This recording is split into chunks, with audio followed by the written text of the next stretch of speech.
All right. My channel. All right. It looks like we are live. Pop out chat. Saras, thanks for coming on. Really appreciate you taking the time to have a conversation with me. Would you mind telling us a little bit about yourself before we get started? Hi, Tjum. Thanks for having me here. My name is Saras and I am from India. I saw a couple of videos of yours on morality. I found them quite interesting. It is my favorite topic as well, and I thought it'd be good to have a discussion. I am an atheist, and before atheism, I was into with Advaita Vedant, which is kind of pantheism. I think that is it from me. Okay. And you wanted to talk about morality. Would you like to give an intro to your view of morality? Yes, sure. So.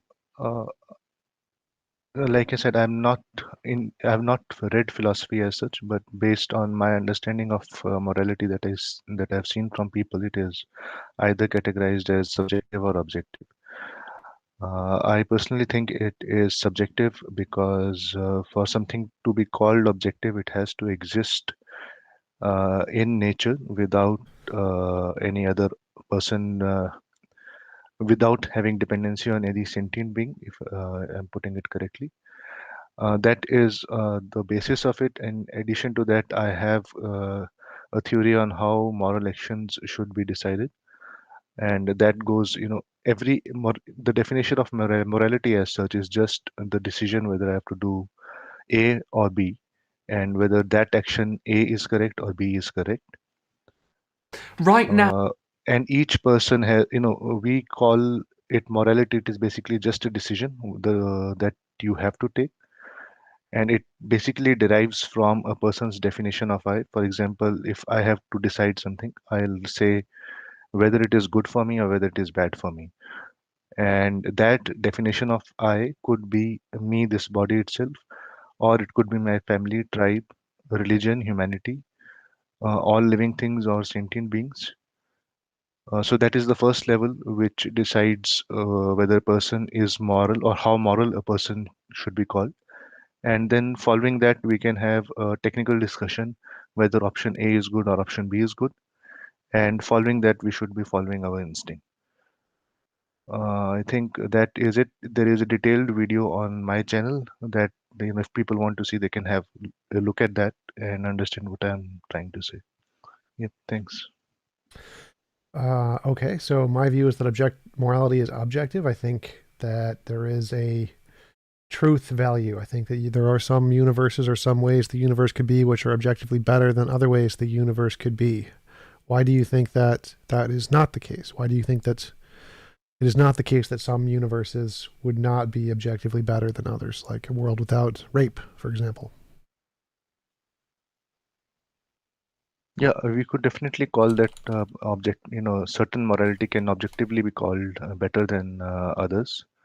And that objective morality will actually have to depend, for example, with an assumption that a person's understanding is that uh, morality is for all sentient beings. I guess that is the assumption that you are making. So if we have that assumption in place in one universe or one setting, and in another setting we do not have that understanding, then we could say that one person, or one set of morality is better than the other set of morality. Okay, but I mean without any opinion. So it doesn't matter what anyone's opinion is. One universe with rape would be better than another universe without rape, no matter what anyone thinks ever, no matter what. Why would that not be the case?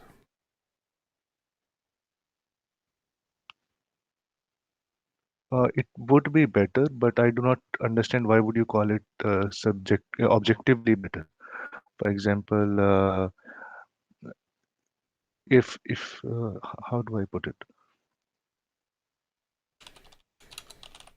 For example, if there is a place where people only eat vegetables, for example, they only eat vegetables, they do not hurt anyone, that will be better than someone who eats animals.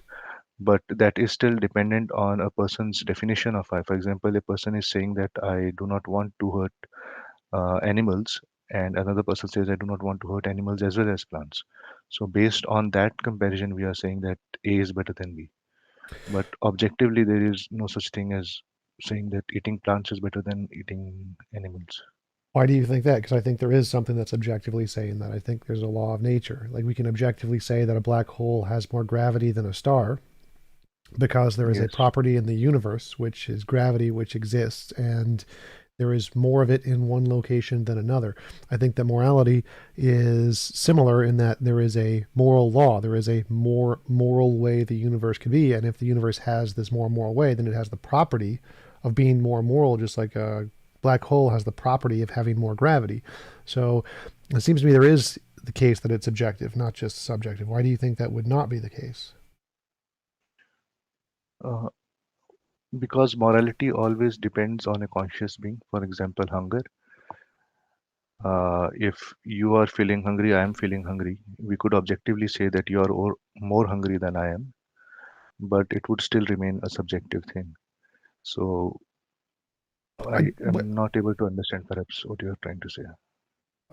so in the case of hunger, if one person is more hungry than another person, that's subjectively the case. There is a fact of the universe that is not contingent on opinion that makes it objectively the case. Like you can measure the amount of nutrition they have. You can measure the amount of chemical releases in the brain. All of those things are objective properties Yes, that have nothing to but do hunger with. is still subjective. No, those are not subjective. So I think you're confusing subjectively known versus subjectively true. So subjectively known means something that's only knowable by a subjective entity, like what I'm thinking about. I'm thinking of a unicorn. Like only I can know that because you don't have access to my consciousness. But it's objectively true that I'm thinking of a unicorn. It's not subjectively true. It's objectively true that I'm thinking of a unicorn. So Yes, I understand. So I think I agree on that. So that is why I was thinking that our definitions of things might not be aligned. So when I say objectively true, it means something else to me, and when you say objectively true, it means something else. But still, in the example that you have given, let us say there is a rainbow, right? Now, is the rainbow objectively there or is it subjectively there? um subjectively, I think. I'm not sure. On a rainbow, it could still be objective. It's like the Rainbow pattern does not in light. exist. The pattern in light could still be there. The pattern in light is there even if you don't see it. So the rainbow is still technically Yes. there No, but every person sees his own rainbow because that's going. Light without is a person. going. Well, light is going in every direction. So the rainbow is still there, even it's objectively, even if it's just subjectively. No, You only see one angle. no. What is there is just the dispersion of light. The Yes. rainbow is subjectively true only for you. Well, so the rainbow is the diffusion of light. That is an objective thing. So when we say when the rainbow is there, we're asking, is that diffusion of light an objectively existing thing, an objectively existing pattern? And the answer is yeah. Yeah. I agree that that dispersion is true, but what we call a rainbow, that is a subjective experience. No, I think this is a bad example because rainbow is objective, like the pattern in light objectively exists. The fact that you only see one angle doesn't mean that that one angle is the entire rainbow. So, again, it's like, does the law of gravity exist objectively?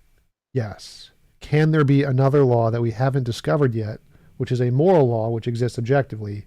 Yes. So, why do you think that there couldn't be an objective law of nature that we just haven't discovered yet?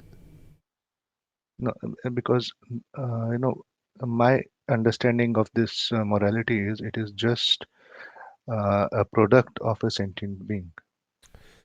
Yeah, but For example, why? hunger is there Why do you think because that?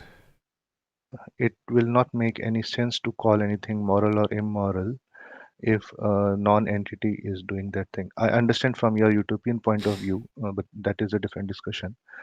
But if Well, that means it let doesn't us make sense to you. The fact that it doesn't make sense to you doesn't mean that it's false. Like, no it no it is like again if I was to take the example of hunger, right? So I am feeling that hunger. The chemicals are there. Yes, the activity is happening. You could measure whether chemicals in my stomach, for example, there is more acid, less acid. Yes, that can be measured. But the feeling hunger itself is subjective. Same way, what we are saying, morality, it is subjective. It only comes from a sentient being. If there were no sentient beings, there would not be any morality. right, and I'm saying that's false. I'm saying you are wrong about that. And I'm saying, why do you think that is the case? And you said, because it doesn't make any sense. It doesn't make any sense. It's called an argument from incredulity. You can't understand it, therefore it's false. Most Okay. people couldn't So, understand space-time bending in Einstein's theory. Does that mean Einstein was wrong? No. The fact that you don't understand it doesn't mean it's false. So my argument to you is, why do you, or my question to you is, why do you think it is false that okay. morality is objective? Okay. Can you help me understand from, based on my definitions of objective, or objectivity, so we could be differing on definitions. Other than that, why would I think that there is some objective law that does not apply to non-sentient, or that applies to non-sentient beings as well? Non-sentient beings. Well, it wouldn't make a difference whether it applies to non-sentient beings or not. Like, the reason I think it is the case, because I think that moral progress is going to lead that way. It's a prediction. But you can say that, is it the case that a universe without rape would be objectively better? I think the answer to that is yes, it would be objectively better. Therefore, it's Better. reasonable. Please continue. Sorry, I thought you had stopped. Yes, Yeah, please continue. but better as in objectively, no one's opinion matters. It is true about the universe. The universe itself says it's better, kind of a thing. So not opinion based. Okay, let us say uh, that a person is having a sex with a plastic doll. That would not be immoral if it's plastic, if it's not conscious. Yes, it is not conscious, so it would not be immoral.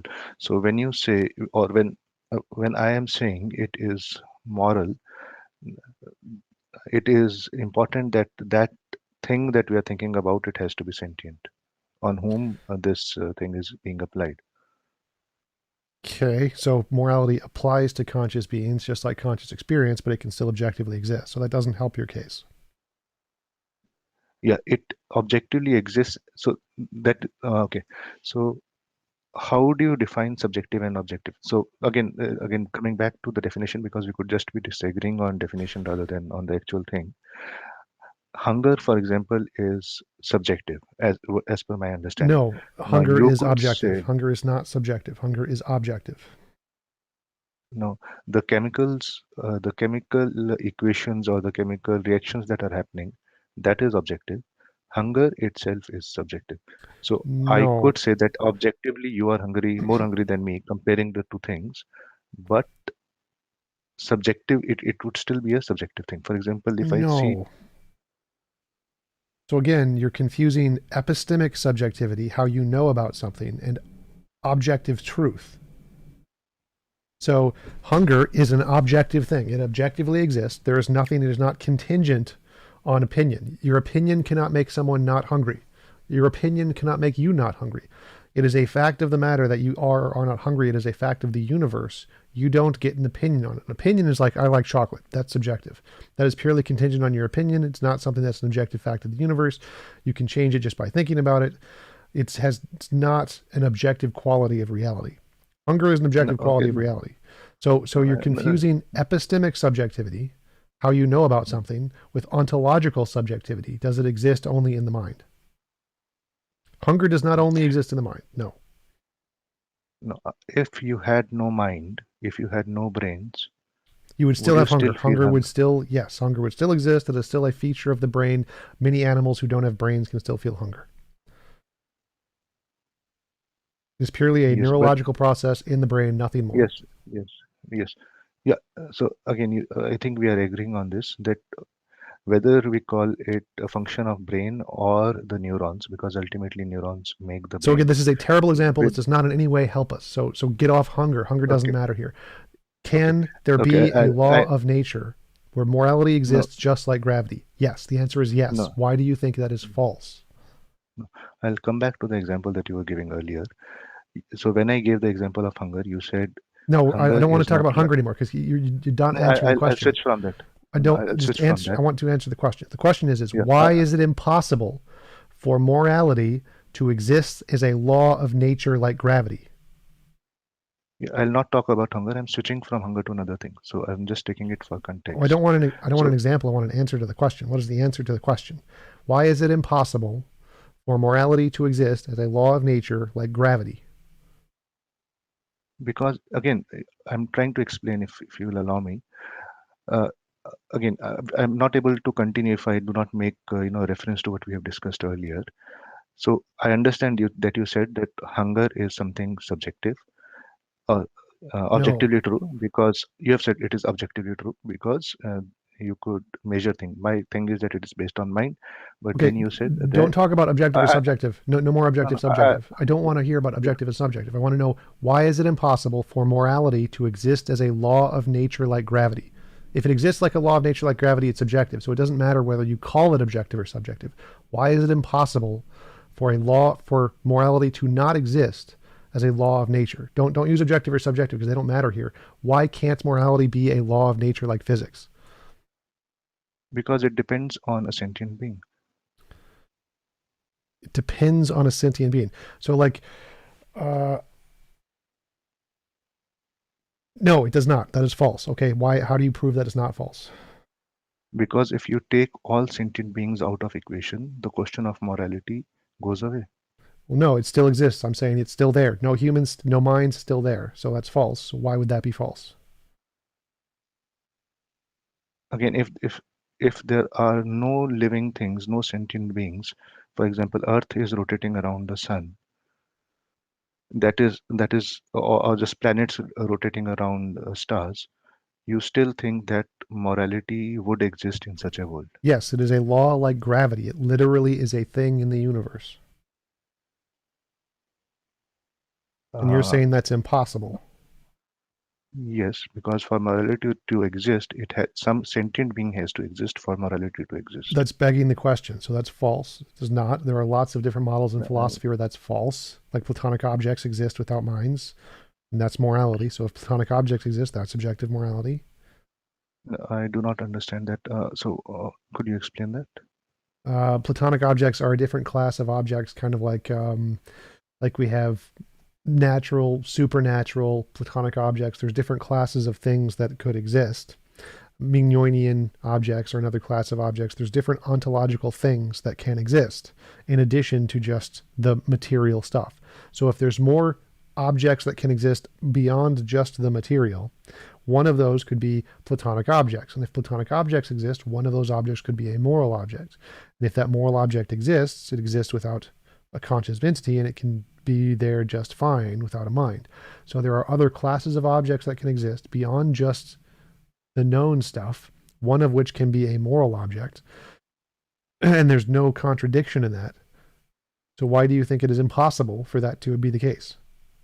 Okay, so this platonic object, does it decide something is right and something is wrong, or it No, cannot make the it has decision? no mind, has no decisions. It's an object. It's like a shape, triangle, Okay, square. I am not aware. I'm not aware of such philosophy. Actually, I'm not able to get my head around it, so can't answer that. Okay, that's fine, but that doesn't mean it's false. So the fact that you can't understand it doesn't mean it's false. That's the point that I'm making, is that when you say the reason there can't be objective morality is because you don't understand how it could work, that's called an argument from incredulity fallacy.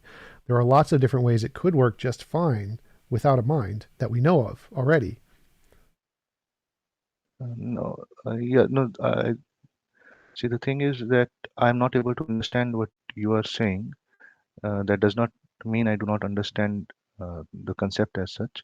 But anyways, again, this is what I thought, that I'll not be able to take this discussion longer, because I yeah, okay. I am literally not able to imagine morality existing without a conscious being. So, but you are saying that such a thing is possible. Yes. Okay, I do not know how to answer that or come back to that.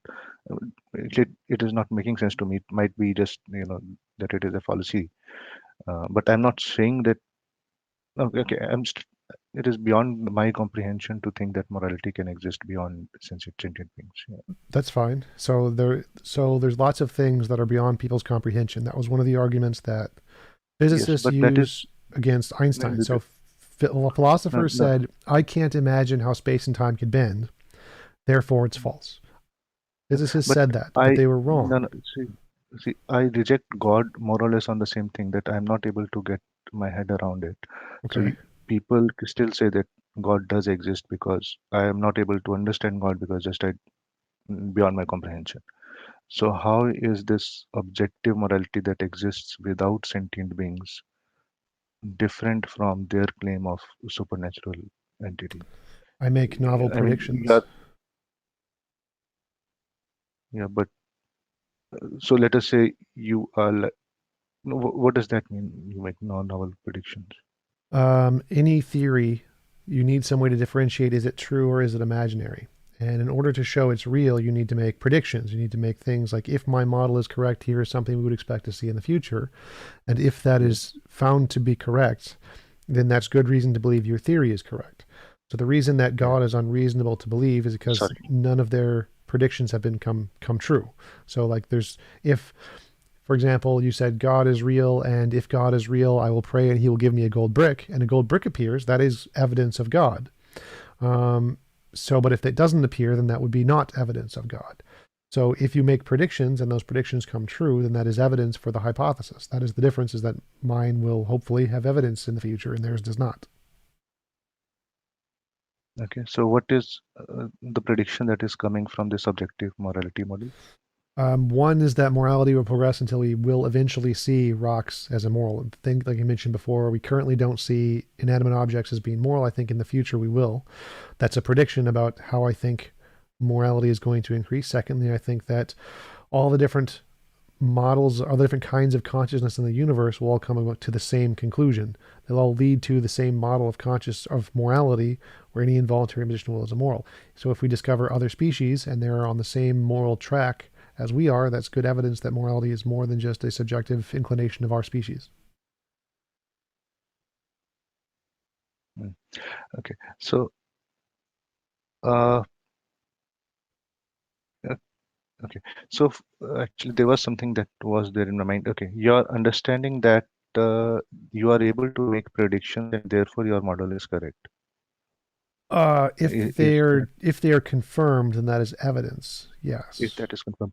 But that is exactly the thing that religious people say that one day you will go to heaven or hell. When that is confirmed, then my theory will come, but it will be too late for you. Yes, so they claim to know without evidence. I claim mine is just a hypothesis. So mine isn't saying I have evidence that this is true. I'm saying this is a hypothesis.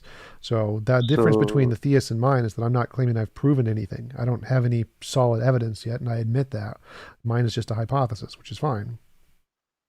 but if a new prophet comes and says exactly the same thing and just says it is a hypothesis, so his claim will be as valid as your claim. No, it's called post hoc reasoning. So the one who makes the hypothesis first has the better evidence always.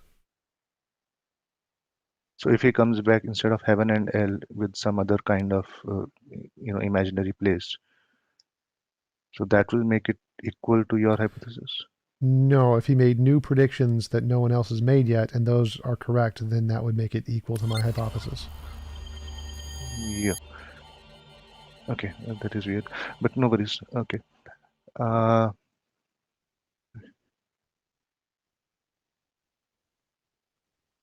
okay, I think that is it that I have for now. I'm not able to think any other question that I can ask. Yeah, so my question would be is why does the fact that you are unable to imagine something make it impossible? Again, there has to be some reasoning for me to think towards that. The reason for me, uh, not accepting such objective morality is the same reason I reject God. You are just saying that it is true, and in future it will come to some prediction will come true, which is exactly what religious people say. So from my point of view, both are kind of equal kind of arguments. Okay, do you understand quantum physics? Layman terms, yes. So you don't understand quantum physics. Like, do you understand how time can bend? Yes, with if there is gravity Okay, let me ask you a different question. around a Is there certain, anything true in the universe that you don't understand? absolutely there will be things. So the fact that you don't understand something doesn't mean it's not true, does it? Absolutely, but say that is what I'm saying. That you giving the same arguments that a religious person gives. No, I'm not. So there are things in the universe you don't understand, which means Yeah. it's possible that something you don't understand is true. So you can't say it's impossible. I understand. See, for example, there are these Dawa guys around. They make exactly the same statement when they are talking about jinns and Allah and all of this stuff. You are Right. All making philosophers make this argument because it's a very basic epistemological argument. If you can't say yes, things are impossible just because you can't understand it, because this is a known fallacy called an argument from incredulity fallacy. You can't know anybody who says that is true. Anybody who says like, no, you can't say it's impossible just because you don't understand it is correct, because that's a basic no, fallacy in I philosophy. understand. I mean, yeah, I understand what you're saying, and y- you are trying to take an advantage of the same argument that a religious person takes to prove something that he thinks is correct and will come true in future. You have another model, but the same reasoning. No. So again, this is not religious. This is basic philosophy. Everyone in philosophy agrees on this. Doesn't matter whether you're religious or not religious. To say that something is Yes, yes, impossible. but no, I understand. I agree that there will be things that uh, exist and I'm not able to understand. But for them to exist, there should be some empirical evidence, Right. So right? if you were claiming, I'm using the same reasoning that I use to reject an imaginary God, right. right? So So if I I was reject that. claiming this is true and I have proof that this is true, you could reject that because you don't have the proof. But I didn't claim that. I claim this is a hypothesis. Anyone can claim I have a Understood. hypothesis that doesn't have evidence yet. I'm making predictions it will have evidence in future. And if it has evidence in future, then it's reasonable to believe. Again, coming back to the question, if a new person comes and says I am the new prophet, or I am someone similar to that, creating a new hypothesis about five different kinds of worlds, it's still the same argument, just that he's just saying that comparing it with a religious person, it is a hypothesis, that's it. So Yes, so everyone can make up a understood. hypothesis. That's perfectly fine. Yeah, okay. There's nothing wrong with making a hypothesis.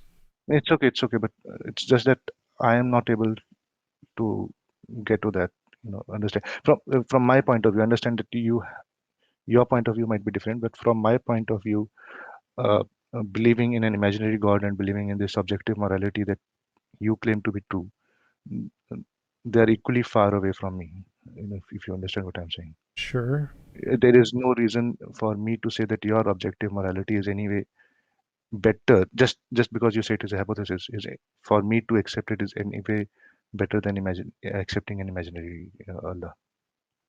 Sure. So, but that means you can't say it's impossible. So your argument at the Understood, beginning, understood.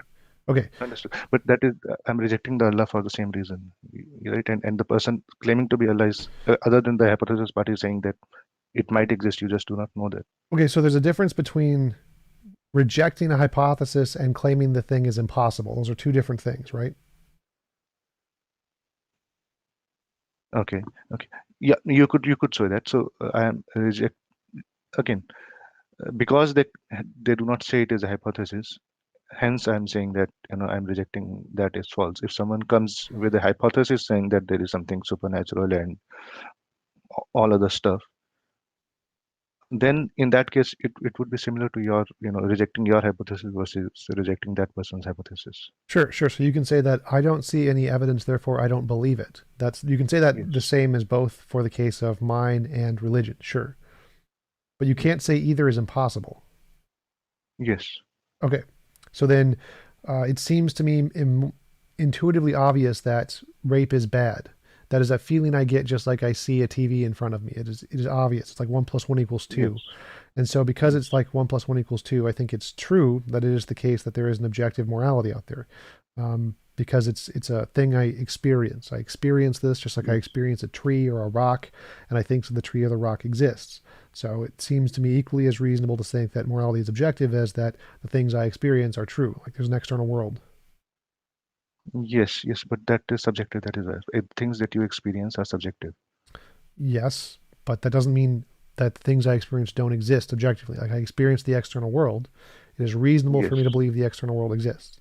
I experience talking to Yes. you. It's reasonable for me to believe that you exist.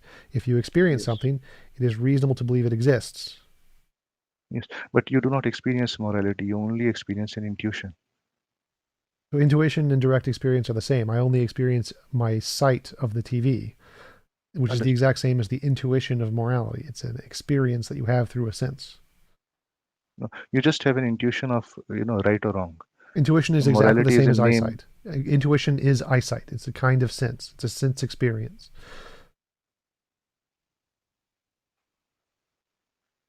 Yes, it is a sense experience, but what it tells us is something that is going on inside our brain, whether we should go with option A or option B without having an explicit reasoning, or having, being able to explain whether why I'm choosing A or B. For example, if I have a mango and an apple in front of me, I have to eat one of those. There will be an objective reasoning why I am preferring an apple over a mango. Maybe there are some chemicals or compounds in the apple which are not there in the apple, right? So No, I that's not what I I'm not what I'm saying. So I'm saying intuition is literally like eyesight. I see a TV, the TV is there. There's only like the eyesight is just a brain. It's just something in my brain, nothing more. I can't actually interact with the TV. So I yes, have this subjective thing in my brain which tells me something objectively about the world. Intuition is like that is true. eyesight and hearing and smelling and touching. It is a sense that tells us about the external world. So I'm saying that our intuition about morality is telling us something about the external world, just like sight. You see, intuition about morality is telling us something about external. Okay, how do you define morality? How did the principles of differentiate right from wrong? Right.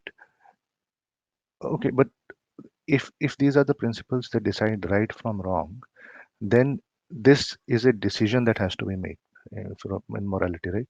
No, it's just our understanding. We can interpret it. So it is a thing that's No, true, and then we but can you understand just it. yes, but by definition, I think we agree on that morality is how we define a right from wrong. No, morality is what tells us what is right from wrong. It's not what we decide. Sorry, could you repeat that? So morality is what tells Morality, us the difference between right and wrong. okay,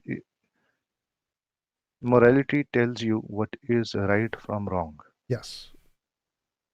Okay, that is okay. I understand that. Morality tells you what is right from wrong. So it is basically the process how you decide what is right and what is wrong. No, no, it has nothing to do with the process. So morality is the law of nature which affects our brains and forces us to acknowledge this is right and this is wrong. Just like light is a force of nature which hits our eyes and forces us to see things. There's no decision process. It is a determined thing of nature.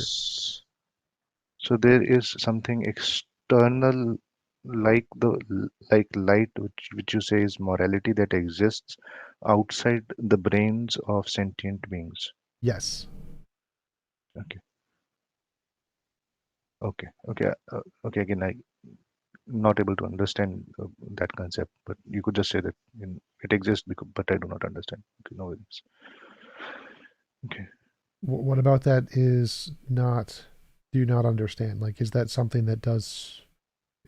Because it goes beyond my basic definition of morality. Because you know, I could pick up a person saying that morality is difference between right and wrong. I could also understand a person saying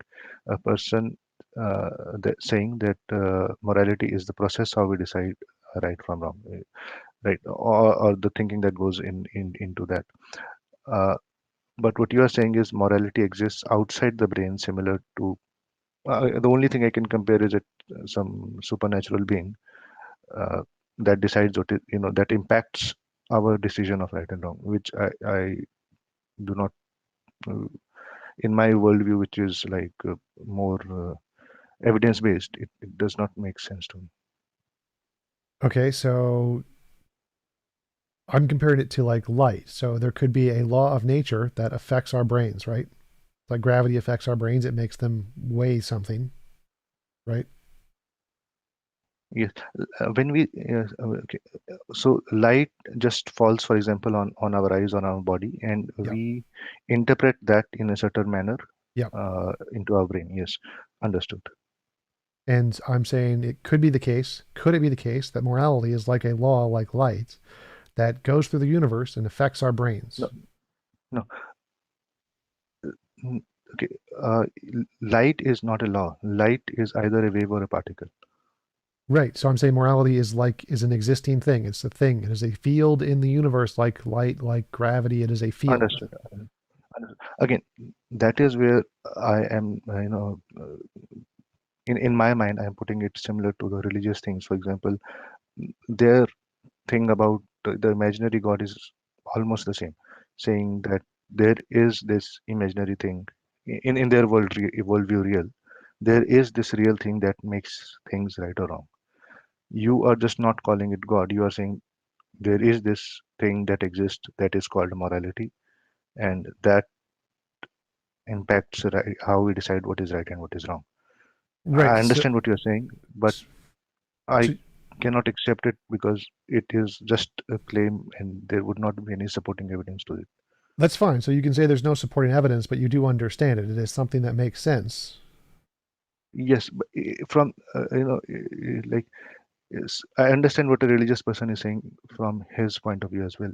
But the reason I do not accept is because it does not have any uh, evidence for that claim for such an entity to exist. In your case as well, I understand your claim. I understand that in the model that you have made, it will make sense. But for me to say that such a thing actually exists, it is similar, as far as both concepts are equally as far. It's just a similar claim. You just say it is a hypothesis. That's the difference that I could hear. Right. So I never said there was evidence. I never said I could prove this. So theists say Understood. there Understood. is. Understood. So theists Understood. say there is I got evidence. it. I don't say there is evidence. The difference is Yes, that but again, but then comes back to my question: if a new person with the same mindset as a theist comes up and says, "This is my hypothesis. I do not have evidence," then it is equally as far, right? what? I don't know what you Like, just said. So I don't claim there is evidence of this. I don't claim I've proven this. I don't understood. claim Understood. I understood. theists Understood. But claim what there I'm saying, is. So there's a yes, difference but between those two. so what I'm saying is, if a new prophet comes up and says, prophet or kind of prophet, just because he's religious, I'm saying that, but he says that there is this supernatural uh, entity, what they call Allah or God, sorry, and that is what impacts your decision of right and wrong. And I do not have evidence for that. So that claim and your claim Right. So all from hypotheses that don't have evidence are just hypotheses, which applies to all scientific hypotheses too. So theists claim understood, to have evidence. I don't. So mine is like a understood. scientific hypothesis, not like a theistic one. Theists saying we have evidence. No, no. What I'm saying is, okay. No, I think I understood what you are saying. No worries, no worries. Like I said, I think I do not have any further questions. If you are Okay. happy, we can close. Well, I still have some questions. So do you feel intuitively that it is more moral, that a world without rape is more moral? Like, do you feel that? Do you feel that's something that's true even if people didn't exist? If sentient beings did not exist, rape would not exist. If both the rapist and the person being raped both did not have sentient capacity, it would not be called a rape. Yeah, obviously it wouldn't be called anything, but I'm saying, do you feel in your heart, do you feel that a world that didn't have rape or murder, like if you have, there's two worlds, one has rape and murder, one does not have rape and murder, is one better than the other one? Is that statement Yes, true, independent of opinion? yes. No, but you are asking my opinion, so it will depend on me. It will be my subjective view. Okay, so you don't feel as if it's objectively the case that a world without rape is better? Because I feel it's objectively. I feel it is objectively the case.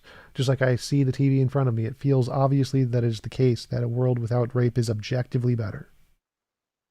It's like if I say, do you feel that, No. like we have lots of intuitions. We have intuitions that 1 + 1 = 2. That's an intuition. We have intuitions that an object can't be fully red and fully green at the same time. So, Do you agree on those? Like, you so, agree that no, objects can't see, be fully red and green? no, see, my understanding of morality is that it is the process that we take to come to say what is right or what is wrong. So, in my view, because in my understanding, I would want all humans to be safe and sound, well-being of all humans. Then, yes, any place where well-being of humans is, or even if you want to extend it to sentient beings, it is being harmed, then I would say it is bad. But that is my subjective view.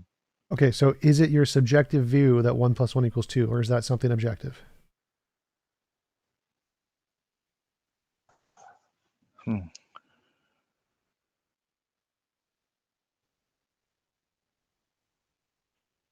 It is a mathematical concept. It Okay, this is how I could put it the best. It is my subjective view that it is objectively true. I think you made a good point in my video, as in the video that I had created, when I say that, and in fact, I stand corrected when you said that me saying that the religious people are also, in their morality is also subjective, but that is more a general thing. So you are correct in saying that. I think I was biased in saying that just religious morality is subjective. In fact, all worldview that we have, it is our subjective understanding of the objective world, right? So, for Sure. example, colors do not exist in the world. Colors exist only in our mind. So there is objectively no such thing as green or red. It is the color itself is subjective, and if you look at it, it is in it tells a lot about how we are thinking. Okay, so there are some intuitions that things are objective and you trust those intuitions. So like you trust Yes, the intuition yes, that 1 + 1 = 2 is more than subjective. yes. And you trust the intuition that a thing cannot be fully red and fully green at the same time. That's more than subjective. No, uh, on the first one, uh, okay, yeah, I'll find it difficult to put into words. Okay, coming to the second one, fully red and fully red and fully green. Red and green are concepts of our brain. Red and green does not exist in the real world. It exists only in our brain. No, so I'm asking, can something be 100% red and also 100% green? The colors here don't matter. Can something be 100% square and 100% circle? They're two different No, things, right? no, I do not think so. Right. And so that's an intuition that you trust. So there's some intuitions that you think do tell you Yes, something about objective reality. Some intuitions are trustworthy. yes. But I would not call it morality. If this intuition that says that circle does not have any sides and a square has four sides, that is, I would just call it intuition. I would not call it morality, Right. and I would not say it exists outside my brain. It still exists inside my brain. So there's some intuitions that only exist in your brain, but they do tell you something more about the universe, right? No, all intuitions exist only in my brain. Right. But they tell you things that exist outside of your brain. Yes. Yes, they tell me how to interpret things that are outside. Again, the real world could be very different because, as such, if I see around me, everything is in color. In reality, there is nothing in color. They are just wavelengths, right? So what my brain is telling me, what my intuitions are telling me, it it is interpreting the reality in a certain way that is beneficial for me. Okay, I don't think you're understanding the question. It's so your intuition that something can't be round and square only exists in your head, but it's objectively true. It's an objective fact of the universe that will always be true. Yes. Again, that all under all understanding is subjective. Right. Subjective. For example, I agree. What I understand what you're saying. That I would say that objectively, square square has four sides. Circle does not have four sides. Square cannot be a circle. Yes, I get what you're saying. Yes. So some intuitions can tell you more. They're not just subjective. The intuitions can tell you more than just Yes. subjective knowledge. So that means that your moral intuition might be one of those. It might be one of those things that tells you more. We just don't know yet. Again, it would still be an intuition. You're just saying what you're saying is that there are intuitions, and one of those intuitions is moral intuition, and it could tell me something about what is objectively true in the world. Ye- Okay, but by definition, morality, as we I think we're discussing, is decision or something between right and wrong. How do you say something is right or wrong? Or that is my understanding. I cannot think of morality in any other words either. Saying something is right or wrong, or the process of saying say something is right or wrong. Okay, so could that I am definition not be able. wrong? Could that definition Could be just something could be humans made if up and there's actually a different morality that's out there that you just don't know about yet? understood. Yes. Again, again, it is something that cannot be disproved or proved in my way, but that is similar to what a religious person says about his imaginary being. So I understand there could be, but it is me with equal confidence saying that there could be an imaginary being dictating this. Okay, and what would be sufficient evidence to convince you that this thing did exist? Imaginary being, No, the the God morality. thing. The morality. So it's Again, possible there's a again, different kind of morality we don't know about yet. What would convince you of that? I have no idea because again, in my mind, morality is either right or wrong, or the decision or the process we take to right or wrong. So some other outside the mind, morality out of our minds, I'm not able to comprehend that beyond my comprehension. So Okay, what if there was like scientific discovery? What a scientific discovery where they said, oh, I actually, would our agree view to of that. morality was wrong. This is the real morality, kind of like they did for space and time. Would that be enough to convince Absolutely. you? Yep, yep.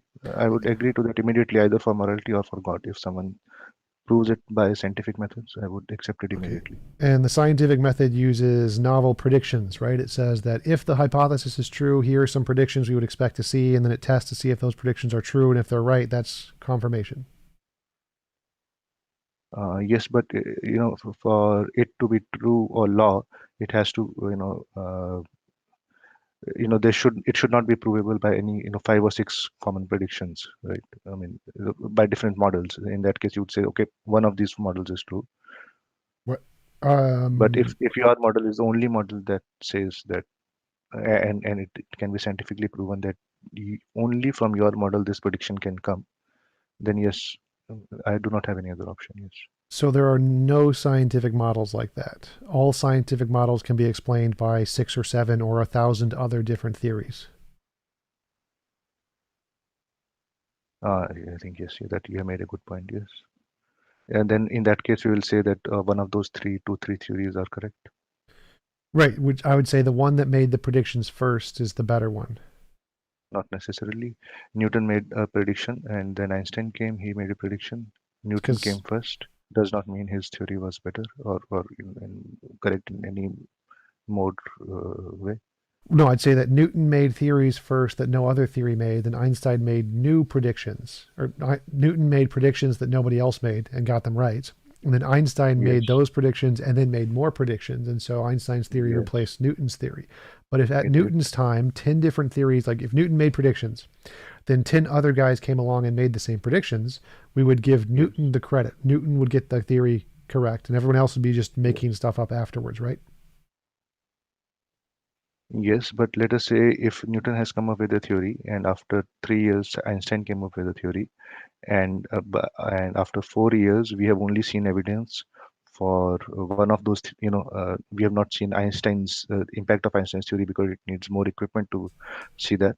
So after, let us say, 6 years, to say that Newton's theory was better or correct in any more way than Einstein's theory would be wrong. We would say that it's the only reasonable one to believe. So we can't know anything with certainty, No. but if Newton's is the only one that has evidence, and we don't have any evidence of Einstein's theory, it's unreasonable for anybody to believe Einstein's theory.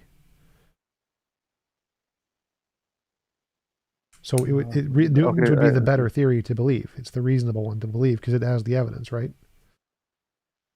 No, just because he came first and Einstein came second does not mean his theory is better than the other one. I would not agree to that. So if one theory comes out and the evidence, it gets the theory prediction correct. Yeah. I understand what you're saying, that it could be a fallacy because other people could be working their way backwards, Right. right? So just to prove that something is happening, they could be making things up, coming up with how do you say that, reverse engineering, and Yes. reverse engineering the theory. And I understand that, but still, with reverse engineering, they might be coming up with better model. Okay. So how would you show that? Yes, to prove that you would need that, something, when something gets proven, then you would say, okay, Einstein was better than Newton. Well, nothing's But proven, and science doesn't prove anything ever. Science can't prove things. okay, Science just gives evidence. So the reason Einstein's model replaced Newton's is because it made new predictions. Einstein's model yes, wasn't accepted until after it made predictions. It had to discover something new. The fact that it could explain agreed, old stuff doesn't matter. It has to give a new thing that we haven't discovered yet, right? understood. So again, if I'm understanding you correctly, you have made a prediction that one day rocks falling will be considered immoral. Yep. Until that happens, I cannot uh, accept anything that you're saying. Right. Right. So yeah, I'm saying that this is something that will convince people in the future. This is evidence in the future that if we discover it would be evidence of my model. Now, I think there's also evidence today. I think that most people agree that it seems intuitionally that morality is a thing outside of our imagination. And if you think that, then that would also be evidence to try to discover what the morality is. If you don't think that, that's fine. But most people do think that. Most philosophers think that morality is a thing. And if you think morality is a thing, then it's reasonable to try and find patterns in that morality to discover which principles are the most accurate ones to describe that pattern that we see. Okay, understood. Cool. Okay, cool. Yeah, thanks for coming on. You want to tell anybody where to find you? Like what? Uh, yep. If it is okay, I'll share. Or you already have the link to my channel or that video, morality video. You could put it in your YouTube description. Sure. Yeah, and people can have a look at my model and perhaps your model as well. I think it will be good because they may not understand, in fact, what we are discussing. So they will have a look at both the things and they'll at least get a context what we were discussing. I think that will make more sense. Okay. Yeah, I'll put that in the description. Yep. Thanks a lot. Tijan. Take care. Yep. Thanks for coming on. Really appreciate you taking the time, and I will talk to you later. Sure thing. Bye-bye. Bye.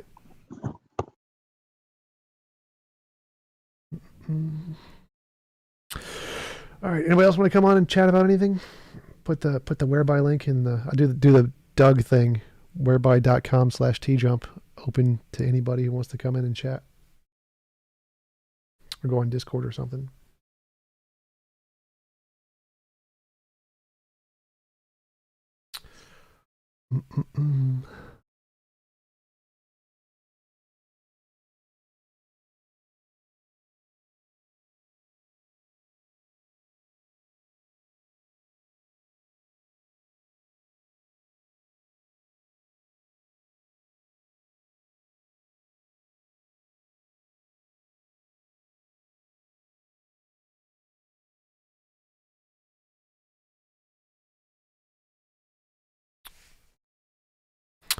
How you guys in the chat doing?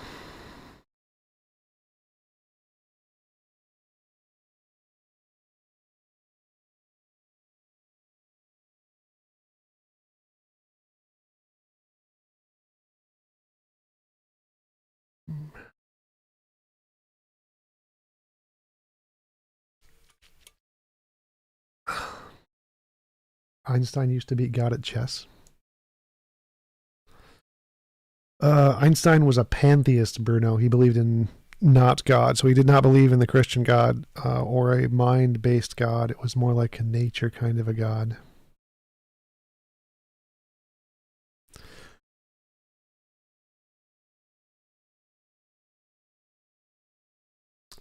Best top. Do you make a living from YouTube? Yes.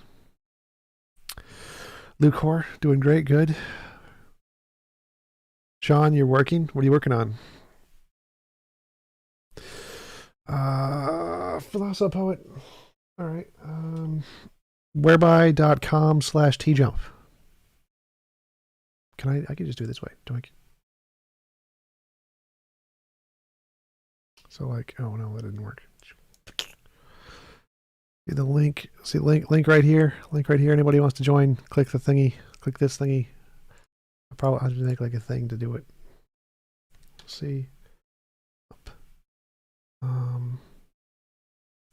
Isn't your morality an emergent property of consciousness? Gleep glorp. I think morality is our understanding of it is an emergent of consciousness, just like sight is an emergent of consciousness. Julian, am I vegan yet? No. I like cheeseburgers way too much. Way too much to be vegan. Veganism is morally correct, but I don't care. I just don't care. I like morality. I like cheeseburgers way too much to be moral. Do this, Control V. Save image as. Desktop, save. Close that. Philosoph, oh, he's going to do it that way, I guess. Yeah. Social media.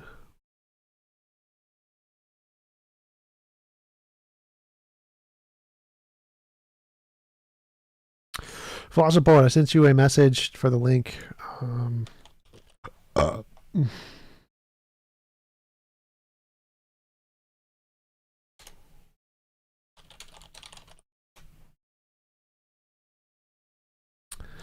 And I will add an image thingy.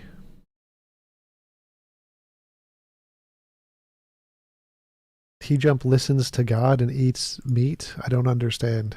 I don't understand.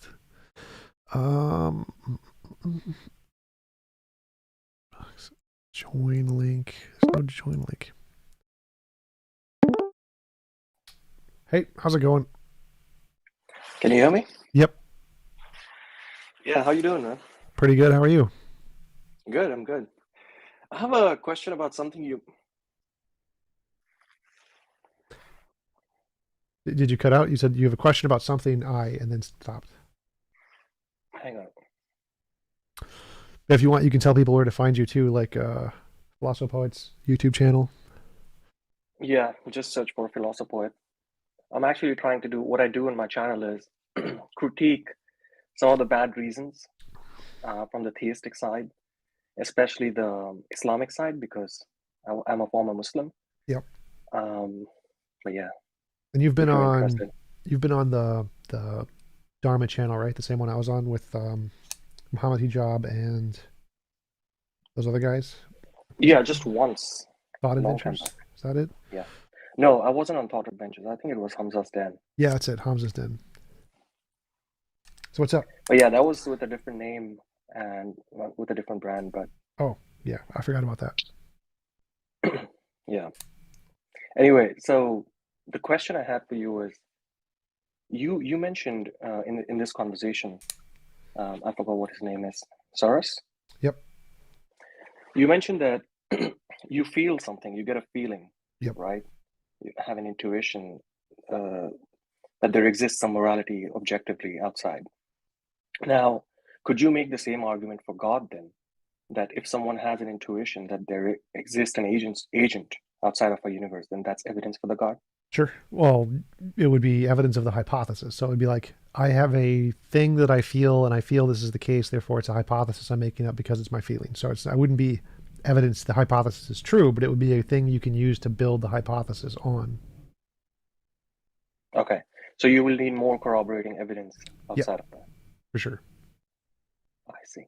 Because this is the argument that Muslims use, the argument from Fitra, is that we're born with this innate disposition towards God. Although I have to look into the references that they provide, because I think some of the studies suggest that kids or babies, or infants rather, I don't know, the the kids have a disposition of believing that there are multiple gods. So if they allow for, they're generally polytheistic in nature, it seems. Yeah, if they allow for, for sure. If that was their main argument, and it was the case that kids have polytheistic beliefs, that could definitely be evidence of a polytheism if they use that as evidence, for sure. So it seems what they're doing is cherry picking the data, where they want to cherry pick the fact that we have an intuition towards God, but not pick the fact that it is polytheistic in nature. So they're drawing a target around their shot, right? Around their conclusion. Yep. So anyway, so that's just wanted to clarify with you. For sure. Yeah, I totally agree. So I think that simply the intuition that there is morality isn't enough justification to conclude it's subjective, but it is enough to build a hypothesis. Like if we see an illusion off in the distance, like a mirage or whatever, that's reason to believe there might be something there. It's a hypothesis, but it wouldn't be enough to believe that it's actually there. So all of the scientific evidence is still morality is evolutionary, but I think we're going to in the future discover more than that. All right. Well, thanks. Yep. Thanks for coming on. Yeah, take care. Mango Tea, there is a considerable difference based on personal experience between vegetarian diet and meat eating diet. I feel energetic and alive without meat. Yeah, that's perfectly reasonable. I think that you can definitely feel energetic and alive without, many people can feel energetic and alive without meat. For me, I don't, in that I like foods a lot. Whereby link. And for me, I don't feel energetic and alive from eating vegetarian stuff. I think that it's disgusting and not the best.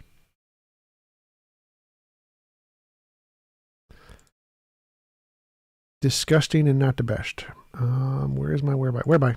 Open. Done. Let's go over here. Oh, that's not what I wanted to do. Control Z. Whereby? Damn it. You stop moving.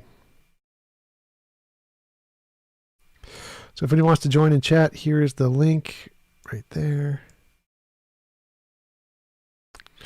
Copy the Doug method. Any Christian questions or whatever. That'd be fun. All right. All right.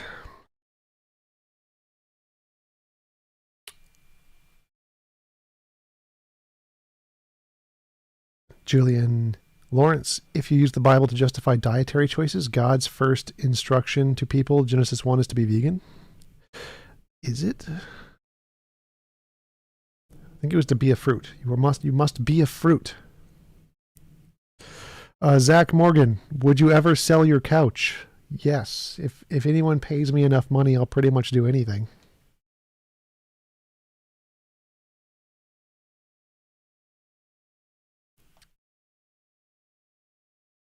Veggie stuff is cheaper. Really? I don't think so. I think most vegetarian stuff is like more expensive. Like avocados are pretty expensive. Like meat is pretty inexpensive. Eggs are pretty inexpensive. Milk is pretty inexpensive. Like lettuce costs about as much as milk does.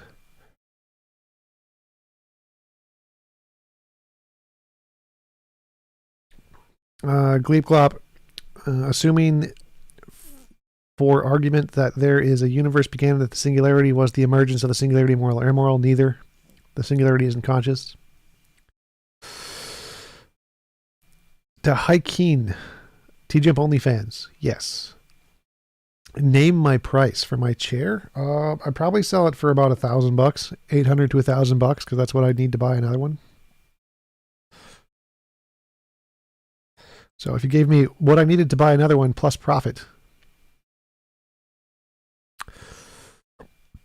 Also, if you gave me enough to support my atheist church, that would be sufficient.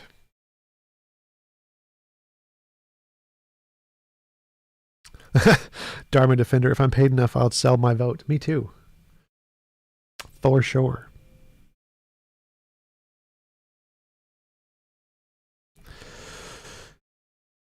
Mango Tea, super chat. Nobody has innate disposition to believe in God. We are blank, complex, biological beings with a sponge of a brain waiting to copy actions of others. So I don't think I agree with, I agree with the first part. I don't think anybody is innately dispositioned to believe in God, other than the fact that we are dispositioned to believe in agency and everything. But so in a way, we're dispositioned to believe in God, like we're dispositioned to think that everything in the universe is created by a mind. That's definitely the case. But the second thing I think is incorrect. I think we are not blank slates. We're definitely not blank slates. That's the tabula rasa theory. Steven Pinker talks about the tabula rasa theory. We definitely have inbuilt biological dispositions and knowledge. Like the best example of that is the dodo bird. Not the dodo bird, the cuckoo bird.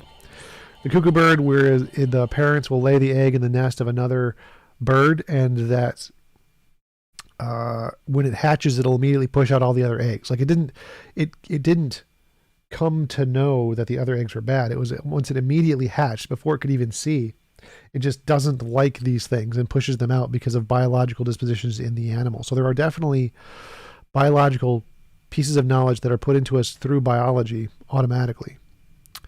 Zach Morgan, super chat. Why do you think the most formidable theist apologist? Who do you think is the most formidable theist apologist out there? I think William Lane Craig is very compelling in the way he talks.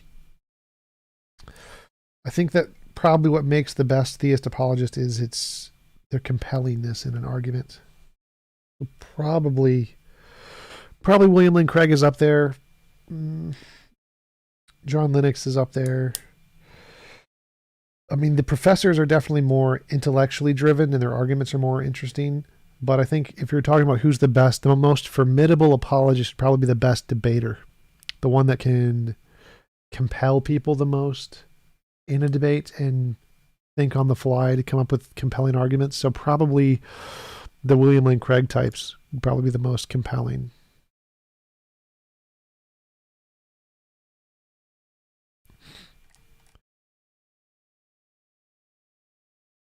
Bruno, stop spamming. I think of a new thing to say.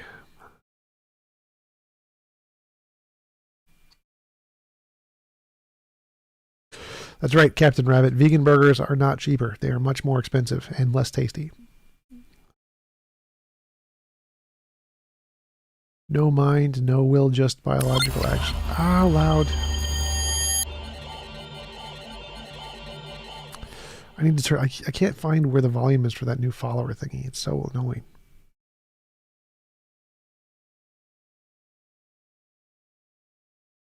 Yes, correct, Dharma. The best apologist is pretty much garbage. I think apologists would be better if they were more like me when I met. Yeah, we don't have evidence. It's just kind of an intuition. That would be a better, more honest position for apologists to take than saying, yes, we have tons of evidence of God. But at the same time, if they said that, less people would believe them. So it's kind of like the cranks on YouTube. They're like, we have so much evidence of magic cocoa beans curing your cancer. More people are likely to believe them and go to them than the people who are honest, like, yeah, we don't have evidence. So it's that evolution thing, the survival of the fittest. The ones that convince the most people survive the most. Does TJump watch hockey? No, I do not watch any sports. I do not like sports. Not a sports fan. I like playing, but not watching. You should come up with a catchphrase. I think Frank says I should come up with a catchphrase. I think my catchphrase is you must have a way to differentiate imagination from reality. I think that's the closest thing I have to a catchphrase. Or my t-shirt one. We are in a state of intellectual recline. I like that one. Reformed epistemology or precept?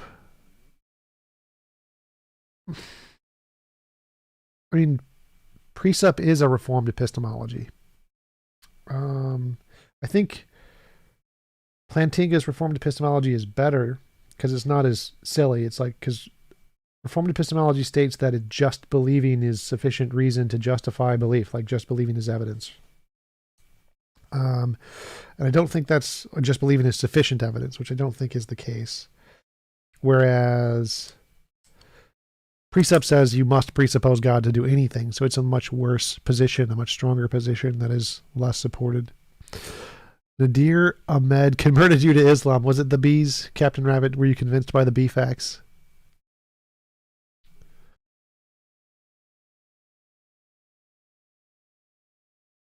T-Jump. Torvop Hunganax. Hey, T-Jump, do you already know who you want to debate on the big modern day debate live event? I'm probably going to do, he put me on a panel for like social justice and genders or something. Like, I think that it's perfectly reasonable for people to use gender as synonymous with sex. Like, others can not use it that way. Both are reasonable. You can say gender and sex are separate, or you can say gender and sex are the same thing, and both are completely legitimate usages of language. So I think that the social justice community calling people racist or sexist because they don't use language the same way is silly. I think that's the debate he has me set up for, and I think I don't know if he's going to set up another one or not, but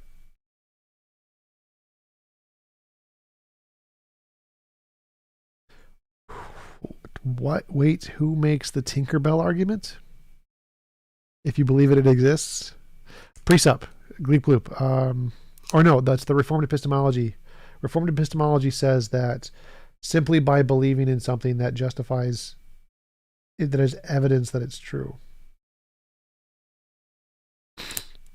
Mango Tea, why are religious people acting incredibly immature? Because they have told their brains that there is no need to mature because only God matters. I don't think so. Mango, I think that it's a natural part of biology that humans think that agents do everything. Like, it's the type 1, type 2 fallacies thing, where if you hear a rustle in the bushes, you think it's a lion, you run away and survive. If you think it's the wind, you might get eaten. And so the people who run away and survive end up reproducing more often than the ones who stay and wait for scientific evidence. Therefore, evolutionarily, humans have been predispositioned to think that there are agents in everything. So I don't think it's immaturity. I think it's just biologically driven that people of all ages see agency in everything. So it'd still be maturity there. Can Corpse Grinder? Can we start canceling people for misuse of theory? Like, I think that would be a better use of canceling than canceling people for political disagreements. Canceling people for actual factual scientific disagreements would be significantly better. Unfortunately, it doesn't work. It doesn't inspire the culture as much. Oddly, it's more the emotional stuff that inspires people, not the factual stuff.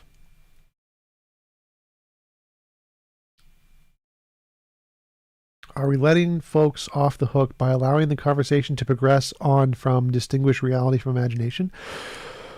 I don't know what you mean by letting people off the hook, Jacob. Like, I think that there are many different facets to the conversation, and if we just stuck to that one bullet point, it wouldn't be as interesting. Like, I think that there are lots of different points that they make, and we can prove each one of the points is wrong one at a time. And if we just stuck to that one point and showed they're wrong about that one point, we would never get to discuss the rest of their points. And I think it's interesting to go through each one of their points and show that each one of them is flawed, rather than just stick on the one point that's the strongest. I think that we should let the opponent decide what point they want to bring up and then address that, rather than say, just stick on the one thing that works best in our favor. Best top, TJ, do you drink a lot of beer? No, I do not drink any alcohol, except for like social things. I don't like alcohol. It does not make me happy. Makes me feel very weird, and it's very disgusting. It tastes terrible. Coke and Pepsi are significantly better drinks objectively.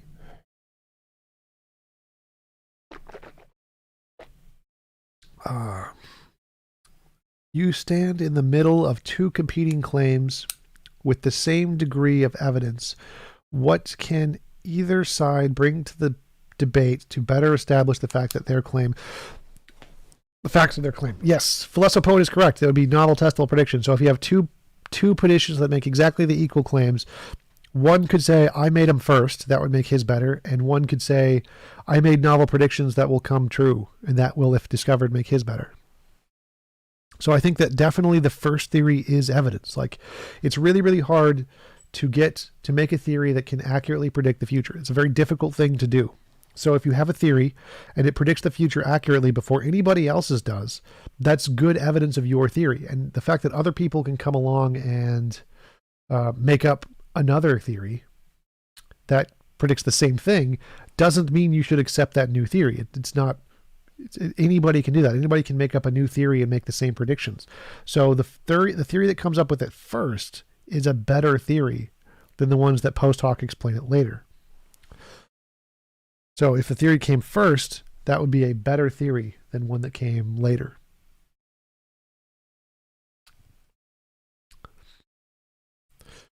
You hop into Discord. Discord.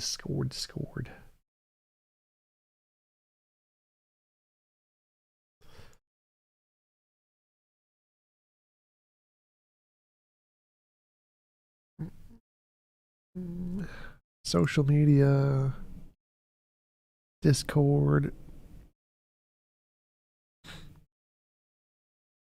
Let's see what the peeps in Discord are doing.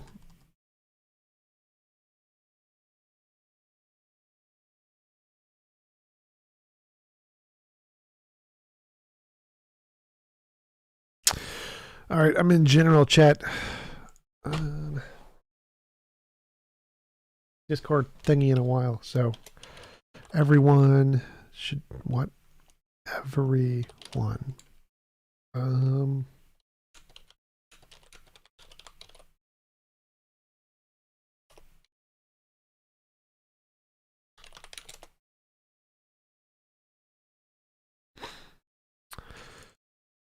All right, and then bring you.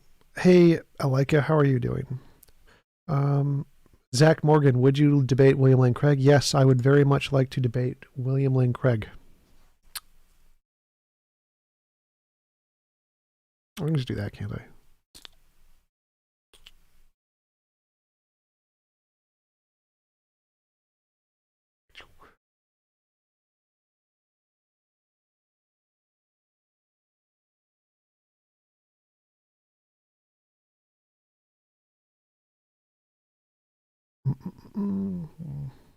Where'd my chat go? There it is. Tastes good, makes me happy. I love everything. What? I'm an alcoholic. It tastes good, makes me happy. I love everything. Alcohol is disgusting. I don't know why anyone drinks alcohol. It is so bad. So bad. Hey, Frank, how's it going? Hey, Silvery Baz Turd. Hey, brother, how you doing? I I'm think you don't drink at all, or you just drink despite the taste? I only drink socially if people offer me stuff, and I usually drink stuff if it's new, if I haven't had it before, just because I'm a foodie, so I like trying all different kinds of stuff.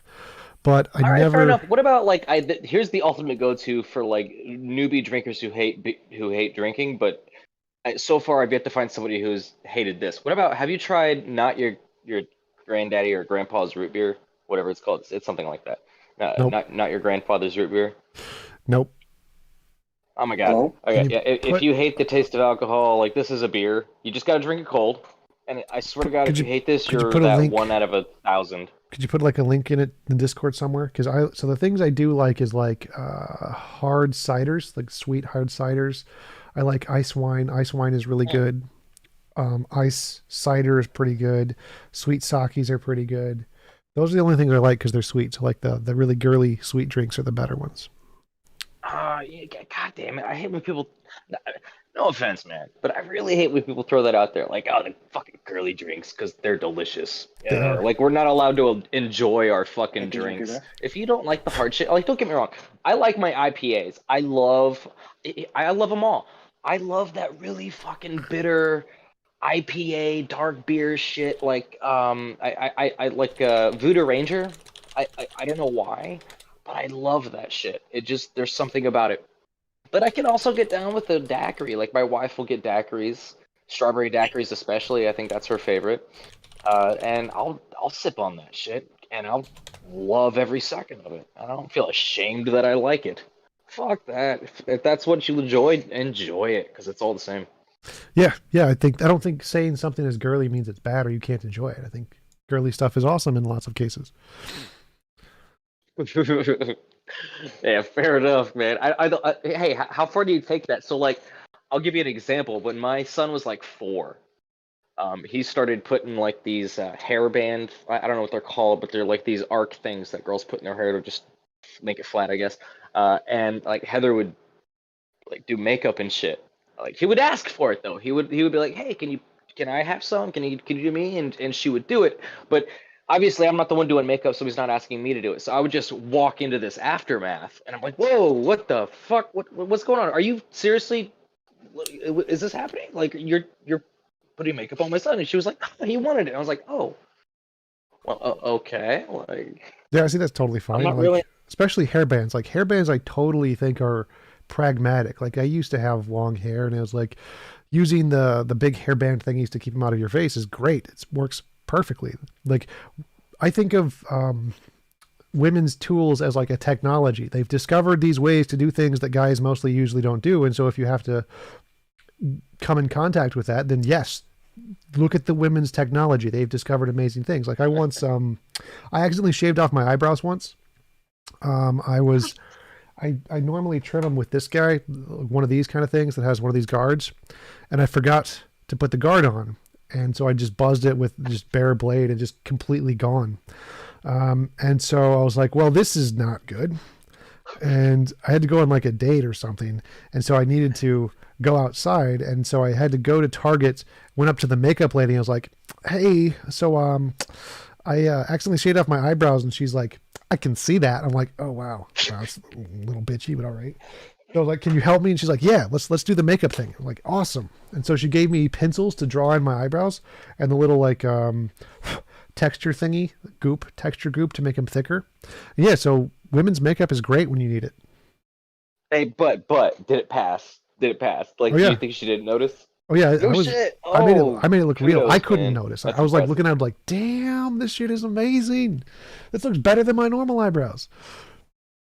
Yes, man, that's fucking kudos on you. That's honestly ridiculously impressive. I don't think I could achieve that same feat. So I think you need to pat yourself on the back for that.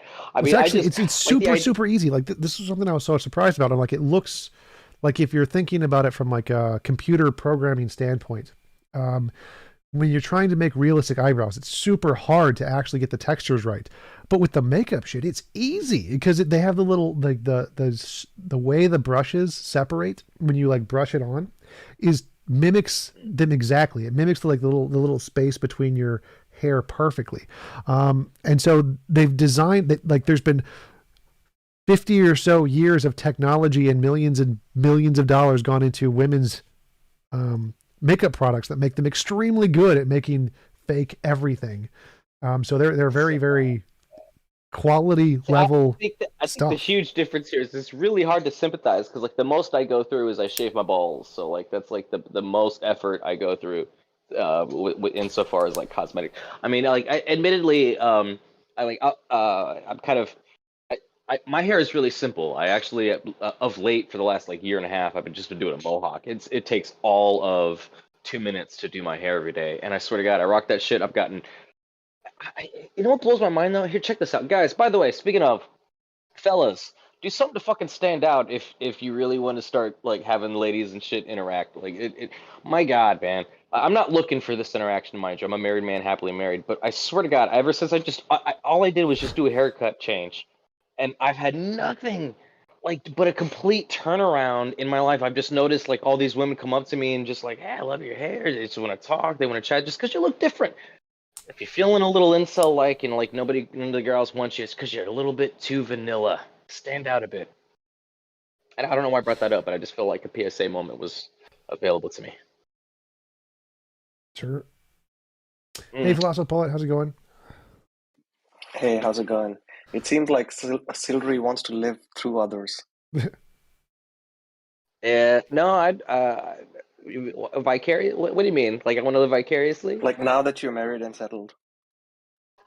No, actually, I Impart mean, his to be wisdom honest, my onto wife and others. we're swingers, so maybe that has something to do with it too. But we don't do it very often anymore. I think it's been like a year at least since the last time we've done it. But I mean, still, I'm just saying, these are things that I've paid attention to. I've noticed a huge change, and I wasn't trying. It's just something that I noticed. I was like, fuck, this is amazing. I feel like I need to pass this on. Because there was a point in my life where I felt a little self-conscious. And I swear to God, a little thing like that can boost your self-esteem too. Even if you don't realize you need it. Just having somebody be like, hey, I love your hair. Some total fucking stranger look at you and be like, hey, I like this thing about you because it's different and it stands out. Just that little self-confidence boost is amazing. I always found it annoying. I'm like, why are you speaking to me, you strange person? Oh, really? Okay. I never thought that somebody might have that reaction because I do it too. I kind of quote pay it forward. Like, you know what? When I see somebody with like cool hair or a nice outfit or whatever, guy, gal, doesn't matter. I'm not biased that way, I don't think. But I'm like, fuck, I love that. You think that might be more annoying than anything, perhaps? Just for me, because I was super introverted and hated talking to people. So if people talked to me and said strange, like, I like your hair, I'm like, why are you speaking to me? Because I was, Yeah, I think it's a character trait. since I had Extroversion. major depression my entire life, people talking to me did not make me happy. Huh. Okay.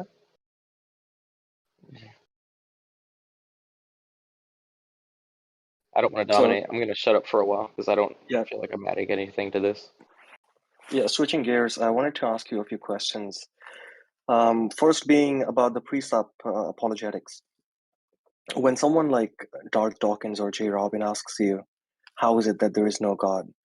What do you think is a satisfactory answer? Rather, how do you justify your position of there not being a God? I think it's reasonable to say that if there's no evidence of something, then it's reasonable to reject it. That's what they don't adhere to. That Yep. they just reject that principle. Yep. They say that you Why must. should we presume that? They That this? try that's the shifting of the burden of proof thing. They're saying like you need to present positive evidence God does not exist, or it's unreasonable to reject it. But we can do that. We can You say accept that, personal experience as evidence, though, and would you say that have you ever come across a precept that didn't have a quote personal experience with God, though? Because I mean, like they clearly think they have the evidence. personal experience is evidence of some things, not everything. It's not evidence of things that don't have an empirical basis. So you can use it as a personal experience. You can use as a way to come up with a hypothesis, but it isn't evidence that the hypothesis is true necessarily until it's novel predictions or whatever. But I would say that because we know that humans make stuff up a lot, it's a very common feature of the human mind to make mistakes. We can say that the default is that your brain made a mistake, and that until you provide evidence to the contrary, it's reasonable to conclude that it's an illusion, delusion, misconception, whatever. It's just a thing in your imagination, and that's the default. It starts in your imagination until you demonstrate it otherwise. Why do you think it's a more reasonable? Why do you think that principle is more reasonable than rejecting that principle? Because we have a vast amount of evidence that people make stuff up that isn't true. So we have an inductive basis to conclude that people make stuff up. That's where your imaginary real distinction comes in your epistemology, right? Yeah. So our imagination is very bad at predicting the future. We can't differentiate imagination from reality very well. So if we come up with a model that can, that's better. It's a good reason to accept that model over our imagination. That seems unintuitive to me because it seems that if you want to take a position that there exists no X, I think you would have to provide an argument at least for that, right? Well, no, like you can say inductively, inductive arguments are still arguments. So you can say inductively, all of the evidence points to this being not the case. Like if someone comes up to me and says, Huffle Luffle, I guess, exists. I'm like, that sounds a lot like all of the other things people say exist and are wrong. Like snake oil salesman. Like, is it reasonable if a snake oil salesman says, hey, I have medicine, take my medicine? You'd say, no, it's probably snake oil. Like, yeah, that's a perfectly reasonable argument because everyone who's ever said that is a snake oil salesman.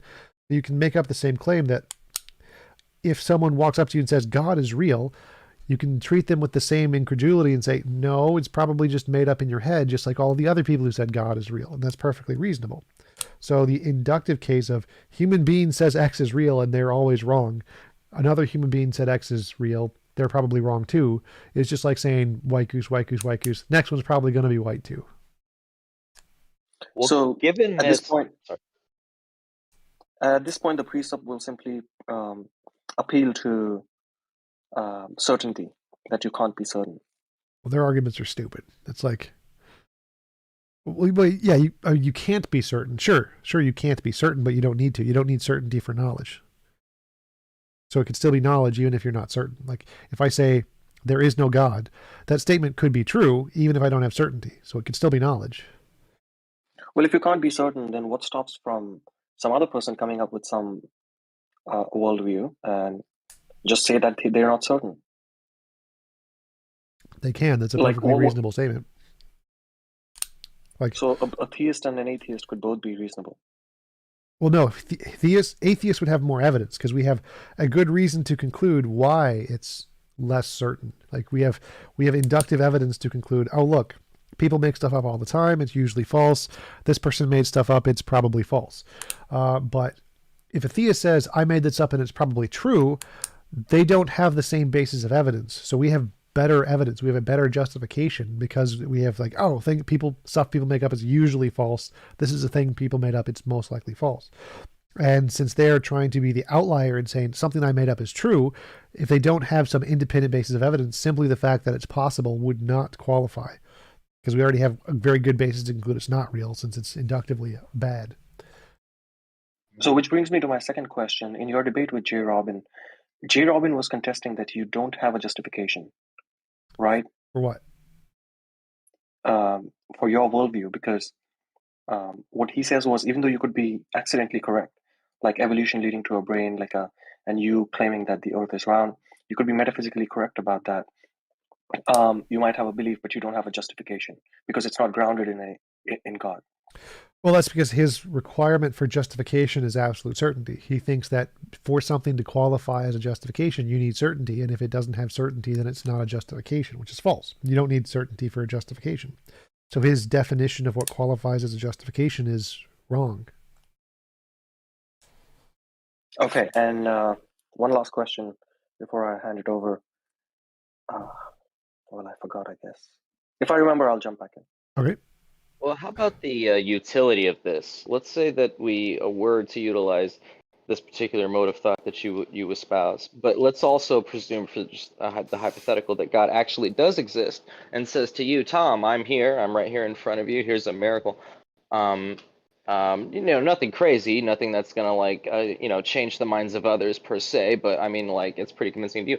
In this particular situation, would you would you say that if we were to just utilize this mode of thought, like, well, I'm more likely to be wrong because people have been wrong about this?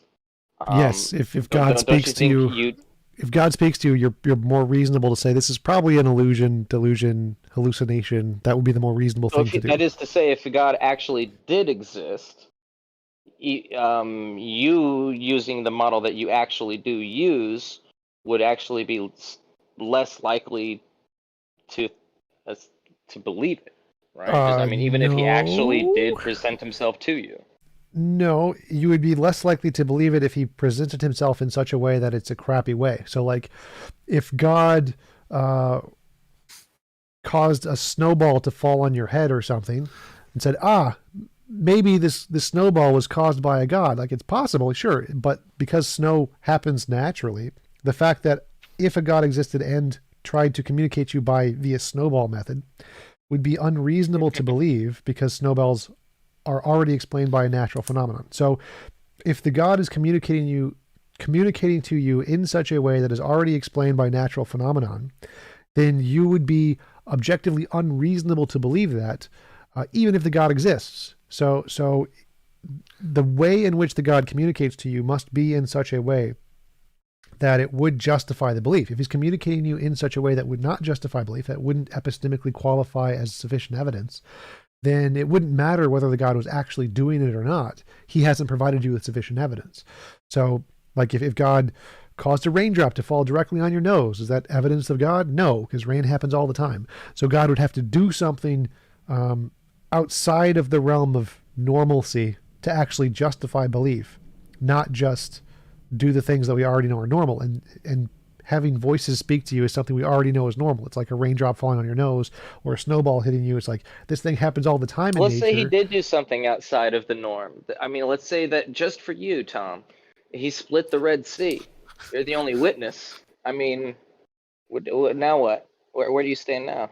That would not be particular. So me being the only witness is still a normal thing that people see all the time. Something in particular would be like, okay. if I say, Really? Okay. God, give me a gold brick. And every time I ask for a gold brick appears in front of me and I get to trade it in for money, that would be spectacular. So novel testable predictions, if God provided those, then yes, that would be sufficient evidence to justify belief. So like if I prayed, God help me find my car keys, and then every single time I always found my car keys in random locations, like in the next 5 seconds, you could count that as evidence. Like if there's novel testable predictions and they are successful, that counts as extraordinary evidence which can justify belief in a God. Okay, so novel testable predictions, I'm 100% with you on that. But this idea that, like, let's say that the difference between your survival was being able to cross this body of water, which was otherwise insurmountable, and then suddenly the seas part for you and you cross, but you're the only witness. And you make it to the other side, and lo and behold, the grass is greener on the other side. I'm just asking, under like, what extreme circumstance does this model fall apart? Nothing. What does this method? So even under those circumstances, you'd still be like, it's still more likely that I'm imagining this? Yes, that is always more likely that you're imagining. That's what dreams are. So people have those kinds of experiences all the time in their dreams, in their illusions. There are real cases where that happens, where like they're walking across the street, there's this big crash, and they're just standing still, and all the cars just miss them. There are all kinds of things that happen like that. The fact that you have a personal experience that you can't explain isn't evidence of anything. You need, for it to be evidence, you need novel prediction. You need to be like, okay, so what would actually confirm this? You can say, I had this really strange experience, and so I explained this by saying there's a God, and it seems like that could make sense, but to confirm this, I'm going to need to do novel prediction. Just having a weird experience wouldn't be evidence, no matter how weird the experience was. Unless like it was persistent. Like if you went to heaven, you died, or God brought you to heaven and you're like hanging out with God, and you don't wake up and you're in this like a persistent state for like years and years, then it'd be pretty reasonable to believe that's a real thing. Baser, that's an interesting situation of the parting of the Red Sea. But I don't think if God did that for T-Jump, right? I don't think that would be. I don't think he'd be the only one who would be witnessing it. Like if we're talking about like God parting the Red Sea, say in today's world, I don't think he would be the only witness. I'm pretty sure there would be many other people witnessing that. Well, I think the reason he brought up the only witness thing was to see if you could be justified based off of your personal experience. So it doesn't matter whether or not other people would see it. It's just part of his analogy.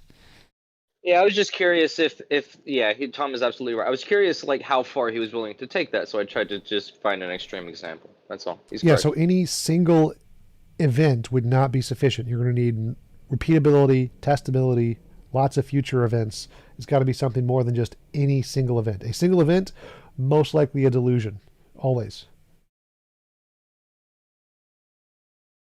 Okay, very good. Well, that's the end of that for me. I'm going to take a break. Thanks, Trump. I appreciate it. Yep.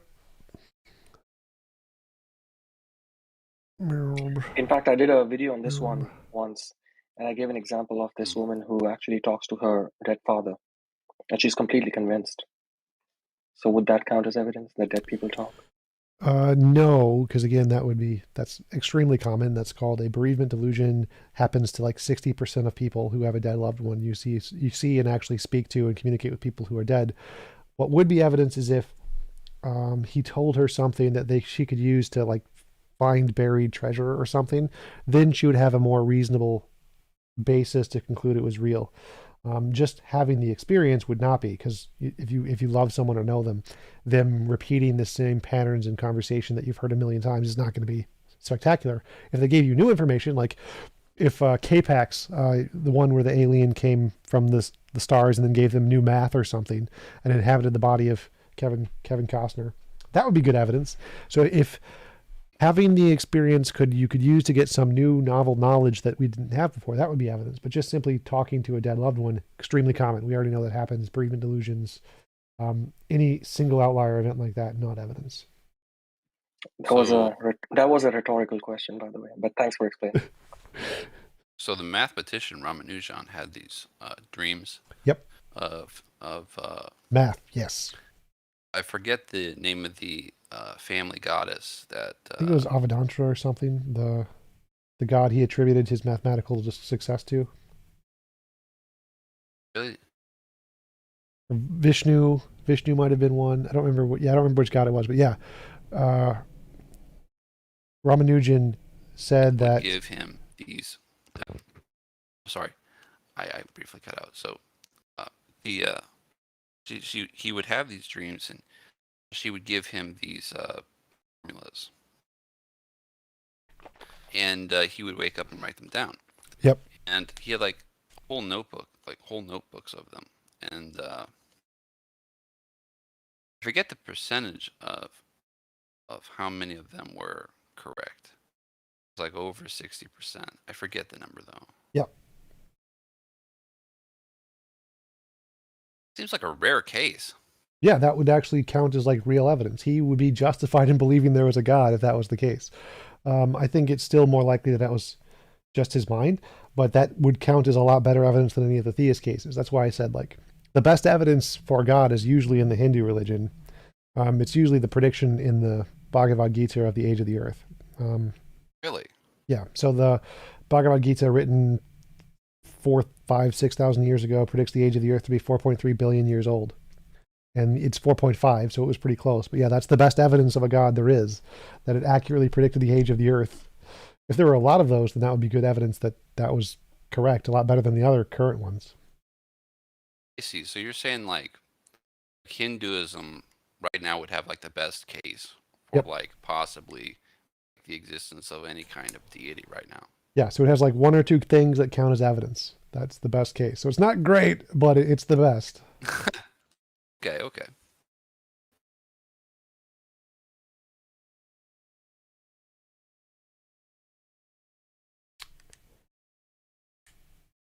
Marvin.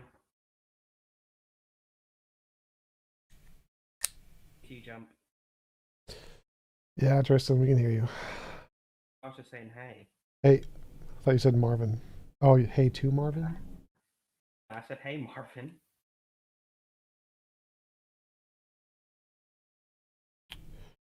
They box these anymore.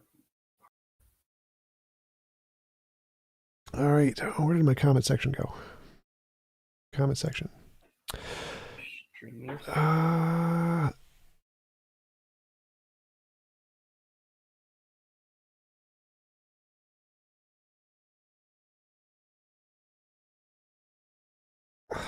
Kazakh Hindu confirmed. Mango T, how do you join the Discord chat? There's a link directly above my head. It says how to join call, discord.io/tjump. If you just join that, and then there should be like a general chat in the thing to the left. Yes, Tristan's head is cut off in the stream because he's putting his camera in general chat for some reason. Putting my what? You're using your camera while in general chat. Are we not allowed to? You can, just nobody does. I'm not handsome enough. Camera off. Disabled my video pretty much. Church of Entry got it, except there's a period there. So I've heard you bring up the amplituhedron quite a bit Yes. of late. Is this something that you espouse as more likely than not as one? And B, what is the amplituhedron precisely? I only have a general idea of what this thing might be. The amplituhedron is the geometric theory by Nima Arkani Hammad of the thing that which space-time is emergent from. I don't really understand it very well, and no, I don't think it's most likely the case. I do think space-time is emergent. I don't believe his theory is correct, but it's just an example of a spaceless, timeless thing. Okay. Wonderful. Because to be honest with you, I love the intuitive nature of it. Because honestly, well, for me personally, anyway, I feel like it really fills in a lot of niches that I've been looking for. In like, how could something come from nothing? Quote unquote. That to answer that sort of question, why is there something rather than nothing? I've kind of gone around and around with this, and this idea of the amplituhedron that you had mentioned kind of sparked my interest. And I've only done a general, real basic dive into it, but as you had mentioned, it's just sort of this idea that, you know, space and time is emergent from something more fundamental to space and time. And I like that idea because I've actually liked this idea that something caused space and time. I think that's actually rather intuitive. Yeah, It's just, you know, I like, agree. yeah, people want to think God did that. Yeah, I mean, I think it's a lot better to base the explanation of what we don't know about, like where does space and time come from, in something that is a combination of verified physics rather than, or a combination of physics that is based on verified parts rather than Sky Daddy.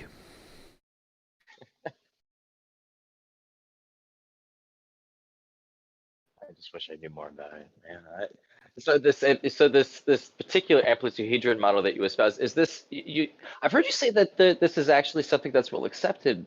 However, so I'm kind of confused what you mean by emergent space-time is that is not well the case? accepted. Emergent space-time is well Oh, accepted. okay. What causes it is not well accepted. So the amplituhedron is just one of the models of what is causing emergent space-time. Emergent space-time is pretty well accepted. I got you. Okay, thank you for that. Randolph Richardson, what kind of why question is being asked here? Is it scientific, philosophical, or something other? For the amplituhedron? The amplituhedron is definitely scientific more than philosophical. Jin's onion tree.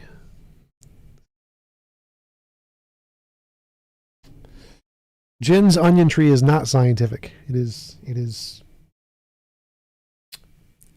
Deepak Chopra-esque. Rommel, how does your moral system address antinatalism? So in my moral system, any involuntary imposition of will is immoral. If something doesn't exist, causing it to exist isn't an involuntary imposition of will. So it's not immoral to create something. It would be immoral for that thing to be trapped in a world it can't choose to change or leave. So it's like if you create a child and put it into this terrible world and it can't like go to its own world, that would be immoral. But just creating the child wouldn't be immoral. Could also apply to question AI. on that, Tjump. Yeah, go for it. Yeah, So that's let's flat. say, so if God asked for our consent before having us in this world, let's say, right? Yep. That would be moral. Yep. But then what you're saying is we should still have an option to opt out of it. Well, that would count as the option. So he could say, I'm giving you the option to go to this world and you can't leave it. So you're going to go to this world and permanently be stuck in this world. And that's one of the options. Or you can go to your own world and you can design it however you want. So then if you choose to voluntarily be a part of this world where you can't leave, then it's consensual. So it wouldn't be immoral. But what if God already gave us that option? We consented to it, but we just forgot. Yeah, it's possible, but that would contradict the Bible and all the holy books. So it'd have to be a different God. How so? Because they specifically give examples where God deliberately forces people to do things they didn't consent to. So he's like, he hardened Pharaoh's heart or turned somebody to salt or whatever. So he forced lots of people to do things they didn't consent to. And he created them in such a way that, like Satan, he forced Satan to go to hell without his consent. So if the Bible is correct, then the God did many immoral things based on this model. If there could be a different God who gave us all the options and we were all stupid enough to come here, but it wouldn't be any of the Abrahamic ones. Randolph, I was wondering about. Moral, wait, 1 sec. Randolph, I was wondering about your caller's question about why is there something rather than nothing. I think that was from a previous debate, or was that something here? Like, why is there something rather than nothing is a question that, why does anything exist at all? Which isn't a how question, because it would either necessarily be the case that something has always existed, or something never existed. So it wouldn't be a how question, it would be a why question. And the kind of why question is like, is it necessary kind of a why question.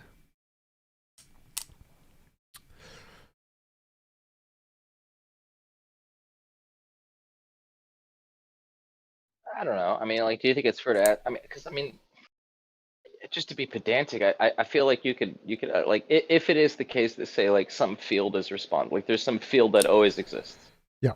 Like, how is it the case that this thing always exists? I feel is a fair question.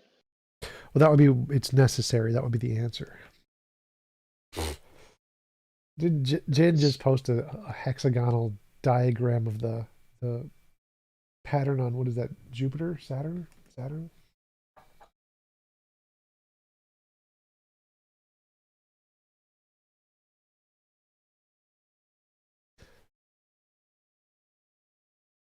Could I jump in? Sure. So you're talking about morality. Which is more moral, a flat Earth or a round Earth? Potato Earth is the most moral. If you lived on a round Earth, the only way you would be able to leave is through some complicated mechanical device. You mean as opposed to like jumping off the edge on a flat Earth? Yeah, I think flat Earth is far better in terms of morality than around Earth. Because you mentioned that. So the shape wouldn't make a difference. Like, your ability to leave would have to be like you snap your fingers and get teleported, not like you have to actually take a spaceship. The spaceship thing doesn't matter. It's more like your ability to leave would be your ability to snap your fingers and go to your own universe that you get to design the rules for. So the shape of the Earth That doesn't make any sense, because like you can't do that if you went down to the nearest supermarket, right? You need to actually go through all of the steps in order to get there.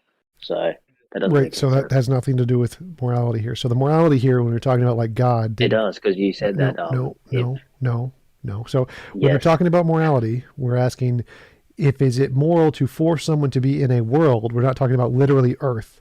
We're talking about the entire universe. Is it moral to trap someone in a universe where there is death and age and rape and all these things that you didn't consent to? The answer is no. The moral thing to do would be to give them the option to go to this world, or the option to go to their own universe, where they get to design it however they want. That's the moral thing to do. But we were given option to join life. To join life? That doesn't make any sense. Where was this option? Let me say my name. I did. I'm gonna put it in self-promotion, but I just want to say one thing tonight is the annual Christmas Nitro giveaway. I know that's a lot to say. It's a lot for me to repeat 50,000 times. If you do want to join, I will put it in self-promotion. But other than that, have a good night. Okay, good night. I think Nitro is kind of pointless. It doesn't actually do anything. Sandals, that is like your opinion, man, bro. Hey, TJump. So I wanted to quickly ask too, just to follow up on the antinatalism thing. Sure. So now that knowing that you're in the current world and you know that we can create a child that won't be able to choose the world that they want, would you say that it's immoral to have a child in the current world? No, not for us. Like, it would be immoral for nature to do, trap the child here. It Okay. wouldn't be immoral for us to have children in this world. Like, we didn't do it. I see. Gotcha. So like if I'm breathing or did do whatever, it. there's a limited amount of oxygen, so my breaths take away from the potential breaths of other people. Is that immoral? Well, no, because I didn't force the universe to be this way. The nature did. So nature's immoral for doing that, but not me. But you have no power though, so I don't understand your whole like concept of, I should be given consent. That doesn't make any sense. You have no power. Which is immoral. So you should have power. Better universe would be one where you do have power. It's not immoral because you don't have power. So It's immoral if it you would don't be have immoral power. if you're a god and you don't have, and you were told what to do. That's No, immoral. it would be immoral to force someone to live trapped in a state without power that they didn't consent to. Yes, that would be immoral. You have no power. You're limited. So Right, and that's immoral. So it's immoral to create someone in a state where they have no power, which they didn't consent to. That's called slavery. Literally, the definition. how is that immoral? So I thought you believed in evolution. yes, I do believe in evolution. So if a god created a person who has no power and is forced to live in a way they did not consent to, that is slavery and that is immoral. Okay, so you're referring to a god created Yes. man. Yeah, so it's also immoral for the universe to create people if they are trapped and don't have the option to leave. So it's immoral that people die of old age. It's immoral that people get old and break bones without their consent. All of those things are also immoral in my view. Evolution is immoral. So you're Yes. saying that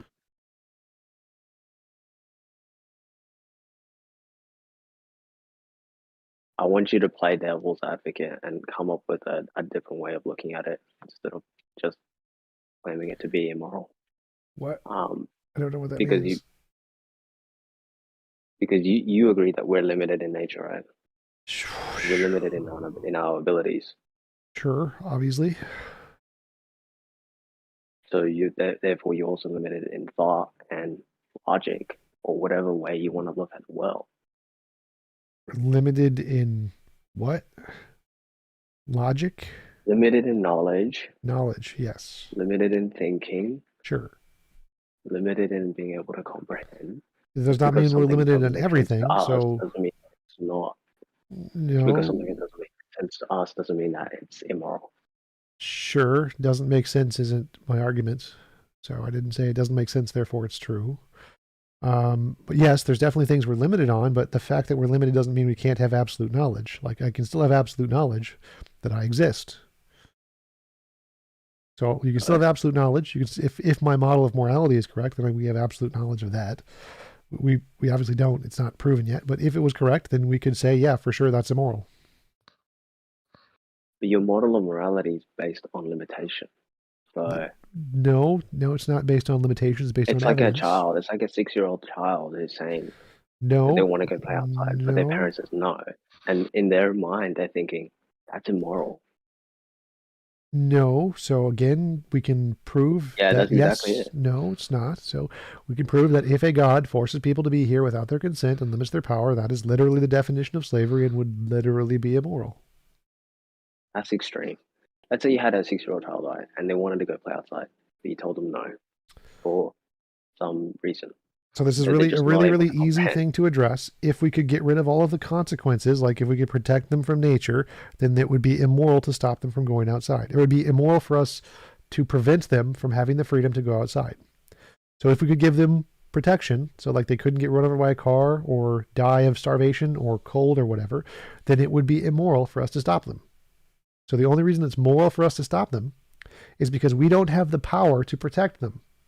God doesn't have that excuse. He could give us our own universes without any of the harm stuff. Just fine. So we aren't like kids Yeah, because going the back reason to- the reason going we're back ju- to wait, the we are, reason because we're limited. wait. The fact that we are limited is why we are justified in stopping the kid. If we were not limited, it would be immoral for us to stop the kid because we don't need to. It's unnecessary harm. Because we're limited, it's not immoral for God to step in and No, tell us it's not what about to do our and- limit. and If God consent on our behalf. is unlimited, the truth, that's the truth. stop. If God is unlimited and Yes. God chooses to harm us without our consent, God is immoral. Our limits don't make a difference here. Our limits are irrelevant. So like if there's a doctor in the 1800s and you got shot in the leg, the doctor's going to cut your leg off because that's the only way he can save your life. The doctor is limited. If there is a doctor today, he wouldn't cut your leg off. He would give you an antibiotic. And if he did cut your leg off, that doctor would be immoral. He would be sued for malpractice because he caused greater harm than was necessary to save the patient. God doesn't have any limits. You're comparing human to human, whereas you're trying to equate that to God to human. That's human to human. You can't equate that. I'm going to kick you. So if God is all powerful, chooses to cause more harm than necessary, he is immoral, just like a doctor cutting your leg off when he could have given you an antibiotic. So if God forces you to be here and doesn't let you go outside, even though he could do so and protect you just fine, God is immoral. No, he's not immoral. Yes, he is. Like I said, you are. Like I said, yes, he is immoral. Limited being. That doesn't change the fact of anything. You are limited. It does change the fact. No, you're limited in thinking. You're limited in ability. Limited doesn't mean anything. So limited, it's like a child. No. Limited doesn't. They're mean limited anything. in their ability to think critically. No, I'm going to kick you. So I'm going to kick you if you don't stop interrupting. I'm going to kick you. Limited is not evidence. Limited is not evidence. You can't say you're limited, therefore you're wrong. That's an argument from ignorance fallacy. It's the UFO fallacy. So you cannot say you're limited, therefore there could be some unknown reason that God could be right. It does not work that way. That's not how evidence works. So we can say God, if he causes unnecessary harm, which he could have prevented if he's powerful enough, and he doesn't do that, he is immoral. That's like 1 + 1 = 2. There's no way to be wrong about that. Doesn't matter how limited you are. Can't be wrong about that. Because we're limited. We can't be limited. We can't be limited. There's no limit there. You can't be wrong about that. Okay, let's say if God gave you everything you wanted, right? He removed consequences. He removed everything. He gave you your own universe. So I'm in my own universe. Yeah. What's the purpose? What's the purpose then? Exactly the same purpose as now. There's no difference. No, because you're at the same level as, God. So then no, I can't control or force other people to do anything. So, which are the exact same purpose. So there's no difference between that world and this world. You choose to live in this world. So you believe that controlling people is immoral? Is that right? Controlling forcing people to do things they don't consent to is immoral. Yes. Okay. So let's just get that out of the way. If that's the case, then there is no God, right? Because you're saying there's no all good should God. Not allow people to control. You're saying that God should not be able to control others. Is that right? Yes, God should not be able to force others to do things they don't consent to, because that would be immoral. Socrates, is the cogito ergo sum synthetic a priori, a posteriori analytic, a posteriori knowledge? I don't have a position on that. Like, it would probably be a priori in some sense, but I don't really accept that as being a true distinction between different kinds of knowledge. So it's not really a big deal for me, whichever one you want to do. Scotty, you're snoring, I think? Again, going back to the example that I gave with the child, right? Child. Now, because we do live in a world of consequences, that's the game, right? Nope. So you just defeated your own argument. So because we live in a world of consequences, because God didn't make it better, God is immoral. So if God just got rid of the consequences, poof, no justification for keeping the kid inside anymore. So as I already addressed this. That's a poor example. Let's say we're playing GTA, because that's a really good example of no consequences, right? What? Say it again? Let's say we're playing a video game. Sure. Playing video games. There are no real consequences to that. There can be. But a real video game, one that's enjoyed by many, they usually have consequences to them. Okay. They have boundaries. Yeah. For example, if you were playing COD, right, Modern Warfare or whatever, and you were just able to just go through people, go through walls, or like, what's the point of that game then? Fun. So you can do that. Those are called hacks and cheats. You can do that. So that's perfectly legit. In single player, you could do whatever hacks you want, and some people enjoy doing that. So, but wait. So some people can choose to turn up the difficulty and make it harder for themselves, and that's perfectly fine. And some people can choose to turn the difficulty down and make it easier for themselves. Forcing people to play on the hard mode is immoral. Giving them the option is moral. But we are given the option on the level of difficulty. Can I snap my fingers and go to my own universe right now? But see, that's a cheat. That's like so I do not have the option. I have been forced to play on hard difficulty without my consent. I do not have the choice. It is immoral. But you do have the choice through technology. Can I snap my fingers? Can I snap my fingers and go to my own universe right now. Can I do it? You may not be able to do that now. but No, maybe so in I the future you cannot will. do that. So I have been forced to live on hard difficulty without my consent. That is immoral. I disagree. That is an animal. You don't An animal get is you don't get to one that's- disagree. I do, because it's You don't get to completely- disagree. I do disagree, because You don't what get to you're disagree. describing here is an animal, right? An animal. That doesn't make a they- difference. They don't have the ability to think the way we do. That's an appeal or to to nature create fallacy. things It the way doesn't we matter. do. That's what is immoral. They don't have the ability because God didn't give it to them. That's immoral. How But he long? gave it to Why us. are Yeah. internal critiques so difficult for people? I don't necessarily think TJump is correct, but it is not that hard to track the logic. Like, yeah, it's because it's not people are that difficult to biased. track People logic. are Logic isn't- stop. People are biased Okay. based off their own worldview, and they want to exclude hypotheticals that can defeat their worldview automatically. So they try to seek information that can. I totally understand, right? I totally understand your point of view, but I'm playing devil's advocate here because, again, there's no like devil you advocate. mentioned, we're limited in thinking. We're limited in thinking, right? We're limited in our abilities. Just because we perceive something to be bad or immoral doesn't necessarily mean it is. That's not how it works. So again, we can show that, yeah, God's immoral. God killing millions of babies, there's no perception that could be wrong about that. Yeah, they could. There is Nope. that possibility because Nope. you have to agree that we're limited. Then you're an idiot. If you think that drowning millions of babies can be a good thing, that's like thinking 1 + 1 can equal 7. You're just an idiot. Yeah, it could be a good thing. We just don't understand. No, then you're an because we're not idiot. given So the you're full just stupid. context. That if you We're think only that given a drowning, if you think very- that drowning millions of babies could be a good thing, that's like someone saying 1 + 1 = 7. You're just too stupid to understand the conversation. No, it's because we're limited in our Nope, ability nope. to It's think just and you're just comprehend stupid. things. You're just stupid. It If could you be a think that greater drowning millions of concept babies can be behind good, that. you're just stupid. That's the only option. There's no option B. There's no further conversation. There's no you could be wrong. It's you're just too stupid to understand the conversation. If you think drowning millions of babies could be a good thing, you're stupid.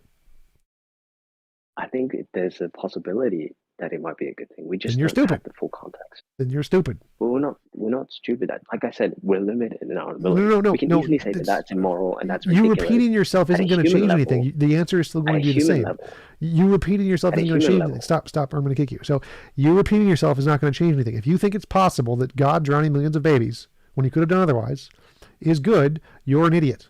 That's 1 + 1 = 7. Square, circle, potato. You're dumb. That is wrong. but God can only come to perfect conclusions, right? Because No. he's the supreme being. He can only come to perfect That's called conclusions. begging the question. So if Perfect God scenario. drowned babies, God's immoral. There is no justification. There's no justification for that ever. That's a perfect conclusion and a perfect justification for that. It's No. just out of our scope. No, that can't ever be the case. So we've already debunked that. Idioten verboten. Correct, Bill. Exactly. It's just at the human, just one more thing. Just at the human level, we perceive it as being bad, but at a God's level, No, at God's level, it would still be bad. So It's there's no possible level where drowning millions of babies when you could have done otherwise is good. That's never, there's no possible level where that could be good. do you think war is justified? Justified as in people who don't have the ability to do otherwise? Yes. God, no. God can never have it be justified because he could do otherwise. So you think war is immoral? Yes, war is immoral. Killing people is immoral always. So why does it still happen today? Because we don't have infinite power. If we had infinite power, we'd just create the best of all possible worlds and there wouldn't be any. Okay, let's say we've created all possible worlds, all best possible worlds. What's the point? What's the purpose? The exact We same purpose is provide now. So there's no change to the purpose. Any purpose that is now would still be then. There would be no change. It would be no more or less purpose. The purpose is exactly the same in both. Okay, let's go back to the analogy that I gave on video games. If you played a video game and you used all the hacks and you used all of the cheat codes, what's the purpose of playing it then? Whatever purpose That you want defeats for the fun. purpose. There would be no difference. So that's again not an appropriate analogy. This purpose is the exact same. That is a more moral world that has exactly the same purpose. There's no difference in purpose there. The fact that you suffer Okay. more does not add purpose. There's no greater purpose to making people suffer without their consent. Being a slave does not have a greater Okay. purpose to not being a slave. Okay, what if I gave you a grand purpose for your existence? Then that here would be on Earth? slavery. No, you don't get to give me a purpose. I'm not going to accept your purpose. I don't give a shit about your purpose. Okay. I'm going to live for my purpose. What if the purpose were to benefit you? your next stage. Then that's still slavery. So if you try to force a purpose on someone without their consent, that's called slavery. That is immoral. So people get to choose their own purpose, and forcing people to take a purpose they have not chosen is called slavery. Okay. Now, let's say you went through, like, let's say you were, suffering, right? This is at a human level now. Let's say you were suffering, maybe you Okay, had that's some immoral. drug addiction or some alcoholism, That's immoral. and people intervened. Okay, Without your consent to get you off of that. sure. And 10 months go by, 12 months go by, 24 months go by, and you're a better person. Whereas during Okay, none of that has stage anything to where do you with the were at example. your So, lowest, so a moral, if there Yeah, was I a just think moral people- being who wanted to help you Can I get over, finish? no. So if there's a moral being who wants to help you get over alcoholism and they have infinite power, they would snap their fingers. If they're choosing to force you to go through a 12-step program over X number of years or months or whatever, that's immoral. If they can just snap their fingers and It cure isn't. you, that is moral. And I addressed this before when I said there's a Okay. doctor. If your Yeah. leg is shot in the 1800s and a doctor cuts your leg off, that's the best he can do given his limitations. He's not an all-powerful being.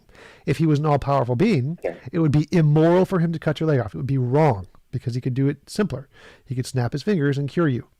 That would be the moral thing to do. Okay, that's a really good point that you brought up. Can I say something about that? Sure. That's a really good point. So at a human level, like let's say we invented There's no pill difference that between just human and cured- God level. There's zero difference. It makes no difference what level you're at. If you have a power and you don't use that power to maximize the least suffering, you are immoral. God's level, human level, animal level makes no difference here. If you have infinite power and you choose to cause someone more suffering unnecessarily, you're evil on God's level. This is a God level thing. Have you watched? Yeah, thank you. Have you watched that Rick and Morty episode where they came into this restaurant that had this force field where you sort of like could kill anybody, but they would come back to life Nope. very easily? Have you seen that episode? Nope. So basically, like it's like this restaurant that has this force field that allows you to like murder people, and then they'll just revive because there's no like consequence. Okay, that would be immoral. So if you killed them without their consent, that would be immoral. But then you would realize that they would just come back to normal, back to life. Still be immoral. It doesn't make a difference. Okay, but let's just take that example, right? If I were to turn off that force field and someone shot someone, because maybe they were playing a game or something like that, they're just playing a game of trying to kill each other, and I turn off that force field and that person actually died, Both would be immoral. would that? Okay. So what am I trying to say here is, if you invented something, right, that just cured you instantly, what's the likelihood of you going out there and causing the same harm to yourself? That's a gibberish Thank question. you. So people It's not a can gibberish choose question, to it's live in a legitimate. world where there is no suffering, and that's moral. Forcing them to live in a world with suffering is not moral, and it benefits nothing. You can have equal purpose, equal consequences. Like I could choose, if you gave me the option, I want to live in a world with very hard consequences. That's fine. Forcing people to do it is immoral. There's no purpose in it. It's just evil. Okay, let's say you and I were playing in that force field game that I gave, that example I gave. The Right? answer So is we're playing going to a be the game of, same like, every killing each time. other. The answer is going to be the same every time. Can I finish, please? Can I finish? Because you've answered the same, let's you've say we're asked the playing that. exact same question many, many times. I've given you the exact same answer many, many times. It's not going to No, change. this is You're it. always going to be wrong about this. You're going to continue to be wrong about this. Okay. Can I just continue, please? Is that okay? Sure. You're just going So to say the let's say we're same playing that question. I'm going to game, give the same right? answer, but sure. Okay. Let's say we're playing that game, right? We're playing that game inside of that force field. We can kill each other, but there is no real consequences, which means that you won't actually die. You just come back to That's life, still a right? consequence. That's a real consequence. Even if you die for a second, that's still a consequence. Okay, fine. Let's say relative consequences. Okay. What we would perceive to happen doesn't happen. How about that? Is that okay? That's like sort of like a defining thing. Don't know what that So, means, but okay. Like for example, if you shot someone, right? Like the consequence would be that they would either be severely injured or die, right? But in that force field, they won't. They will just revive. They'll come back to life. So, where was I going with this? So yeah, so let's say we're playing that game and we're playing a game of killing each other, but we never die. and we're both enjoying the game. We kill each other. We both revive. What's the actual like? Exactly the same purpose as life here. So whether or not you die adds no purpose. No, I'm not takes no talking about purpose away. purpose. I'm not talking about purpose. I'm talking about where's the lesson learned? Exactly the same. The wisdom, can see everything the is pain. exactly the same. There is the- no greater or less purpose. There's no greater or less wisdom. There's no greater or less learning. They're the exact same in both. Nothing is added to the world by having you die without your consent. Nothing is gained. It's just immoral. The only thing difference is that it's more immoral. It's not. It literally It's is. not immoral because there is wisdom in. Okay. Next, kicked. Next.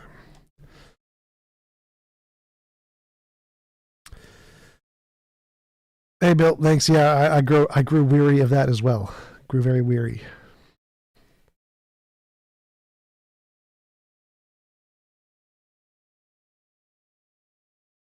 Looks like I'm addicted to video games like 2 billion other people. Rise in video game addictions. Lockdown. Like I'm not addicted to video games. Too late, best top. I already kicked him before your message. Haha, victory is mine.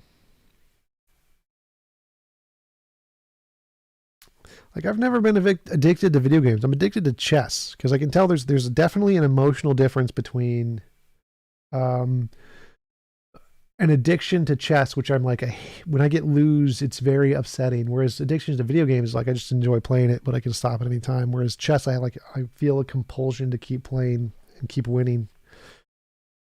I'm definitely like addicted to chess, but not addicted to video games.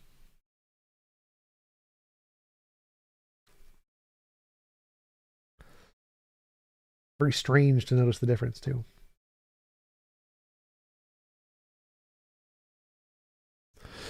Soldier of Science Plan Battlefield 2042. I have not gotten that. I haven't gotten any of the new Battlefields.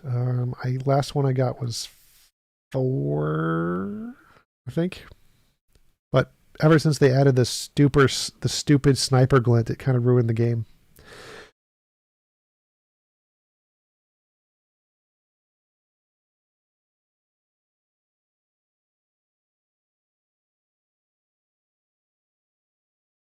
Hello.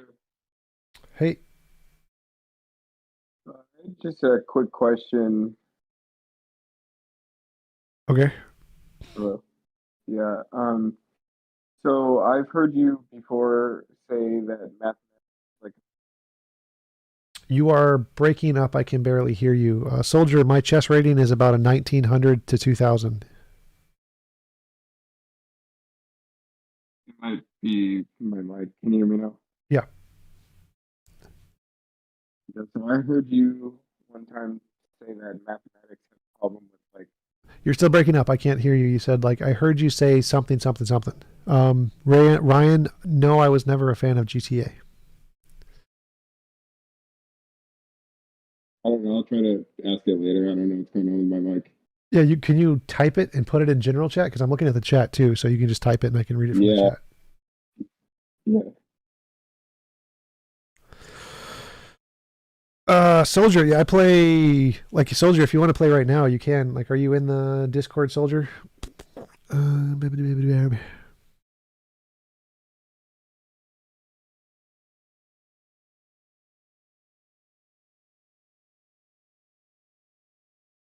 Pull it up on the other one. Lee chess. Dirt.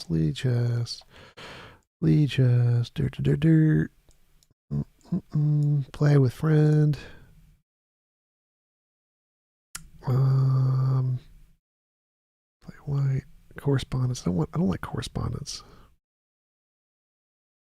I guess it has to be correspondence. Copy. At Soldier of Science.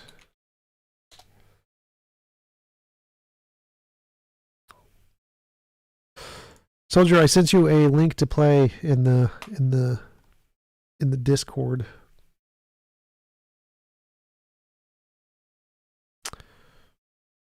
Here's message, Soldier of Science.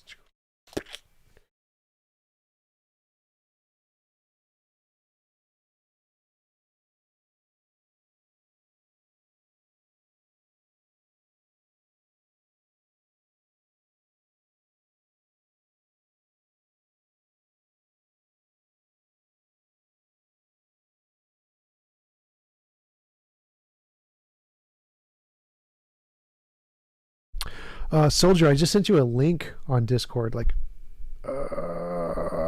you play on just any web browser. I don't think I can send you a. Can I post it? I can post it there. Post. There's a link, Soldier. Click that. Antipode Serial, name your top 3 philosophers, please. I mean, I'm not really a big fan of philosophers as much as I am their ideas. Like, I think their ideas are more important than the philosophers themselves. But if I had to list my top 3 philosophers, I'd probably go with Bertrand Russell, Descartes, and who would be my next favorite? I don't know. Who would be my next favorite philosopher? God damn it.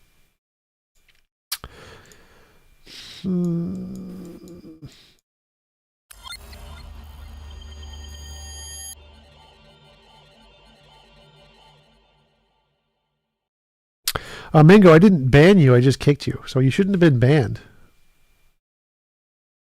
Well, you should be able to rejoin, Mango. Like I didn't ban you. Anybody in the Discord, did you guys like ban Mango?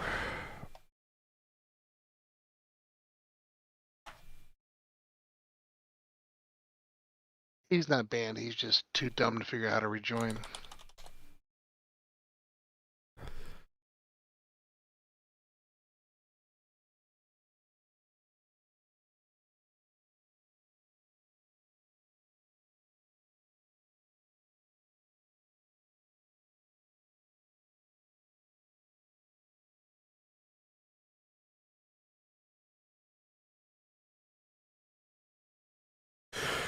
Soldier of Science used to be in Discord. He has a Discord account. Like I sent him a message. I don't know. Just not in Discord right now. He's not.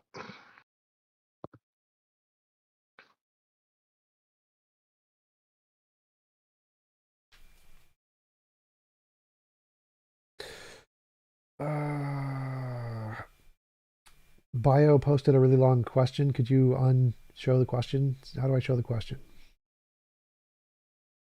I'll I'll put it up there.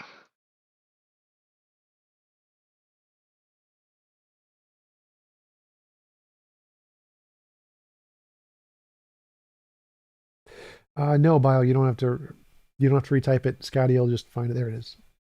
I heard you say that mathematics has a problem of inconsistency and you used Gödel's incompleteness theory to support that. What would you say to people who say that Gödel's incompleteness theorems are misunderstood and that Gödel is saying that mathematics is in fact consistent, that axiomatic logic is the thing making it inconsistent? Here's a quote I found. His theorems, text is moving. His theorems shows that mathematics cannot be reducible to axiomatic logic. That's not Gödel's incompleteness theorem. It doesn't say anything about there being a problem with math. It says that math is too rich for axiomatic logic to capture it. That is our position. Math can't be reduced to axiomatic logic because reality is not math. Reality because reality is math, not axiomatic logic. Gödel himself was a mathematic Platonist, meaning he believed mathematics is real. So, Bio got ideas.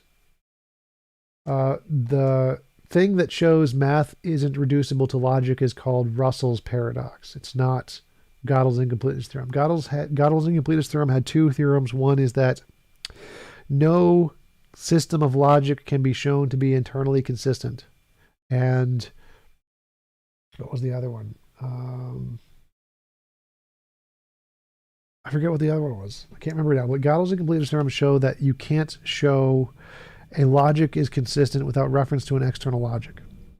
It also applies to math. It's Russell's paradox that shows that logic is not reducible, or math isn't reducible to logic. All right, where's the chess game? Chess game. All right, just take there.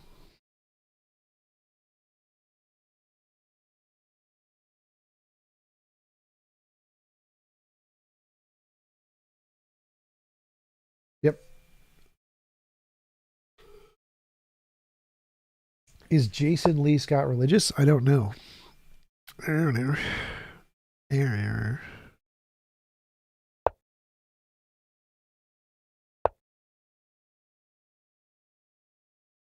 Jason Lee is Jack Angstrike. Oh, then no. I think he's idealist, dualist, something. Not. I don't think he believes in God. Yeah.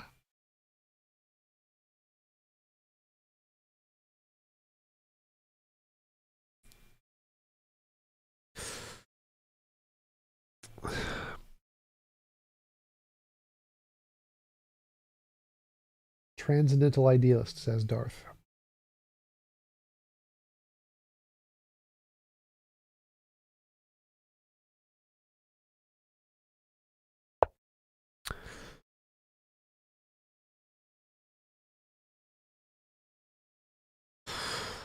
Patrick Sayavong on Facebook for a quick hit message, or here is his physical address. Write him for communication. I don't know who that is. Patrick. Don't put his address in the freaking chat, though.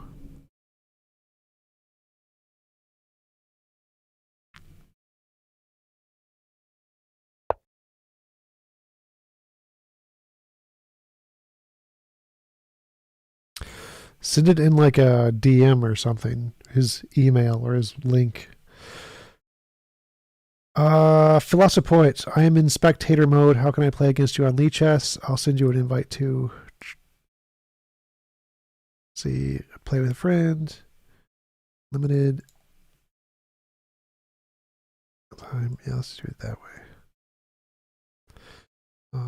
Black. Copy. Let's go to YouTube's, Facebook's. I don't want the stupid messenger app. Come on. Come on. Philosophoid. There you go. Go to the bottom.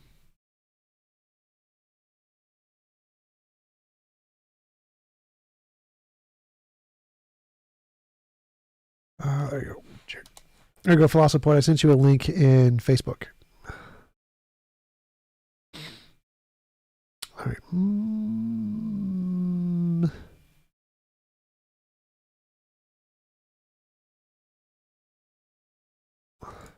All right. There you go. Oh. Back to the chat. I think I just heard Philosophoid. I should probably pull up the games too so people can see what's going on.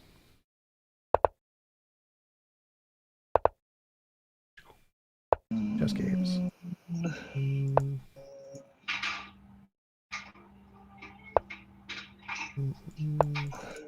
All right. There you go.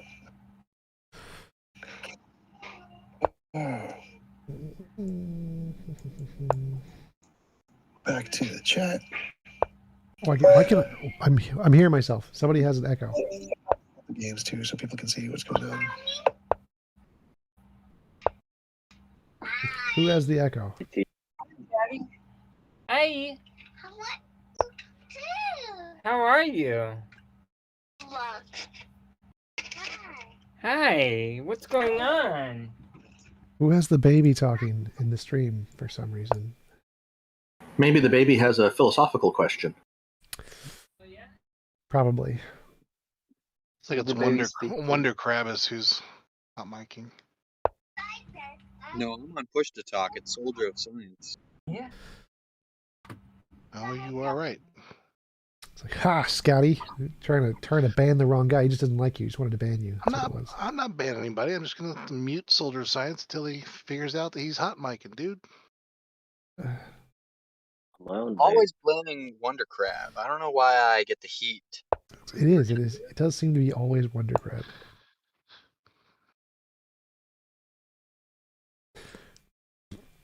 Oh, shoot. Randolph's here?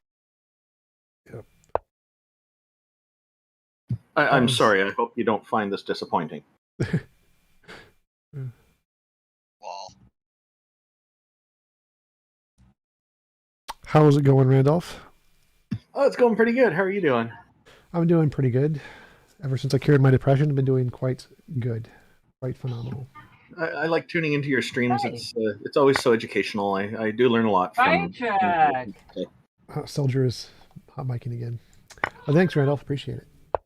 I'm going to guess that kid's question is most likely, the philosophical question is most likely going to be why. I think it's probably like, which IRA fund should I invest in?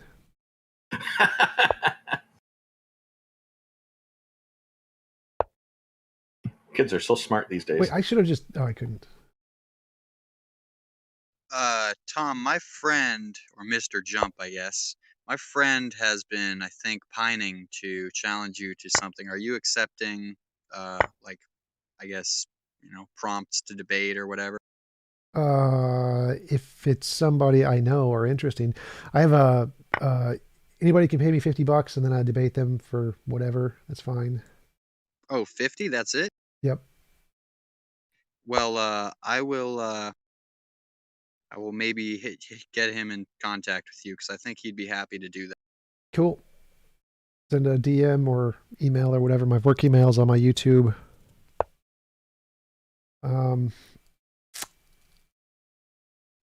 Mango wants to be unmuted. Hey, Tom. Hey, Soldier, how's it going? Hey, I wanted to ask, do you have any source for that? Oh, that's not Soldier. The scientific consensus for determinism in neurology, I think you mentioned. I don't really remember. Yeah, I have quotes from what's it? There's an interview with Julian Mussolino, who's an expert in the field, and he talks about the consensus. He would be the one to ask about where to find it. Okay, amazing. Yeah, I was really looking for that one because it sounds really interesting. It's like, I don't know, scientific consensus on something that sounds so moral. Really interesting. Yep. Thank you. Hello?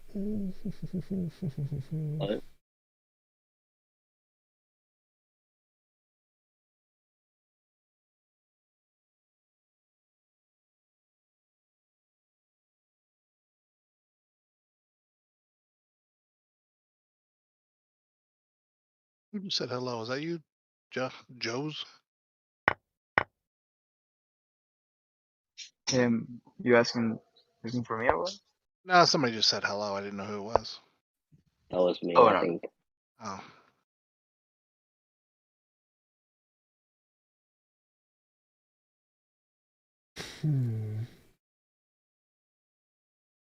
Hey, T-Jump, I've got one question for you. Sure. Have you... Can you recall a time where you've accomplished something? Sure, I've accomplished lots of things. I made a YouTube channel. I got a relationship. Why is my screen showing 2 chess games covering my face? Yes, I've accomplished lots of things. Now, let's that's why. say I gave you a YouTube channel instantaneously with 1 million subscribers. Is that more satisfying than going through all of the steps to get to 1 million? Probably about equally as satisfying. You could just give me chemicals in my brain to make them equally as satisfying.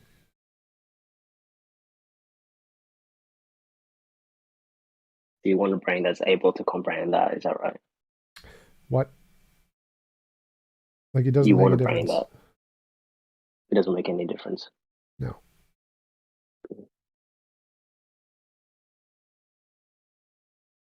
Like, accomplishment is based on choice, not based on hard work. Hard work can give you accomplishment. It doesn't necessarily make it a good thing. Do you think you'll be able to experience certain feelings and emotions if you had everything and everything was moral and everything was instantaneous? Yes, morality has nothing, or emotions have nothing to do with morality. Like, you can feel emotions regardless of whether or not something is moral. Yes, but obviously we're discussing morality. But, yes, and obviously emotions have nothing to do with the question. So you would never actually feel sweat dripping down your face because everything's instantaneous? No, There's you no can need still for feel flip. that. That makes no difference. Like what you're asking makes absolutely no sense here. It does make sense. No, it doesn't. It really doesn't make any sense. Yeah, Okay, this is a terrible if you game. say so. I'm All right. right. Did he move? He did move. All right, so I should go there. Pay more attention to Philosopho because he's better at chess than the other guys.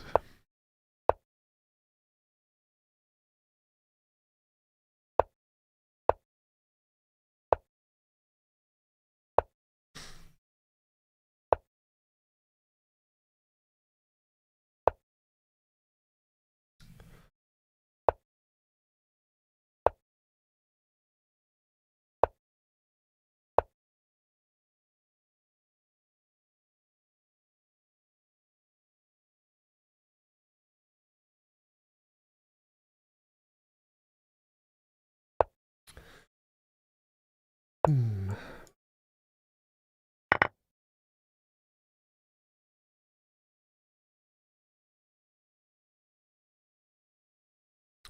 More theistic stupidity.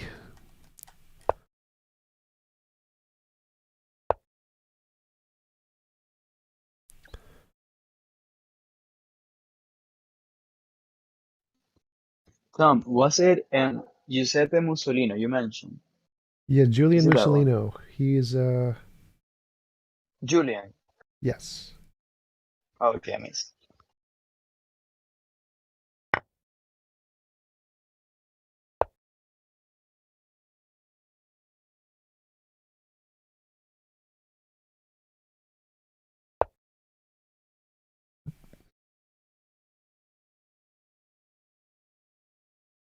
Hey, so I just did some research. According to most religions, God is perfect and good. Yeah, if their expertise was reality and not fiction, then that would be great. So their expertise actually has to be relevant to the field for it to count. So let's just, even if it's just conceptual, let's take that into account. That God is good and he can only do good things. Then he couldn't have drowned millions That's of the babies. case. If that's the case, then you have to acknowledge what we might perceive as bad as being No. justifiable. No. In that concept, yes, in that context, you have to. No. That's called begging the question. It's a fallacy. No, you don't.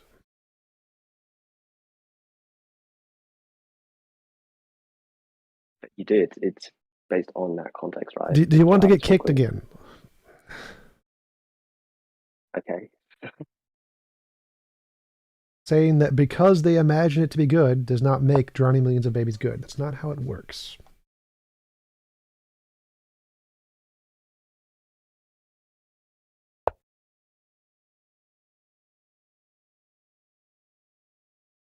You think it's moral for you to control people in a game?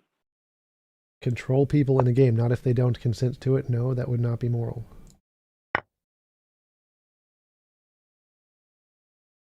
So if they consent to it, then it's perfectly fine. If they do not consent to it, then no, it would not be moral.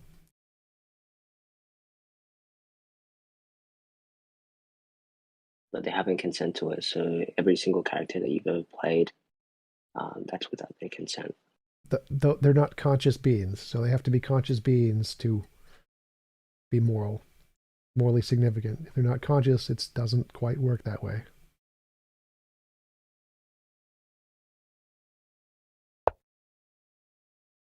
So playing, like literally playing as a NPC is not immoral. No, it would be like controlling other people in a video game would be immoral. How would we know that you're not an NPC? If you're conscious, then you're not an NPC. There are plentiful conscious NPCs. If you could discover one of those, you would win a Nobel Prize.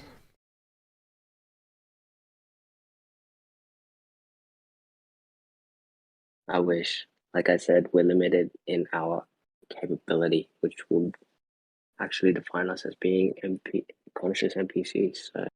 No. NPC means not conscious. Literally a non-conscious entity. If it's a conscious entity, it's not an NPC. I guess we're fake consciousness then. Then you can't have a fake consciousness. That's a stupid thing to say. Fake consciousness. You can. It's like what is a perceive fake someone as consciousness? conscious, but they're really not. No. How can you be conscious and have it be fake consciousness? Not perceiving someone as conscious doesn't matter. How can you be conscious and perceive someone as not conscious? An artificial intelligent agent, for example, is a fake consciousness. If it's conscious, They it wouldn't be fake. God damn it. If it's conscious, it can't be fake. No. But you can fake consciousness. No, you can't fake consciousness. It doesn't work that way.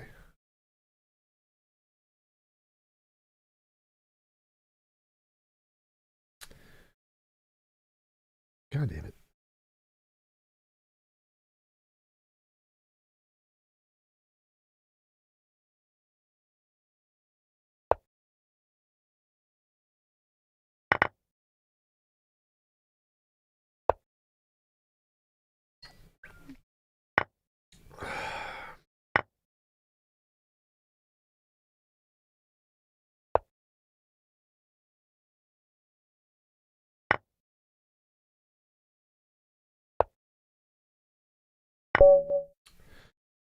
All right, I need to pay more attention.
Is it possible to program an agent to think that they're conscious, but they're really not? No.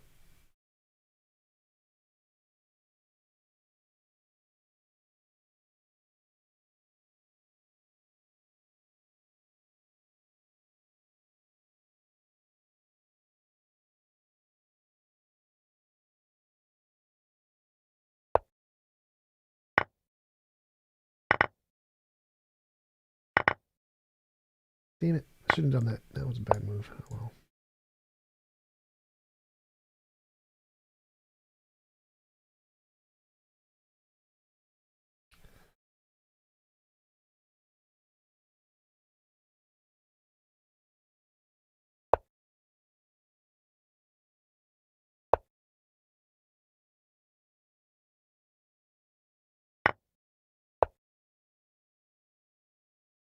I had a look at the definition of conscious, and it's actually aware of and responding to one's surroundings. Yeah, so you can't have consciousness and not have it. You can't be aware of something and not be aware of it. But that's literally artificial intelligent agents. No. They're aware of their surroundings. No, and they that's can a stupid respond to question. it. Okay. That's literally like the definition of an artificial intelligent agent. Is No. that they're aware and they can respond to their surroundings. That's a conscious But agent. that doesn't necessarily. I have a question for all of y'all. Do any of y'all have nitro at all? Nitro is shit and waste of time. It doesn't do anything. You don't need it. Well, if nobody has, if you want nitro, I'm doing a nitro. Stop. We don't care about nitro. We don't need nitro for anything. It's a waste. Okay.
I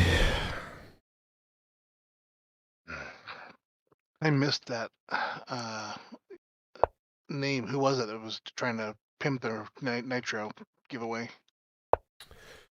Tristan. Oh my god.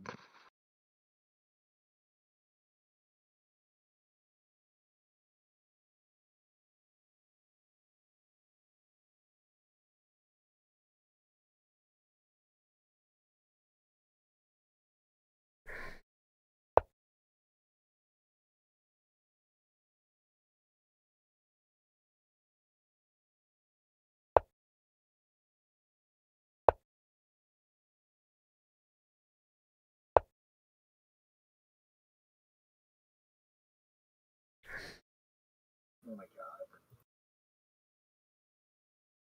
Hey, T-Jump, have you heard the story of Notch? Notch? So he's the Minecraft. Minecraft creator? Yeah, he recently came that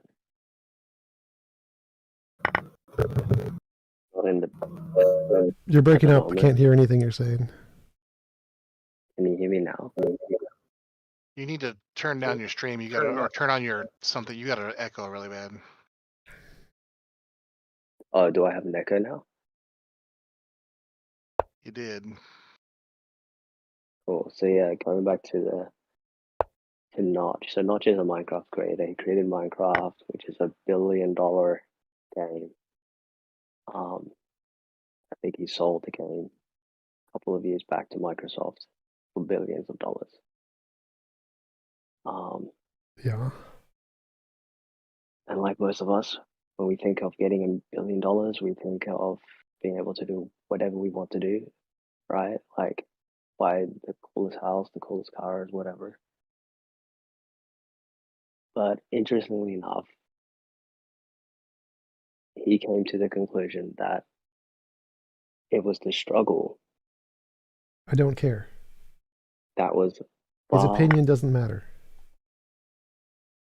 Okay, but could I finish? Well, I He said just that the addressed your struggle was argument, so it doesn't far. really make a difference. Like, his opinion doesn't matter. Next. Okay, but can I just finish? Is that okay? No, because I've already Finish. addressed your point. Like, I can skip all of your pointless rambling and address your point immediately. There's no point to finish. Okay, let me just quickly conclude. He found that the struggle was far satisfying Then he's a dumbass. than, Next. than having everything. And he's a dumbass. Next. Okay. I always appreciate T-Jump how easy this is for you. I just want to let you know that from the viewer standpoint, I find this incredibly entertaining. Thanks. Appreciate it. Like, you know, when a skateboarder, maybe you don't, but if a skateboarder is like tense or like a dancer, it looks kind of jerky and strange. When they're relaxed and like sort of in the state of flow and play, it's a really beautiful thing to watch. Thanks.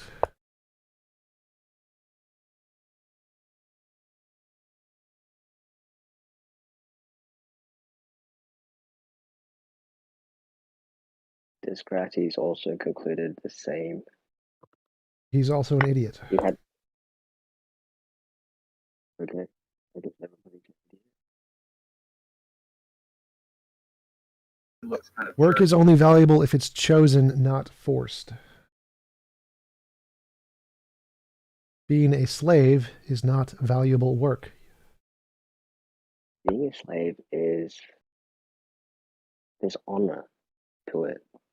No, it doesn't. It's I know you literally haven't slavery. really That's so stupid. I know you haven't experienced it, but there's honor in slavery. No, it's not. You're about to get kicked again.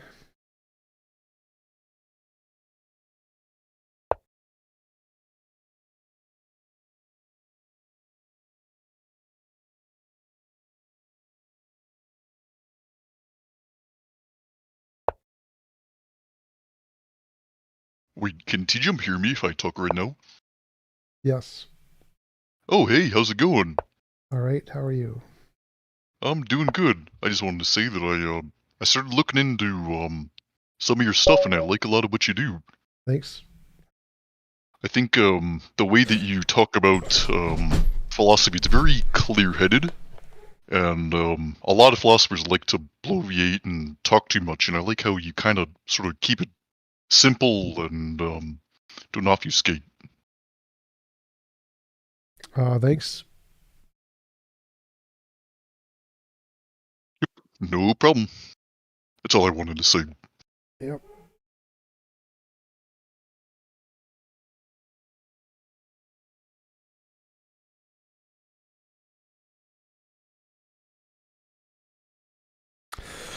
GG, Philosopher. Yeah, I definitely need to like pay more attention, not being distracted by silly arguments. You're pretty good. We played before, didn't we?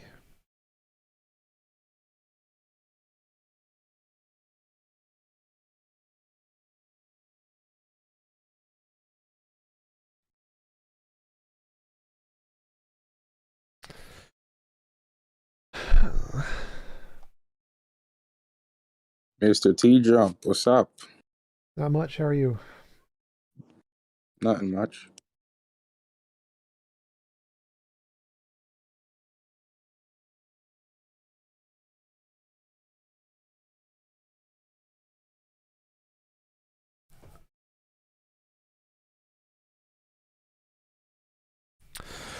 Kagito, if I say reality is the same as itself everywhere, am I presupposing the principle of identity? Possibly. But I could say that you wouldn't be presupposing the principle of identity if you said nothing in all of reality is destroying me or making me not exist. So if I say nothing in all of reality is making me not exist, that isn't a presupposition because it's a direct experience. Nothing in all of reality is contradicting the fact that you exist. So that would not be a presupposition.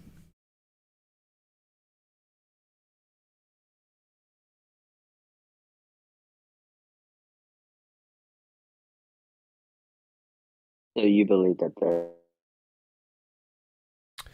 You cut out. the Earth is round because God is more, and that the only way to leave Earth is you need to go through some sort of technological advancement? No, absolutely none of that is what I believe. Or you're basing it off of scientific evidence? Obviously. Let's remove that scientific aspect for just a minute. And if you were to compare flat Earth and round Earth, which is more immoral? There is no morality to the shape of the Earth. I already answered that. You're asking the same questions again. No, this is about flat versus round, right? There is no morality to the shape of the Earth. There's not an imposition on will.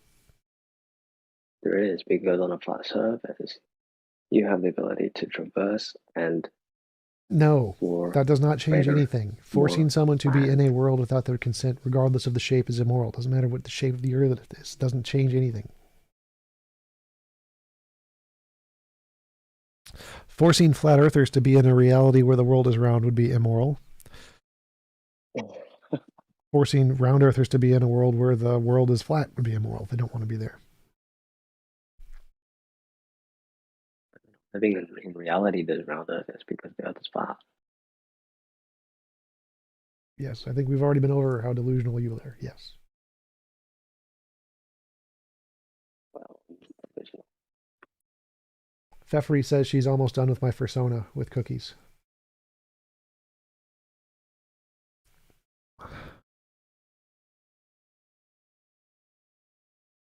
The world is definitely not flat.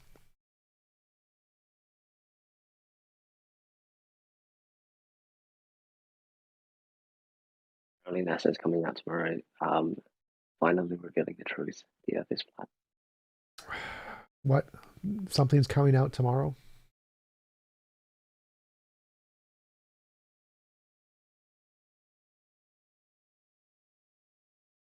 The edge is an imposition on people who like to fly in a straight line forever.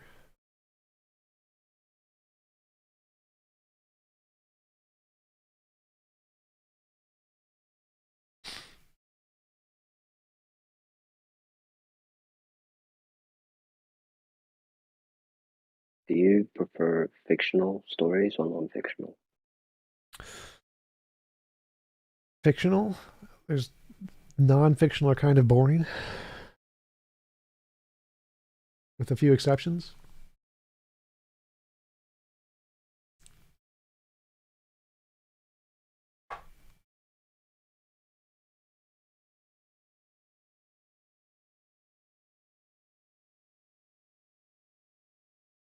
Therefore, you conclude that living a life of ignorance is far more better than living a life knowing things that you shouldn't.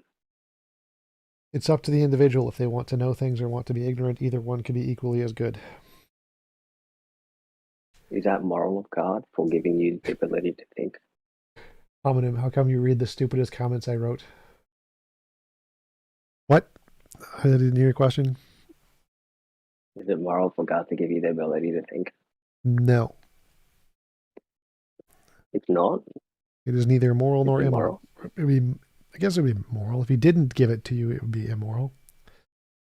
So God gave you the ability to think that God doesn't exist, and to think that he's immoral. That's amazing. You know, he also drowned millions of babies, which is objectively immoral. Isn't Do I that like amazing though? Like, you have to admit that, right?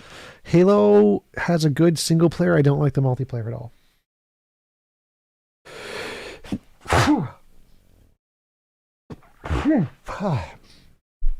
going to go to the bathroom. Be right back.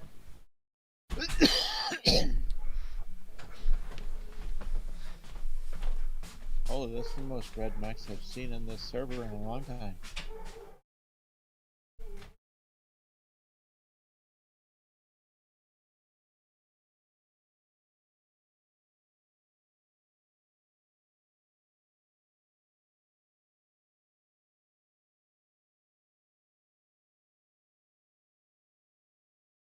Alright.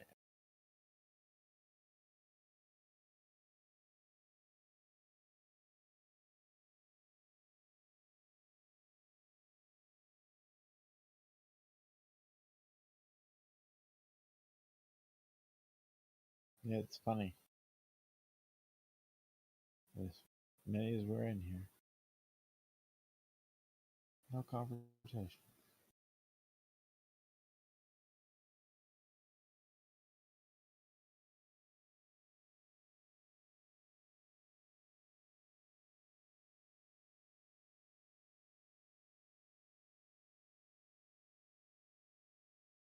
It actually is quite a lot of people that are in here. I'm actually surprised at how many people are muted. You're no longer muted. How you doing? I'm doing good. This is my first time here. I was just checking out what's happening. Surprised how easy it is to talk to T-Jump. It shouldn't be that hard to talk. Yeah, well, you know, like, I was just looking around on here. Like, there's like, I do find this is actually kind of incredible. Everybody that's muted, you know, they mute themselves when no one else is talking. Yeah, it happens. Although no one else has turned on their camera, which is, I don't know. You don't have the balls. That's alright. Everyone else is scared. Oh, there you go. There's another guy. Rasputin. Holy crap, man. Look at that. Oh, that's a picture. Oh no, that's a guy moving. How long did it take to grow that thing?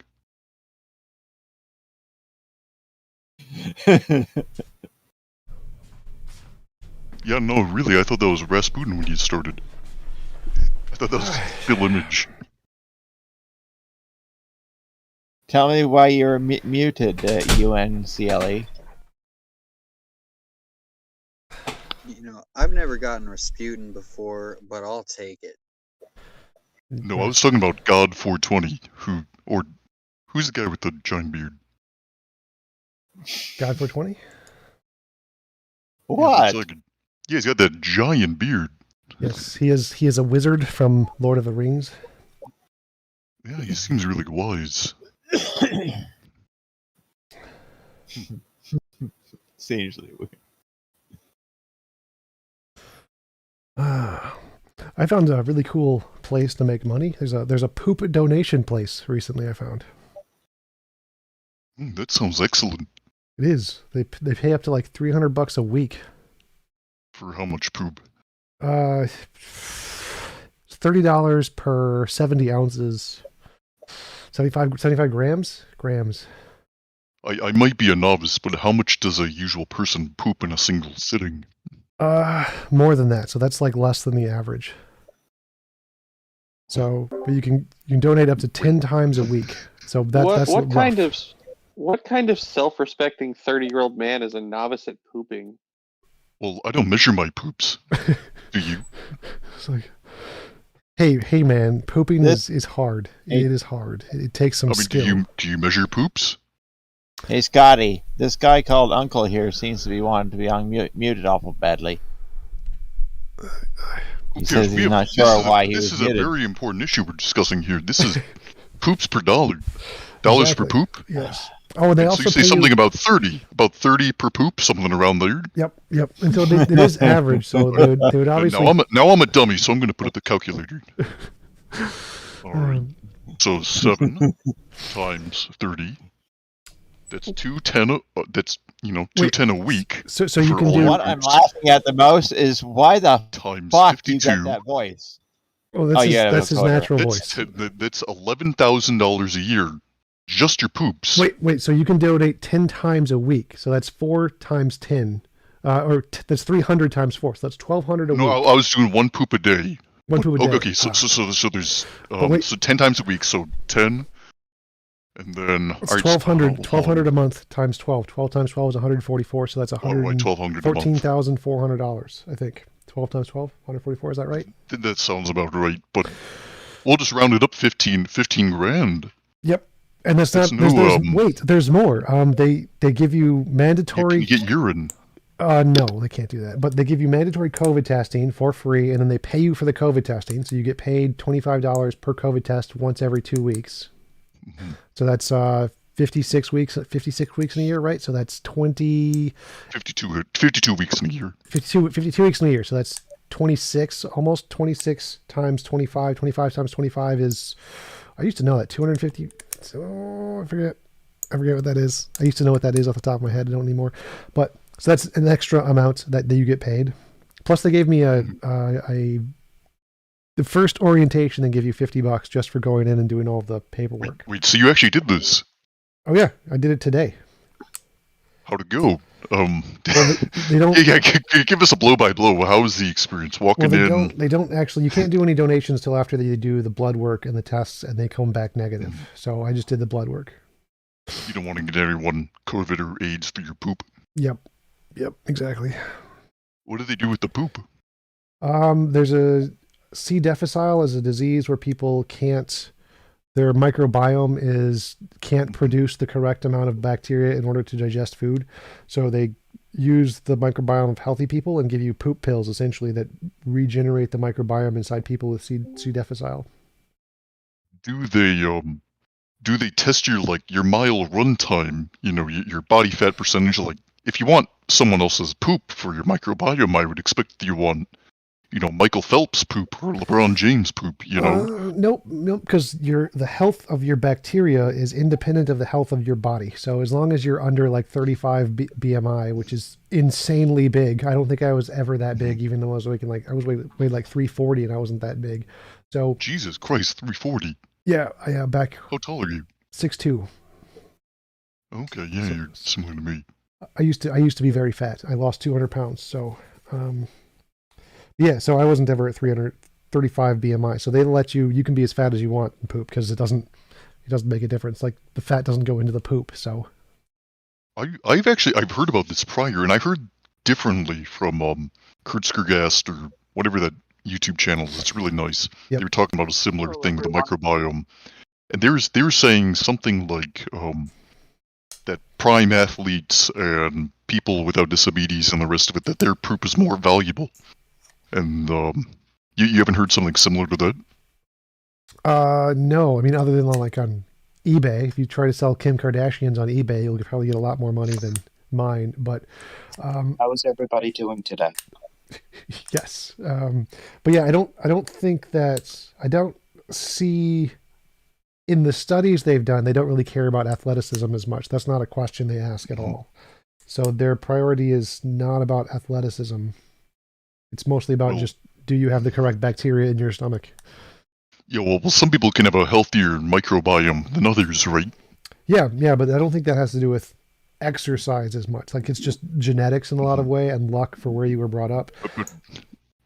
So that's So like they one of can. So say me and you, we both went in to get our poop checked, right?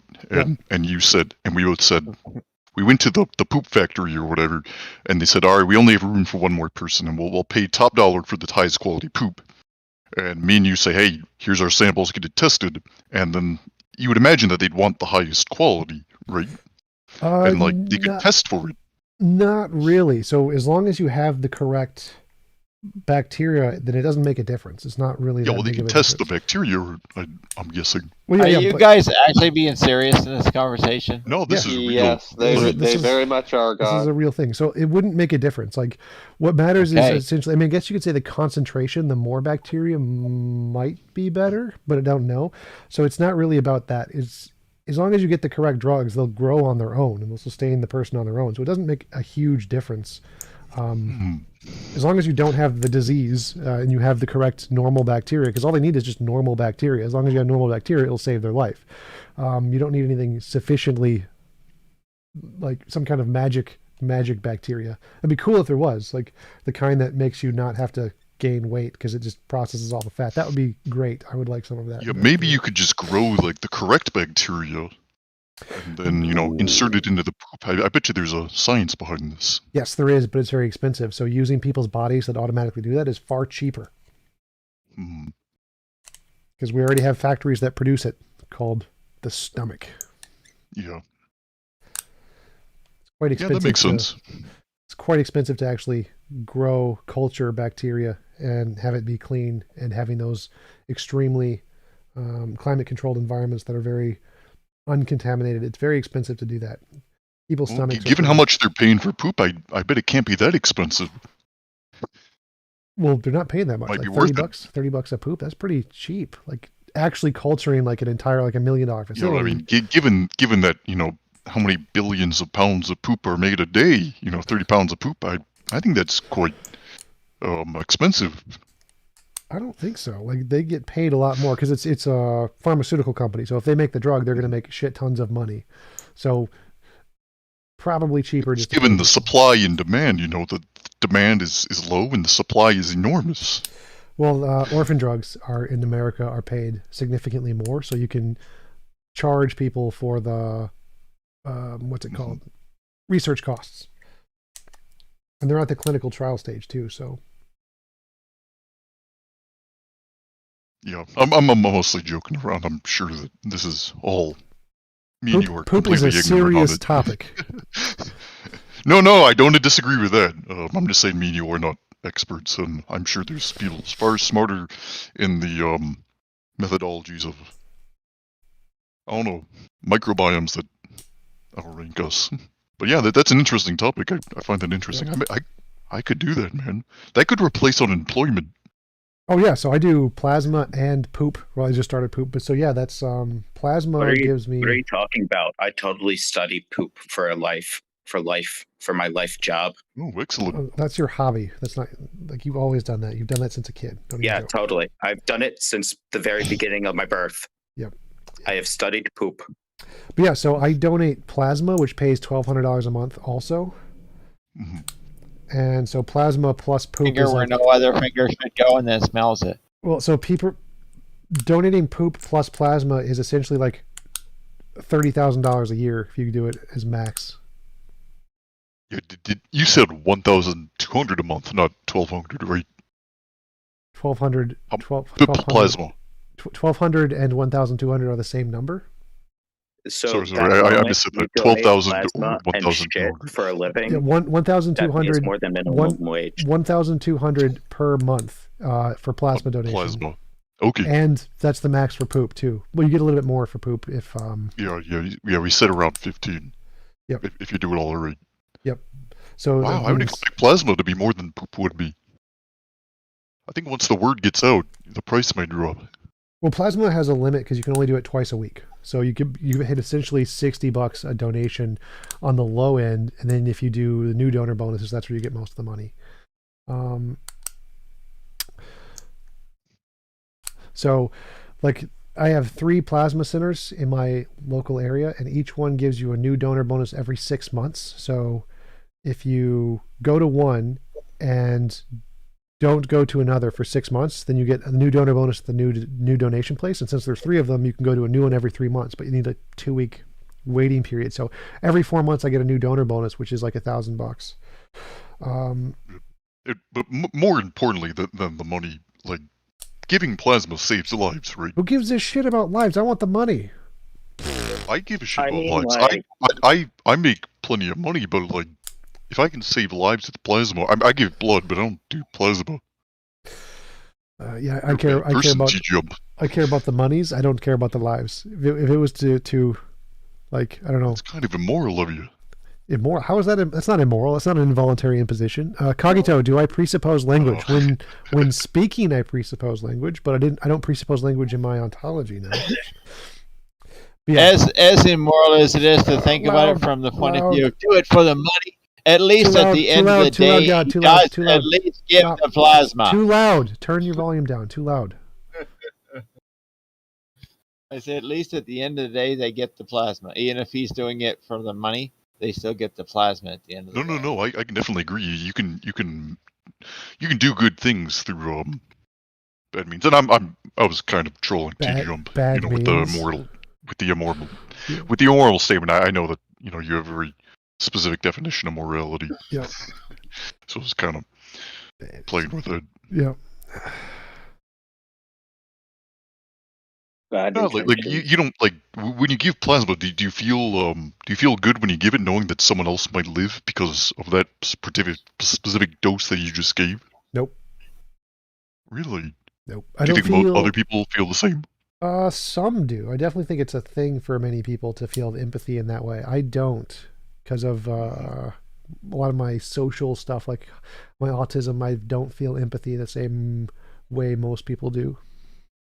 Mm-hmm. You have autism. If I've never heard that before. Like, could you elaborate on that? Yeah, do you think it has much to do with your you have a different position on morality than a lot of people? Does that have much to do with? Do you think the autism? Sorry. Maybe. So, I mean, I definitely think my autism changes the way I think about things, makes me more objective in the sense that I just don't care as much about the outcomes. So in that sense, it has guided the way I thought and processed through information, which probably affected how I came to my conclusions. Sure. Mm-hmm. How does your autism work? Like, what was the diagnosis, if you don't mind me asking? High function autism and Asperger's. Mm-hmm. And turn the lights on so you can actually see your weed better. What, my weed? I don't have any weed. I'm drinking wine, though. What is your poster in the background? I knew you asked that during the stream with Pine Creek. Yeah. That's could you guess though? I actually messaged back. No, it's too far away. It is Destiny 2. It's a new. I just bought the house, so all the posters and stuff are all the posters and stuff. They're all like stuff from they're all stuff from my old college days.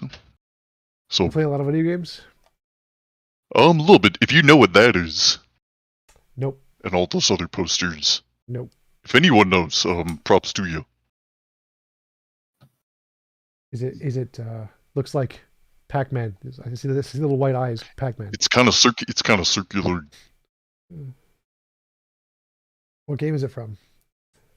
I feel I'd give it away. If anyone knows, speak up. Quantum says you should start a shit distribution company marketing them as Asperger's. That is good. We could definitely do that. You gotta find someone with marketing. I mean, it's not a hard thing to market either. Well, it's a hard thing to get people to pay for it. So, like, getting a pharmaceutical company to actually pay for it is hard. Why do you think that is? There are regulations and restrictions, especially for the FDA. So you need to do a whole bunch of different stuff in order to become a certified distributor of pharmaceutical stuff. So, if you don't mind, so me and you say this moment is the inception of our next billion-dollar corporation, right? Me and you, we just collect the poop, and then we give it.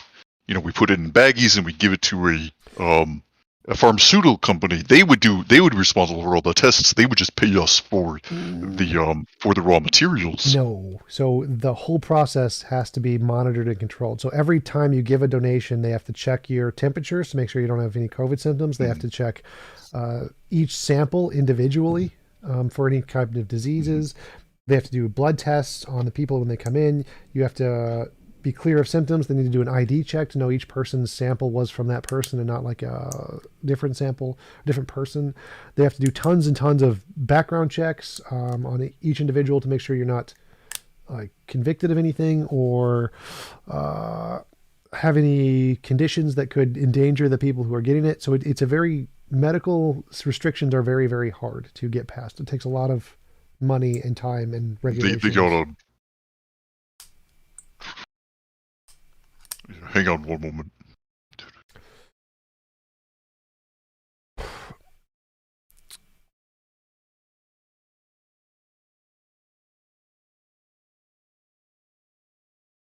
What are you doing? Taking screen caps?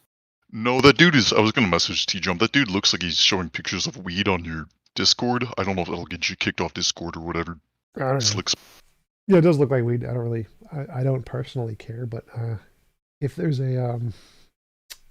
I don't know if it would be a Discord thing. I mean, it's your Discord, so I mean... Yeah, I let Scotty... I don't want you kicked off. I let Scotty handle that. He's the expert. I'm not. Hey, T-Jump. Hey. You do realize that... Gotta draw babies.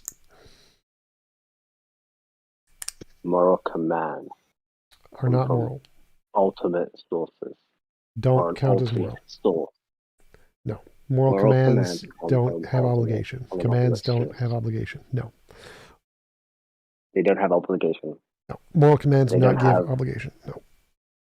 They're not inherent. Nope. That's literally the opposite of inherent. Commands can't be inherent. If I gave you a command, that means it came from me, right? Yes, inherent means it starts in the individual without coming from anything. That's what inherent means. Inherent means something in which you've been able to get from something else. No, inherent would come from within you, right? Like it come from your DNA, like a bird flies. It knows how to fly because it's just in its genes.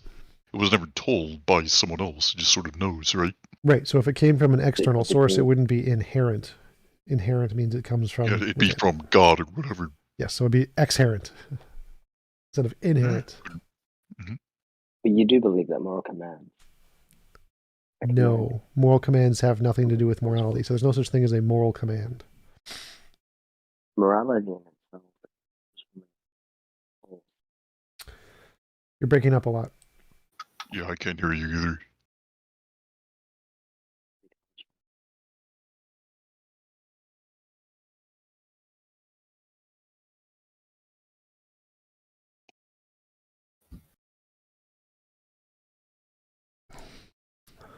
Why do you think most people don't show their faces on here? Most people don't have good cameras, for one. It's more work. It's like it's much easier to just have an audio because it doesn't set anything. You don't have to like point it at you. You don't have to look at it. It's, I think that's bullshit. Most people Zoom for work nowadays. Not most people. Most jobs don't require Zoom, but like setting up a camera, getting dressed, having people like look at you and be presentable. Unlike me and God, who don't care.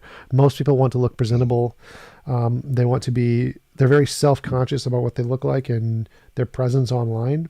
Whereas just being audio is much easier. It's just a simpler process overall. It just doesn't take as much effort. Scared. They're scared. Yes. Mm-hmm.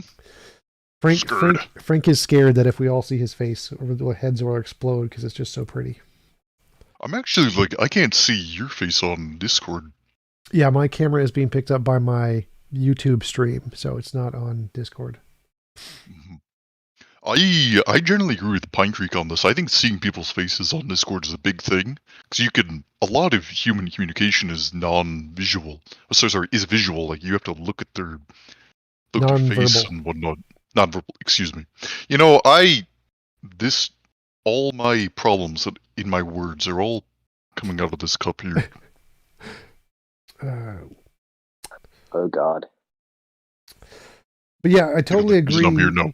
I agree that having faces on especially YouTube streams and things is very beneficial, because being able to see people's emotional responses is a key factor in engagement level, which is why there's such a stupid YouTube thing where you get the thumbnails with the people who have the shocked faces for no reason at all. Yes, definitely I feel like the emotional response given to people through those kinds of facial recognitions is very important. And for the same reason, someone's confused on the other end, you can see it, when you can react to it. Yeah.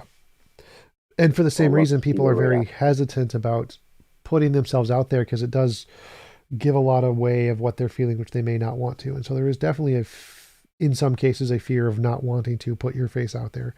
But I think the reason most people don't do it is just because they're lazy. I don't think it has to do with fear. Like, most of the people on here have cameras that I've seen. Frank, Scotty, Zyban, God, Beth, wherever she is. Most of these people have cameras. They just don't do it because they're lazy. It's like, why would I turn my camera on? What was your reaction when I debunked your morality argument? That didn't happen, so I debunked God. Dharma Defender, have I debated Matt Slick? Yes, I debated Matt Slick. It's on one of the top 5 most viewed debates on my channel. I also have a Q&A, which I hosted with him. That was... I haven't answered my question, T-Jump. You didn't ask a question. So, if you have a moral command, there's no such thing as a moral command. Commands can't be moral. It's just not possible. Or just any moral reasoning at all. Moral reasoning? Okay. If you demonstrated that him, for example, is morally commanded. You're still breaking up. I can't hear anything you're saying. Yeah, you gotta fix your mic, man. Can you hear me now? I doubt it. You're probably still breaking up, so you have to like fix. No, that was better. I heard him better. No. Yeah. No. So you're gonna have to like. What was that? Unplug your mic, plug it back in, leave Discord, rejoin, get a better mic.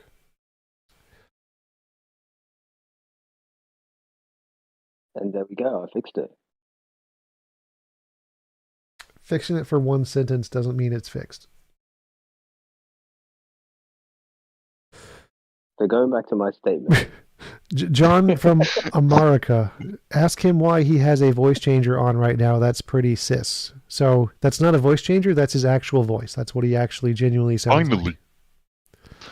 Yeah. What sense does it make to reveal my name and my face but disguise my voice? What kind of bullshit sense is it? Well, maybe you're a professional like podcaster or something. And if you just gave your voice away, everyone would recognize you. Like, I do have a podcast, but I'm not professional. Kagito, do you presuppose the existence of other minds? No, that is a conclusion based on evidence, not a presupposition. Not a presupposition. Can I just say one thing before I leave? Well, if you stop breaking up and we can actually understand you. Yeah, it'd be nice. Can you hear me now? You continuing to say that for one sentence does not stop your mic from breaking up every other 5 sentences. You gotta sing us a song, and at the end of the song we'll tell you if it's fixed. If there's a statement that says that him is morally commanded to do, like, let's say... You can't be morally commanded. It's called begging the question. It's not a moral command unless it's moral. Well, he said that 3 or 4 times, so you have to address that specific point before you keep going. Okay, so him is morally commanded to kill babies. You did it again. And he broke up again, so he broke up. Him is morally commanded not to do it. Are those contradictory statements? If Tim is commanded to do something. The command is irrelevant to the morality. Command does nothing to morality. Commands do absolutely nothing to change morality whatsoever. Okay, let's say someone had a moral. You can't use the word moral in your definition of someone moral. else said that they had their own definition of whether or not Definitions don't make a difference. You can't have a moral disposition to kill babies. Are you listening to the words being said, or are you just repeating the same thing again and again? He always just repeats the same thing again and again. But you're not actually answering my question. I said there's one person here. Yeah, we responded, and you're still saying the same thing. You have to respond. So you said, is it if someone has a moral disposition to kill babies? So that isn't possible. You can't do that. How's that impossible? Because the dispositions aren't moral or immoral. Only consequences are. So if you kill babies, it's not moral. Your disposition, one way or the other, makes no difference. Wait, how is it not moral to kill babies? Where do you get that from? How is it immoral to? Because it's an involuntary imposition of will, causing unnecessary suffering. And how do you know that's immoral? It's logically necessary. It is the preconditions of intelligibility. You must have it to comprehend anything. It is necessarily the case. But because something is necessarily the case, doesn't necessarily mean it's immoral. That's literally what the word necessary means. That doesn't. You haven't actually proven that something is immoral or moral. There's no way that you can do that. This is all based on your own subjectivity. Yes, it's all of the evidence of all the intuitions everyone has. Drowning babies is immoral, so you can't have it go against that. That's what you think. That's what you believe. That's what everything in Someone philosophy might have indicates. completely different. Someone might have a completely different belief.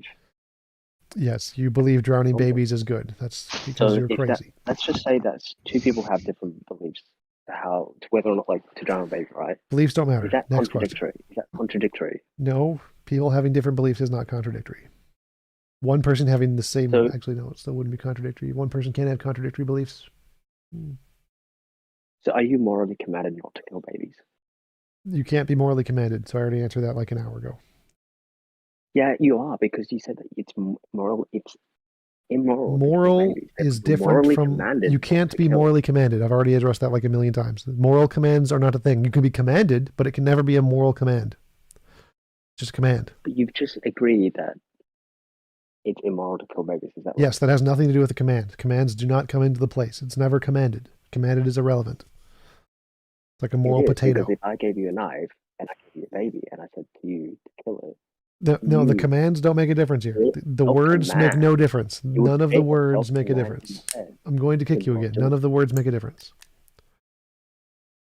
But you've literally created a self-command in your head. Words make no difference. Commands make no difference. They have zero impact. Okay.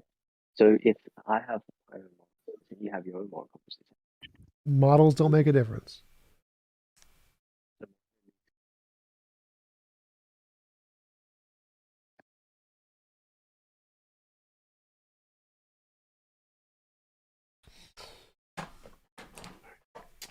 Yeah, he didn't seem to get past step one of the conversation. Yes, that has been a recurring problem. I've got a question, Sure. TJ. Sure. If you had irrefutable evidence that the God of the Bible existed, would you still believe in him? Or Yes. do you, there was proof he so existed. even- I would believe he existed, sure. So even if there are moral statements in the Bible that you probably find reprehensible, you would still believe in him as he reveals himself in Scripture? If there was proof he existed, I would definitely believe he existed. I wouldn't worship him. You wouldn't worship him, I see. So what would be the standard of proof for you to worship him, or what would lead you to worship him? It would not be possible. It is not possible for me to worship a thing that drowned millions of babies. Okay, so you won't worship him because of what he's done? Yeah. I guess so. The condition would be is all of the Bible would have to be a lie, and it would have had to have designed the best of all possible worlds, and we chose to be here. Then it possibly would be worth worshiping. I probably still wouldn't worship it because I'm probably not going to worship anything. T-Jump, you know this argument about the best of possible worlds. How many times do people have to explain to you that it's a mistake because you're appealing to something for which we have no reason to believe exists, no evidence that it exists? It's a fabricated construct Well, in your own mind. Neff, how many Don't times? you understand wait, that? How many times do we have to tell you this? Neff, how many Can't you get times? it? Neff, how many times do people have to Seriously. explain to you that your God is just a What made-up thing in your possible head? worlds?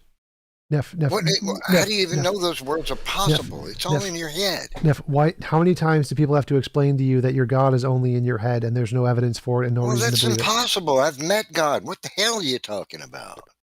I've got a relationship with God. You trying to tell me I can't have God can't make his presence known to me? What the hell? What are you talking about? How did you meet God? Hello. How you doing? Gotta be God kidding here. me. God is a personal. You gotta relax. Yeah, do you have like specific evidence? Like you met him, like touched? Well, have you touched I can't God? provide evidence of that because that's a private experience, right? But I can Hi. provide How you doing? evidence God here. that God. I can provide evidence that God touched my wife and performed a medical miracle on her. How's I never How did he touch touched your anyone's wife? life. Did anyone else witness? You know, like do we have a group of witnesses? Yeah, I was a witness of it, and An there's immaterial and there's corporeal testimony from her substance own that mouth you about know. the matter that you can listen to What on is YouTube. going on? So, Neff, might you say that you're a Jehovah's Witness? No, He no, I'm a is a Christian. non-denominational No, I'm a Christian. Christian. I failed the punnery. Let's all be honest here. T-Jump stance Well, on no one morality can is completely succeed wrong. at understanding what Nephilim says most of the time. I mean, you can hear her testimony on the internet if you want to listen to it. I was present when it happened. An impossible, a medically impossible thing occurred instantaneously. Medically Hey impossible. Nephilim, is your testimony worthwhile? I'm sorry, I didn't hear you. Was it what? You said medically impossible. I mean, Yeah, that's a it's a high medically bar. impossible. I've heard of Right, crazy medically impossible situations. thing occurred. Well, what made it impossible, such Well, that only a god could yeah, I'd be accomplish happy this? to tell you. So, she suffered for 6 years with severe case of distal neuropathy, which means that she experienced shock-like pains, lightning pains, pinprick sensations continuously, 24 hours a day, nonstop, every day of her life. She went to sleep with it. She woke up in the morning, there it was. And at that point, it cannot be there's nothing that a doctor can do except provide medicines like gabapentin, amitriptyline to ease the suffering of the person who's experiencing. And the reason for that is like an electrical wire has a plastic that coats it. Briefly, please. Yeah, I'm trying to be very brief. I'm really truly am. Yeah, Okay. I know it's a So really important. electrical wires have an insulator, right, to prevent the electricity from jumping out of the wire, right? Your nerves have a tissue that does the same thing, okay? When the tissue degenerates because of diabetes, it cannot grow back. It will not. Medical science shows this tissue is non-regenerative. It's permanently gone forevermore. In other words, when somebody suffers with neuropathy pain 24 hours a day, that means the tissue's gone. It's never coming back. I You're hear gonna have you. the The pain tissue's 24 gone, hours a day. and Okay, all right. So, and God restored that tissue like that. No more pain, evermore, instantaneously, with the laying on of hands in prayer. She shook her feet violently and said, "Oh!" I so said, "What what happened?" did the doctors say? There is a when this recorded happened? case of it growing back. And that cannot happen medically because that tissue There is a recorded does not case of it growing back. It's No, happened there is medically. not. It No, has. Yes, it has never. it has been recorded. It's happening. No, it Yes, has not. yes, it has. No. It's called Yes, it it's called has. spontaneous remission. It's happened in literally every disease. No, Yep. it does not happen. It has happened. Absolutely. So this is the misrepresentation. No, that it's you're an making. absolute fact. No, It's no. not. Let me. To be honest. It's not. Let me explain this to you. Let me And I'll explain. be very brief. Mix. When the tissue, when somebody suffers with mild neuropathy, okay, it can go into remission. That's possible. But when somebody has continuous pain 24 hours a day, The pain is never ceasing, and it happens day after day after day after day, and the pain is never that present, and never a moment when the pain is not there. Yeah, Never. it's remiss. Never a waking It's moment. here. At that point, when the tissue is gone to There's that recorded cases. so you're not we can actually show listening. you. You're not You're listening. not- That's because we already But you're addressed saying that. the same listening. thing. So Can I summarize what you're saying? I'm trying to convey this to you. Okay, trying to Well, preach. at the point. No, I'm not preaching. I'm sharing medical science with you. Okay, Well, it I is can provide not, because medical they've got doctors. cases. I can provide How medical old are you? doctors that will state that. In fact, every medical I'm gonna website that lower his- describes yeah, there we go. neuropathy Saying will how state How old. old this. are you? Okay, so How old are you? what I'm trying to convey to you is this: How old are when you? the neuropathy has degenerated the nerves to the point that the pain is continuous, doesn't go. Is it me, You don't or have is it pain every just. single old You don't Neff, have Neff, pain we've for already just a corrected you little. on this. That's You been don't have healed. pain for just Neff, a little while. that's been You don't have healed. pain for. Let me finish. Neff, that's been When healed. you don't have Every pain for doctor just in a the little world while, knows this Let's has been start. healed. let me Hey, finish. let's Okay? start Let posting me cases of finish. the actual Let me successes finish. at healing it. Let me finish. We'll just Because start this posting is where it case comes after down case. to, and you guys don't want to hear it, so No, you want to no, start no, talking Neff, over Neff, me. Neff. we I just need Stop, a few stop, seconds. stop. Everybody stop. I Everybody just need a stop. few Stop, seconds. stop, You stop, guys- Everybody shut up. I need a T-Jump's few in stop. seconds charge. for a few. Everybody shut up. Stop, or you're going to get muted. So, Neff, what you're saying is scientifically proven false. We have the journals that literally prove you false, so you continuing to repeat it doesn't address what we said. He left. That's fine. I'm sorry. I thought that'd be interesting, but it wasn't. Yeah, well, Neff is not usually interesting. He doesn't actually, like, listen He or preaches. give evidence. He I have no just idea who doesn't these people are. track. He just has a tracking issue. No, it's There is not a even. trend though that people who grow older or like they're near death, they try to like this sort of Jesus, purpose man. for life You are still cutting it out. and the need. Like the people who grow older, right? Like they're near death, they'll tend to feel like You're still cutting out. I think he's talking about how people, when they're near death, have spontaneous remission and get better before they die. We're very closely to when they die. Yeah. Things can be bad, and then they remiss. You know, the condition remisses, and then you're better. Yep. But that doesn't really show anything. It's just a thing that happens. Yep. And spontaneous remission is a thing that happens in pretty much every disease. I think there's even a case of rabies, spontaneous remission. Rabies is serious, man. Yep. There's only one. There's one case ever, I think. One person who's actually lived through rabies spontaneously got better because there's no like cure for rabies. I don't care. It's interesting. Look it up. It's interesting. Google it. The rabies survivor. I had a question for you, T-Jump. Sure. I'm just trying to keep things interesting. You talked about the flat Earth thing earlier. So if something came out and you were convinced that the world looked like this is my Bible here. Yeah. Would you convert to Judaism or Christianity? No. Why not? I would. Well, I mean, I wouldn't believe in the God, even if the world was flat. I mean, I guess it would count as evidence, but I wouldn't believe. No, I mean that's pretty serious evidence right there. You know, they say it looks like that, and all of a sudden, that's what appears. The whole world is focused around you. Okay, so here's you and me. We're here, and everything in the universe is around us. Yeah, I would count that Much as better. evidence, but I wouldn't count it. I wouldn't believe because there's so many false things. Like if everything in the Bible or consistently it was true, then that would make me probably think it might be true. But that one fact wouldn't be like the fact that the Hinduism got the age of the earth correct. That one fact isn't sufficient. You need a collection of correct facts to convince me that it's true. But I would count that as looks evidence. like an accurate depiction of our reality. It's flat. Yeah, you're You right. It was can't argue Hinduism. against that.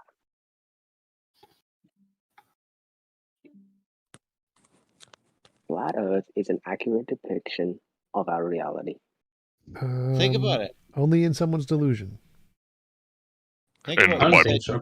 Let's be honest. And I'm a Christian. Like, a flat Earth is far more moral than it is to live on a globe. We have been to The only way you space. could ever escape is to take a rocket ship, which nobody can afford.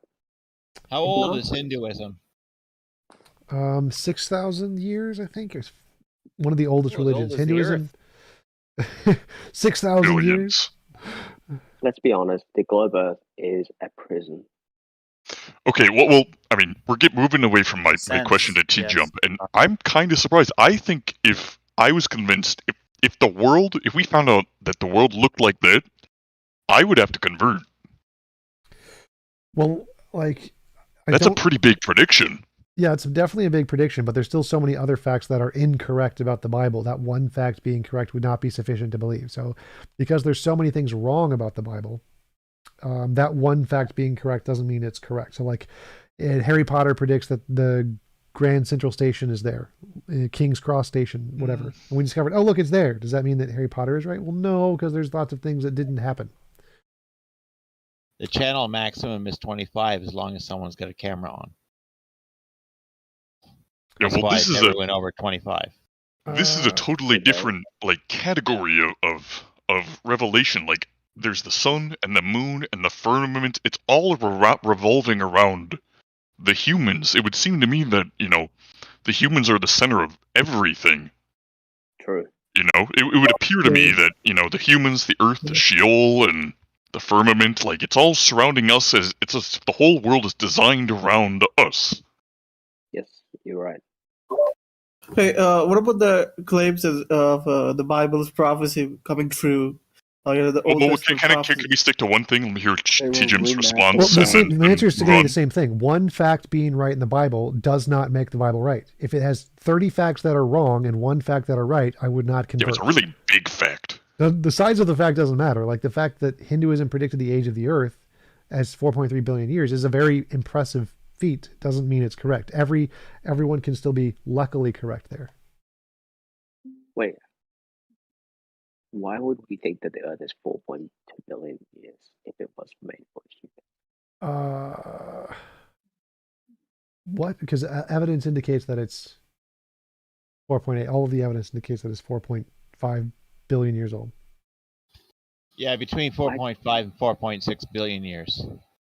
And yeah, you're And so right. how long have 6,000 years ago, that religion had it right. So somebody somewhere in that religion was able to do some science, serious science. Well, I think it was a lucky. I think it was a lucky guess, maybe. Yeah, lucky guess, more likely. Science is not new. There's nothing new under the sun. You do realize that civilizations prior. There are lots of new things under the sun. Advancements. Nanotechnology is under new. the sun. There's nothing new under the sun. The technology that we have today existed prior. No, it did You're not. just doing slogans. Find me a 10,000-year-old iPhone. Why didn't the Egyptians have cell phones? They did have similar technologies. No, they didn't. There's no because evidence. we. They didn't know about electricity. Can I finish? Well, no, We you're live talking in a world. nonsense. Well, I want to know if they had the same technology. Why didn't they have cell phones? Can I just finish? Because Why didn't they have I have actual wheels? historical evidence for this. No, you don't. Is this what you guys do? You get like someone who knows nothing about Christianity and that, and you make them be like a Seriously, guys. representative in this chat, and it makes Christianity seem stupid. No, it doesn't need them to sound Egyptians, stupid. wouldn't have those biggest cranes. Stop. So the chat is open. Anybody can join. It's the crazy ones that just I are see that. usually the ones that are likely to join. Please. I say that, but I just want to clarify that this isn't what proper Christianity is. Like, this isn't what most Christians believe about cellular technology being evident in Egypt, bro. Like someone said, You're the only one here that's asserting that that's what's being said. No one thinks most what I Christians say that. said- Like, most of my channel is professors and philosophers of Christian theology who we discuss like big philosophical and Can evidence I- arguments. So yes, we know that flat earthers are not like the standard. And no, Although the Agroman, Bible you're is a not flat finished. Earth book. Can I finish? No, you can't. What I was saying is, Not sure what part of no, you can't you didn't understand, but let me help you. As long as people know here that this isn't what true Christianity is. Kagito, no, I do not presuppose the existence of other minds. It's evidence based off of induction. It is not a presupposition.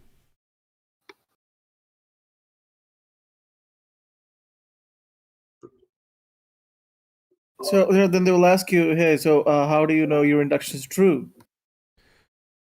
Knowledge is justified true belief. I have a justified belief and it's likely true.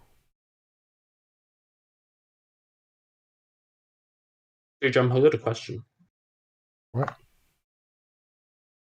You brought up the flood and how you said God murdered all those babies. Yes. And therefore you can't believe in God because of that. Well, I can't believe he's moral. Well, can't believe he's moral. All right. I can't obey him or listen to him because of what he's done. Yeah, mass murdering psychopath. So, yeah. What if every one of those babies went to heaven and had eternal life and eternal joy with God Still immoral. after being... Then you shouldn't oppose abortion. It's still immoral. So he still drowned them. It's still immoral. The fact that he did good things after doesn't make it any less moral. So, like, if you punch a baby and then give the baby $1 million, you're still an asshole. Well, it's not that he's just punching them and giving them $1 million. I think he's doing it to be merciful. So he's drowning them and causing them to suffocate to death in a very painful way, which is unnecessary. Not just, if you look at the context of Genesis 6, it talks about Context how all the doesn't matter. thoughts... Well, let me finish. It talks about how all the thoughts of their heart were wicked. And Still this was the doesn't same in... So, let me tell you this. If you're in a... if you're in a baby? really... No, even the baby was evil? Babies are evil. Evil babies! That's right. I didn't say any babies were evil. Just let me finish. In Genesis 6, it talks about how all the thoughts of their hearts were evil. The baby's hearts? Babies can't really think if you think complex thoughts. So they weren't But my point evil. is, I'm saying that God used that situation to bring about His mercy, and the same is with By Sodom and Gomorrah. drowning them to death. Yeah, drowning them to death because the context and the culture of the time was that they were all evil. They were all abusive. The people of the time... That's an oxymoron. So he drowned the babies because he didn't want to cure them. He didn't want to teleport them. He didn't want to save them. No, he just decided to drown them to death. And that's mercy. So drown a baby to death. Mercy. A baby would not be able to even experience that pain for long or even remember it for long in the first place. And So God's promise, if he experiences it at all, if there's any experience of pain at all, that's immoral. Killing them without their consent is immoral. It doesn't matter how long. The amount of duration doesn't make it not immoral. It makes it, the shorter the duration, the less immoral, but it's still immoral if it's any duration. Any duration equal immoral. But why is it immoral for someone who gave someone life to then someone who created everything? Why is drowning babies immoral? That's such a stupid question. No. I'm saying if someone has authority and power over You everything, don't. why do you get to determine no what's... being has You're not letting me authority finish. over another being. That's immoral. That's slavery. Yeah, well, it's not just a regular being. It doesn't matter. What the kind of being doesn't make a difference. Of course it matters. No, it doesn't. Of course it matters. It makes zero difference. It's still immoral. It's still slavery. Why is it irrelevant? Because that's what slavery is. One being having ownership rights over another being without consent is called slavery. It's immoral. And that's immoral. With great power comes great responsibility, so how about Spider-Man. not bullying? Spider-Man. This sounds like a tyrant, this God sounds like a dictator. Who drowns people. Well, ultimate power brings ultimate corruption. It starts to what about Sodom and Gomorrah? Also, God killed all the babies in Sodom and Gomorrah too by breathing hellfire. Yes, but Yeah, and it talks about in Sodom and Gomorrah, Genesis 18 and 19, how God used that scenario for mercy of the people in the city because there was great outcry to God. Yes, he uses his mass destruction and murder as mercy. Clearly not something that Stalin and Hitler have ever said. Well, you got to think about it in the sense that God used it for mercy by murdering people. Oh my! God used it for mercy because if by he let murdering that people. Oh my! You're not letting me finish. Yes, because you keep saying he's using mercy to murder people. Because I haven't finished my point. He used it for mercy because if that continued, what possible mercy if you, could... No, I'll give you a question. If you murdered Stalin right now, would you say that's not merciful to prevent all the deaths immoral. of all Yes, the that's people? still immoral. Well, he could have sent another Messiah. He could have sent another Messiah. Wait. Everything without murdering those people. murdering a tyrant who's going to kill about 60 million people Is through still starvation immoral. and other means is immoral? Yes, I'm because you still could killing someone. wait. At that point, it's So still a murder. This is It's very, still very killing. easy. This is very, very easy. You see, what you could do is you could just move Stalin to Iceland or to Norway and not kill him, and he can live and not kill millions of people. Problem solved, no murder. So if there's an option you can take, which is less murdery, and you choose to murder anyway, that murder is an unnecessary evil and is immoral. Plus, those babies ain't Stalin. All of the babies were Stalin. Literally every baby in the global flood was Hitler. Okay, you guys are just talking about the babies. You don't realize that every intention of the heart of the people there was evil. They were abusing people. They were raping people. They were Even the doing all this babies? other bad No, stuff. even the babies? The babies? No, not the babies. The babies got eternal life after. Who would complain after being drowned for? Who would complain All the babies after got having $1 eternal million life? Evil babies. How are you? Like, Yeah. there's this. The thing is that in Deuteronomy it says that the children shall not be punished for the sins of the fathers. So why in the hell would God be torturing babies, torturing and killing babies for the sins of their parents? Torturing the babies. This is important. Drowning isn't torturing? What? No, it isn't. It's death. He's giving Death, them like, eternal life after. What can you complain about? If I kill a baby, so it's a moral good for me to kill a baby? So it's a moral good for me to kill a baby because I'm sending the baby to heaven? You have no right to kill a baby. You're not God. No, but That's God. what I'm saying. Wait, hold What on. about I have all a the question baby about juice people can't have? It's action. I have a question about that. How are you deriving that God created everything, therefore you get the ought from he has the ability, he should have the moral ability to drown or kill people at his discretion? How are you deriving What he that ought? wants? What do you mean? He can do literally anything he wants. Stop. How are you deriving the ought statement from the is statement that God is all powerful? No. I'm not deriving that from this statement that he's all powerful from this. Him being all powerful is from other parts of the Bible. Wait. And what are you saying? Nirvana, asking complicated philosophical questions to somebody who doesn't understand basic philosophy is going to be very bad. You don't get more basic than is ought distinction. Like there is 0% chance he understands that. There is 0% chance he understands what that means. He doesn't even understand what your question. He doesn't understand what your question is. All right, you're presupposing all of this, and you haven't even asked. Like, let me answer properly. But go on, ask it again more properly then. Okay, so do you understand what an is-ought distinction is? Yes. Okay, so what is it? So, you can't, in philosophy from knowledge, you can't determine how something ought to be from a reality in the world. So let's say that animals attack each other. You can't say, therefore, as humans, we should go attack each other. You know what I mean? So, like I know I got a really weird example with the animals, but I know what the distinction is. Okay, so use the is-ought distinction, right? Like, God is the being who created us. How are you deriving the ought, like, that he should be able to, kill at his own discretion, end people's lives, drown babies? How are you deriving that ought statement? How are you connecting the gap? In all honesty, it first seems self-evident. Like, I haven't thought about that too deeply, that considering God gave us life, he gave us the gift of life. Well, but I can just say I can just say that because you're saying it's self-evident, I can just reject that. All right, but let's say someone gives you let's say someone gives you a gift, okay? And that person says, I'm going to give you this gift, and that gift is called life, and I can take away that gift whenever I want.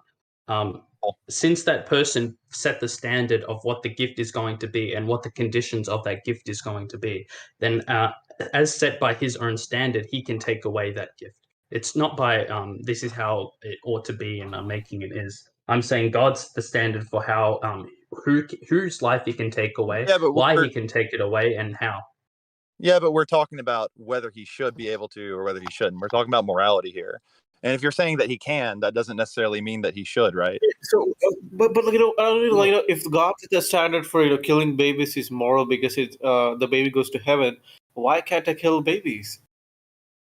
Well, it's literally, for one, you don't have the authority. You don't have the leverage as I'm God. talking about the consequence, Spiral. The consequence of me killing a baby is baby going to heaven, right? Abortion.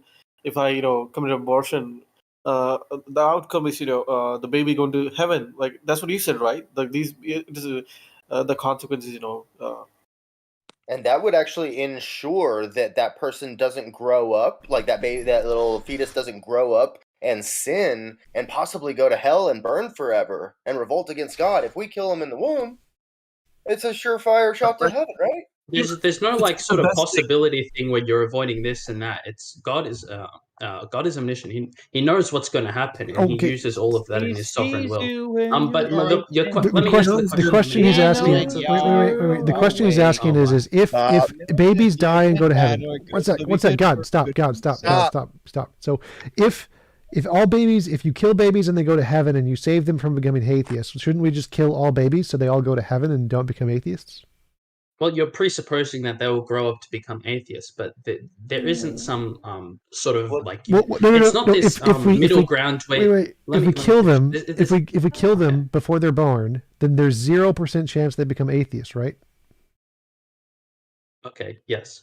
So but shouldn't I we would say kill there's all 0% babies? chance they're going to become atheists anyway if they're going to be killed in the womb, because God knows what's going to happen with them, and there's no like multiple scenarios sort of this. If you protect someone from this, like the trolley scenario, if you protect someone from that train, this consequence. There's always going to be one consequence. There's That means you doubt heaven. That means you doubt heaven. That means you doubt the heaven and hell concept.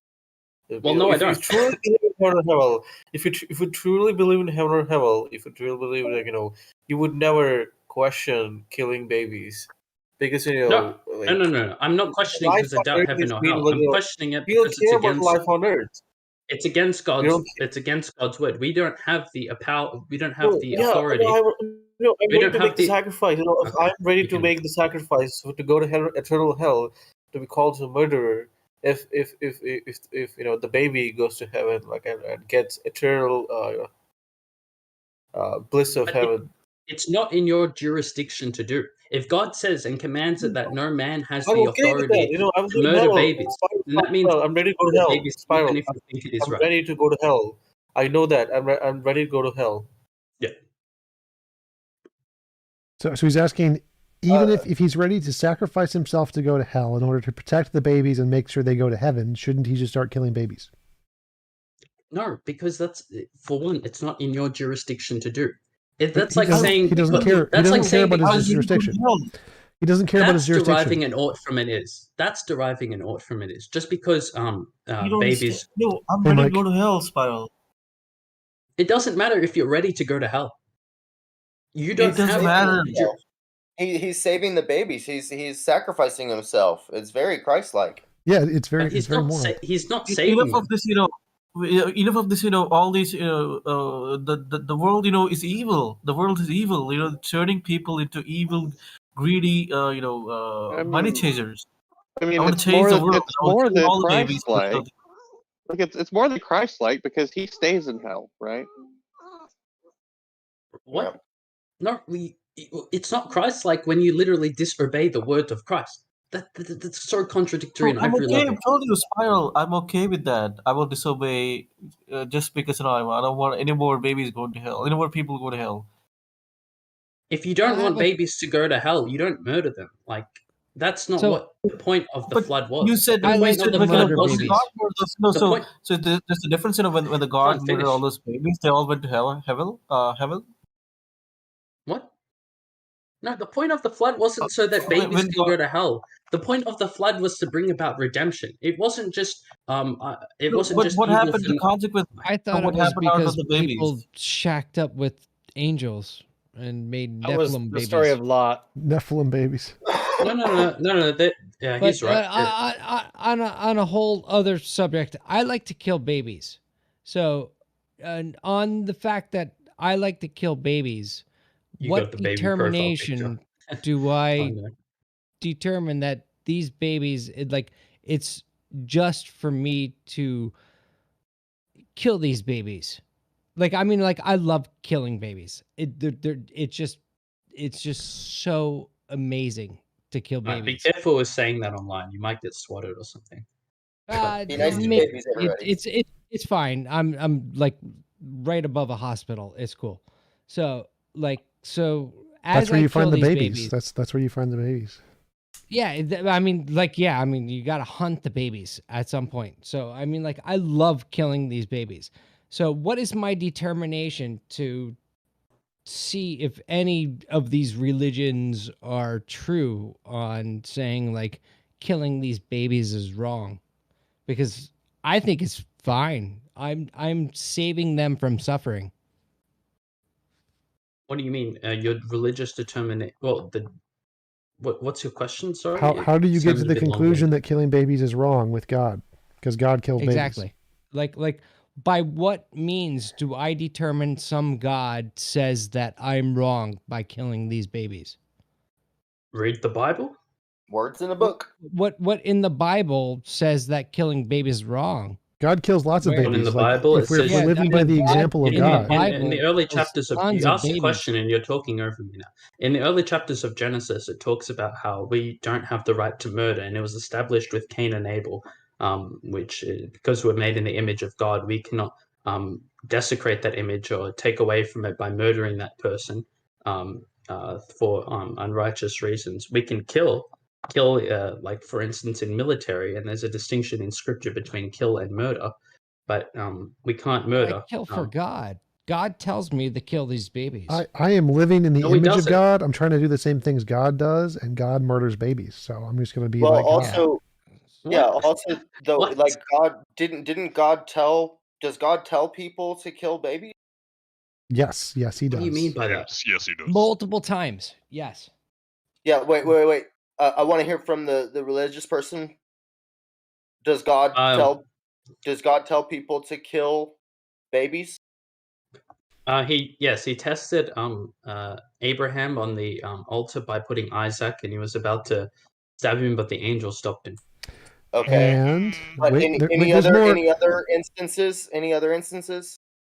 I can't remember any. Yes. Okay. How about 1 Samuel? Let me just read some holy scripture here for us. Let's read some. Yes, I'm down. Let's go. It's just hold on. It's just a little bit here. 1 Samuel 15. I'm sorry, sir. I don't do Bible Ready? Here study we go. with non-believers. This is very important. All right. This First is what the Samuel, Lord Almighty says. Now go attack the Amalekites. Do not spare them. Put to death men and women, children and infants. Yes.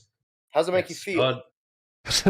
God gave them the authority to murder those people and Murder, kill even. them. Oh, no, Yeah, kill, yeah. sorry. Well, you used the word murder.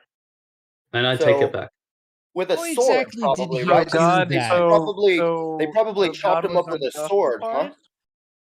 Wait, murder is Sorry, an wait, unjustified killing, right? So so you're saying that God was unjustified in making such a commandment to slaughter the Amalekites? No, I took it back. It doesn't say murder there, and I was wrong. If you Okay, don't then want why to give me didn't the you say charity, murder if you don't want to give me the charity in that, then No, bad that's luck. fine. That's fine. That's fine. That's fine. I can be I wrong. just I'm wanna a get- Christian. I can admit I'm wrong at times. Hey. Okay, cool. Well, you're Thank you. wrong about most things, right? That's I'd what- like to know how somebody determines the act of a God saying to do something versus somebody is just a psychotic. Like where in that biblical stance of those gods to say X, Y, and Z that it's just not somebody that's a psychotic. Well, it would fit in within the character of God and the commandments of God to do what What God is is the asking. character of a god? Sorry, let me talk. Baby So killer. let's say God has set forth these commandments about who God is and all of this other stuff. If a prophet is being consistent with those commandments and isn't lying about God or making them go astray after other gods, they can. By what means of determination can you make a prophet? You could say a prophet is within a god's realm. Well, okay, I'll explain. Go to the book of Exodus, and then you'll see God is walking Who with wrote the the book of Israelites. Exodus? No. God is walking with the Israelites, in a pillar of a cloud and a pillar of fire in day and night. God is also talking to the people, and God ordained that Moses and Aaron were going to be the prophets of this time. If you need that's how God ordained. And if someone is in consistency with those, with Moses and Aaron and the law of God as placed in Exodus, then we can reasonably assume that they're not some psychopath who's randomly saying something from their head. Okay. Let's say I take your word on that, and then I dive into that deeper. Who wrote the book of Exodus? Who wrote the book of Exodus? Well, Moses did. Moses did by the Spirit of God. And by what means of determination have you found that Moses actually exists? What do you mean, means of determination? There were historic. There's lots of means of determination to find that somebody exists, but when you look at the books of the Bible, it's literally like there's no means of determining that any of those people existed. Any of those? Really? Interesting. Jesus wasn't a real person, or? Well, maybe. Maybe. What? There's a lot of historic evidence, and I'm pretty sure the main atheist consensus is that Jesus was a real person. And stick with Moses, please. Stick with Moses? Well, he said anyone, but all right, Moses. we'll stick with Moses. We'll start with Moses and we'll work our way up to Jesus. How's that? Yeah. All right, sure. Do you want me to go through every single person in the Bible with a historic? No, what I want you to do. Yes, I want to hear this. What is sort of wait? What is the first existence. first person in the Bible who actually existed? Go. First person in the Bible who existed. He's like would have historical been, evidence that they actually existed and weren't made up. But why do I need the historical evidence for every single person in the Bible the Bible to be true? You asked just because no. Let me ask this. Just because you can't find the historical evidence for someone being in the Bible, it doesn't mean the whole narrative is false. And well, I'm not a historian. You guys know that. You asked. And you guys are asking would you like the that. historical evidence? Yes, I would like to know who was the first person in the Bible who has historical evidence they actually existed, because we had a stream with actual professors of history on here who actually answered this question. So who is it? Who is the first person? Yeah, it was awesome too. Sorry. I'm not 100% sure. I'm not a professor. Okay, well, I think the reason for I can tell you who the first person in the Bible was. I can tell you Adam and Eve, but I'm not a professor to tell you who the first people are in the historical basis for every single one of those people, or even the first one. Well, I think what we're saying is that there's no historical evidence that Adam and Eve or Moses ever existed anywhere on this planet. So it seems like what you're doing, and correct me if I'm wrong, is you're just using the Bible to prove the Bible, and that's just, a Muslim could do the same thing with the Quran. They could say, well, my proof that an angel spoke to Muhammad in a cave and told him how to write the Quran is that that's what it says in the Quran. An angel appeared to Muhammad, so I'm going to believe that. But that's not good evidence. No. Just because I don't have the evidence at hand for people in the Bible and the historical times, which were thousands of years ago, to be honest, and it's quite odd that you're begging that, even though we have Jesus, but you guys want to deny that, it seems. But all right, let's say I can't find the historical evidence. Does that mean there is none? No, it does not mean there is none. But you asked, did we want you to tell us the history? And like, yes. The first historical character in the Bible by historians is David, King David.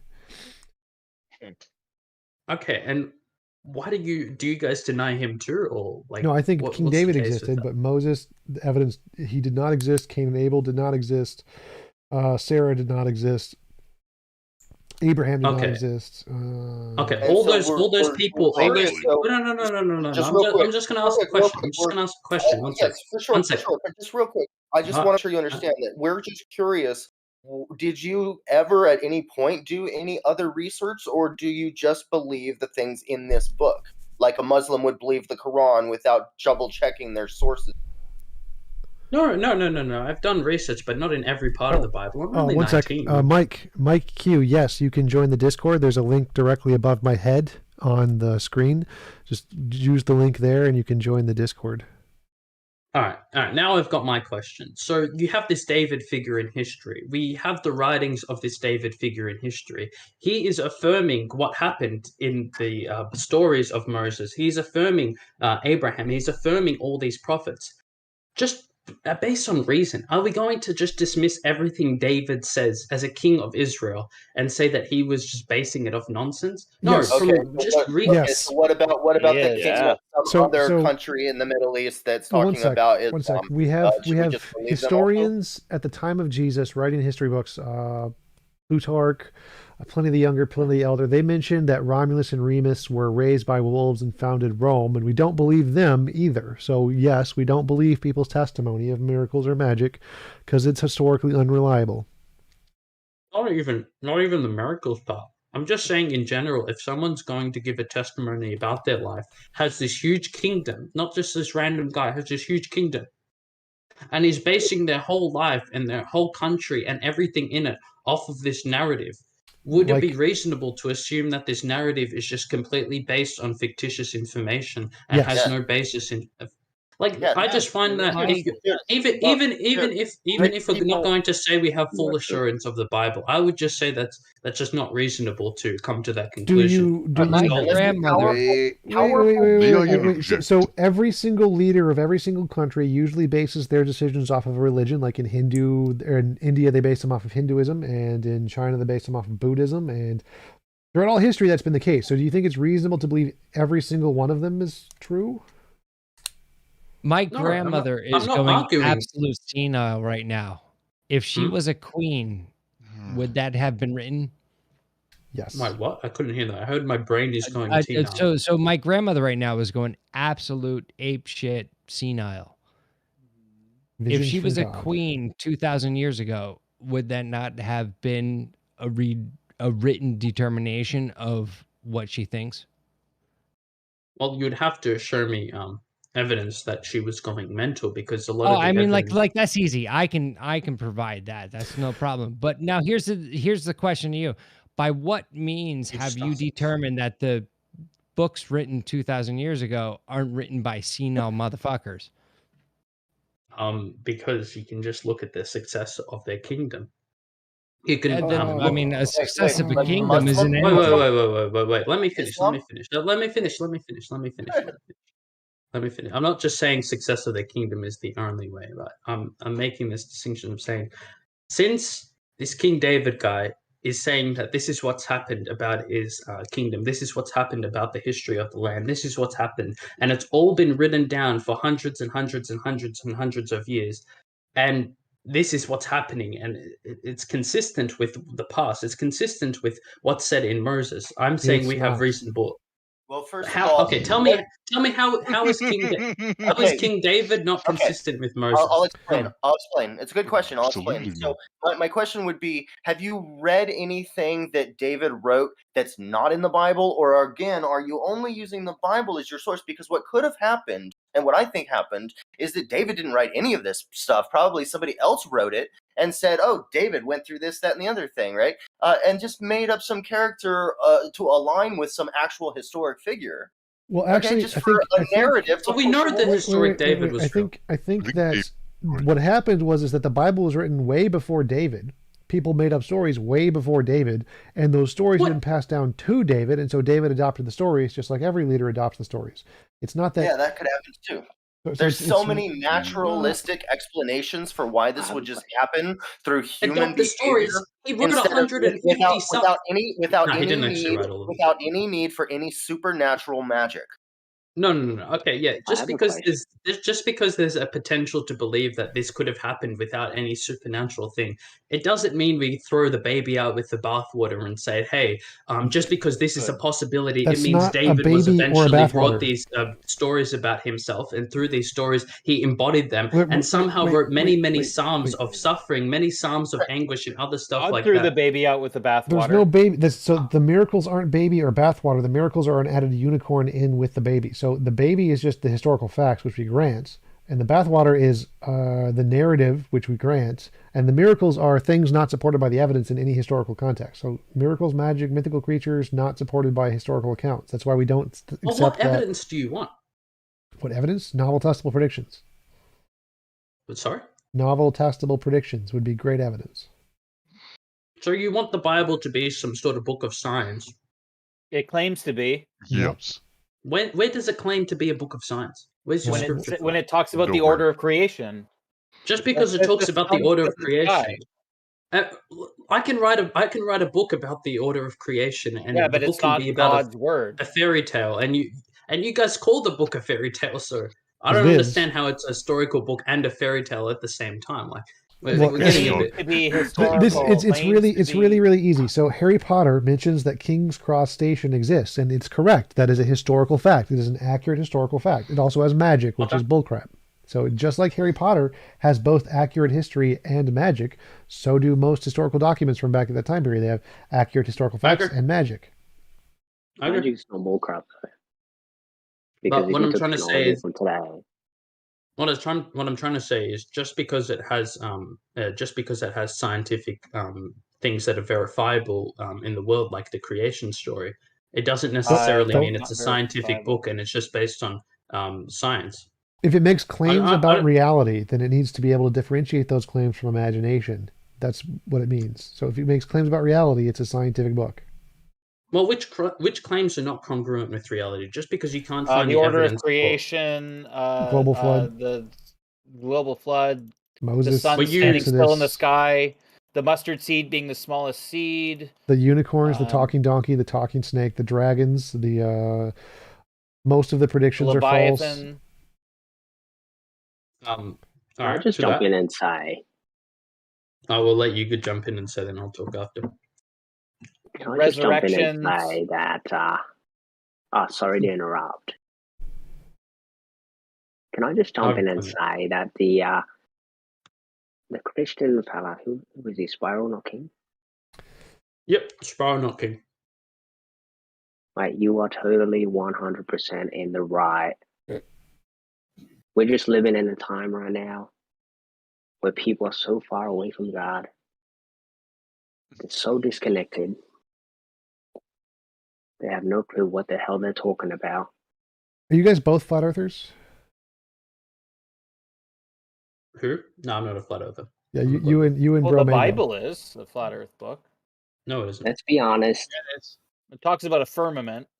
Yep. And what does firmament mean? Can you give me the Dome. Hebrew word? Would you like me to No, it show you doesn't. my Bible? It is It a means clear expanse. image explaining what the Earth looks like. I've seen the image. I've seen what the Hebrews interpreted the world to look like from the information in Genesis. but That I was don't think that's hand the only drawn by conclusion you Moses can come to. himself. God. I don't can show you believe the image if An accurate if you like. representation. I thought Moses didn't exist. How was it drawn by Moses himself? That's why it was meant to be irony. Yeah, there you go. Because I don't remember anywhere talking about Let's Moses. be honest. We're at a stage right now where it's very similar to ancient Egypt. People become disconnected from God, and then God intervenes, and something's going to happen. Something's going to happen to the world, to America, very, very soon. Right. Because when you're disconnected from God, God's going to intervene. Can you explain this disconnection? Is this like a Before- hang up? Yeah, America is pretty heavily I don't want to move. Christian. I don't want to move topics. So what were you guys talking about earlier with the objections from Christianity to scientific reality or something? Can I make a quick point? This place is really, really crowded. Like, Yeah. can we condense this down to like whoever TJump wants to talk, just like bring it down to like 10. No, that's Oh, not no, this is as normal. fun. No. No? Yeah, I'm Okay. enjoying this. Whatever you like. I got a question for This is T-Jump. not your server, sweetie. T-Jump, do you want to go to 2-minute speakers, No. and keep cycling through? Dumpster T-Jump, fire is good for views. T-Jump, I thought Okay, you said a whatever second you ago say. killing babies. I thought you said a second ago killing babies wasn't immoral. Of course, killing babies is immoral. Why would I say it's not immoral? No, that's me. I say it's immoral. I say it's moral. Okay, all right. I'd say God has the authority to do what he wants, include kill anyone, by his jurisdiction, but only if he's just in it. Anybody God's for good. He would never rotisserie? do anything bad to anybody at all. How about Just rotisserie? because we perceive it to be bad. I Just have because a- I have we a- perceive it to be bad doesn't necessarily mean it is. I got a quick question for Spiral Not King. Following up on the flood thing, if you had been, hypothetical, right? Let's Yeah. transport back in time. Let's imagine that right before the flood, you're up in heaven. and you're sitting next to God, and God is telling you, my friend, Spiral, you see all the sin that's happening down here on Earth. The people are just, they're messing everything up, except for like Noah and his crew. They're cool, but I gotta wipe out everybody else. Okay, all the animals, all the babies, all the families and stuff. I gotta wipe them out because too much sin. I gotta start over. I can do it one of two ways, and I'm going to give you the choice, Spiral, how I should do this. It can, and either way is fine with me because I'm God. I'm the arbiter of morality, so whatever I say goes. And I'm giving you either way. I want you to decide. I can either snap my fingers, and all of these people and animals will just poof out of existence. No pain, no fear, or I can drown them all, and there's going to be significant amount of time of pain and fear as they watch each other drown and then suffocate themselves. Which do you prefer? Either is fine. I'll probably do the God's time. I'm sorry. Just one-on-one conversation for a second. Go ahead, answer, please. Let me answer. I'd probably do the one without them drowning, but I'm not omniscient. I'm not going to put my my seat in the place of God and say I know what's right and I know what the proper thing to do is. Okay, but your gut is kind of telling you that the less painful killing would be better, and you would choose that. Better for who? Well, who do you think? Because I don't actually think that the people deserve no pain. If they're going out and raping and abusing people, I think the punishment was just those by babies are really bad rapists. Well, okay. Let me go. Like Sodom and Gomorrah. Do you guys No, remember that? No. Sorry. The babies in the flood. Let's narrow it down. Yes, the babies in the flood. What about them? Yes, they weren't raping anybody. Yeah, they weren't doing anything. They were innocent. Yeah, so I don't want to hear reasons of rape then. Oh, okay. Oh, for the rest of the people, well, that's my reason. You also babies, claimed I don't earlier think they they were would have not experienced. Okay, so I'm just curious about the babies. Why would you choose the quick and painless death for the babies, but God chose the slow and painful death? Because God is on a different time scale than us. Yeah, so God's time is that's not exactly equivalent the to point our I time. tried to make before. God is omniscient. He uses everything for his right purpose. So you're basically saying God doesn't want to break the simulation. One sec. One sec. Guys, talk one at a time.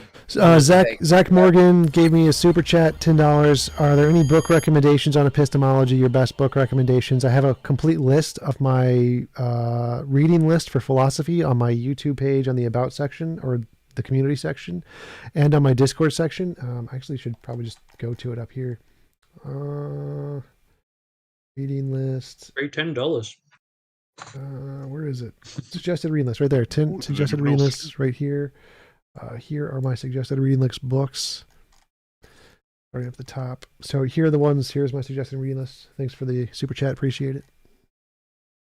Can I just say that if God decrees something to happen, it will take a while for it to happen on our plane, on our level. Whereas God, it's instantaneous, but on our level, it's going to take time.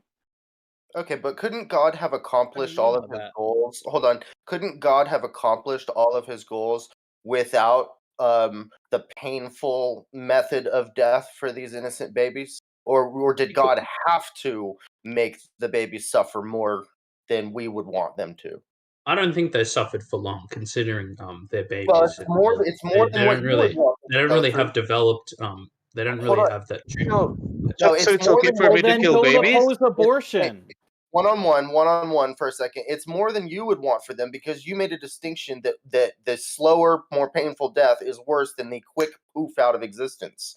Okay, and I think the reasons for that is clear. So why would God not choose that? Because one, I just level.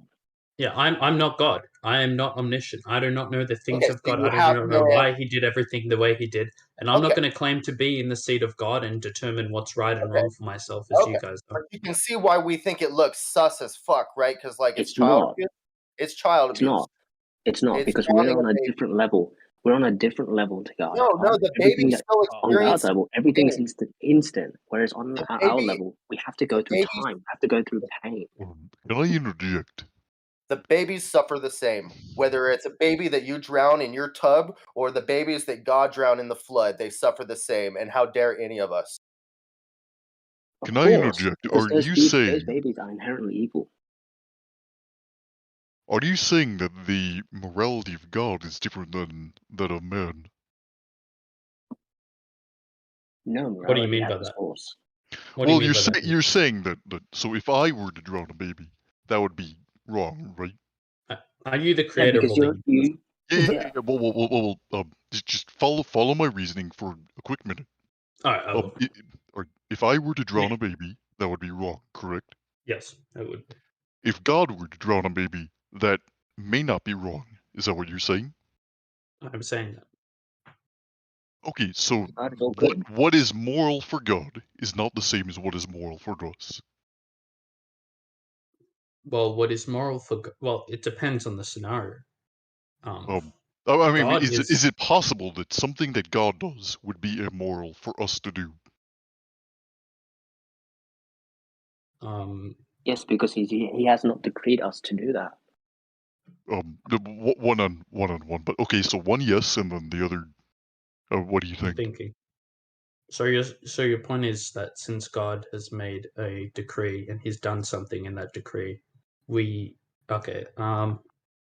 Well, yeah, I God think might consider I'm it. not sure. I'm not sure of the implications of that, so I'm not going to jump into a argument on that and say I'm 100% sure on this. But fine, let's go with it. So, what's your point after that premise? Let's go with the fact that something God says is wrong, is God says is right for Him is wrong for us because we're not God. All right, let's go with it. What's your point after that? Nothing. That was really the end of the argument. I'm just wondering if your conception of what God thinks, God's morality would be considered immoral by our morality, and that our morality would be considered would be considered immoral by God's reality.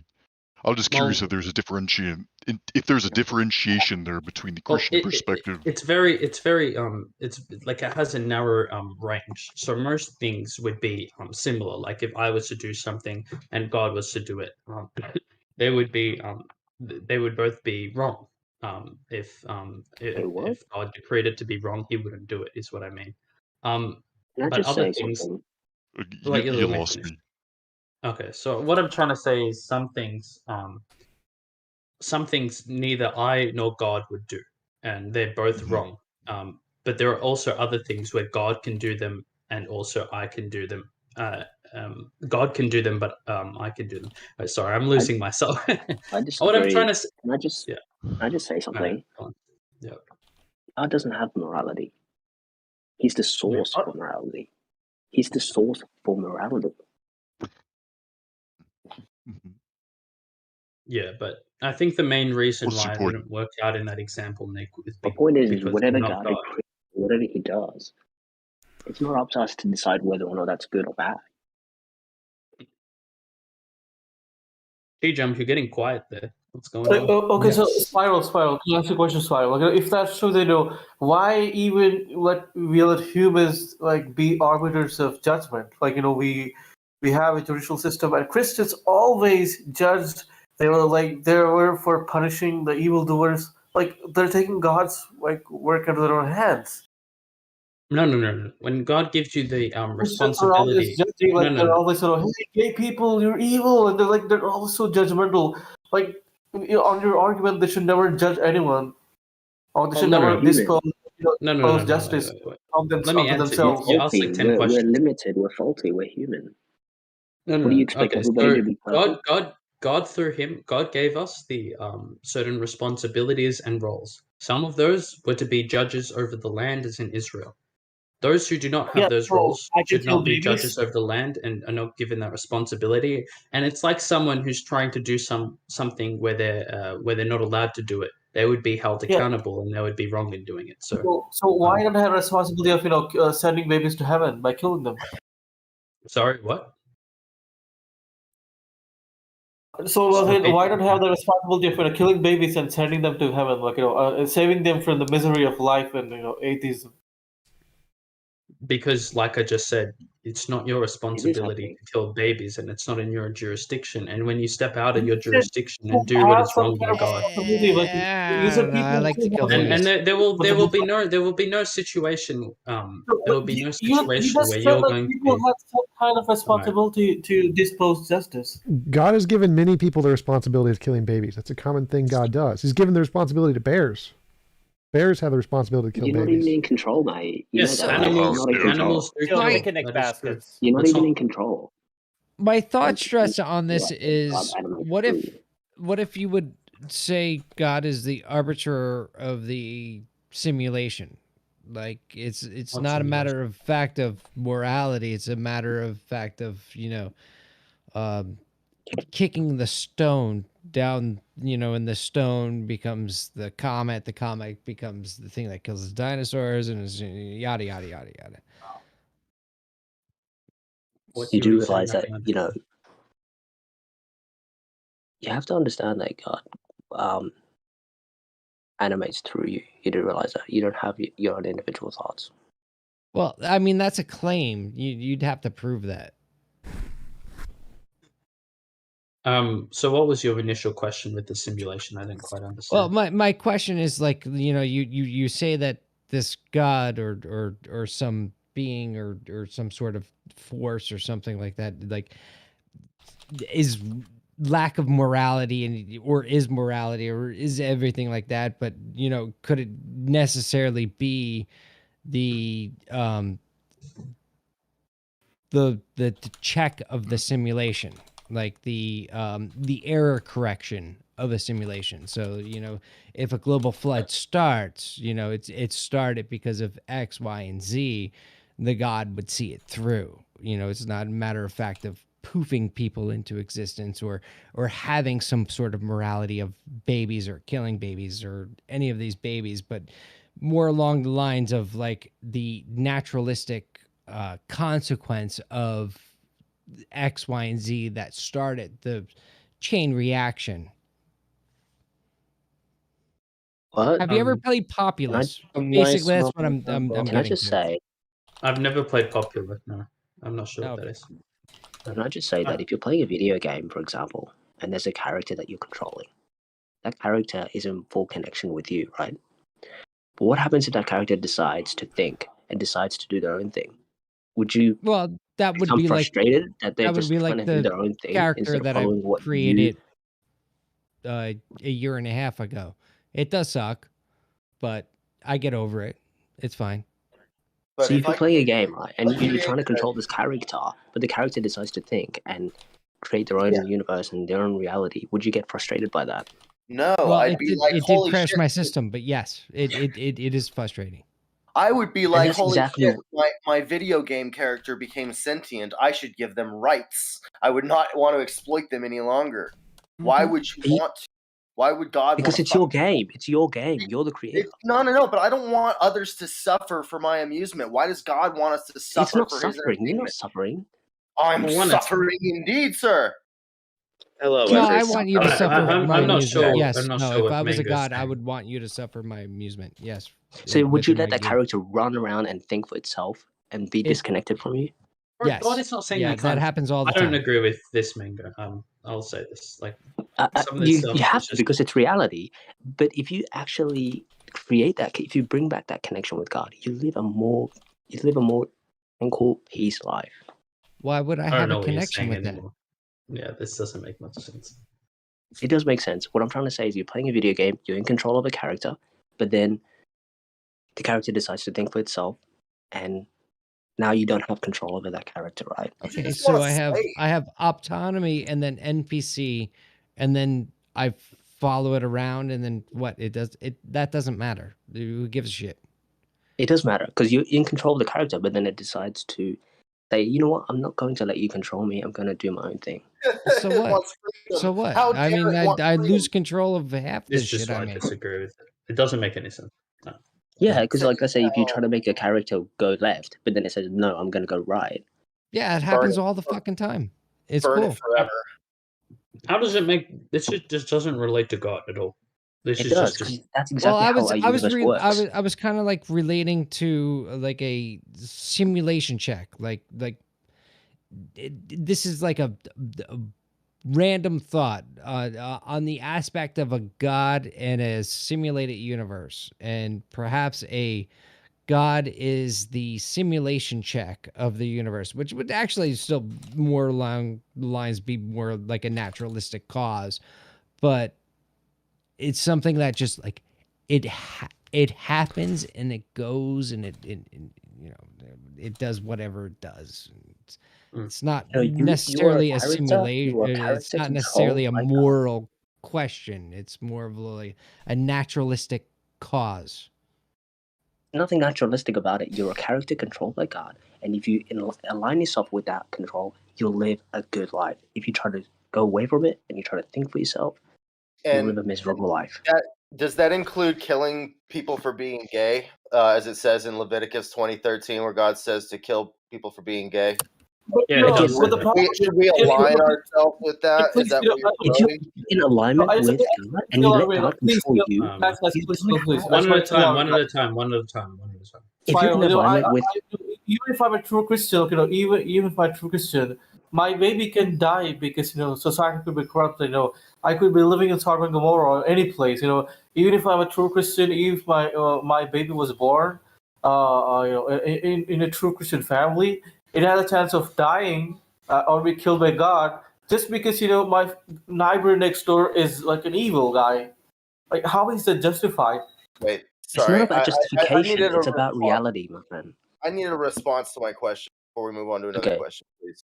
So my question again was, you're saying that we should, if we align ourselves with God, the controller of us, then we will Yes. have a happier life. Does Yes. that include, like it says in Leviticus 20:13, where God says for us to kill gay people? If we align ourselves with that, would that make us happier? And that is that something we should do, even if it does make us happy and aligns with what God says? If you're not in alignment, can I just respond? If you're not in alignment with God, you're going to feel something, like you're going to be like, oh my God, why did I kill that person? Right? You're going to feel these feelings. But if you're in alignment with God, you won't have, oh, is this right? Is this bad? Because you're in alignment. Are you I've got no saying? clue what Mango's saying. Chase. I'll answer Wait, your let me question. respond to Chase, that, and then Chase. get your input. No. Let me Because you're respond to that, responding to and then get someone your who's input. giving the I'm biggest fighting straw multiple man of an people. argument. I'm fighting multiple people, so let me respond one at a time, and then I'd like to hear your thoughts. Okay, so are you saying that God? See, when I get interrupted like that, No one interrupted you.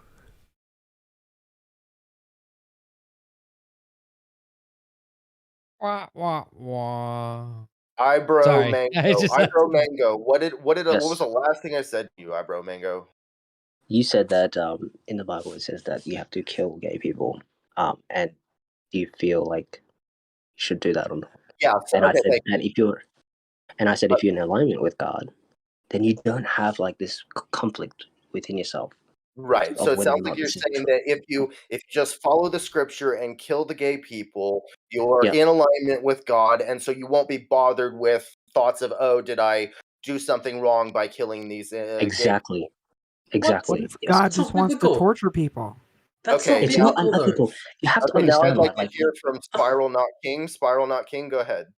All right. For one, we're not called to kill gay people. That is not our calling. That was for Israel during the time from which they had their leadership in Israel. They had their judges, and so the people who were caught in acts of homosexuality would be stoned by the congregation. I'm not going to deny that. That's in scripture.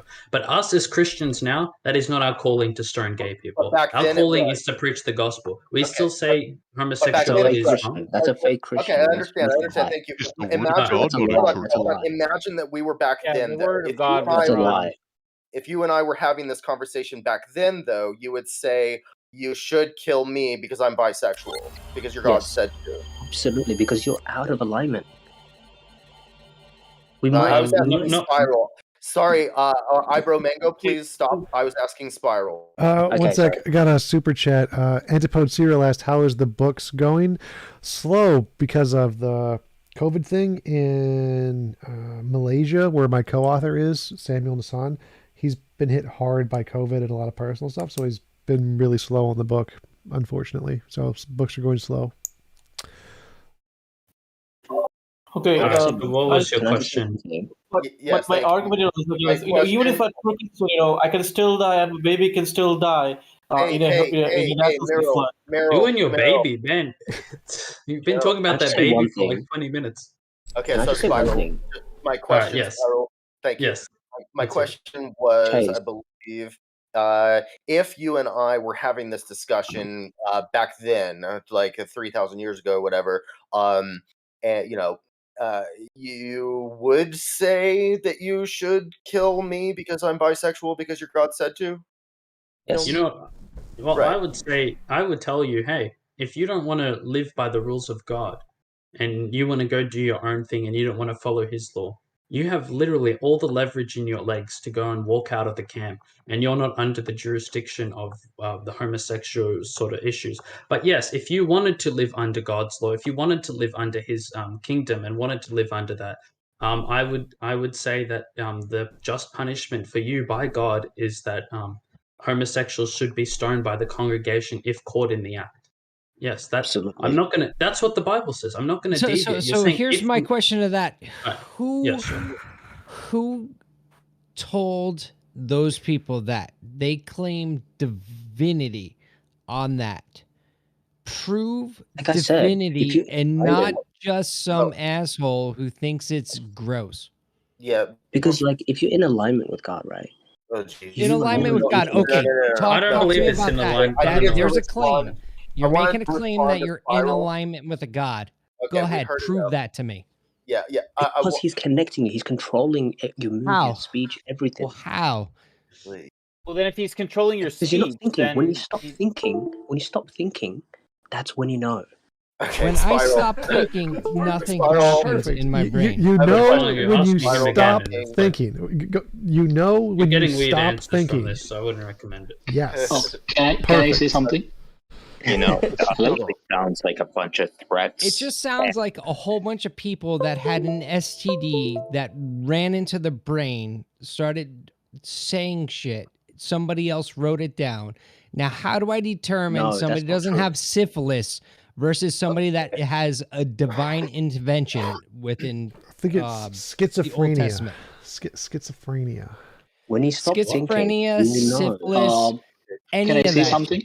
I wanted to know what does God hate about homosexuality though? Why is homosexuality a sin worthy of death? What is so? Because you can't bank out kids so you can control the children. So you can't because you can't have. Alright, you got 5 people talking, one at a time, one at a time, one at a time, one at a time. to do specific tasks, Yeah, I was asking and it decides Spiral. to do something else. I'm asking Spiral. I'm not really impressed with anything you say, Ibro Mango. So I'm asking Spiral. Oh wow! I'm What literally is speaking wrong- truth here, honestly. What is wrong with being gay? Why does God hate it so Spiral, much? may I ask you a question? One at a time. Do you want me to answer Chase's first and then you next, Nick? Alright, we'll do that. Chase, what is wrong with being gay? It goes against God's design. If God says, this is That's how what I I already want you said. guys if God says this is how I want you guys to act, this is how I set out for you guys to flourish, and this is how I set out for you guys to be a separate and different nation, and people just want to disregard that and they want to do their own thing. Well, God said the punishment for that was stoning with the whole congregation. I'm just trying to understand. Let's hold up. mostly- Hold up. Let Nick go because Nick hasn't had a chance to talk in a while. Yeah, you can. Thank you.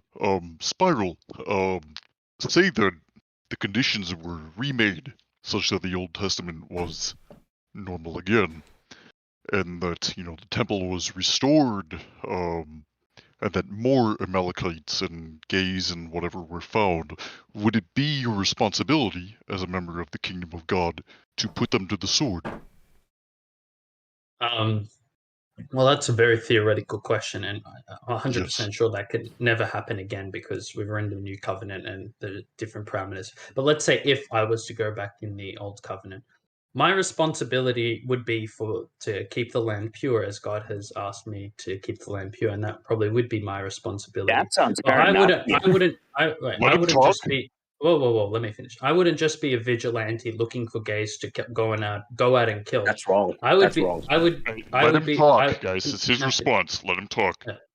I would be someone going out and trying to convince people to turn from their sexual immorality, to turn from their sin, so that they don't face the judgment that they know they're going to face if they're found out.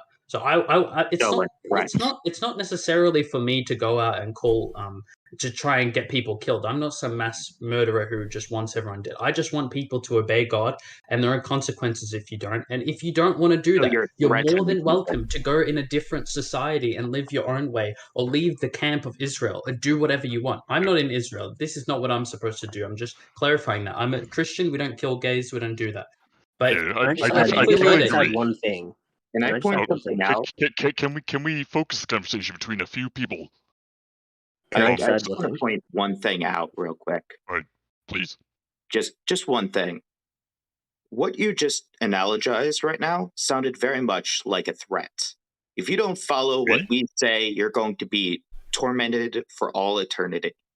That sounds like I never said anything about eternity. I never threatened anyone here. This is a complete hypothetical. Go ahead, Nick. This is a complete hypothetical scenario where where the temple is rebuilt, the kingdom of God is remade on earth, and I'm asking, sorry, what's your name? Spiral Not King. Yeah. I was asking him, like, if he was, well, I'll continue the question. Say you're a Pharisee. Say you are a member of the religious order, and you know, gays are brought before you in the kingdom of God. Would it be your responsibility to make sure they were put to the sword?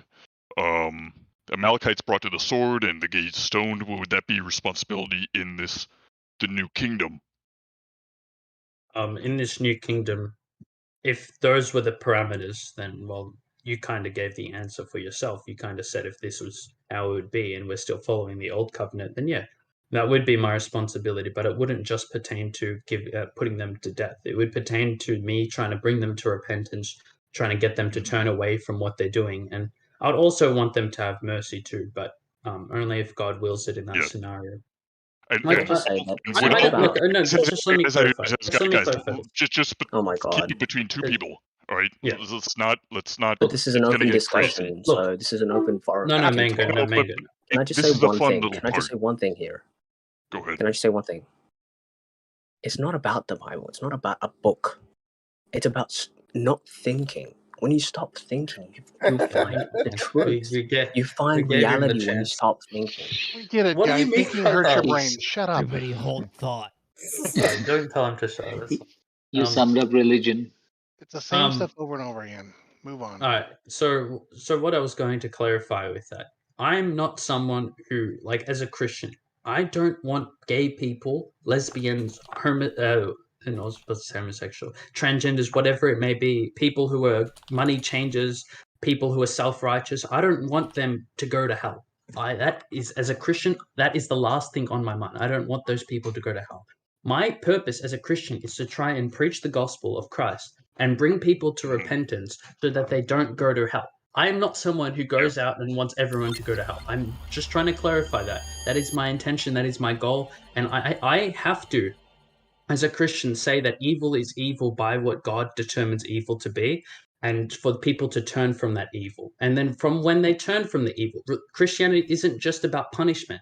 It's also about you have the opportunity, you have the chance to be reconciled with God and spend all eternity with him. So it's not just God's going to stone this person and that person and this and that, and there was a flood and there was Sodom and Gomorrah. It's not just about the punishment God's going to bring. It's also about redemption. And that's thrown through the whole of the New Testament. And so all right, one second. Got a super chat from Antipode Serial looking for book suggestions. Like, here is my Discord reading list. It's on the screen right now. I would say this list is a very good one. So Saying versus Showing distinction by Wittgenstein, the Validity, Strength versus Soundness, Contingency one, Internal External distinction, Rationalism versus Empiricism is good, Abstract versus Concrete is good, Manifest versus Scientific Image, Analytic Synthetic distinction, Categories, this is the Noumena Phenomena distinction, natural kinds versus nominal kinds. I think these are all really good distinctions to read about. Books themselves, I think, only have like a few good parts, but there's a bunch of really good distinctions to learn about in philosophy. I think that's an important thing to get from philosophy rather than just reading the books. So you learn the distinctions in philosophy. That is more important than learning the books. So problem of criterion is really good. Problem of easy knowledge, realism, anti-realism. These are all really good distinctions to learn about in philosophy that'll help grow your philosophical knowledge very well. And what was, you had a question, I think? I had a question. Your book is still in progress. Yes, there's book is still in progress. I think that's it. All right, you guys can go. If you want to read a book, there's always the Bible. No, No, that's not a real book. Yeah, If I was to give you guys one advice, is that to stop thinking. If any thoughts come into your mind, ignore it, and then tell me how your day was. Okay, this Tell is me how your Listen day to was. what he says and then respond. Well, Thinking Dad, got it. Tell me how your day was when you just stop the thoughts. Just don't let Wait, them in. wait a minute. Tell me how I see a problem. Mango, I've got a question I for see a you. problem here. So if I stop thinking and then I have a thought, then I didn't stop thinking. So how could I Did like it wrong, Tom. Yeah. Don't let it in. Don't let the thoughts into your head. Just ignore them. Can I point something out real quick? Let zero of the thoughts in. So Let him finish his argument and then we can respond. He's not giving an argument. He's just. I am giving an argument. My argument is. Interjecting. My argument is. Let him finish, and then if you disagree, then respond. He's not going to finish. Are you new here? I am. I was really finished. No, you're not, dude. It's gonna be the same same. shit over and over again.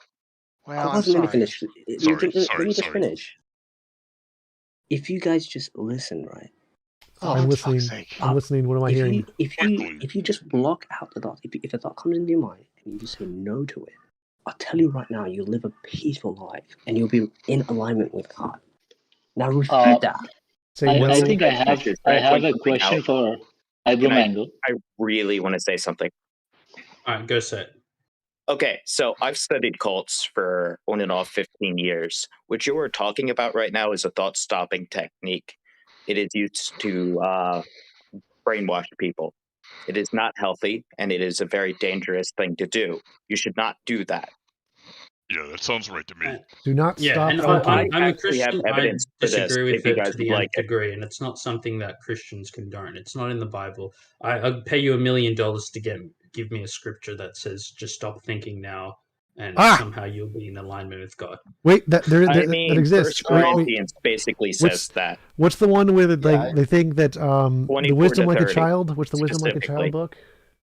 There's a quote that says verse to where have. it says like not to rely on your own thoughts or rationality. don't rely on your own understanding. Just to rely on God's rationality. So you guys are thinking about 1 Corinthians 24 through 30, I believe. First Corinthians. Let's see. I actually love First Corinthians. That might not be the exact one, but it is one of the biggest ones in the Bible that basically says stop thinking.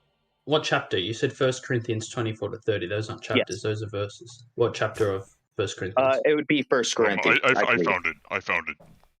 2 Corinthians 10:05. We demolish arguments and every pretension that sets itself up against the knowledge of God, and we shall take captive every thought and make it obedient to Christ. Okay, let me get the context. Absolutely. Yeah, no thinking for yourself. And No who said that it was So that a would brainwashing that would technique? fall It's under not. thought control, under the bite model. This is a tactic used by destructive cults like Jim Jones, like Jonestown, People's Temple, like Heaven's Gate, and like the Moonies. This is a very common practice amongst cults. Well, it's also common among religions because religions are identical to cults. So yes. Yeah, I know, T-Jump. Because those religions are cults. Matthew 18:1-5. Let's read it. So it's, who is the greatest in the kingdom of heaven? And calling to him a child, he put him in the midst of them and said, truly I say to you, unless you turn and become like a children, you will never enter the kingdom of heaven. Wait, stop right there. Then in verse 4, it gives a context of what that means. Read it. I don't have it up anymore. I just googled it and read that part. So. Verse 4: Whoever humbles himself like this child is the greatest in the kingdom. It's not thinking like you're a baby; it's humbling himself like the child. That's the context. I don't see the difference between those two statements. I also got a super chat from Platonic. Wow. What do you mean? One sec. What starts with E and ends with E but only has one letter in it? E. Potato. So in the chat, I actually provided a link to the bite. I was right, wasn't I? Well, yeah, you are correct. It's not true.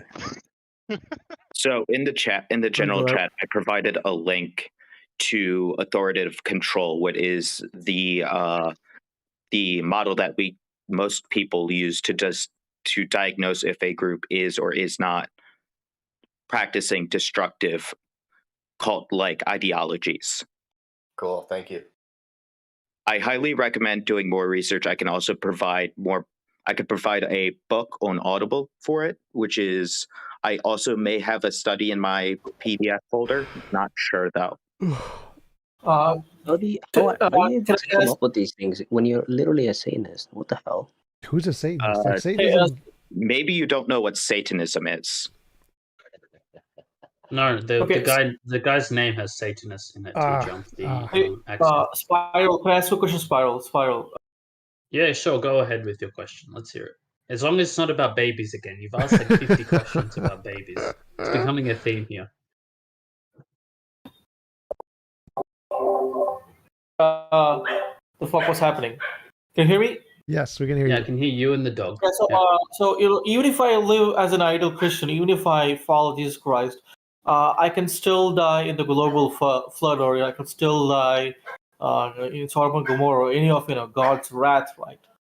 And No. it's irrelevant whether you're Christian or not, right? Wait, if you follow Christ, are you saying you can still die in the global flood? Can someone clarify if that was his question? Yes. So what happened in Sodom and Gomorrah in the flood? So Abraham in Sodom and Gomorrah was asking God, hey, how many righteous people in the city? And Abraham's like, because God said, I'm going to destroy it. And Abraham's saying, no, don't destroy it. There are righteous people there. And Abraham said, if there are 50 righteous, you wouldn't destroy it. So he goes and checks, there aren't 50. And then he goes and checks, there aren't 20. Then he goes and checks, there aren't 10. And it's part of, if you want to read it, it's Genesis 18. It talks about this.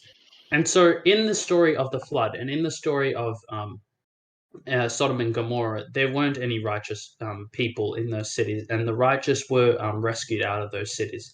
So if let's say if you were in a flood sort of scenario and you were a follower of God, you wouldn't have died. It's just part of the axiom that God didn't destroy the righteous from that region. Evil babies. Evil babies. Oh my! I didn't want babies to again. I told you. I'd come back to it. I didn't want to bring up babies, but I knew it. You made me do it.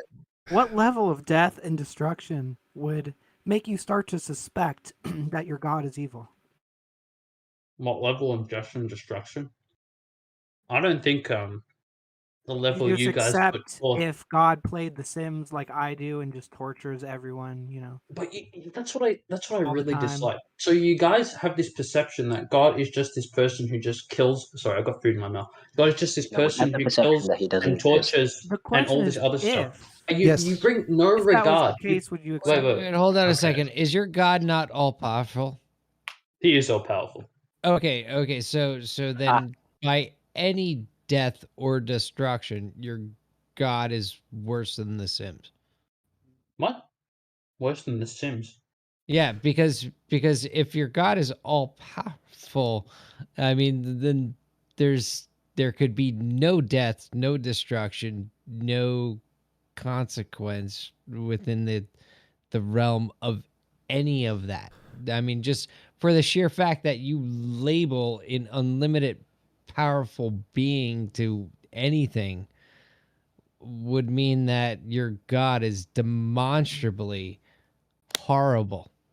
No, I disagree. Just because someone has all power, it doesn't mean he has to let every evil thing go forward. That would be more of all powerful coupled with all good. It's not just powerful. You can have an all powerful Thor, and Thor doesn't have to be good. But regardless of that point, doesn't mean that God has to prevent every evil and prevent it, because he's But, bringing forth but good from the evil. technically, your God is all the evil. What? Your God is all the evil. Your God is ultimate, all powerful. So therefore, your God That's is the contradictory. evil. It's a fallacy. You can't be good and then evil. You can't be all good and then have the Technically, you can. Well, that's Said what anything that's that what our God problem does is good. is your God is claimed to be loving and yet does all these terrible things. It's not terrible. It's terrible to you, but not to him. No, it's terrible to the victims. I don't know. It sounds very narcissist to me. It's all for What God's do you glory. expect when this is how religious people think, right? Is there Mingo, anything mingo, God mingo. could do that would, make you suspicious? Sorry, what? Or is there anything God could do that would make you suspicious that he's evil, or is anything that he does just automatically good? All his promises could not come true, and if his promises don't come true, then well, he's a liar. Could you And that give would me make me one of his suspicious. promises? Hmm?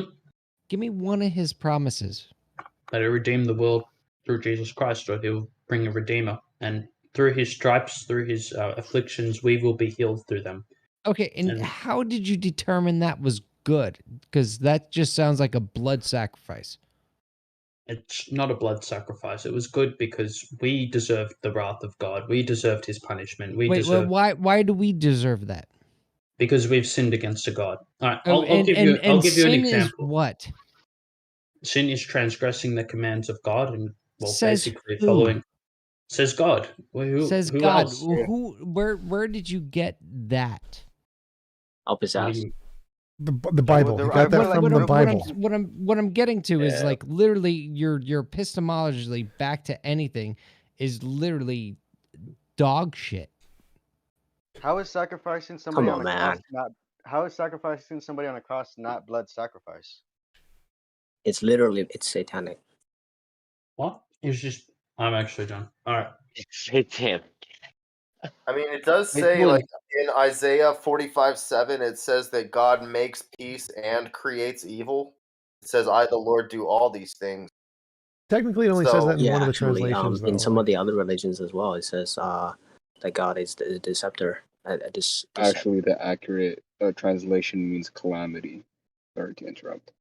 Well, it's technically both are accurate, but the evil one is only in like one or two of the translations, so it's not actually a common interpretation, but it can be interpreted that way because Hebrew has multiple interpretations of every single word, so it is a legitimate way to interpret it.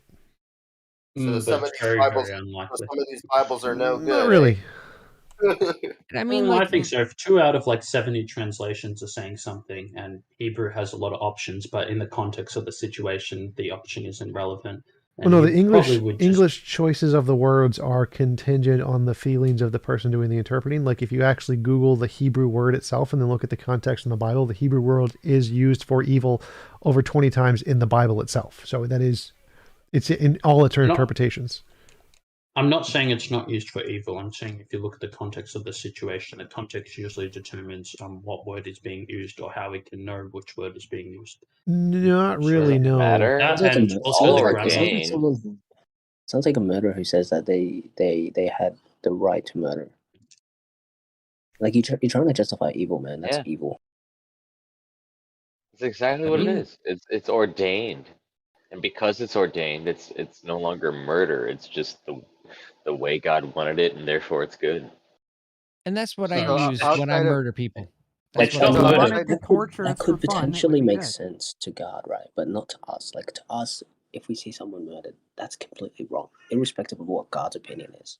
Well, that's what shows that the Christian morality is wrong, is that in a real model of morality, it's going to assess the consequences independently of the perspective. And so it says if you kill someone without their consent, it's equally as evil no matter who's doing it. So the fact that it's contingent on who's doing it shows that morality is subjective and not objective.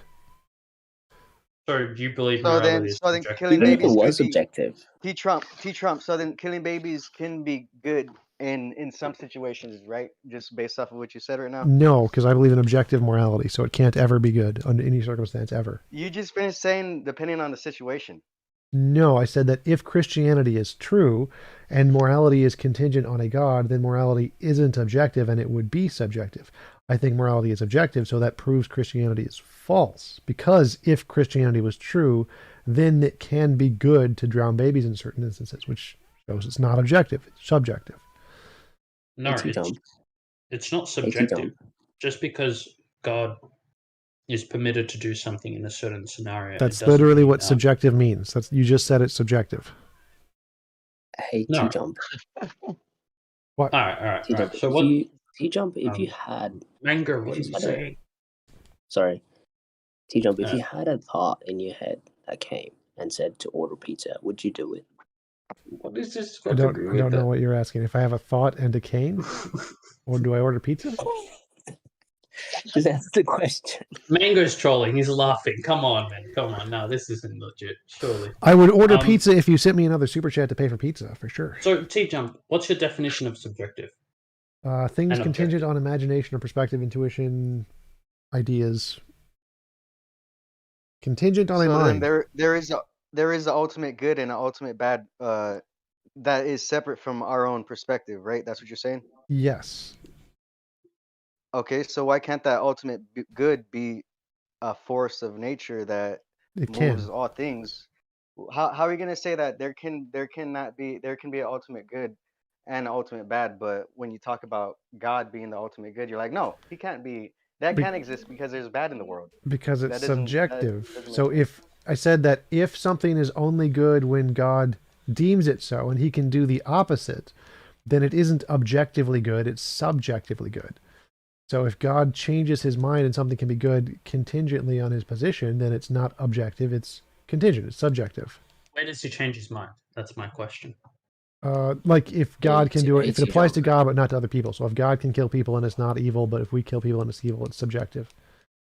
But Hey, does that T-Jump, make it? if God were to give you a miracle right now, Oh, maybe he sent you to Mango, heaven. Mango. If he gave you a miracle right now, would you come back to us and say that God exists?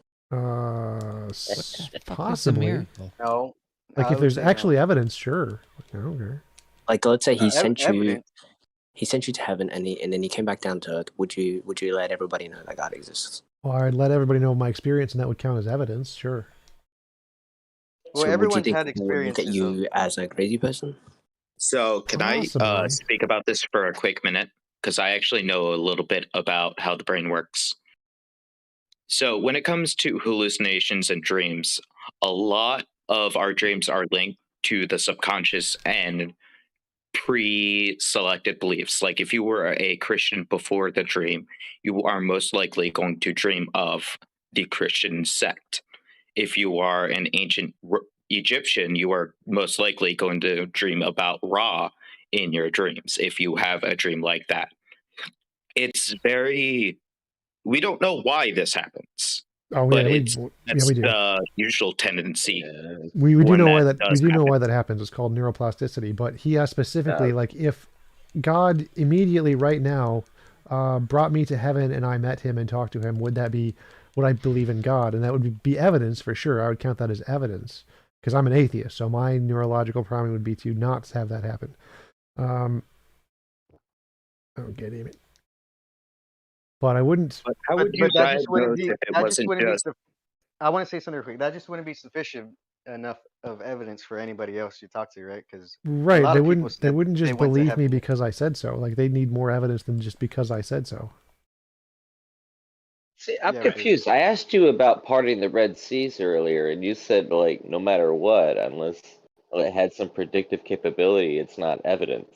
Right. So like he's giving a prediction. He's saying if like in the next 5 seconds God did something and then it happened, like would that be evidence? Yeah. So he's giving a prediction. He's saying he's predicting something. Okay, never mind. That's fair. T-Jump, so let's just go on with that. So where do you get your definition of subjective and objective? Because I'm finding... The I'm just going on dictionary? Google and yeah, I'm on dictionary too, Oxford at the moment. And the first one for objective is of a person or their judgment, not influenced by personal feelings or opinions in considering representing facts. And subjective is based on That's or influenced by epistemic. personal That's epistemic. feelings. That's not Taste. ontological. We're talking about ontological objective versus subject, not epistemic. What's the difference with that? I'm not too sure. So ontological is about what exists. So if something only exists as a part of your imagination, it exists subjectively. So it's not actually things that exist independent of your imagination. It's your imagination. So if I said, I like chocolate, that is subjective in that it exists in my mind, but it doesn't exist as like a truth of the universe. So objective ontologically would mean things that exist independent of your imagination. Whereas epistemic, it's like, how do you know of things? Like, do you know of things epistemically through affected by bias or whatever? So we're talking about the ontological case. Is it ontologically the case that something is good or evil?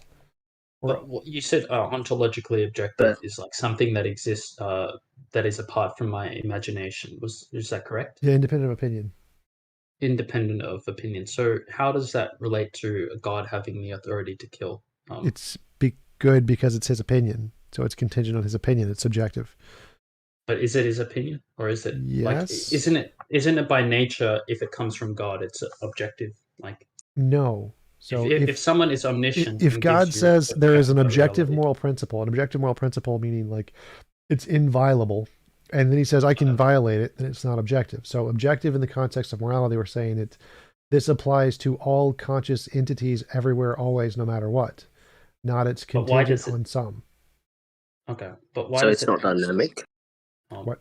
Okay, yeah, this dynamic. Yes. The question. Absolute or relative are usually the terms. Yes. So morality is not dynamic. Wouldn't it be subjective if God said, "All right, I've got this moral principle that everyone has to follow, and even I'm going to follow." Oh yeah, if he said if it applies to everyone, including himself, yes. Yes, it would be objective. Sure. Yeah, apply to all minds independently. Yes. Okay, so. But that doesn't have morality. Yeah, it wouldn't be morality, but that would be objective. So that would qualify as objective. So. All right. So you're saying that if it applies to everyone indiscriminately, even himself, it would be objective. And what if he qualifies in that it doesn't apply to everyone, and that it applies to then it would be that contingent. it applies to it would be applied contingent contingently to some people, but not all people. Okay, and just because it applies to some people, not all people, how does that differentiate it from being like outside of it? Because you said doesn't apply objectively. So when we're talking about applies objectively can mean lots of different things. So in that context, objectively, an objective moral principle will be one that applies to everyone equally, not contingently. In the case of a moral principle that applies to some people but not others, it would be a subjective or relative moral principle, meaning not objective. Relative. Okay, so I think we think of objective and subjective in a different manner, because from what I remember from just talking to people in general, when they think of an objective principle, they think of something that has to come from God or someone that has like an anchor in that objective is not reality. Anywhere a definition in philosophy. Okay, yeah. I'm not denying that. I'm not saying it is or it isn't. I'm just saying that's what I've heard in the past, and that's a good clarification to make. And thank you, I appreciate that. Yep. Can I ask a question for T-Jump, please? So objective real. So let's say so all that needs to be done to make an objective moral principle is that it's applicable to other people, and what else? Well, just to be an objective principle, yeah. To be an objective moral principle, then it would have to have it would have to actually exist independent of minds.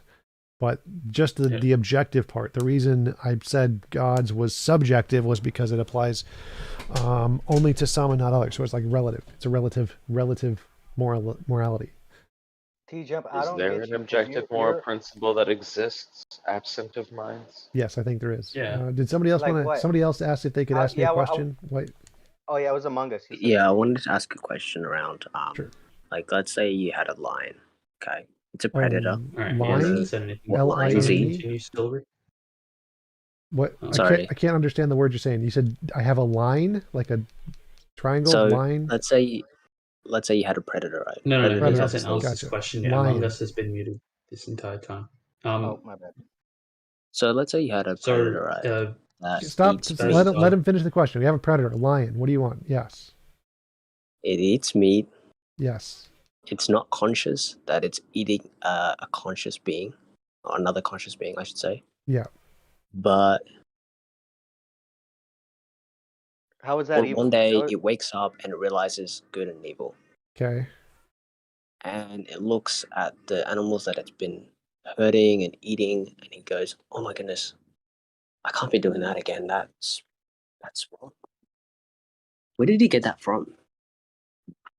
Cognitive abilities increased. I don't even see Yeah, how I'm not sure. how is a lion Richard killing Gordon. how is a lion killing a prey even evil? I don't even see how you would even consider that evil. That's just nature. I don't either. It doesn't make much sense. Involuntary It does make position of sense will. because So right now the if animal it isn't kills, conscious of their yeah, actions, right? if the They're animal doing it is based on conscious and inherent hurting it is characteristics. immoral. So yes, it would be immoral to kill anything without its consent. So yes, that would be immoral. And how would it recognize it? If it just had enough cognitive ability, it could add it to a recognition. It doesn't. But then that's what happens that's in its is nature. Yeah. Yeah, that's what I'm because trying like to say. That's what I'm trying to say. So like, so let's say it knows about good and bad, right? And it doesn't decide to kill, its prey anymore. What do you think is going to happen to that animal? It'll starve to death, which is not immoral. What's going to happen to the lion now that It'll knows starve about to good death. and That's evil? fine. Like the fact that nature itself makes it so things need to kill each other does not mean it's moral. So it's a naturalistic fallacy It to say that is. it must kill things. It is. It is moral. No, it's not. The fact that's a Because naturalist, that's that's literally a exactly- naturalistic fallacy, saying that because nature is such a way that you need to kill things to survive, therefore it is moral, is a naturalistic fallacy. It does not make it moral simply because nature works that way. Is it moral if it's you versus them? Humans used to be like that. Self-defense. Humans were like Self-defense that. is Like, a we used to justified be- immoral action. So it's not moral if it's self-defense. It's still immoral, but it's justified. Can I finish, please? So what I'm trying to say is that humans used to be just like the lion, right? Yes. We would do certain actions. We would do certain things. Yes. We just weren't conscious enough whether or not it was good and bad. Until we were able to discern between what was so-called good and bad, that's when Yes. we fell from heaven, right? No. We fell from that peace, No. that tranquility. No, I'm a Christian. I just you fell from heaven when you started attacking things and having a morality of your own, which made you distinct from lions. No. That doesn't make sense. It does make sense because when No, it we does not. build Definitely our does not make library of sense. good and evil, that's when we fell from heaven. That's when we fell from peace and tranquility. No. Even within That's the not even in Christian the worldview, Bible. that's not true. Not even in It's the my Christian own world. religion. Okay, it's Our your own own religion. All that's right, fine. so we've got to Before they picked from the tree of good and evil, they knew it was wrong before they had the knowledge. Okay, no. Like, for example, humans used to walk around without any clothes, but because we have good and evil now, we put on these. All right, we just heard it clothes here now. first. We just heard it here No. first. It's Mango's religion. It's Yeah, not it's Christianity. Mango's religion. He said it here first. It's on recording. TJump streaming. It's Mango's religion, so it's not representing Christianity for anyone who's curious. All right, there you go. But can I query you more on the whole objective morality thing, TJump? Okay. All right. So how did these objective moral principles come to be? Like, who determined them, or how did they come to be? They were never and what determined are by anybody. It's a law of nature that's always been there, like gravity. they? All right, and what are they? Well, I think it's any involuntary position of will is wrong. That is what I believe it to be. What did you say? Voluntary position is wrong. Say that again, sir. Any involuntary position of will is immoral. That seems to be what I think it is. Okay, so when someone restrains your will in any way, that's immoral. Yes, without Okay. consent. Not in any way. It was Like, without consent. Would a good Okay, and example be? Would a good example be like the Europeans coming over and colonizing America and then making everybody Sure, work, like murder is an example, yes. causing everybody nowadays to work for the system, like, because that's Yes, kind of forcing people to work against their will is immoral too. What about vaccinating your children? What about doing it implicitly? Yo, let's keep it simple, guys. Any involuntary Okay, position of will. my This is bad. not a particularly hard thing to answer. Involuntary position of will equal bad. okay. So then the government What about right if I now. said to you that you needed? My If I said to boy you that you doesn't want needed that to shot. work 9 to 5 to put food on the table. Yes, forced that- work is immoral. Yes. What about if it's done implicitly, without you knowing? What does that mean implicitly? Like if I said to you that you have freedom but you really don't, and that you could do whatever you want but you really can't. Yeah, the fact that you can't not work and you'll die from hunger is immoral. It's nature itself is immoral in that if the But you haven't universe answered my was such question. a If I said to you that you I have just freedom did. or that I you just can did. do whatever you want, but Your really words mean can't. your words mean nothing. Words have zero impact. If you are constrained by nature in that you have to work or you're going to starve to death, that is immoral. Your words make no difference here at all. So yes, it is I can immoral. force you to do an immoral thing. How? Isn't that what you think? Uh, I mean, I could force someone else to do something immoral, right? Possibly, Yeah, by indirectly. definition, that's Doesn't not make any immoral. sense, T-Jump. Like, you can imagine. I can make you think that the way you're living your life is the right way to live, but it may not be. What does that have to do with anything? Like, that's irrelevant. Because in your mind, you're thinking that you're living a justified moral life, but in No, reality, you're no, being I've openly said puppetized and controlled by others. No, I've openly said I'm immoral. I eat meat. All right, so okay, fine. We've got this objective morality. So what does that mean? What are the implications of having an objective morality? Is there any punishment for doing anything No, wrong, or is punishments there don't any? matter to morality. So it doesn't matter if you're punished. Something is moral or immoral independent of punishment. So what's the point of knowing that their things are immoral or moral if there's going to be no implication of the consequence of any? It's true. It doesn't matter if there's a consequence. If it's true, it's true. So if you're immoral, then you're immoral. It doesn't matter if there's a consequence or not. So it doesn't really have any implications on our day-to-day living. It's No, just a it fact does of have reality that- implications on our day-to-day living. It tells us what's immoral.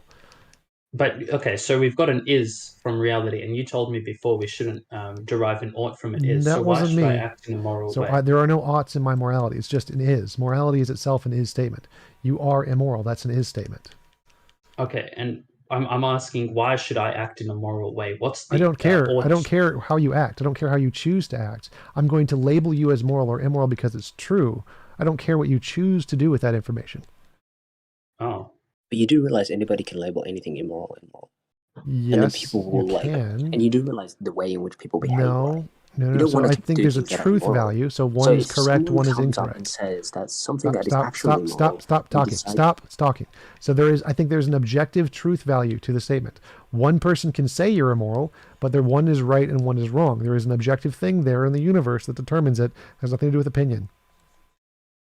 Let's say you wanted to create a society based on morals, based on your principles. No, it has nothing to do with society. It has nothing to do with any of that. Morality existed before any humans did. There is an objective fact like nature.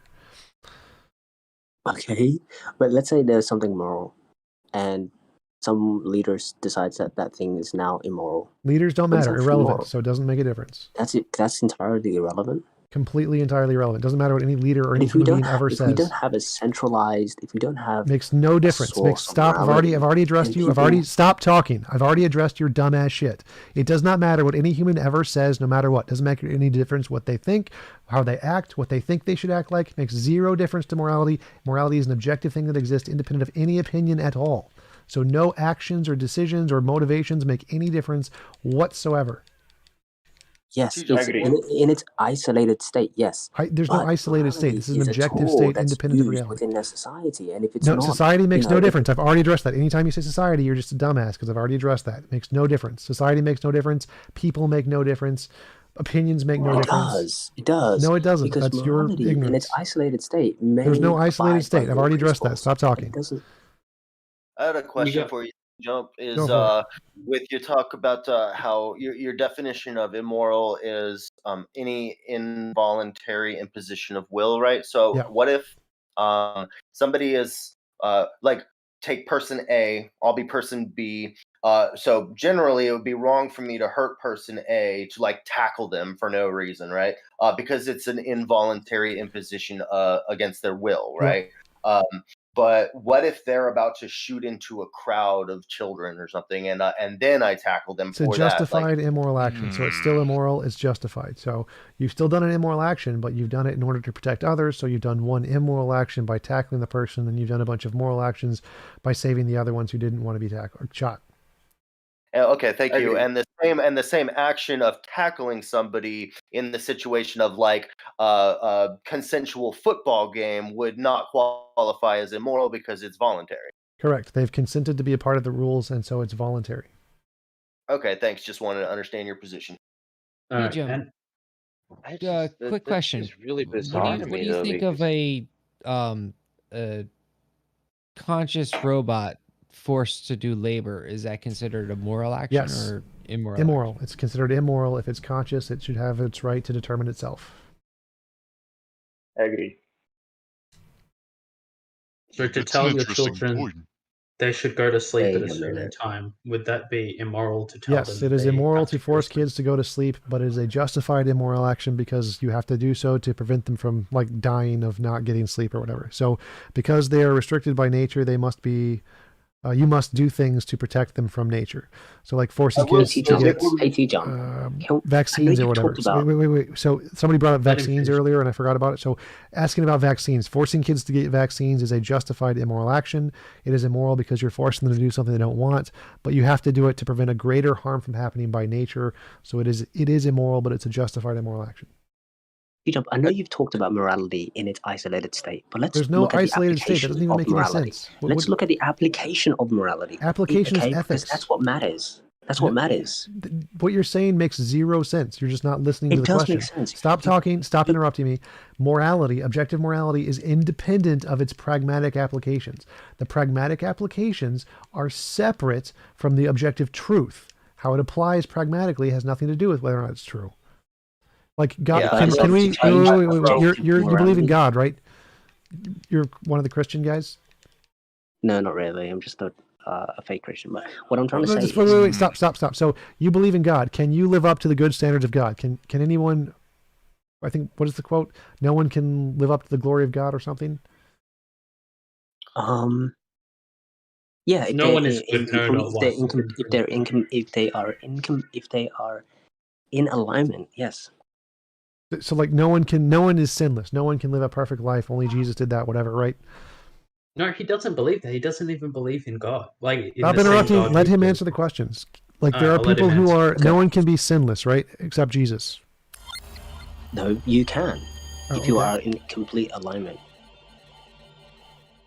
I just told you. You can be. Gnostic informant, thanks for the $5. They're trying to trip you up like Jesus and the Pharisees, but my boy TJump is too consistent and already thought this shit through. Correct. The argument around the pragmatic use of morality is ridiculous. I'm sorry. None of what I said has anything to do with the glory of God.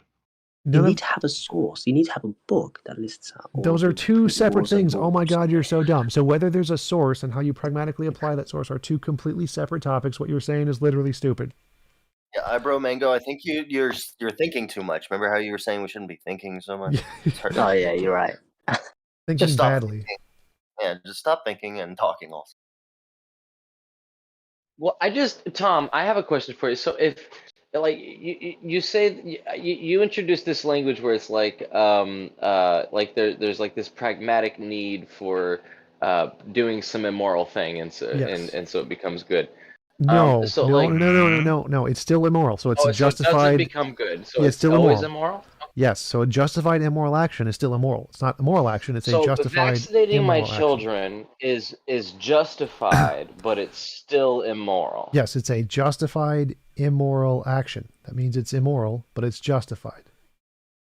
And we can prove this. Wait. We can prove this. Wait. Let me explain this. Shut up. So this is very easy to explain. If you had the ability to prevent the consequences of not getting the vaccine without giving them the shot, that would be a morally superior option. So if there is a morally superior option that you simply can't do because you don't have the power, that means you're doing something that's immoral. It's not the most moral option because of your limitations. You just contradicted yourself. No, I didn't. Because now you've included superiority into this now. That's unbelievable. No, it's not. Stop talking. So if there's an action, like if I have to, if I'm a doctor in the 1800s and somebody's leg is shot, I have to cut their leg off to save their life. That is an immoral action. And we know that because if I was a god and I could snap my fingers and cure them without causing them any pain, that would be the moral thing to do. So I have to do something to cause them more pain to save their life, which is an immoral action, but it's justified because it's the best I can do given my limitations. So it is a justified immoral action. Same with giving kids vaccines. Okay, that's interesting. So sum it up in one sentence what morality is. Hold on. I kind of look at things in a similar way with little different wording, and so I kind of I think that sometimes there is no ethical option. Sometimes we're stuck in a corner where there's only two unethical options, and we have to choose the least unethical option. So it kind of sounds similar to like it's is, the same thing of it being immoral, but it being justified because it's the least immoral option presented in that situation. So, yeah. What is morality based on? No, hold on. Suffering? Is it to reduce pain and suffering? No. But so I don't think though that, like in the example earlier of tackling somebody, I don't think I would consider it immoral to tackle somebody who's about to shoot into a crowd. If there was a more moral option that you could do it without harming them, would that be a better option? I would agree to that, but given that that's not an option, I don't think. Well, no. So objectively, it doesn't matter whether you can do it. If it objectively exists, that's the moral option, whether or not you can personally do it. So given your personal limitations, the best you can do is tackle them or kill them in self-defense or whatever. That is your best limitation, which is a justified immoral action. The best thing that can be done, the moral action, is like if you were God and we're all powerful, you could just snap your fingers and protect everybody. That would be the moral thing to do. But I thought you don't believe in God. I just think it becomes. So your whole premise on morality is based on. Hold on. I just think it becomes moral to tackle them when, like, I feel like the mass shooter has sacrificed. It's two actions. So I said that I explained this before. So there's two actions. One is immoral, where you knock the guy over, and two is moral. So for each person you save, you've done a moral action. It is moral to save all of those people because you've assisted their will. So that's like immorality is an involuntary imposition of will. Morality is a voluntary assistance of will. So for each person you save, you've done a moral action. You've done like 10 moral actions by attacking that guy, but you have done one immoral action by tackling him too. But I understand what you're saying. I would argue that perhaps the most moral thing I could do for that shooter is to prevent him from enacting that mass shooting through tackling him. Again, you can do that without tackling him. Therefore, tackling him is a justified immoral action. Like a doctor cutting your leg off isn't moral. It's just the best he can do given his limitations. You tackling the guy isn't moral. It's just the best you can do given your limitations. The moral thing to do is to solve the problem with no involuntary imposition of will. Which is impossible. No, it is possible. It is possible. You can't do it. Your limitations have nothing to do with objective morality. Your subjective limitations are irrelevant to objective morality. Is objective morality inherent? Hold on. It's impossible for me to do it, but possible maybe for someone else. Your subjective limitations have nothing to do with objective morality. So I can say objectively, it is immoral to tackle the guy, regardless of your subjective limitations. Your subjective limitations make it a justified, objectively immoral action. Well, how do we apply this? Like in the real world, like I mean, because like that's what ethics come in. I'm sorry? So you do subjective, you have to choose to do subjectively justified immoral actions. That's perfectly fine. Like that's how you apply it in the real world. You do the justified immoral action because it's justified. Do you think free will exists? No, free will is logically impossible. What did you say? I couldn't hear you. Free will is logically impossible as far as we know. So then morality is also logically impossible. No, morality has nothing to do with free will. You can still have morality without free will. Most philosophers grant there is morality, and they all think free will is stupid. Well, yeah, free will is stupid. When the reactionary terms of no free will equal, morality as kind of like will a subset. And free will are not the same thing. So again, pretty much every philosopher grants libertarian free will is just stupid and impossible, but they all say morality is perfectly consistent. So you do not need free will for morality. That's just a religious dogma that's wrong. Hey, TjumpsChair, is morality the guiding principles? Is it a particular system of values and principles of conduct? Morality is the category we use to define that. The category we use to define that. Yes, so whatever is causing those principles, and if there are right ones, that's morality.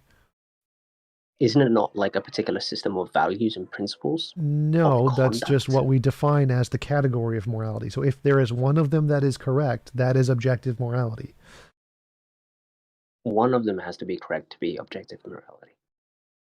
Yeah, I assume so. I don't assume there could be contradicting ones, then it wouldn't be objective. All right. TjumpsChair, I've got a question for you, or two questions. Sure. So how would this whole morality thing work if we don't actually know what the far-reaching consequences of how our actions would affect the will of others? For instance, let's say I was to tackle the Pragmatic. shooter. So it's like one of the examples is like if I see my neighbor's gate open, and I don't know if my neighbor wanted it open or didn't want it open. So I don't know if I close the gate, it could be immoral because maybe he wanted it open. But I'm justified in using the best knowledge I can to try to get to the best conclusion I can and say, given what I know, most people don't want their gate open, so I'm going to go close it, and that's a justified moral action. So even though I don't know for certain it's moral, I think it's moral, so it's justified to take that action, and if I got it wrong, I should apologize. So we use our best judgment to try and make decisions. You don't need certainty. So That we sounds can like a make crazy way to decision. live. Stop, hang on a sec. So we can make a decision, let's say, and that decision can actually have a lot of immoral consequences, but those consequences can also be justified. Like, let's say I was to tackle the shooter. Well, the but then consequences someone can't else. be. The action can be justified. The consequences can't be justified. That doesn't make any sense. Okay, never mind then. We And all so I agree. just want to try and understand better. How did you come to the conclusion that this is how reality is, and this is what objective morality is? Like, I know you said. I looked at the evidence of morality, which is moral intuition and moral progress. I tried to find the pattern in the moral progress, describe it with the principle, then make predictions about what that principle would lead to. Okay, so it's something you created no and you free figured will. out through your own intuition or through your own reasoning. Look at the evidence, find a pattern, describe the pattern with a principle, like everything in science. Yes. Kind of contradictory, don't you think? Because you're trying to say that morality is objective, but then you came to the conclusion using subjective opinions and feelings. Oh, that's so stupid. So I see a TV in front of me. I'm using my subjective experience to determine there is an objective object there. Stupid question. It's not, because you're using subjectivity to come to Oh my God, you're so dumb. You use your subjective experience to interact with the objective world every second of every day. Is that contradictory? And? No. It's not contradictory because we're correct. So guess what? You can use your subjective experience to find objective facts. That's concept. You just admitted it's not contradictory. Congratulations. It is, because you're dealing with something that is abstract and conceptual. No, I'm saying it's a real thing that isn't abstract. It is a real, objective, physical Morality law doesn't of the exist. universe. It's an abstract. Your opinion doesn't matter. No one principles cares about and- your and- opinion. Morality doesn't exist. No one It's cares just a about your system of opinion. Principles and values. No one cares about your That's the opinion. truth. So I'm saying it I is an wanna ask a objective question. thing, like a What law of is nature, like what, gravity. what is the underlying factor here that you're referring to? Like Law of what gravity. is There is a law of nature, like Gravity? gravity, which is morality, a law of morality. It is a thing in nature. What is this thing that you're referring to? It is a law of physics, like gravity, as I've said like 20 times. Pay attention. What's the evidence? How can we observe this law? Because We I can don't observe have any gravity, I empirical can evidence. If we had pencil. empirical evidence, I would have a Nobel Prize. So obviously, if I had been able to prove it, I would be rich right now. So it's a hypothesis. So it's a hypothesis. So it's not something that is actually a law in reality. That's a No, theory. it's a hypothesis of a law existing. This is not hard. Oh, okay, that's fine. So it's not A something. hypothesis of a law existing is one thing. That's like strings, right? But I mean, Yes. like gravity is very different because that's like Yeah, in your very. face. Yeah, so gravity we have proof for. So the whole point of the analogy of saying it's like a law of nature like gravity is saying it hypothetically exists like gravity does, not that we have the same amount of evidence for it as gravity. I never said we have the same amount of evidence for it as gravity. What would be the We falsification don't have evidence for gravity, your though. Gravity morality? is a theory. Yeah, that's a good question. The predictions I've made would be that all of the different That's life a forms in the universe follow the same pattern of morality. If this is a universal principle, then it would apply to all different forms of life that have a sufficient amount of resources and intelligence. And if that doesn't follow the case, that would falsify the theory. What would be psychopaths- your definition of the intelligence of the resources? Having sufficient resources and having sufficient intelligence. So it's two separate things. Psychopaths murder all the time for fun. Yes, Earlier and you blind said- people earlier- can't see. Blind people can't see. Yeah, Does that mean earlier- that objects don't exist? No. The fact and- you and- don't and- literally and need every fungus individual. Wait, eats and guys. breathes. So Wait, there's let him take it different levels slower. of intelligence. Wait. Sorry. So, T-Jump, you went through that really, really fast, and I don't think half of the people here understood what you said. Do you mind taking what your Which part? falsification is a bit slower? The falsification of your morality. I and predict that whatever you because want. this is an objective moral principle that will apply to all forms of life in the universe, no matter what species or planet they're on, all of the different groups will collectively seem to follow the same pattern of morality because it is an objective. It is caused by an objective thing in the universe. Well, what about fungus? I mean, how about this? It's an objective fact, right? That Fungus? Yeah, right, yeah. So as I said, you have to have it's a combination of wait, stop. As I said, this has a combination of resources and intelligence. What is the intelligence level of fungus? Do they have the intelligence level to make those kinds of decisions? No. So as you gain more intelligence, you'll be more in tune with morality. But what about like dolphins? All animals do seem to have the same systems of morality we do. So, well, I mean, like, no, they're pretty psychotic. So as I said, intelligence level matters. The more intelligent you are, the more in tune you'll be. If you don't have the correct intelligence level, like dolphins are less intelligent than humans, congratulations, you won't be as moral. But I mean, like, more intelligence could also equal. That would falsify the theory, and I'm saying that's not going to happen. Actually, more intelligence equals less freedom, to be honest. What? Sometimes, not necessarily. It has nothing to do with freedom. That's something else. It's the truth, though. Like, the more you know, the less you will actually. This has nothing to do with freedom. So sometimes. Like, what are you even talking about there? But actually, going back to the point around the application of your principles, T-Jump, they're not applicable because everybody will have their own system of. No, that is absolutely nothing to do with what I said. You're an idiot. It's ridiculous. No, idiot. Stop talking, idiot. So I never said people having their own their like own subjective interpretation doesn't make a difference. It's irrelevant. Okay, so just to go back on that, so what sorry, how did because a lot of people are doing it, how did intelligence relate to the falsification again? The pattern is that the more intelligent you become and the more resources you have, the more in tune you are with morality and the more moral you become. So if the falsification criterion is if there's a significantly intelligent race with a significant amount of resources that doesn't follow this moral pattern of moral progress, that would falsify the theory. All right. I would think that like maybe like some AI in the future. Yes, this will also apply to AIs. Yes. Yeah, this may falsify your statement or corroborate it in one sense or not. Yep. I've said the same thing about artificial intelligences. They will also develop the same level of morality. So T-Jump, you've developed a theory, and as Christians, you say that us Christians are using like circular reasoning, and you can't falsify the Bible or all this other stuff. Wait, you can falsify the Bible. Go to heaven. You don't fight God. Okay. You can falsify. So if Theists said the same. Wait, stop. So if Theists said the same thing, we're going to make predictions, and if these predictions are false, then our hypothesis is falsified. Then that's perfectly reasonable. Theists don't say that. What they say is, we've already confirmed God, there's already evidence. I do not say that. I do not say I've already confirmed this, because if I did, I'd have a Nobel Prize. So the difference is that I'm admitting it's a hypothesis that hasn't been proven. Theists are saying it has been. That's the difference. Okay. And you've set up the criteria for it to be proven as something that's far into the future. For instance, you said a significantly intelligent race. Well, it doesn't necessarily, the duration in the future is irrelevant. It doesn't disprove it, but it just means that as humans now, we don't have any significant reason. I've already said that. I literally said that 5 seconds ago. Oh, yeah, I'm just clarifying. I know you've said it. I'm just clarifying for everyone here. We've got no significant reason, and we cannot falsify it in this present time. In fact, we'd have to wait potentially even thousands of years. Right. The only thing you can do is you can use your intuition to see if it maps onto your intuition as the best abductive explanation of morality as you see it, and if it does, then you're reasonable to believe it. And you said that the best argument to everything that everybody is, I love you all. I love you all. Okay. I love you. And I'm muting. I love you too. Hey, T-Jump, can I say something right now? Morality was inherent. Is that what you said earlier? Inherent in the universe. What did you want to ask, new guy? People? Wait, it'd be that doesn't make any both. sense if morality could T-Jump. Yeah, go ahead. So, do you... I literally haven't got to speak. Do you think that artificial intelligent agents, right, will have a greater sense of morality than humans? Say that because again? they have they have access to what? No, what are you information. saying? What thingies are you saying? Something intelligent I'm saying agents? artificial intelligent agents. Yes, do you they will believe be that they more will moral, have yes.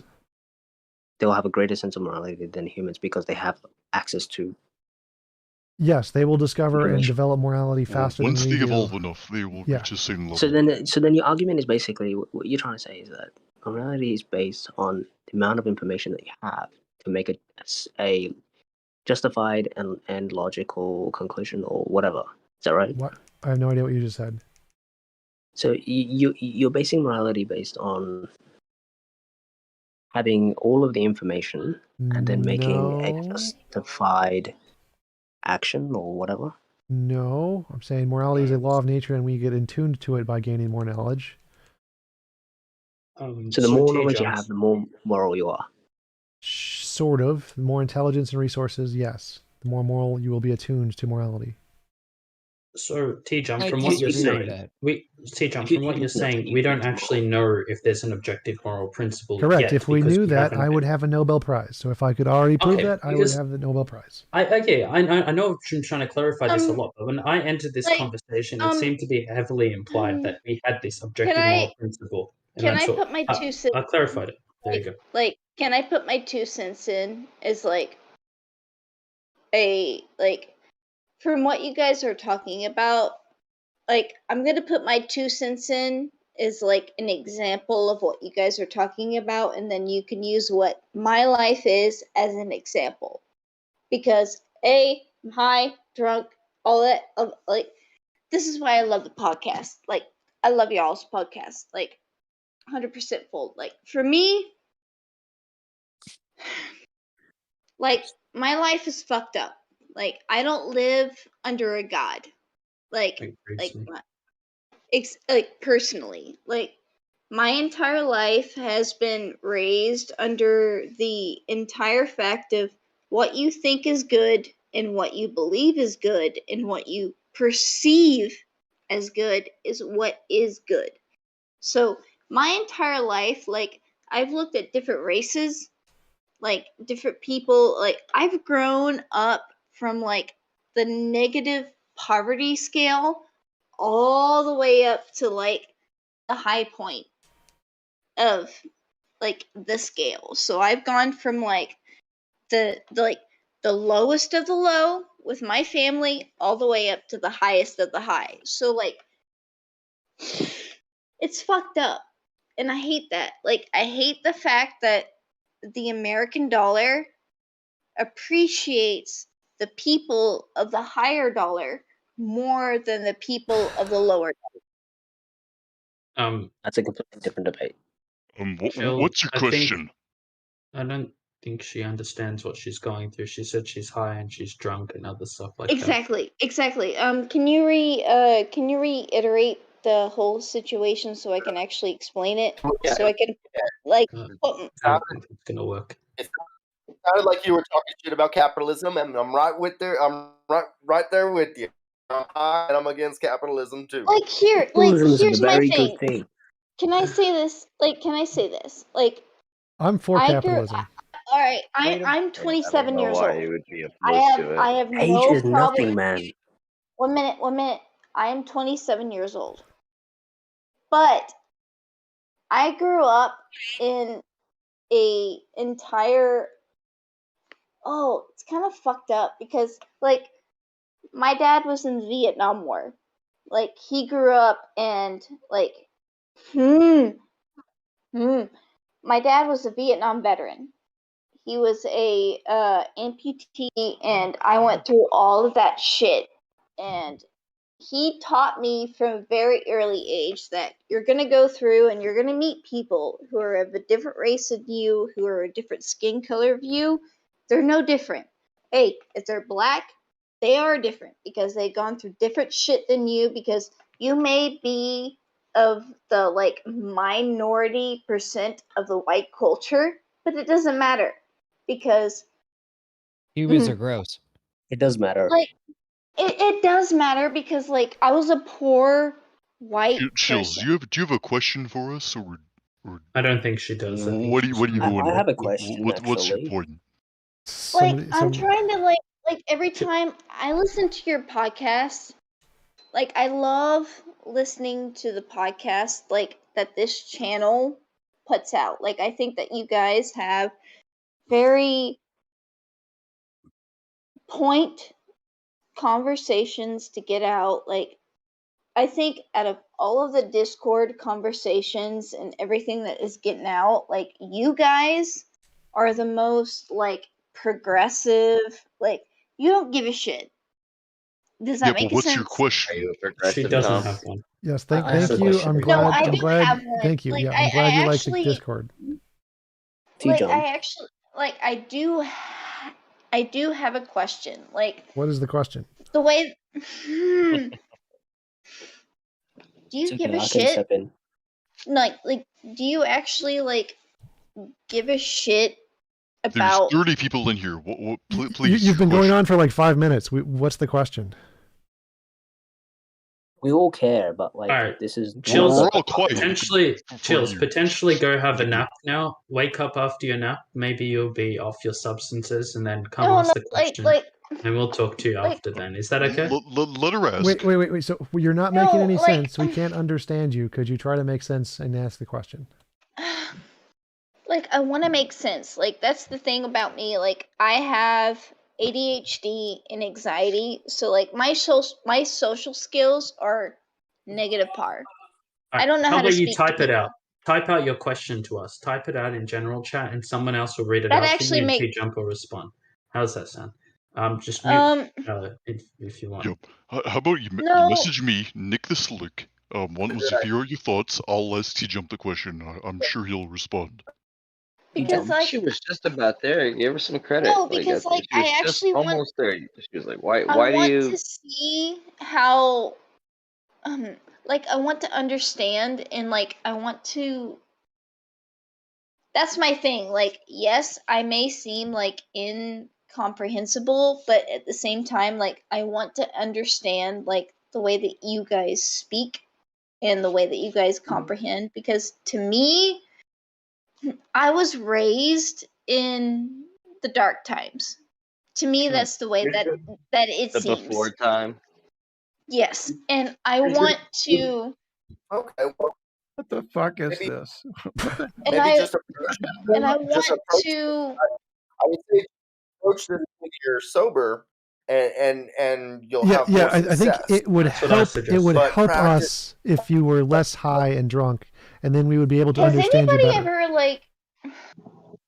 Has anybody ever dealt with me? But Just talking about.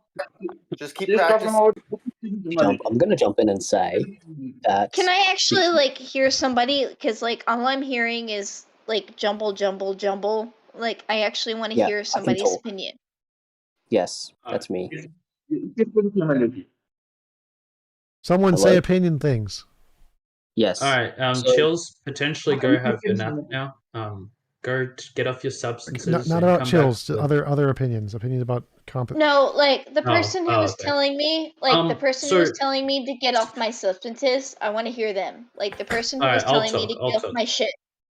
T-Jump, I've got a question. So, if Oh, I I've got was a to come up question. to an You tell atheist and they me. were to tell me that they had a objective morality and there is an objective morality, could I just say, well, you can't be like, as a whole, would atheists not be able to approve their objective moralities yet, or like? Yeah, there's no proof of Okay. objective morality. There's never been. It hasn't been discovered. It's an unsolved problem in philosophy and science. We are currently working on it. All right, so we can't say there is an objective morality. Okay, so morality That's is just a subject to hypothesis. I think it's constant. objectively the best explanation. There's no proof for And it.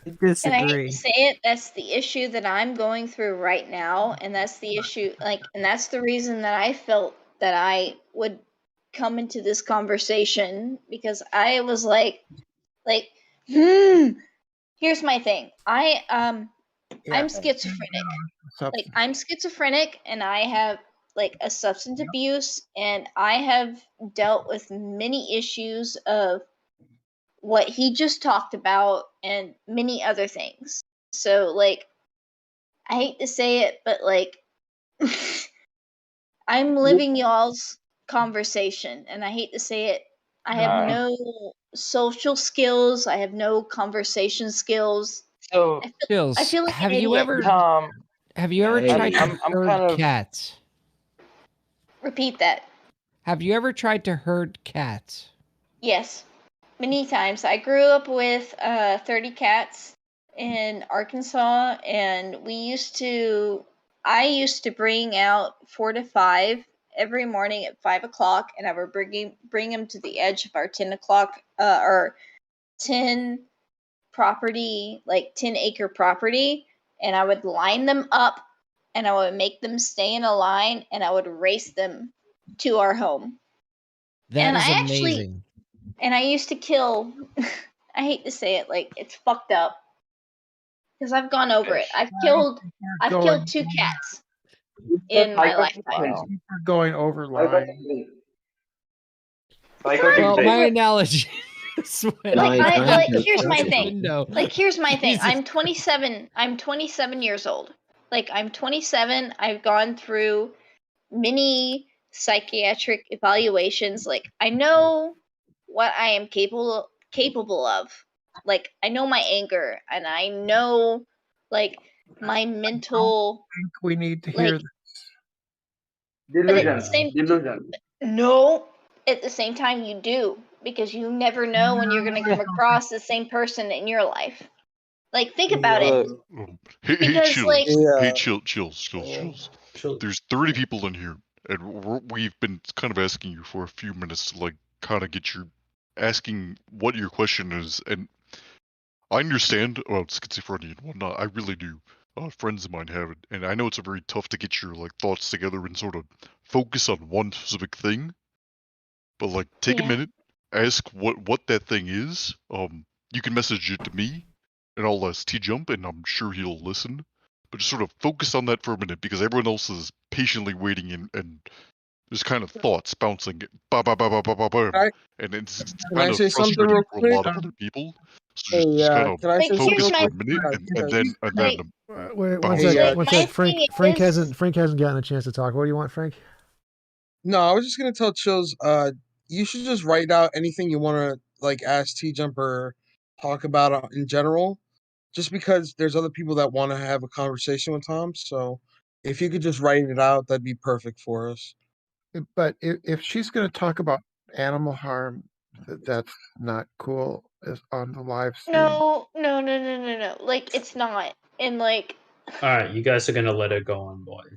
Would just end it there for now. Just write it. Chill. Write it out. Write it out. No, I need help, and I need. You aren't gonna get it I here. need people to talk to her. I need people to talk to. Why don't you talk to me? I'll leave here, and me and you can share.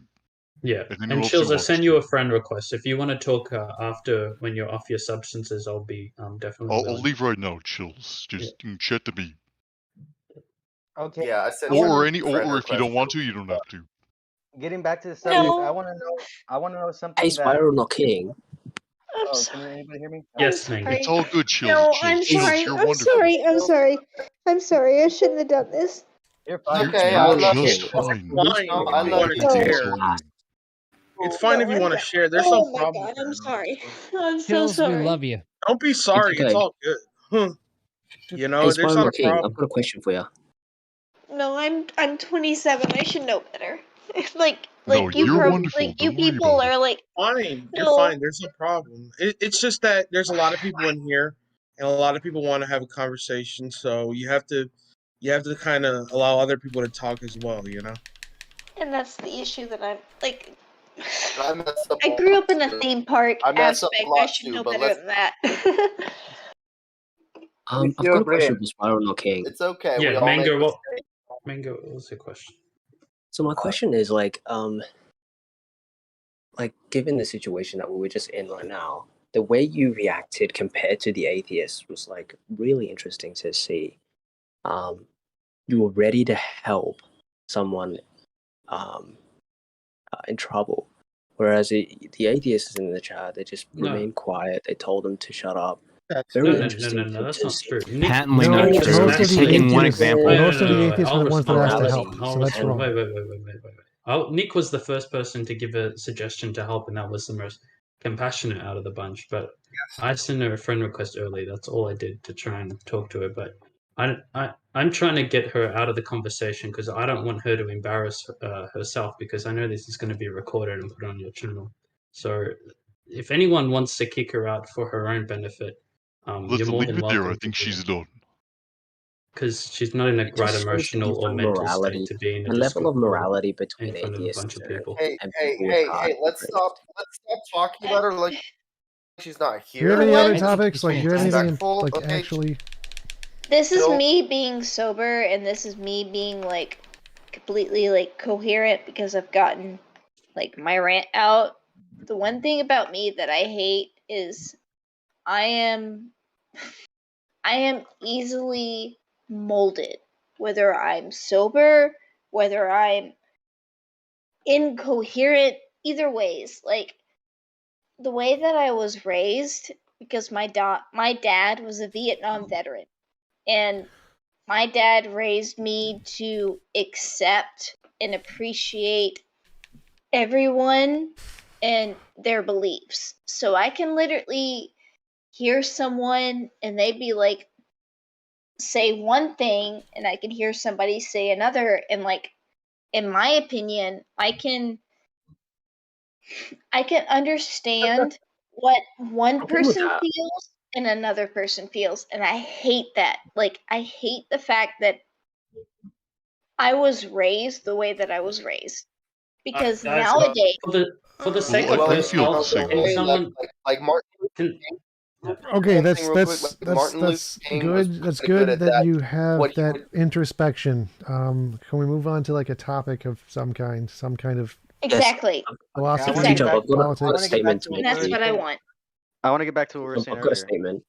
T-Jump, Or point me to something in this Teacher, world. I've got a statement. Oh my God, you're just talking over me. Okay, go for it. Sorry, I was waiting for so long. T-Jump, is that okay? Who's this speaker? I have been waiting. So, like, Wait, stop, old stop. There's a guy who's really quiet, kind of sounds Mexican. Go ahead. It's B166. Go ahead and talk. Ibro Mango, you've been talking all night. All right, thank you so much. So the statement that I had for T-Jump was No, around. What I just said. No. B136. Bro Mango, shut up. Do I really sound that Mexican? Just because of your mic. Just because of your mic. all sound the same. What is it? That's the best question of the entire night. Oh my God. Okay. I was gonna say, so basically there is nothing, T-Jump, that you could point to that you can say is objectively moral, right? We can't prove morality, but we can use our intuitions to say that objectively the best explanation is that there is morality. Yeah, but you're avoiding, like, I'm asking a yes or no question. There's nothing that we can point to that There are you lots can of things say we can is point to. objective. Drowning babies for fun is immoral, and we can say that is objective moral statement that is objectively true. Can we prove it? No, we don't need to prove it. You can just check the philosophical consensus on the topic. You're talking about objective immoral. Right, so I'm talking about things that are objectively moral. Moral is voluntary that assistance of will, helping an old lady across the street, saving somebody's life, curing them of a disease. It's the exact same thing, whether you want to put it from the perspective of moral or immoral. Okay, I'm done. That's all. See, I just had one question. I just wanted to ask it. Whoever wants to answer. Ask you that. Just it seems really weird to me that like what you espouse is this objective morality that's based on an entirely subjective domain. No, the that's domain wrong. being that which Next. It's not wrong. That's Or, I'm wrong. sorry, It's not based on a subjective domain. Wrong. I've got a statement to make. So the human experience is subjective at its core, right? We do not and cannot perceive life as a completely unbiased, detached individual. Our experience Doesn't matter. You're confusing epistemology and ontology. Doesn't matter. Therefore, morality is always subjective. No, confusing epistemology and ontology. I already covered that. So let's move off of morality. I've already debunked all that bullshit for way too long. You haven't though. Next topic. Okay, next topic. I want to say I think it is impossible to be intelligent without having some form of subjectivity. Hey, Computers can can I be ask intelligent this? just fine. Like, me coming into the topic as a new person, is it Eleno who's like leading the topic? May I ask this? It's an open discussion. Who's the person who's been like mainly in the topic? Me. Me? All right. If I may ask this, what is your beliefs? Like, what is the topic at hand? Like, may I ask this? Yeah. The topic is well, it was the topic. It was morality. Morality. Okay. Trying to come up with a system that. All right. All right. So you, like the person talking, what is your perceptive of morality? I think morality needs a source, right? In order for it to be consistent. What's your question? I think. All right. So continue. Like the next person, like hold off on your argument. I'm gonna ask your question next. Like continue. Like what? Like, continue or like your whole morality argument. I think morality is not objective; it's subjective. Subjective. Is that your end of the argument? Yes. All right. Next person, the person who had the argument to that. Continue. Next person. There's a rather easy argument against subjectivism. The person who was interrupting him. Brenda, I think you're breaking up a little bit. It's hard to hear you. I know my mic and my internet is fucked up, and Not I hate you. that. But You're fine. Not you. You're fine. But fine. The next person who was like interrupting him. What was your like? Not Brenda. But like, I'm actually curious. What is your argument? I think their argument is that morality is objective. Morality is objective. We can see that there is evidence of morality. At the same time, like it's objective. But what is your argument? Like, who cares what other people think? What do you think? Morality is objective. There's only like there's 30 people. There's 30 people on here. It's meaningless. I know that. Like everything like is subjective is objective. Like I understand that, but at the same time, like who gives a shit about that? What do you think? What do you think? For her own sake, guys, for her own can I go? reputation, just kick her out for her own reputation. Don't let her embarrass herself in front of people online. No, It's not is that like Super chat from Jim Bob. Gravity equals physics. Morality equals metaphysics. Truth claims are not proven the same way for each. Science and matter cannot prescribe oughts. It can only describe is. I mean, in my morality, morality is and is. And we just love it when scientists just throw things that they don't understand into the category metaphysics. But at the same time, metaphysics just means the fundamental nature of reality. So metaphysics is the fundamental first principles. I actually understood what he said. Hey, Chills. Do you want to go to a server? Someone just sent me an invite to another server, and they want you to join so that you can talk to them about your schizophrenia. So do you want to jump over to that server real quick? Is that a safe place for her to go, Frank? Is it? Yeah, you can That's join. That's my thing. A is friend it of mine safe? has schizophrenia, and you can. Safe. It's safe. There's only one I won't person. ask you anything crazy. All right, send me it. Like, actually, send me an invite. Like, Okay, I don't do. Frank? Just be very careful about what they say. What server Like, is this, Frank? Just take it with a grain of salt. I'll send it to you guys. I'm gonna put it in self promotion, so you guys can have it, and then we can go from there. Okay? Yeah, anyone who wants can join. Is this Frank? Who's actually like recommending us? Oh, all right. I'll take your recommendation. Like, I'm gonna see you guys later. I'm gonna go. Have a good day. See ya. Thanks for the conversation. Thanks. Yep. All right, you guys have a good night. Like, I'm sorry for everything. Like, if I caused you guys to have like any second guesses or like. You'll never get me to second guess my position. I think you're amazing. Rethinking my life choices. Like, Brenda. No, like most of the time, like I feel like I fuck up the conversation because like I'm gonna tell you this. I haven't met a real person over 2 years. Well, you're in around with 25 or 30 of them. What you should work on to help not ruin the conversation is to be brief, make like a really specific point, and then don't need really a backstory. Just a really specific point would be great. I would like to interject and think that you ruined the perfect time to ruin a conversation. I think. No, I do. No, I do. And Chili's like you land it perfectly. Like I Chili's, do. Like this isn't a criticism at all But like, I straight up, yeah, I hear the ADHD. I hear where a thought will rabbit trail. I have that issue too. And I think you're incredibly brave just to actually just go for it anyway, because yeah, it's hard when a thought is just so tempting and it pulls you into it. And yeah, it's wow. You also need self-discipline, which I don't have. So, and you're witness to it right now. I'm literally still talking.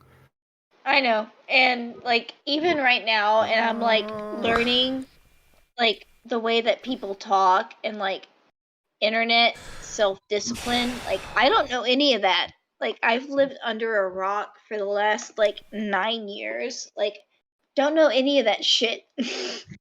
And I'm not gonna lie, talking to you guys actually helps. And I'm gonna give like props to y'all's server and everything else. Like you guys do good work. Like Hey, Chills, I sent you an invite to the server, so come join. I Really? would suggest a Christian stream. There'd be more welcoming. No, probably not. They would not help at all. It's my suggestion. They'd help a lot with mental illness. Sessions Is suck. sanctified. Which is the spiral. They'll just want to cast out demons. Yeah, they won't actually address the real cause. I would just like be very wary of whatever anybody says. Like if they try to give you some advice, like. Okay, so. Because like the thing that I've been trying to look for within the last few days, and I'm not gonna lie, is people to talk to. Because Chills, click on the link. I think I clicked. Click on the I think link. I think I clicked on it. Go. Yeah, because right now we're trying to have more of like intellectual kind of conversation, and yeah, it's not bad what you The issue is that the only intellectual is me. Well, Yeah, that's too much pressure for me. trying to have. I'm convinced this And is right now, what you're going through is more of an emotional thing, so it's kind of a weird place to be talking. Link didn't work, Frank. And I'm Link sorry. didn't work. Like, It's fine. Sorry. go ahead and kick me. Like, literally, like No, kick we're not me. gonna kick you, but Like, Hey, Chills. Hey, Chills. I sent you an invite. Come join my server. Is it the? I think everybody here has a logical mindset, and we're trying to solve the problem logically. Whereas this isn't a time where we look at logic to solve the problem. A friend of mine is schizophrenia. She's upstairs right now. She's sleeping, but I'll message her to come on down, and us three can chat. Yeah, I don't want to do that. Son of a bitch. Like, That's awesome. like, I don't want to do that. Well, just Like, I me and feel you like- then. Like, I feel like I'm taking up your time. No. you don't I know have me. nothing to Oh, do. it's It's just fine. me, you, and a bottle of wine. Yeah, Yeah, right I mean, now, Triple Libra has been just talking our ear off all night. yeah, we're on stream right now. We're live right now. So if there's any time you're taking up, it would be Trump's live stream time. But I don't think he cares too much. I think he does want to talk about specific topics though that are open. Chills. Do you like kids? he's Chills server is muted server right now. muted. Oh, sorry. Right, not me. Fine. That's a weird question to Like ask. server Well, mute. I have a cute kitty, and he's looking at the microphone right now. Oh, like a kid. Or not. You can do whatever the hell you want. So, He jumps just sitting there awkwardly. I'm playing a video game. why do we need objective morals? Need them? We don't need them. Because they don't do it. I just think it better explains a phenomenon that exists. So there's an existing phenomenon. I think it better explains the phenomenon. What's the phenomenon? Subjective morality is meaningless. Do you Subjective does believe, not mean T-Jump, meaningless. that if you, sorry to interrupt, do you believe that if you focus your energy on one subject and you come to a conclusion that is revolutionary, but someone comes along and destroys that, do you become upset? No. What is the phenomenon? The fact that I think it is the pattern in moral intuition and moral progress. That doesn't sound like a phenomenon. Well, it's definitely a phenomenon. A phenomenon is just anything that occurs in reality. So there's a pattern. That's a phenomenon. No, a phenomenon is something that can't be explained. No. No. Yeah. Okay. No, a phenomenon is just No, anything it's that not. occurs. Anything that occurs in reality is a phenomenon. Rocks fall, No, that's a not true. That's not the real phenomenon. meaning. Phenomenon is actually something that you can observe to exist, but can it's still in explain. question as to how it Yeah. came about. It's also a movie with John Travolta. Yeah, something that exists, it just isn't a phenomenon. It has to be unexplained. All No, it right? doesn't. Yeah, Does it not just have to hasn't be been unexplained. explained. It's Does still not in have to be question. unexplained. That's Okay, well, wrong. can you look up the definition? I could It Google is. it That's right what now. it It means. says what I'm saying. What the I know. hell? I'm telling Trump. I'm telling T-Jump. Yeah, Any that's what it means. It's object, something that's in fact, or question. occurrence perceived or observed. Phenomenon in philosophy No, is it is. any object, It's fact, in or occurrence perceived or observed. In philosophy, we're not talking about philosophy. I'm talking about I'm science. looking at the philosophy of Britannica. Look at the scientific definition. Philosophy, phenomenon, Wikipedia. A phenomenon is an observed fact or event, period. Stanford, Encyclopedia of Philosophy. Stanford. No, it's Yeah, something it- that's in question. That's why No, we say you're an things like, idiot. oh, I've already that's a corrected you on phenomenon. this. A phenomenon in philosophy just means anything that exists. Any phenomenon, any observed No, thing. listen, it's something that No, you're an idiot. I've already verify corrected your dumbass on this. Stop talking. In philosophy, a phenomenon is any event that is observed. Any fact, observed phenomenon. That's it. And what is sorry, the that's scientific? incorrect. What is the scientific A definition simple of Google phenomenon? search will tell you otherwise. Idiot. If you disagree, you're a dumbass. Stop wasting my time. You've been corrected. Move on. Just Google search it, mate. I just did. I went to the philosophy, Stanford Encyclopedia of Philosophy, you dumbass. I just corrected you. I literally read it from a philosophy source, you fucking dumbass. Phenomenon is any fact or observed phenomenon. Period. Done. Damn, I thought we were friends. We didn't have to go with insults. Stop talking. If I correct you and I say you've been corrected and now you're done, now you can move on, or I'm going to call you a dumbass and correct you again. Hey T-Jump, you are only referring to like you said, the philosophy definition. The scientific definition is Is the different than same. what you're Is the saying. exact same. No, No, it's it's not. Stop wasting my time. You've been It corrected. is the same. It's the same. You're an idiot. Okay, I guess I'm done. Okay, I'm done.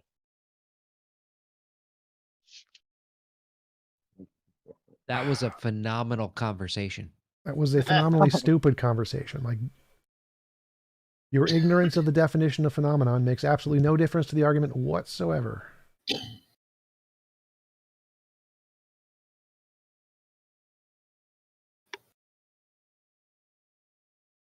It's not ignorance. Like, literally Google it. Trust me. You're an idiot. If you say it again, you're getting kicked. I Googled it, and you look at it. I just posted it in there. The scientific term of phenomenon is right there. Argue with that for a while. Yeah, go argue with a dictionary. A phenomenon is an extraordinary occurrence or circumstance. That's it. Well, that's that would not be the philosophical or scientific definition. That's just the dictionary definition. I'll share it, guys. Hold on. No, if you bring it up again, you're eating kicks. Last warning. Shut the fuck up. I'm right. You're wrong. You're a fucking dumbass. Phenomenon. I put up a philosophical definition. If you disagree, you're a dumbass. Don't bring it up again. Fucking idiots. Holy shit. A phenomenon is any observed event. An observed event is moral progress. The explanation of moral progress, I think, is objective moral realism. That's the entire point. If you disagree, you're an idiot. Next. Does T and T-Jump mean Tom? Yes, it means Tom.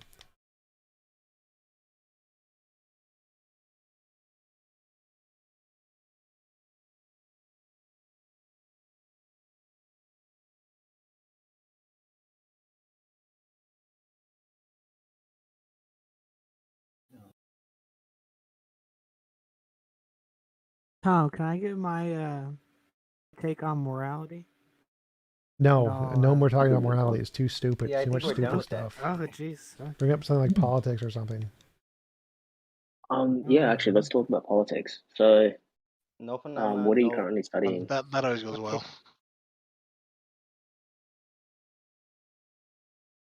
What's your topic in politics, T-Jump? Like, what are you looking at the moment? I don't understand the question. Like, I was just looking at a gravity engine and the Chinese politics. Chinese politics. Okay, yeah. So, like, I think there was an argument, I think a debate recently around communism versus capitalism. Were you involved in that? Capitalism is better than communism. Why is that though? I don't get it. Because it's pragmatic. It'll save more lives. Communism doesn't work. But communism does work because if you think about it, like no, you don't need to think about it. We can just look at the reality. Like there are millions of companies, like there are millions of capitalist companies and countries that work and survive and keep people alive. Communism, there aren't any because they fail. It's like if you think about an organism, the organism that survives and takes over is the one that works. Yep. Okay. But you have to understand that, you know, the past 100 years, 200 years of the American capitalist system makes absolutely no difference. We can look at reality. In reality, there is one thing that works and there's one that doesn't. Doesn't make a difference. So again, which system will keep more people alive for longer? The answer is the one that's doing it, not the one that can hypothetically do it but hasn't succeeded ever. Okay. Okay, true. Let's just remove the pragmatic. Let's remove the pragmatic. No, the whole point of politics is pragmatism. Is what works pragmatically. Okay, but let's just isolate the two concepts, right? No, we're not going to isolate the two concepts. The whole point in politics is which works pragmatically. That's the only thing that matters. Philosophical differences make no difference. Okay, let's look at the pragmatic side of things. With capitalism, it works really well at the beginning, right? Because it's still working very well. It's never stopped working.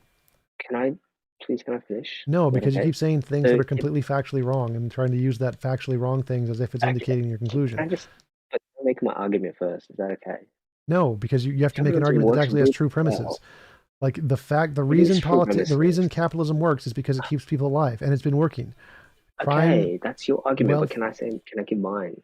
Yeah, sure. So capitalism works really well at the start because think of it like that's wrong. So it works the entire way, beginning and like a game of Monopoly. Everybody has a fair start, but then as it continues to progress, things start to you see the disparity between the wealthy and then people who aren't wealthy, and we see that today in wealth inequality doesn't matter. The wealth is controlled by some few, and the majority don't have it. Doesn't matter. Same in socialism and communism. It doesn't. Wealth inequality doesn't matter. What quality of life matters. So I don't care about wealth inequality. With communism, though, it's accountability. Doesn't make a difference. Again, nothing. Stop talking. I've already addressed your stupid shit. Stop talking. What matters isn't wealth inequality. I don't care how unequal wealth is. What matters is are people surviving? Do they have better food, better quality of life? Whether or not there's inequality makes no difference at all. Survivability can be achieved by both, right? No, it can't. When in history has it ever been achieved through socialism? It hasn't. Causes the opposite of that. So it can't be achieved by but we're not purely capitalist though, right? We're a mixed economy. We're a mixed economy. So I mean, it's working now. I'm an example of that, actually. Like you're not an example of anything. You are a person. Where we employ socialists. I want to answer T-Jump's question. And it's really worked for me personally as someone who doesn't well. It doesn't matter if it worked for you personally. That's an anecdotal fallacy. What matters is what works on a societal level. It's not an anecdotal fallacy. There's literally what it is. Hundreds and thousands of testimonies from people that shows that if there's support, there are not. There are not. That does not work. If it works, stop talking. If it works, start a company, use it to build up wealth, and then have other people start in your footsteps, follow in your footsteps, and then it can compete with capitalism. And if it works, you'll win. Go for it. I think the problem with capitalism is freedom. Freedom's the only enemy to capitalism. Freedom is the only enemy. That doesn't make any sense. If you give away free stuff, that doesn't make any sense. They say the economy. They say the economy will be ruined if I give away free stuff. Like I can't be giving out. Yes. No. Yes, dude. That's oh my god. Okay, whatever. I've talked. You can give up all your stuff if you want. Like, go for it. If I was a company, that's actually a really interesting thing. Like, if you ask a communist to give up all their things, they will immediately tell you no, which is really interesting to see. I think there's a famous Twitch communist. I think his name is Hassan or something like that. Like, he's a millionaire, but if you ask him to give half of his wealth, he will say no, which is really interesting to see. They don't really practice what they preach. Yeah, the problem with communism isn't that if you give your wealth, the economy fails. Like, that's not the problem. The problem is that it doesn't inspire people to actually follow the rules. the point of government, like I gave a whole intro about this, is that most laws and policies don't actually do anything. They can't force you to do anything. So the reason governments succeed isn't because they actually enforce their laws. It's because they inspire people to follow them without having to force them to do it. If you don't inspire people to follow your rules and they don't follow them, your government collapses. And that's the problem with communism, is people aren't inspired to actually listen to them. I think North Korea might disagree with that. That's a totalitarian regime, not actually communism. The U.S. Army has nothing to do with the power that America has. Like over its people, no. The reason you don't run traffic light is not because of the American military. The cops are part of the. Yeah, how many people who run red lights are actually arrested? Like, what % of people who run red lights are actually arrested? Yeah, the cops don't really care about. They like to. All crimes. What is the % of people who are actually arrested for any given crime? Depends on the crime. I don't know. It's low. It's in the single digits, maybe in the double digits, very low percentage. The government can't actually enforce the vast majority of crimes. The reason those laws are in place is to deter people so they choose not to do them, because they can't actually enforce the vast majority of the crimes. I'd argue and say that they can't enforce any. Yeah, they can't enforce any to a high degree. Like, most murders are unsolved.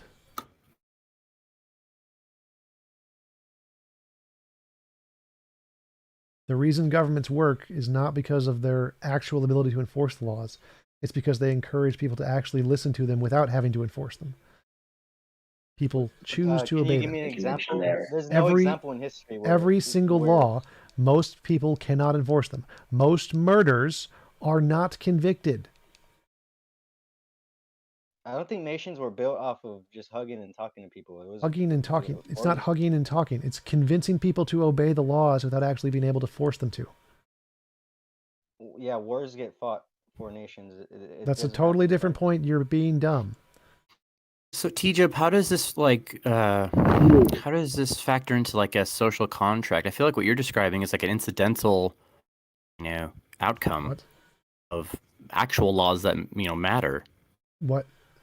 People in other words, we have a social contract. That's why I don't murder people, right? So it's not because it has absolutely nothing to do with the social contract. Social contract theory does nothing. Okay. It's about what motivates people to actually act. Interesting. Do you think people, if they were given the opportunity to succeed, there would be less crime in society? What? That doesn't make any sense. People do have the opportunity to succeed. They don't. In a capitalist society, they don't, because they need capital in order to succeed. Okay, I'll shut up. Jesus Christ. People have more opportunity to succeed in a capitalist society than literally any other society. As long as you have money. In any other society. No. There's always a conditional for every society. But guess what? The one that gives the most people the most opportunity to succeed is capitalism. Everything else gives less opportunity to less people. No, capitalism provides the illusion. No, people actually succeed in capitalism all the time. It's a real thing. But isn't that because we define success in relationship to the system itself? No, it's success based on every single criterion. Capitalism provides better success than every other society in history ever. It is the How are you defining success? Any possible metric, health, wealth, standard of living, happiness, joy, any possible metric, capitalism does better. Every single one of them. I'd like to see why is there income inequality? Why is there income inequality? Because that doesn't, you could define it that way, just be stupid. Then a society where everyone is starving to death is equal. And that would be a better society. So clearly that's a stupid society. Nothing. You can have nothing. You could be a homeless person and you can turn into a millionaire the next month. Not unless the government gives you money and then tortures you and kills you and takes your organs. That's not true at all. It is exactly true. China is one of the most unfair, evil societies ever. I live with Chinese people. I know Chinese That's people. That's great. I don't care if you actually look at the data. Your anecdote doesn't matter. The opportunity that they get. No, China does not have more opportunity than America. Not even close. Unbelievable. It's unfathomable. I was talking Depends to one if you're a part of the Chinese Republic Party or not. Well, even if you're a part of the Communist Party, it doesn't mean you don't have much opportunity. You still have almost no opportunity. Well, I am actually moving to China next week because yes. Opportunity to do what? I mean, like to make money, to have a better life. It's defined T-Jump is by actually capitalist right. society. The lack of stickiness within your class system in capitalist society is actually vastly superior to the rest of them. But that's gotta if be you tier joking. yourself up and down, and that's the whole Is it that? situation. Is if you gauge your society on the aspect of being able to rise and fall within the class systems, then yes, T-Jump Can I is just add? absolutely correct. Let's say you had a video game, right? And Also, it just was just say, Uncle, thank you for putting that picture up. You know, the lead singer of the Roots just died, and that's a good R.I.P. good image. But let's say you had a game and you had a character in the game, and they had scarce resources to build a successful empire. That's capitalism. Whereas communism is like an open space filled with resources. You go in there and you can do what you want. Nope. Capitalism is few people have the Still resources, limited everybody else goes resources. starve. Both has pros and cons. Have limited resources no matter what. And even if there's success in capitalism, the people are tired. They're tired. No, They they're don't even have less the tired opportunity than to live a communism. good life Communism is the most tired. because they're always Communism. working and working and working. They No, have no time. in capitalist to enjoy societies, you work less than in communist societies. Communist societies have sweatshops and labor shops, and you have no labor laws and no unions. Communism is worse. Agree. Is it really a fair assessment if the examples you're pulling from are just like, you know, I mean, they're locked in time. Like, we're not doing a test now to give them a fair shake. I just don't see how this isn't begging the question. Well, you can start your own communist country or communist company whenever you want to make it compete, and if it can compete and survive, then go for it. It just doesn't ever. So how have you ruled out that the current systems in place just are basically too... They wouldn't get along. In other words, it's like trying to have in a capitalist country, you can start whatever kind of company you want. You can start a communist company and see if it works. Do it. Just because you can start something doesn't mean it's going to be successful. But it's right. That's the point. Yeah. You can start a crappy system which fails, and then we can test to see if it fails. So yes, you can start a communist system, and it's going to fail because it doesn't work as well as the capitalist systems. They work better. Is it given a fair shake though? Really? Like, are we being realistic? Yes. You can start a company right now, a communist company. I can start a capitalist. Wait, stop. I can start a capitalist country. It's not biased either way. You can just do it. There's no bias here. It's not like the government's going to give me money because mine's capitalist and yours is communist. You can start your own company. That's not what I mean by you bias. Want. I mean like the sensibilities within a given culture, right? Like they're going to reflect what they're familiar with. Makes zero difference. Because Like it's not like we prefer is that things a that are communist familiar, country? though. I'm not going to buy lettuce from them because they're communists. Guess what? There are co-ops. There's lots of co-ops that have like communist ideals. They don't check to see your political system before they buy food from you. But that's like in America, there's people. If it worked, you could start a company and make money. The society makes no difference here. They're not checking your politics before they buy your products. They may not be checking your politics, but they are checking your financial history, whether or not No. you're capable enough to actually. Do you operate check the that for company. Target There's before so you many go buy different foods? There's so many different things that go into starting a company. You can't just say go start a company. That's Yes, you ridiculous. can. Yes, you can literally say that. If you think you have a system, stop talking, stop talking, stop talking, in America, stop talking, or I'm going to kick you. If you think you have a system that'll work better than the other systems, you can start a company, invest your money in your system, put your money where your mouth is, and make it work. It won't work because it's a shitty system. And if you want a system that actually works, the better way to do that is to start a capitalist government, not a communist one. So if they think communism works, can start a communist country. They can work together with other communists. They can build lots of communist countries, and they've done that. There's the one in Spain that's really big, that's really successful. But they don't work at a equal rate to the capitalist systems. The capitalist countries work significantly better and faster and more successful in pretty much every meaningful way because the system itself works better. I actually work at a socialist company. Cool. Not in the financial sense, but in the way in which we there are several thousand of them. I know of many different communist countries. Companies. Please. So I work in a socialist company. All you don't need a preamble. Just ask your questions. We employ communist principles and practices. Yes. Not in the financial sense where everybody gets paid equally. No. Okay. We're talking about roles and responsibilities. So if there's a junior company, they're going to have the same role and responsibility as someone who's been there for long. Do you understand? What is your point? Why are you rambling? What is your point? So well. It's your right, but you don't have the right to force other people to. Well, no. So communist as well. Even a blind squirrel can find a nut. Stop, and listen. So yes, there are successful communist countries or companies. I do know this. Does it work at an equal rate to capitalist countries? No. So the fact that you can point out a few successful ones does not mean that it works at the same rate as capitalist companies. So the fact that you have a successful one is not actually good evidence that that system works as a whole. It does because it does not, because it fails. If it does, then you can get people to start those companies and they'll work at a higher rate, and they don't. We can prove for a fact that they don't. Totally agree. Okay, cool. Works, you don't have to force people to do it. Well, we don't force people to do it.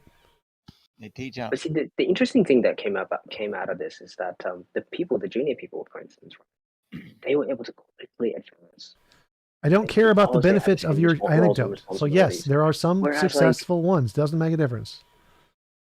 It does, because in a capitalism, when you have capital. Oh my God! Again, I've already addressed this stupid point. I've already debunked you on this. I've proved you're wrong. It's very simple.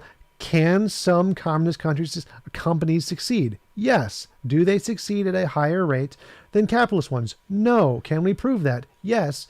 People start them all the time. What is the success rate? What are your metrics? The success rate, stop talking. The success rate for capitalist companies is significantly higher because in order to make them succeed, it's significantly easier. You do not need... Give me your metrics. Show me your research. Look at them. How many capitalist countries are there? Companies. How many communist companies are there? The because reason America people... went over there, it has nothing to do with America. This is worldwide. Worldwide, this is the case. You're an idiot. The fact that worldwide... Everybody wanted to improve communism. Stop talking, or I'm going to kick you. The fact that people choose to start capitalist companies because it works better, it inspires more people, it has a higher success rate, is why they're so prolific. If communism was better, there would be more of them. There's not more of them because they don't work as well. No, because America destroyed it. It has nothing to do with America. You're an idiot. This has nothing to do with America. You're a dumbass. Stop talking. Just mute this kid. Mute this kid now. I'm done with this dumbass. If it was more successful, like the gun is more successful than the spear. If it was actually more successful, it would fucking take over. The fact that it doesn't mean it's shit, you dumbass. Economies are like weapons. If it actually worked, it would take over. Guess what took over? Capitalism. Yeah, I agree. I think capitalism is good at taking over, for sure. Yeah, because people choose it because it works. But that's a good point, though. It's not everyone chooses it. It's a dominating force, so you don't have really an example of just purely yes, I literally do. Working. You can start a communist country right now, and no one does it because it's shit. There's still the oppressive forces. There's no oppressive force. There's zero oppressive force there. You can start your company. It is just by virtue of the fact that they don't get along. There's no stop talking, you dumbass. Capitalism does not prevent you from starting a communist company. You can do it. And there's no oppressive force. There's nothing holding you back other than it's a shit system. The reason it doesn't work is because it's a shit system. Your system doesn't get any more benefits or demerits as any other company that's started by anybody else just because you label or choose to adopt policies of a communist system. The reason it doesn't work is because it's a shit system. There is nothing holding it back other than its own shit. Just for clarity, you're laying claim to like oppressive forces being competition. Capitalism promotes competition. No, that's not what I said. I actually clarified it. What I'm saying is it's oppressive just by virtue of being, it's a competing force, basically. Competition yes, that's the point. Within the same culture, though, within the same society, I don't know how you can expect it to have a fair shake because you have different sensibilities that gravitate one way or the other by propagandist means. This is basic evolution biology 101. You have multiple different competing systems. The better one, the greater one survives. Yours dies. So yes, there's a competing one and the better one wins and yours loses because it's not the better one. Better at doing some things, but if people are still unhappy, like at what point do we talk about like such we were a talking stupid about like the argument. It doesn't metrics matter if people are happy or not. Nothing is going to make everyone happy. That's not a thing. No, what that's matters not the is argument. I don't stop think it talking. would. Stop talking. The fact that one improves quality of life better than another, the fact that one succeeds better than another, produces more wealth and technology better than another, those means it's better. Guess what's better? So like the opioid crisis, like how do you account for all of these things that like are really fucked up? Which is still a better like, society than under runaway communism cat- where everyone so- starves. So the fact that there's one never system, really been a wait, stop. communist So the fact that it's not perfect is irrelevant. It's like saying, oh look, LeBron James missed a shot. He must be shit at basketball. Like No, it's no, if he's directly in making, relation stop to- talking. Stop fucking talking over me. If LeBron James misses a shot, does that mean he sucks? No, he makes the most majority of shots. So capitalism makes the majority of shots. Is it perfect? No, obviously not. And it doesn't need to be. It's still better than your shit system with misses every shot. I agree.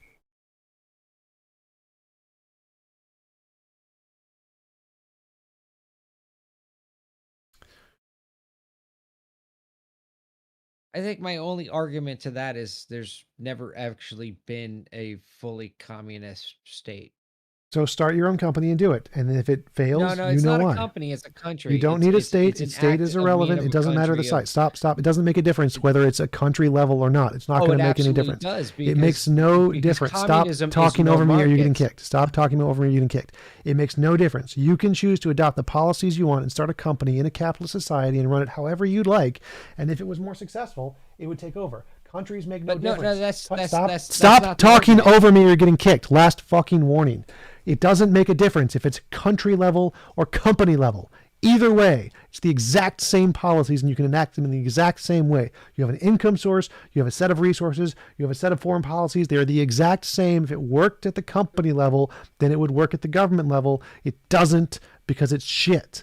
You complaining that you don't get a government is irrelevant. That just shows how weak your system is. Our system can work at every single level just fine, the individual level, the company level, the country level, because it's a good system. Your system is shit, which is why it doesn't work at the company level. It would make no difference if you implemented it on the country level. But I'm not arguing for or against it, but I'm saying the side of an argumentative side against the capitalist or the communist is there's really has been no communist society. No, that's not an argument against it. Again, the reason that fails is because you can start a company, implement these policies, and if they are successful, it will grow and encapsulate the country. But there's never been an No. Stop. market society. Any person can start a company with these policies, and it will grow to take the entire country. It fails because it doesn't work.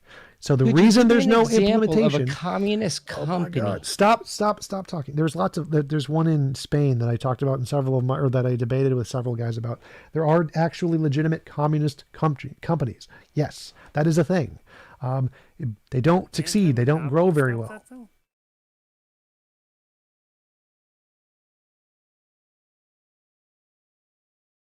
What did you say?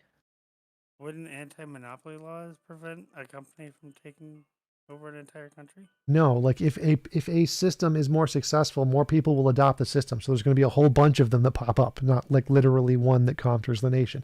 So if the system worked better, more people would adopt the system and more people would vote the system into office. So if communism worked, and one country or one company adopted it and started to make significant profits, or a capitalist one, if it was a better system, other people would like, holy shit, that system is making lots of money. I'm going to adopt that system.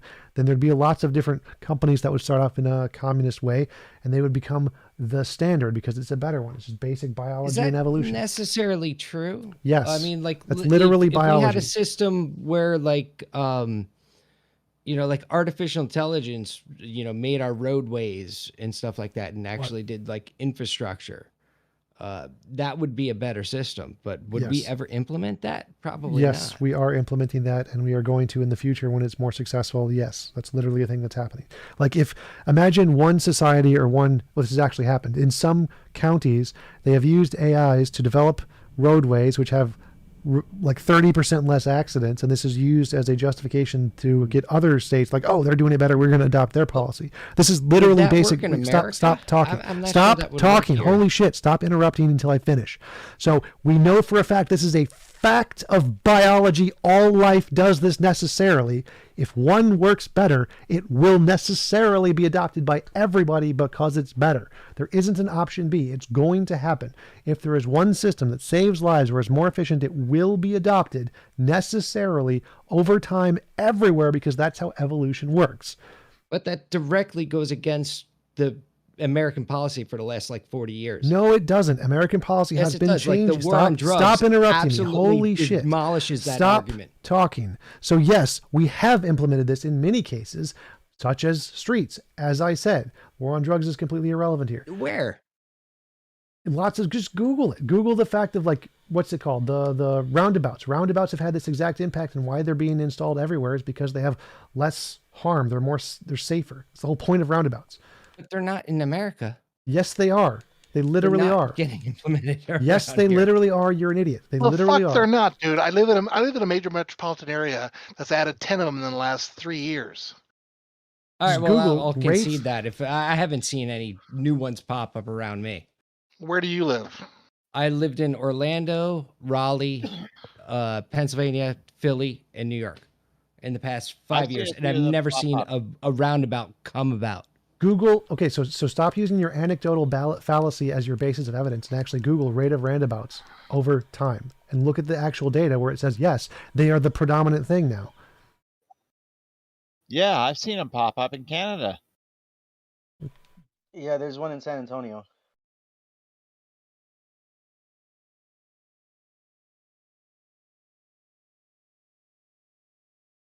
But hella convenient when you're driving a truck, too.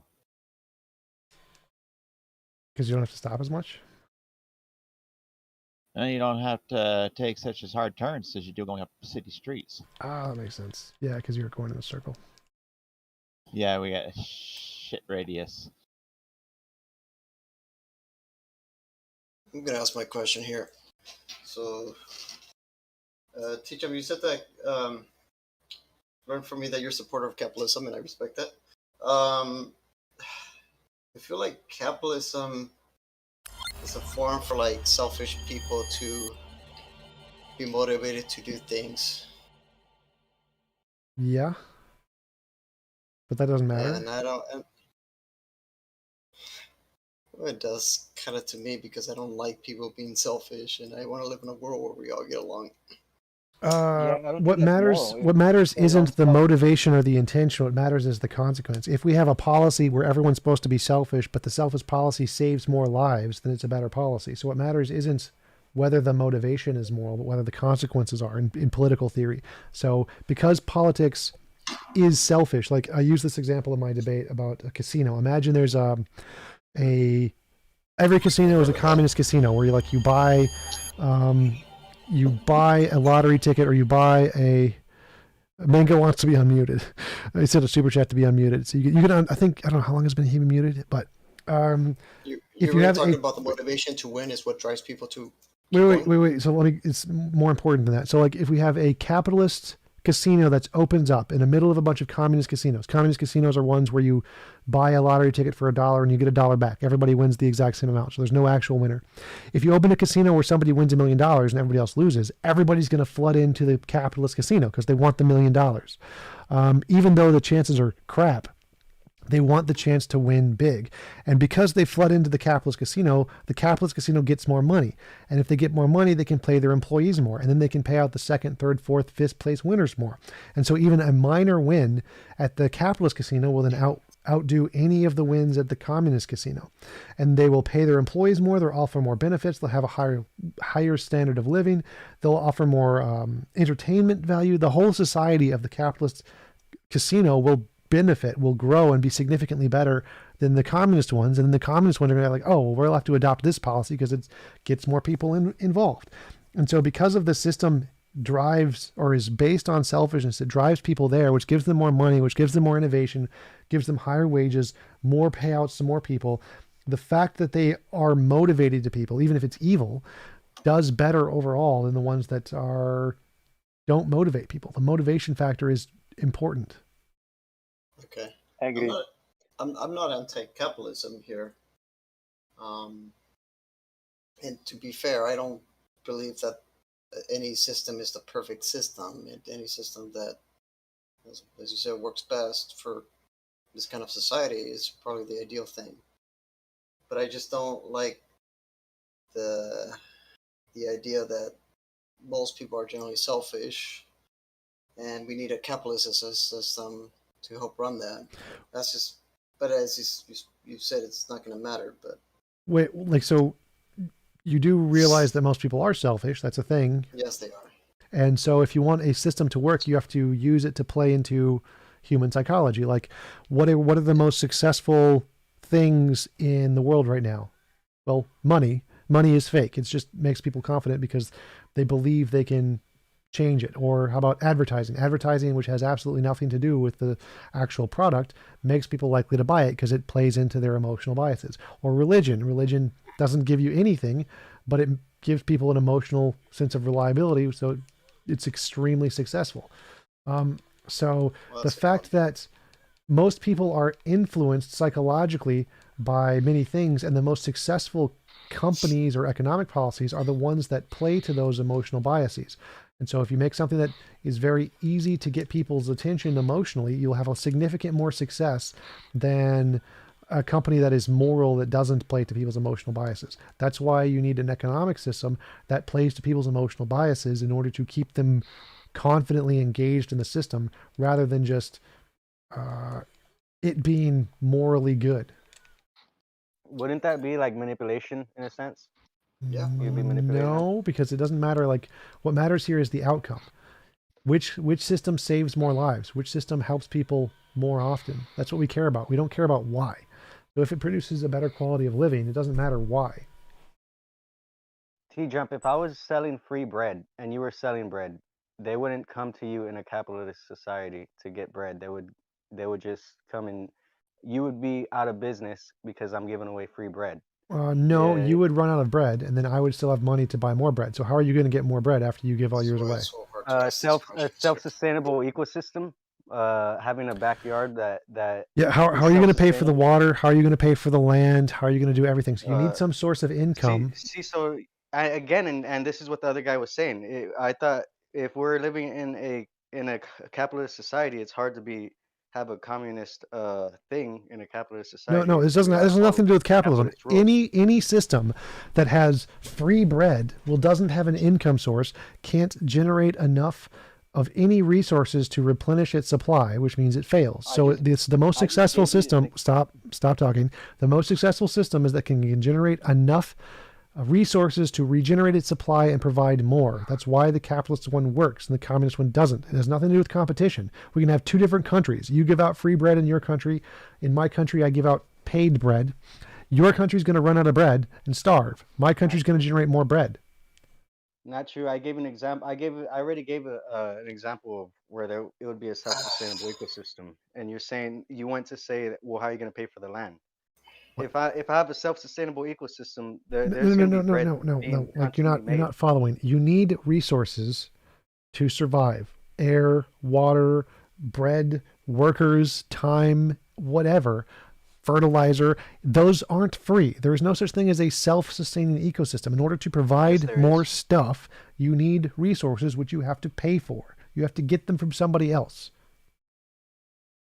They have enclosed terrariums. No, that's the dumbest thing imaginable. So, like, there's this analogy in economics of the pencil. Like, a pencil is made from 20 different countries. The eraser comes from South America. The wood comes from North America. The metal comes from China. The lead comes from Australia.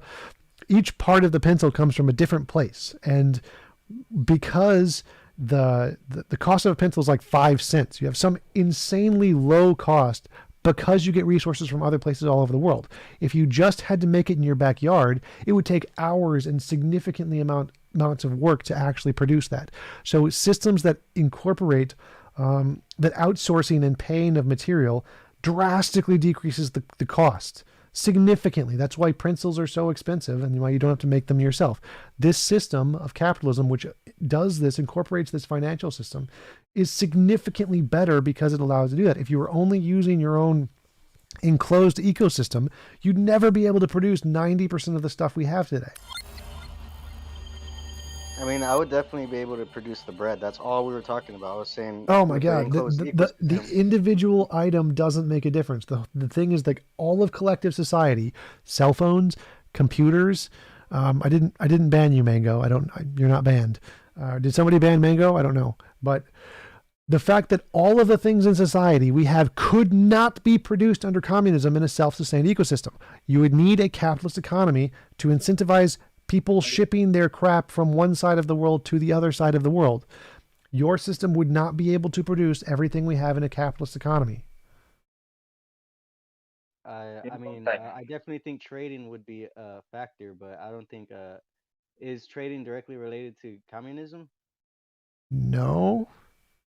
The reason people trade is directly related to capitalism.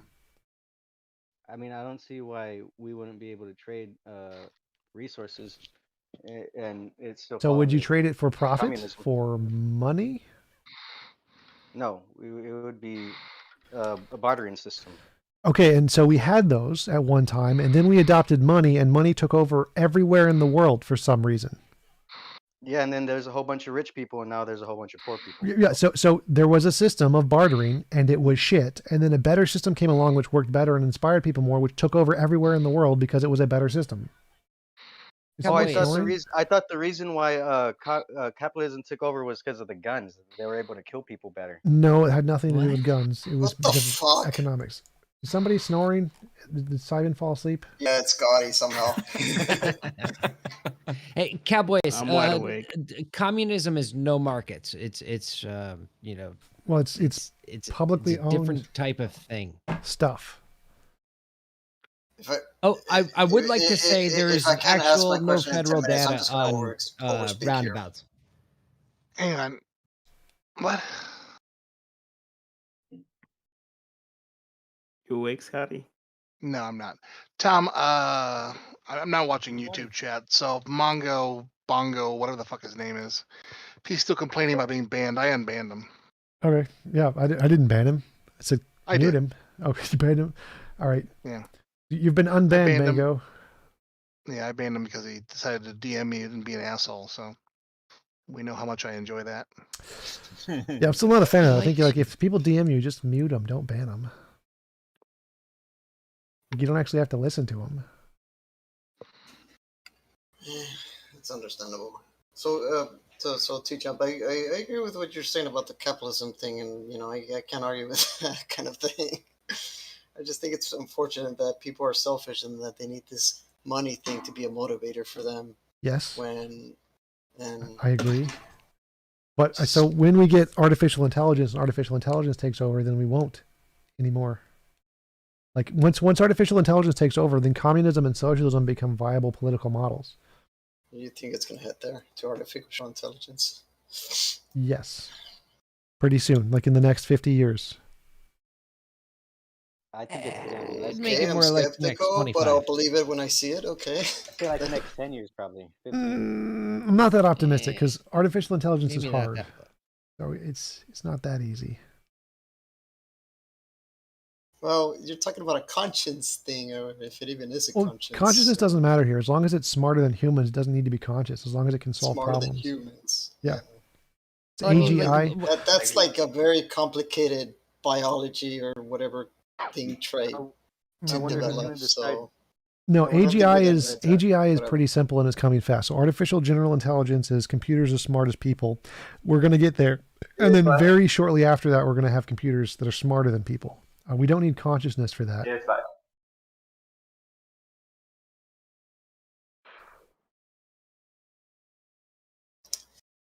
I always like to think about the merger and the shipbuilder sort of thing. Like if I replace every part of my cell with a silicone version of itself, at what point am I no longer a human and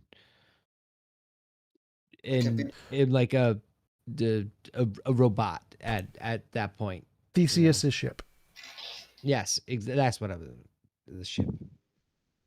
Before we go on to this philosopher, I just want to end it up by saying that at the end of the day, I don't think capitalism is socialism, even though capitalism probably does work better. I don't think it really matters the system. I think it matters the morality of the people and what drives them, and the religion that determines how well society is or not. I don't think so. I think that the standard of living so. matters more than anything else for pragmatic purposes. I think that objective morality matters, but No, that's what I said.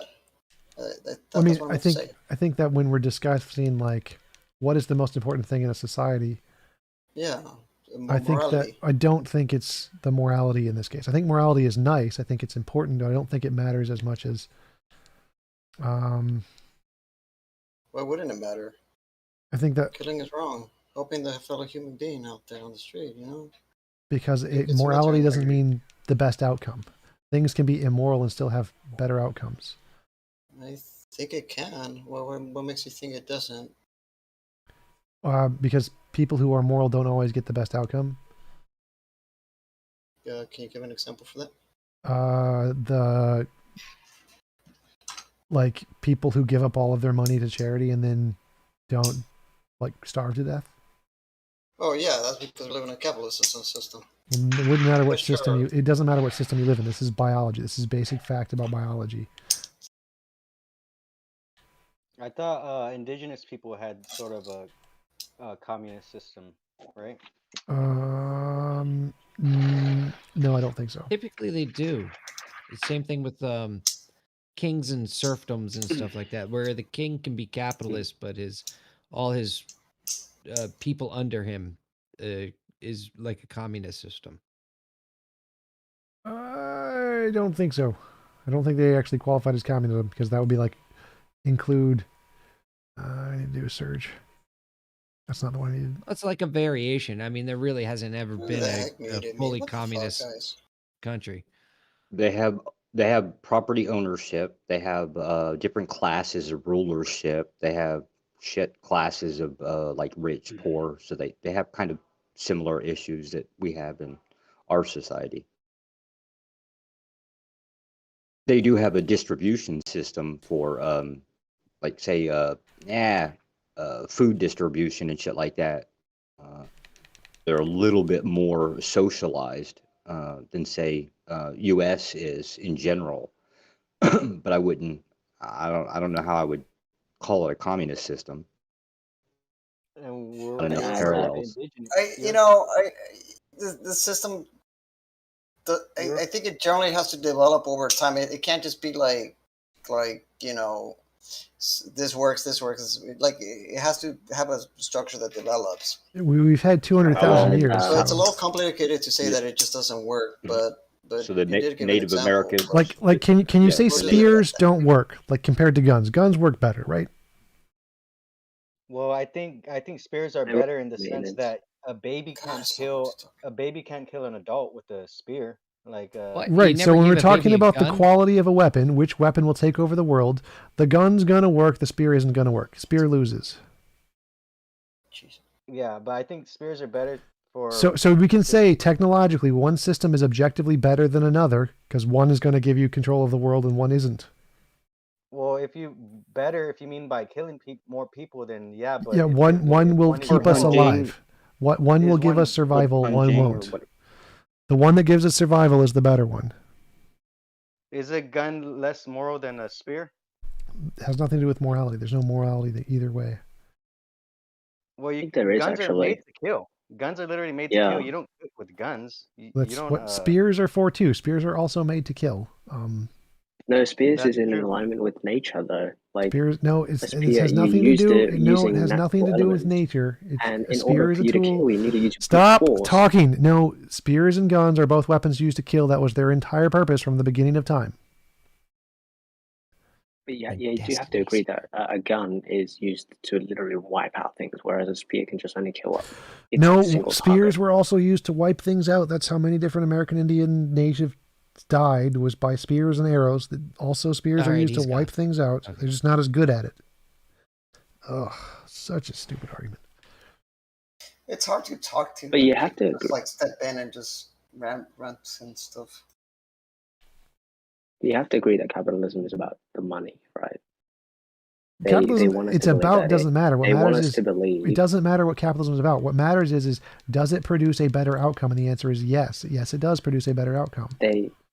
They want us to believe that in order for us to acquire something, we must do it through a No, that has controlled irrelevant. So, monetary again, system. stop And- talking about motivations. It doesn't matter what the motivation is or what people want you to believe. Their words and ideas are irrelevant. What matters is the outcome.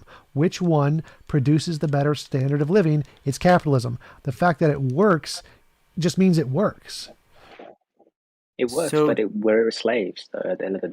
Yes, we are slaves to nature, but it works better than all the other ones. So we're less slaves now than any other system ever in human history ever. Why do you Slaves think to we're nature. slaves under capitalism?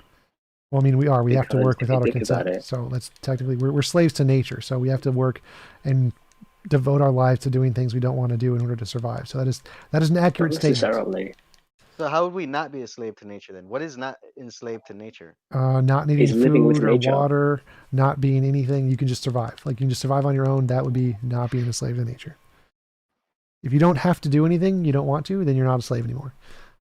You don't have to Can like I work just for add food. that I actually live in Australia, and I've been amongst the indigenous people of Australia, and the way they live compared to the way we live in a capitalist system is entirely different. These people Yeah, aren't and slaves to nature. They literally can't live. they can do whatever they want, and they get their No, they food can't. They have to from spend most of their and they time can do hunters and literally gathering. anything they want. No, they can't. Humans parasite Most with slave. hunter-gatherer societies have to spend the vast majority of their time finding food, or they starve to death. In capitalist society, But you they can do find whatever you want. happiness. They find content in doing that. Whereas, well, for That us, we doesn't have to sit matter. on front of a You, computer 8 hours a day if you prefer doing that, you can meaningless go do tasks. that in a capitalist society. Go for it. But we can't do Capitalism that because offers that otherwise option.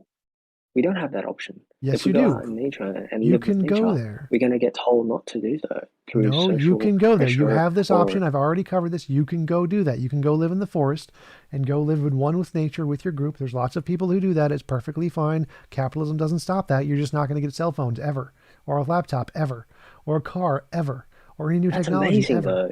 Like, I'm living. Yeah, it's amazing I'm in that the you're going to have a present. I'm shit living life with and no laptop. people. Good job.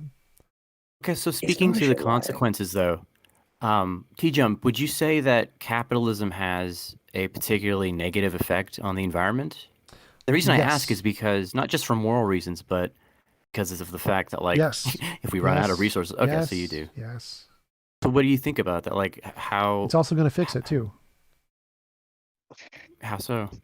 With new technology, like we're working on technology to fix climate change, just like we fixed the ozone. So like there was the ozone deterioration. I forget what it was called, those CFCs or whatever. CFCs. Yeah. And that was a big problem. The ozone was deteriorating. And then with capitalism, we like, oh, hey, we can change this out for the MF something or another's. And when we do, then the ozone came back. So it solved the problem. Yeah, the ozone was an easy fix. Yes. And And for the problem with for climate change is it's the offset of the energy that we put into the atmosphere offsets the amount that the sun can bank, or the So amount that the we're earth working can on bank out similar back solutions. to shoot out. We're working into the on thing. similar solutions for climate change in like algae that can absorb carbon dioxide from the air and deposit it into the ocean. Different sources of energy like nuclear energy, fusion energy. We're trying to get towards fusion energy, in which case we will no longer need most coal and gas because we'll have like pretty much unlimited energy. There's lots of ways that technologically we're moving to try and overcome that. And there has been a significant decrease since we have overcome that. If you check like the projected CO2 levels, if we did literally nothing, and where the CO2 levels are now, we can see there's actually a significant, like a 20% decrease in what the CO2 would have been if we had done nothing. So the capitalistic system is actually working to improve the problem. And as we gain technology, we're going to be able to solve it.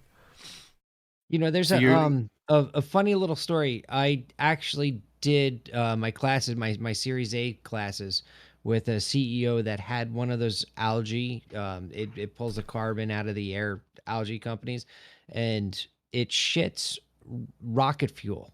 So they engineered these algae to suck out carbon and shit out rocket fuel. Yeah, that's And because it binds it to it's not literally rocket fuel. It's just one of the components Well, of rocket fuel. it's like an ethanol type Yeah. thing that they then further process into. Yeah, because it's one of the most efficient ways to bind carbon to something that will stay and last until used.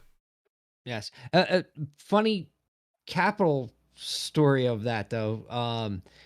they sold the founders of the company overrode the CEO of the guy that I was taking classes from, and they liquidated the technology of the company off to the oil companies. So they sold the company out to the oil companies. So now the oil companies are sitting on it for they've been sitting on it for I guess like 12 or 13 years. But they closed the plants down and stuff like that. And it was all part of like water treatment centers and stuff. Weird. What a Weird surprise. shit. Well, actually, that's not really a standard case. Like many of them are actually investing and doing work to improve it. Oh So- yeah, and there's I think My camera dead. Germany and My camera Australia are dead. leading the way right now on carbon capture.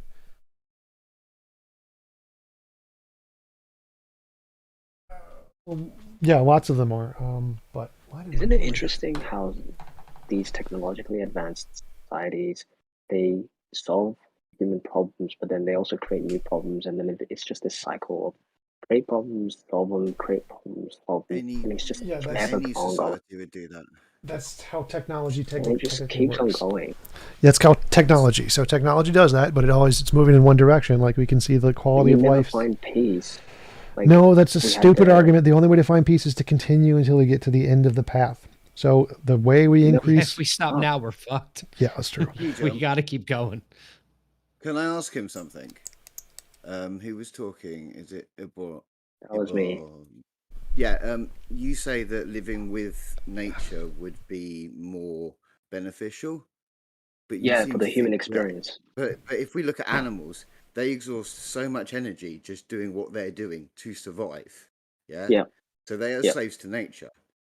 Now, at any point, any of those systems you've mentioned, a population is going to, a large enough population is negatively going to affect nature, as you say. And then Okay. you're saying stuff like, all these things create problems. Now, we see Right. problems in all animals, in all species, in all ways of surviving. So Okay. why are you accounting that to just capitalism, not just being a creature that lives on this earth through natural means and how we develop? I want I'll to say explain something. why capitalism. I want to say something. Wait, real that's quick. what I'm trying to respond to his question. Wait, yeah, let him something. respond. Let him respond. Like, if you compare capitalism, all right, or whatever, any technologically advanced society with nature, right? Any system. There's huge differences between the two. What Yep. you're doing every day for 8 hours, staring at a screen, you're not getting any sunlight. You're not breathing fresh air. You're literally slaving away for a system that's looking to destroy you. Whereas Who there's says you another have system out to, there. to stare at a screen? There's another I mean, you could system go out be a there. nature forest reserve guy. I personally Even if work you're a outside nature all day. reserve guy, can I just say, even if you're a nature reserve guy, right, you've got all of this stuff on you, right? You're not even like connecting with the sun. You're not connecting with the ground because you've got shoes on, you've got clothes on. You're basically like a supersized doll walking around like an What if idiot. I'm a forest? Well, I mean, guy? if you look at that, then you have to actually look at the lifespan of humans when they actually were like, rummaging the forest and being naked and stuff. I mean, what do you got? You're maxing out at what, like 35? With dysentery, Okay, die let of me- dysentery. Yeah, most Let me say people this. die from like Let me say this. their teeth Maybe by in the Europe. time they're like Pregnancy. You're talking Can I about just I'm say not Europe. going this, back to right? Japanning. Can I just say this? What you're referring to, right? Would you rather live a life where you feel fulfilled for 35 or live to 70? I mean, people who live between They 50 and don't 70, they live can't more really fulfilled do, lives. They do can't not. do anything. They're literally just sitting at home watching TV. They're not doing anything. So this You are a concept man of, that has oh, never I been can eaten by live mosquitoes in Alaska. ridiculous. So people in I'll capitalism take live no more malaria fulfilled and live in lives. one Like, apartment. there have been many polls on You this. only The- get malaria because you're wait. weak. You got your weak immune system, mate. So no, it has Okay. nothing. It has nothing to do with an immune system. That's literally the dumbest argument I've heard. Everyone in the If world you can live get in malaria. Humans are nature, you really have a bad really with immune systems, man. You have a really strong immune system if you're No, in you nature. don't. Humans There are suck people with literally. immune systems. Trust me, We are I've lived terrible. with We are a people, terrible and species for immune systems. there are people out there who literally live in nature and they don't get sick whatsoever. Yes, they do. They Unless get they sick get and into they contact die. with these bloody societies that we live in. No, Did you ever they hear get about sick and they like die. Brazil or Mexico and smallpox when we came over? I mean, like literally, it's just like Yeah, that's what I'm trying to say. It's humans because of you suck. guys. Humans Because of you absolutely guys. suck for immune Because systems. Do you think? Oh my god! Because of you societal idiots with your diseases, that's what destroyed them. Do you It's think not that because they were living diseases in came nature. from one society? Do you think diseases came from one Yes. society? Because you're Yes. saying I that say. like the white guy came over to Africa and brought diseases. Do you think there was no Yes. Yeah. diseases in Africa before? Yes, because they were in alignment with nature, so they would never get sick because they had strong. Oh my their god, immune system was in that's alignment. so You're in the wrong stupid. continent, man. That's How did the so. history of medicine? because they're How did the because they're history of surrounded with medicine develop rubbish. if no one had diseases or naturally? something, just to control the flow of You conversation. have to understand that people who live in a society, they live with rubbish, right? In your home, there's literally underground, there's Like literally what? garbage, there's literally Stop! shit You have everywhere. you have to If you look at understand. Wait! Europe- Stop! if you look at Europe- You have to understand. If you look at human history, there's this thing called endogenous retroviruses, where a virus will literally inject its DNA into your skin, or into your DNA. We know there were viruses and sicknesses all throughout human history. We know that most people died in all of those societies you're talking about. Most of them died from disease before America got there. They all had disease. They were all dying. Bacteria was a thing before capitalism was a thing. Well, native animal Say something species like- that have never been discovered get diseases. This whole concept of because we have medicine and we can treat people and brother, we just had someone on the call right now who was talking to you about how depressed they are, how they have all these mental issues. That's literally what's happening in these societies. Yes, don't and be before they fooled. used to Don't be die. tricked. I mean, Don't be fooled. fucking people who were schizophrenic years ago, like ancient times, they No, made religions it- out of those no, assholes. It And were never, killed. It never existed. It never Yes, it existed. did. It Yes, only it did. exists in society. Only exists No, in it society. That's always why. existed, but most people were killed before they got diagnosed with it, because if you had any They weaknesses, you never were had going it. to die. And if they had it, it's because of those European societies. No, that they were already forming their had own it. It was an society. existing Yes, disease it way is. before All any the other diseases, society. just like I'm not sure Like genetics proves literally, wrong. Robert Sapolsky does a complete lecture on schizophrenia in early cultures being the origin of religion before any Western society. This was 6,000 plus years ago. Yes, this was a thing way before capitalism.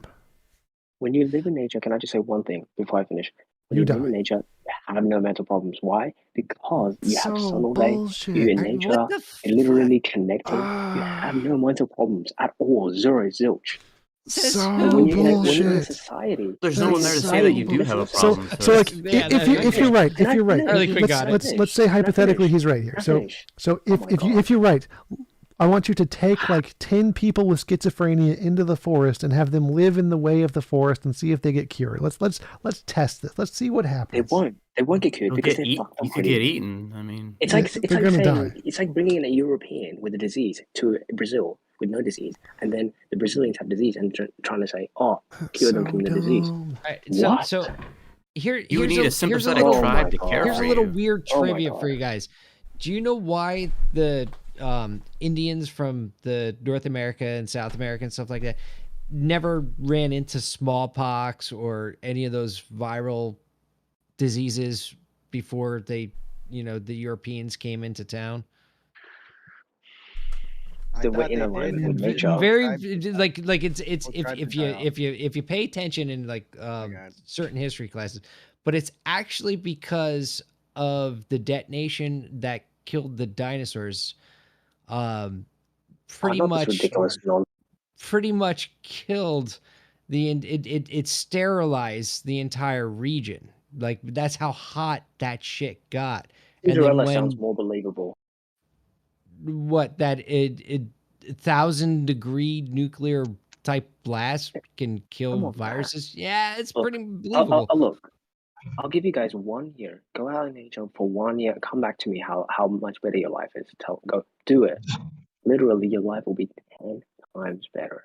Oh, well, you know, I walked the Appalachian Trail and I got fucking Lyme's disease. I mean, if that's what you're talking about, I'll make you a that was deal. fucking The reason why you got that fantastic. is because Eyebrow Mango, literally- you go do it the reason first. why you got that, I've done it. The reason why you got that right is because you've been domesticated. You know what I mean? You're not strong enough. You're So weak. the reason why I got Lyme's disease is because I've been domesticated. So Pretty much. are you For saying now. like my natural body, if I would have like been a wolf man, that for somehow I would have been able to fight that off? Just like Yeah, because you have animals that in the fighting wild mentality. are able to fight off fucking rabies. Listen to yourself. we You're suppose- fucking Looney do Tune. Do we suppose there's no schizophrenic animals? Why are you I on wanna say- Discord now? Absolutely. You think there's If no life is schizophrenic better in animals? nature, why are you In fact, if using you look at zoo technology right now? animals, there's a research that's been done on zoo animals, and the mental health of zoo animals compared to those who are out there and free is significant. It's unbelievable. There's a significant difference between a zoo animal and Why are you on Discord now, Ibro Mango, if life is better out in nature? Hey, Scott, are you there still? become domesticated, right? Like if you're domesticated, then you can't run away from your master, right?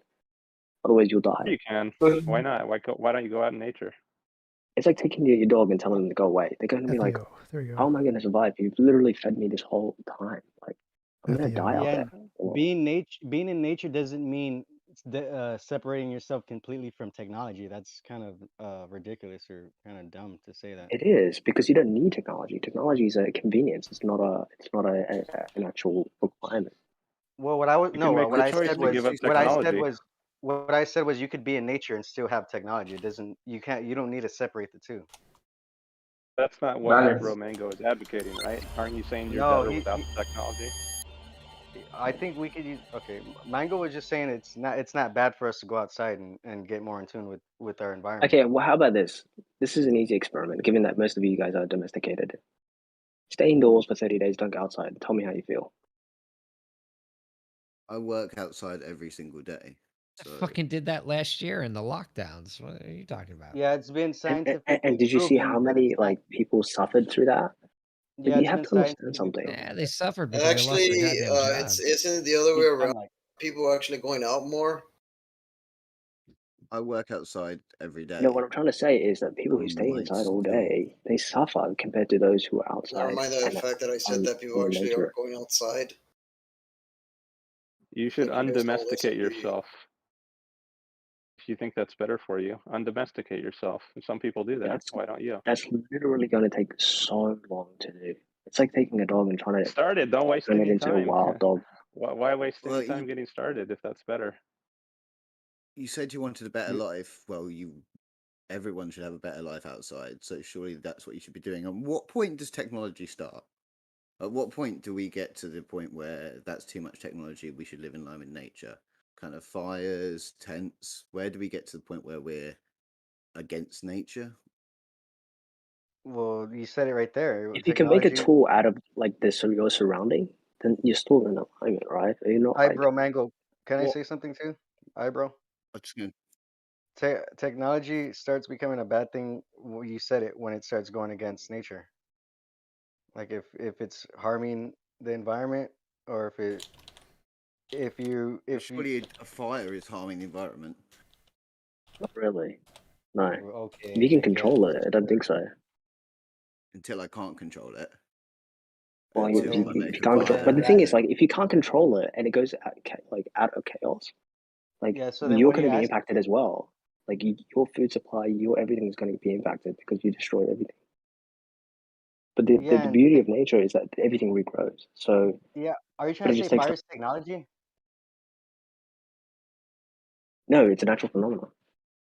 Well, I know the other guy. He was saying about technology. Using technology. He said Everything's fire. natural, yeah.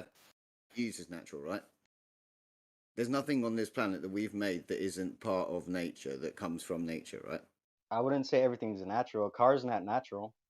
Show me in Everything- nature where cars naturally reproduce or are naturally created. We create a Cars car are- out of it's a natural cheat code. things. Yeah, It's we a cheat create code. cars. They're not natural. That's not the same thing. Everything A that's car- in a car that is made that's made of a car, it comes from the Of natural world, course, right?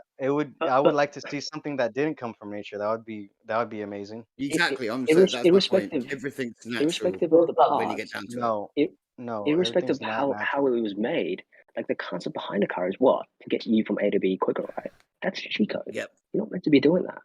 You can use a horse So maybe it's running for to walking, make money but for a these car is ridiculous, man. automobile companies and to provide money for the oils because the A car cars is a generally cheat code. aren't It's built to cheating. last, aren't they? Is a skateboard cheat code? Oh, absolutely. If you can get from A to B quicker than your legs or some other natural phenomena or bike. force, then Yeah, What if, these are what if all I'm cheat codes. what if I'm riding an animal? That's not a cheat code because that's part of the game. It's naturally there. But everything is natural when you get down to it. I am just using nature and the natural things in the natural world to make a car. Okay, go make it right now using your surroundings. Just your surroundings. Go do it. It would take some time, but yes, I could do it. That's what we did. We used nature to make cars. That's what human technology did. So cars equal nature. Cars are part of cars are made up of bits of nature. Yeah, I know that. Obviously, God. everything Okay, go in get it. reality is made up of reality. Of course, that you're saying the obvious. I'm asking, are cars equal to that which is natural? Are cars natural? A naturally occurring phenomenon in reality? No. No. It needs to be manufactured, right? It needs to be manufactured, right? The fire I make by putting sticks together. Fires exist. Got a super chat. Thank you, Native Atheist, for the super chat. T-Jump, the Pitbull of debaters. Totally agree. T-Jump, you really got to do a stage next time. What? This is a stage. What are you talking about? Oh, you mean like where limited people talk? Yeah. Those are boring. This is so much better. This is dumpster You like fire. this? Yes. You like the dumpster fire? What the fuck? Yes. It's hard for me. It's hard for people like me because others want to talk and they can't talk because they get over talked a lot. Whatever. We're doing good. We got like 90 something viewers. If you like it, go for it. We have like 90 something viewers for like 7 hours. It's phenomenal. You know what the future's going to look like? More and more mental illnesses, more and more deformed babies, more and more mental illnesses, more and more deformed babies. That's the future. I can guarantee it. Please, fucking hell. Well, you like it for that reason. Good on you then. God damn it! Not mentioned for the message. Win. Yeah. Well, y'all would prefer one person be up here and y'all just all attack them? No, I think we should. Yes, that's what happens to me every time. Why are you complaining? Yeah, my bad, T-Trump. I have seen that happen today in this conversation. Looking to domesticated animals. It provides more. Undomesticate yourself, Eyebrow Mango. Undomesticate yourself. You should get off Discord now. Go back to nature. Started. Okay. Make your life better. Mango, just limit the rap, please. Fucking hell. I don't think half of you know. What's the end goal though? Like, what's the end goal? Like, we all understand. You say it's better. You're the one telling everyone that it's better. So why don't you? You seem to think the end goal is better. I'm trying to ask you, what's the end goal of this whole technological movement? What is the end goal? Because we understand that having an end goal is part of our experience. I think it's happiness. I think it's happiness. I think it helps people achieve happiness in life. Makes life more comfortable, more enjoyable, longer. It's a good thing. What is it to enjoy after 50? You're literally like immobilized. I mean, this conversation is an example. We're enjoying this conversation, right? Or at least some of us are. We're getting some kind of entertainment value from it, perhaps. Well, if you're not, you can choose to leave, but it does enable people to. Yeah, but TJ was there. Ricky. T-Jumps here, you gotta be here. Rocky Bixby says I skipped his super chat. Dinosaurs had cancer, Neanderthals had HIV, influenza A, hepatitis C. Which white domesticated guy gave it to them? That's a good point, Rocky. Yeah, it was probably because the samples were infected. That's what happened by their handlers. Yep, the dinosaur handlers. The archaeologists. You study animal behavior, you know animals have these kind of diseases and even mental disorders. It's not something new. Yeah, thanks, John. Something new. It's entirely new. Okay. What basis do you have for saying that? Okay, fuckers. I can link evidences for you if you like. All you need to do is go to a nearby zoo. I don't want and to. Eyebrow Mango, can you let somebody else talk? Because people are trying to talk and you are doing a lot. Yeah, all of the zookeepers admit that there are diseases in animals. Like that's a extremely common thing. The zookeepers admit that these animals. Okay, if I get over the situation talked, that I'm they're in. gonna start a meeting. Fuck you guys. Seriously, it's fucking annoying. T-Jump, I wish I could talk a little more about the capitalism thing, but I said through this chat, or what I was trying to say is that it really just deals it's really because people are generally selfish. Yep. And maybe this is why capitalism works. But if people weren't selfish, maybe we can have a better structure. Sure. Like, yeah, once human selfishness and fallacies and biases are cured, then yeah, we will definitely be able to make a much better society. But that's why I said, It doesn't like, matter what. Sorry, it doesn't that's matter all if right. it's capitalism or not. Yeah, but that's why I said, like, once we get artificial intelligence, then all of those other systems will become viable and it'll figure out which systems are the best. But right now, we have to make a system that incorporates human biases or else it won't work. So we have to have systems that use those human biases in order to motivate people to continue to be a part of society. And if we don't have that, then society will collapse. So we need to accommodate those biases like religion does in order to make a successful economy. And then once like most economic stability is governed by AIs rather than people, then yeah, we'll definitely be able to make better systems, because yeah, it's definitely not a good system. Okay, we're in agreement there, but you keep throwing AI. Okay, go ahead, Lucas. I was just going to say, are you promoting T-Jump? Are you saying basically what you're saying is you have to take the emotion out of it when it comes down to it? Yeah, more than just the emotion, the biases, the fallacies, the misconceptions, delusions, intuitions, cognitive dissonance, all of the different things in human brains which are garbage. They all stem from kind of emotional, but I get what you're saying, yeah. Yeah. It sounds like you want to have a future with no independent thinkers. No, I want to have a future that the economy is run by artificial intelligence and we're all pandas. Yeah. Or a future where we're all intelligence and we're all not fucking idiots. We're all pulling each other and we're all helping if we're all looking to a computer to solve our problems, how the heck is that independent thinking? Well, the computers are going to be better at it than us, and we're still going to be people. Okay. All right. I'm done. There'll still be art. There'll still be art. There'll still be culture. There would just be a system where a government was run by something that was smarter and less biased and less less pointed to fallacies and less how do I say this? Stupid. Less fault driven. Less stupid. Less stupid than we are. Yeah. It feels like a lot of people would like that. Like it seems intuitively kind of wrong to go that direction for a lot of people. Like you're kind of losing power to these machines.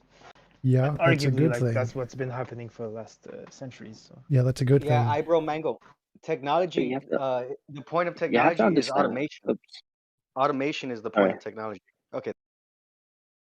You got to understand this, right? Like, even if these artificial intelligence agents were to take over and guide us, it's not going to be problems. This is society, right? There's always going to be problems.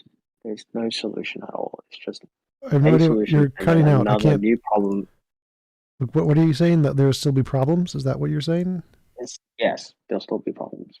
There will always be, as long as a technological focused society exists, there will always be problems, no matter what artificial intelligence agent you come up with.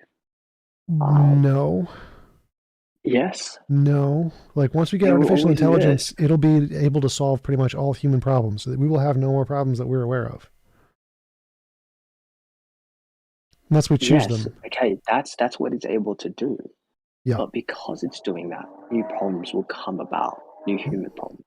Like things like purpose, things like, okay, am I just going to be spoon fed for the rest of my life? I want to do other things, or maybe I want to, I want to see how we used to live. Maybe that's a little bit better. People are going to question the reality. That's not really a problem. Is there a system without problems? Is there any system? What I'm trying to say, even nature. Yes. Yeah, but the problems in nature, right? Like they're in alignment with your needs and your experience. Mass extinction of species. Dysentery. Where has that happened? Where has that ever happened? What? Like 99.999% of all species ever. 99.9 all species ever that have ever lived. Bottleneck. No, it's not just human intervention at all. It is human intervention. Let's be honest. What happened to the T-Rexes? Yeah, That's the just an dinosaurs. imaginary What's that? creature. It never existed. It's an imaginary. Oh God. It's an Oh, imaginary please no. being. Probable. Who was that guy who said that it was dinosaurs that created this sort of blanket of immunity for the North Americans? That's the most ridiculous thing I've ever had in my life. Why?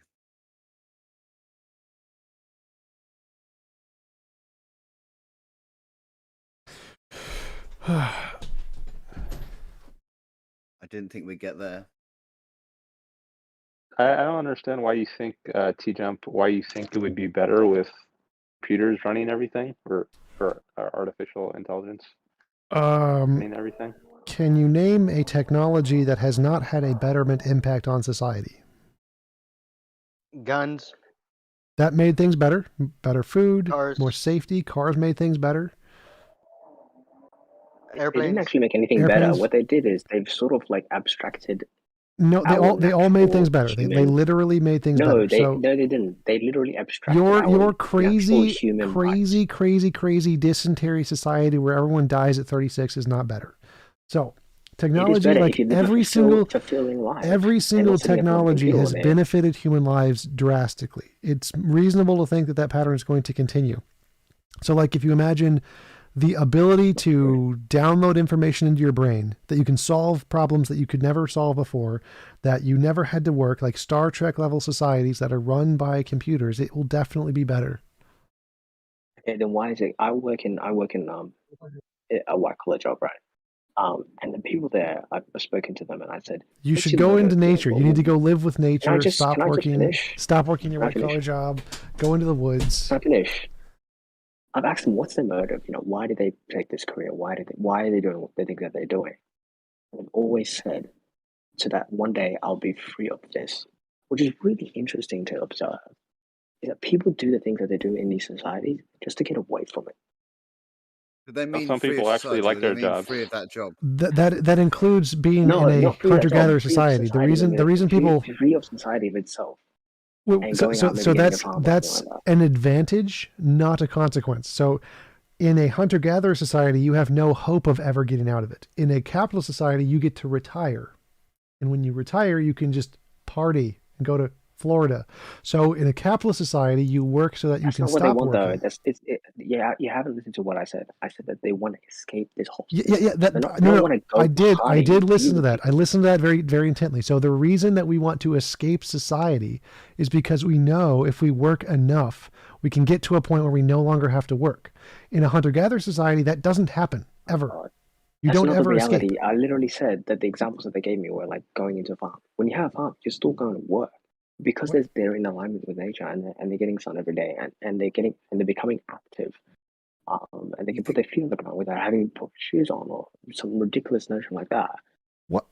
That's the freedom. That's where true freedom lies. Not put in your shoes. I have no idea what you're even saying. So I think you're just completely delusional about reality. From a farming family, do you think farmers just live with nature? No, I said that there's work involved in that. They normally die off because of their working till they're 70 or 80 and need to constantly work. Like most animals do. They don't just suddenly one day get away from it and get to relax. Well, that's exhaustion. But how many people are working on a farm, right? That's one question. But then also, back in the day, people didn't just farm alone. Like today, farmers are just by themselves, or maybe they have a few people within their family. But back then, it was a community of people. So you didn't need to, feel like you were like, oh my God, I've got to work all day now. No, there's a community of people working together in nature, and you live a fulfilling life. Oh, hey, Snake! I didn't realize you're here. Snake was right. Snake was right. He's here. How's it going? They didn't have nursing homes back then, so the people took care of their own families. They didn't have to work their whole lives until they were dead in a hunter-gatherer society. Far superior than what we have today. Far, far superior. I mean, go join it. Go join it, Eyebrow Mango. Get out of here. It's far superior. Go there. How are we supposed to go in nature when literally all the rainforests and everything is getting burnt down and destroyed? I can't even breathe, bro. Like literally, the air's so polluted. Yeah, for communist and capitalist society. You could get much closer to nature than you are right now. That's for sure. But How you're do you know choosing where not I'm to at? do The it. air is so polluted. The I'm soil is literally outside right corrupt. now. What are you talking about? Are you kidding Nope. me? You're making excuses. It's not I'm outside excuses. right now. Reality. Look it up. Oh, you're This on guy's saying to Discord. You go. don't have to be on Discord. Oh my You god! should I have Yeah, can't banned all get. this Discord is evil not nature. Why are technology. you on Discord? God. Wait, didn't someone say that this is made up of parts of nature? Who said that? I mean, Oh, but you're not talking about that. You're talking about the people who live savage existence. So whoever said that look, I'm a doesn't matter. domesticated being. I'm a domesticated being who's making Yeah, an but you don't argument have to for be. the You fact don't have to that be. this is. You can It's like undomesticate some. yourself. It's a choice. It's a choice. You don't have to live like this.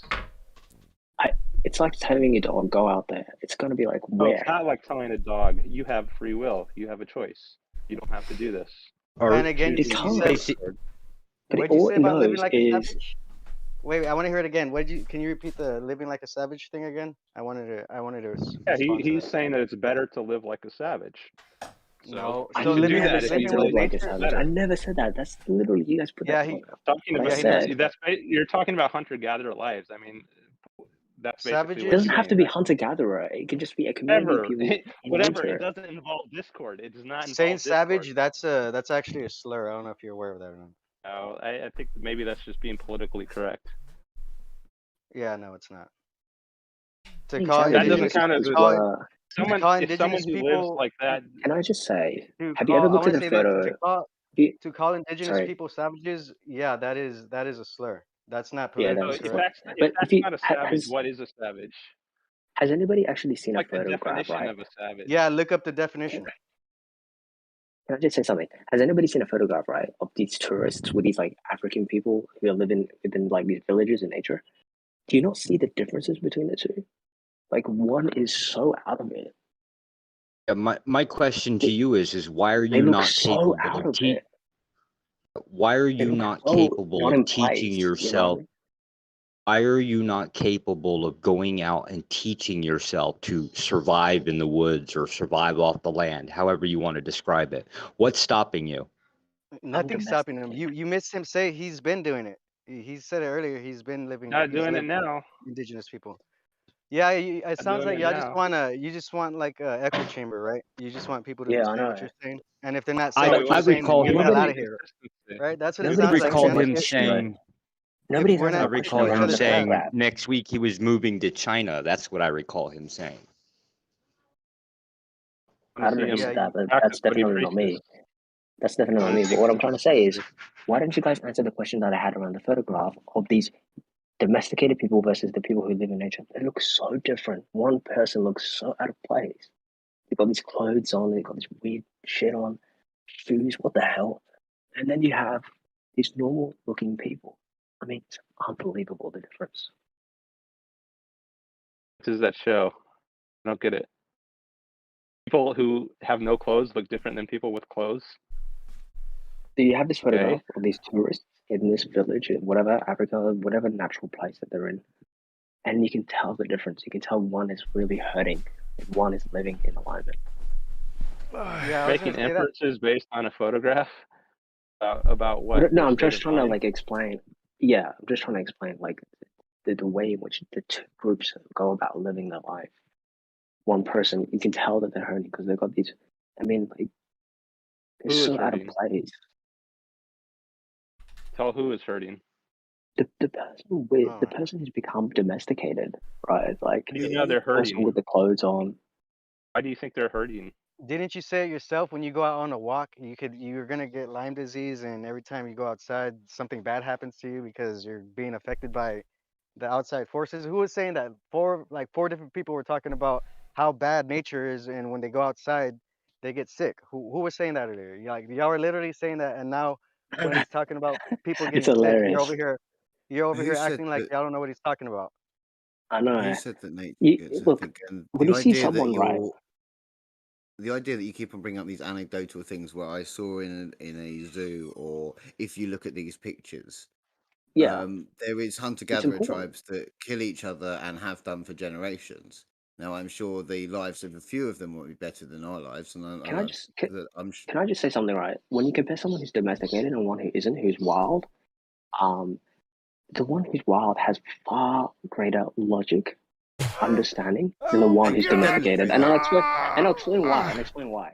Because the one that's domesticated, they haven't really experienced anything. They're just living in their minds. They're living in their heads. Whereas the other Trump, one, I want to hear what T. Trump has to say. He's over here making these painful noises. What do you have to say? What he's saying is just so stupid. Like, we know that there are people who were raised in the wild, like kids who just like ran away from their home, or they were left in the forest and they grew up in the wild. They're not more logical. They can't even speak. They can't do language or basic processing or any of the basic logic skills that most humans have. They are significantly incapacitated intellectually compared to people who are educated. Like, no, what he's saying is literally factually wrong. Just like saying that there are diseases in animals. The logic that you're referring to is the one that's based on, the society. Reality. It's the one based on reality. No, it isn't. It's based on the society. No, it has nothing to do with society. It's literally being able to process basic relations to things in reality. The example that you gave, you took domesticated people and then you put them in nature. Like, come on, that's not a real. No. I mean, like babies who were left in the forest and grew up, like little kids.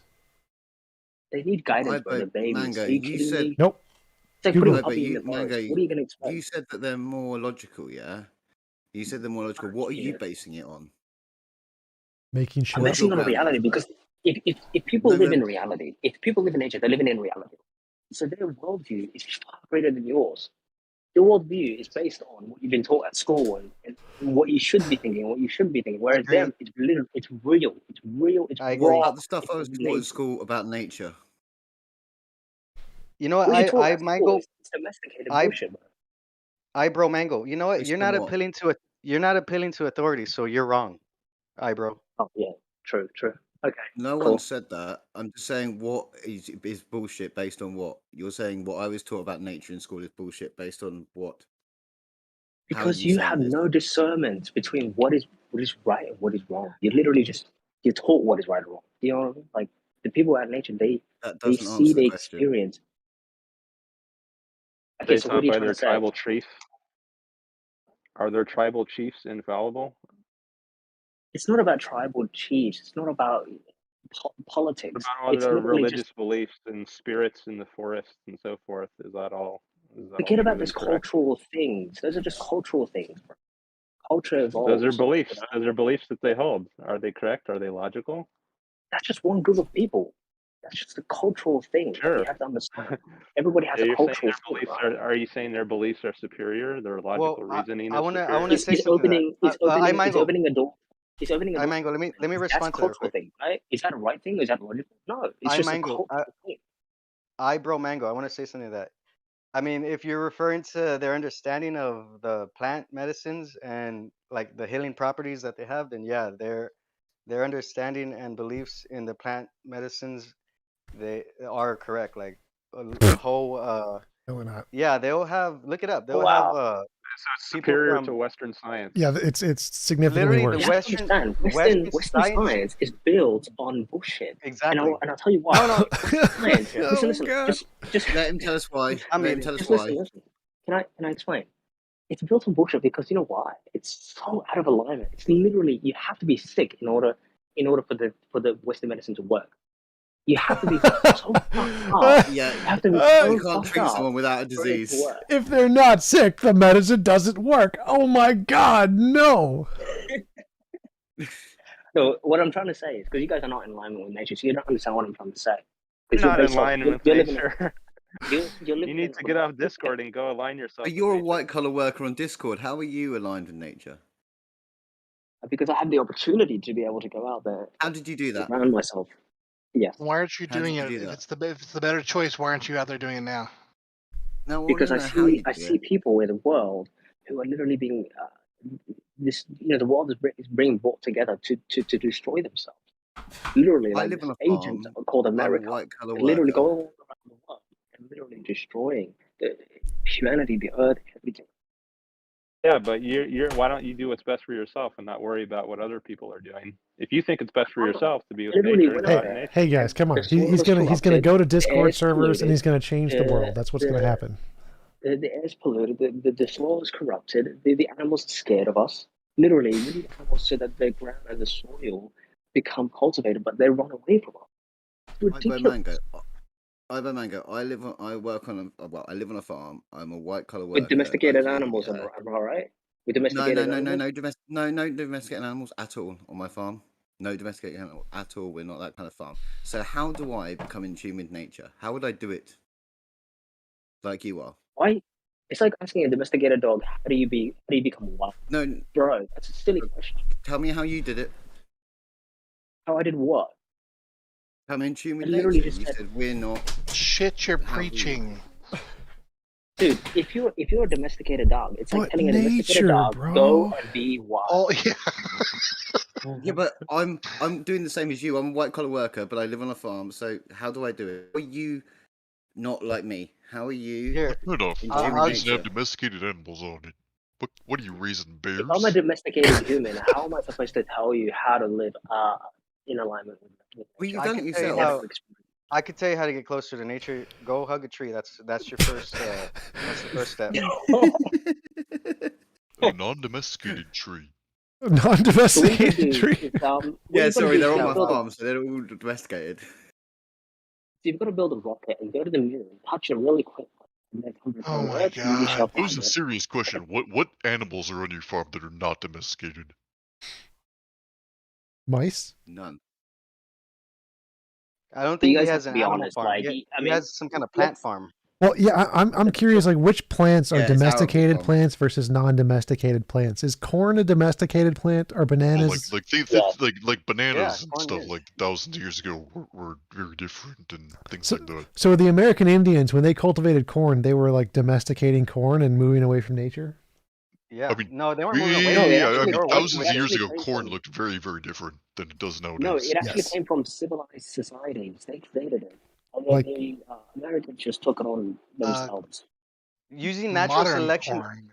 Using natural selection isn't moving away from nature. Yeah, it is. Trump.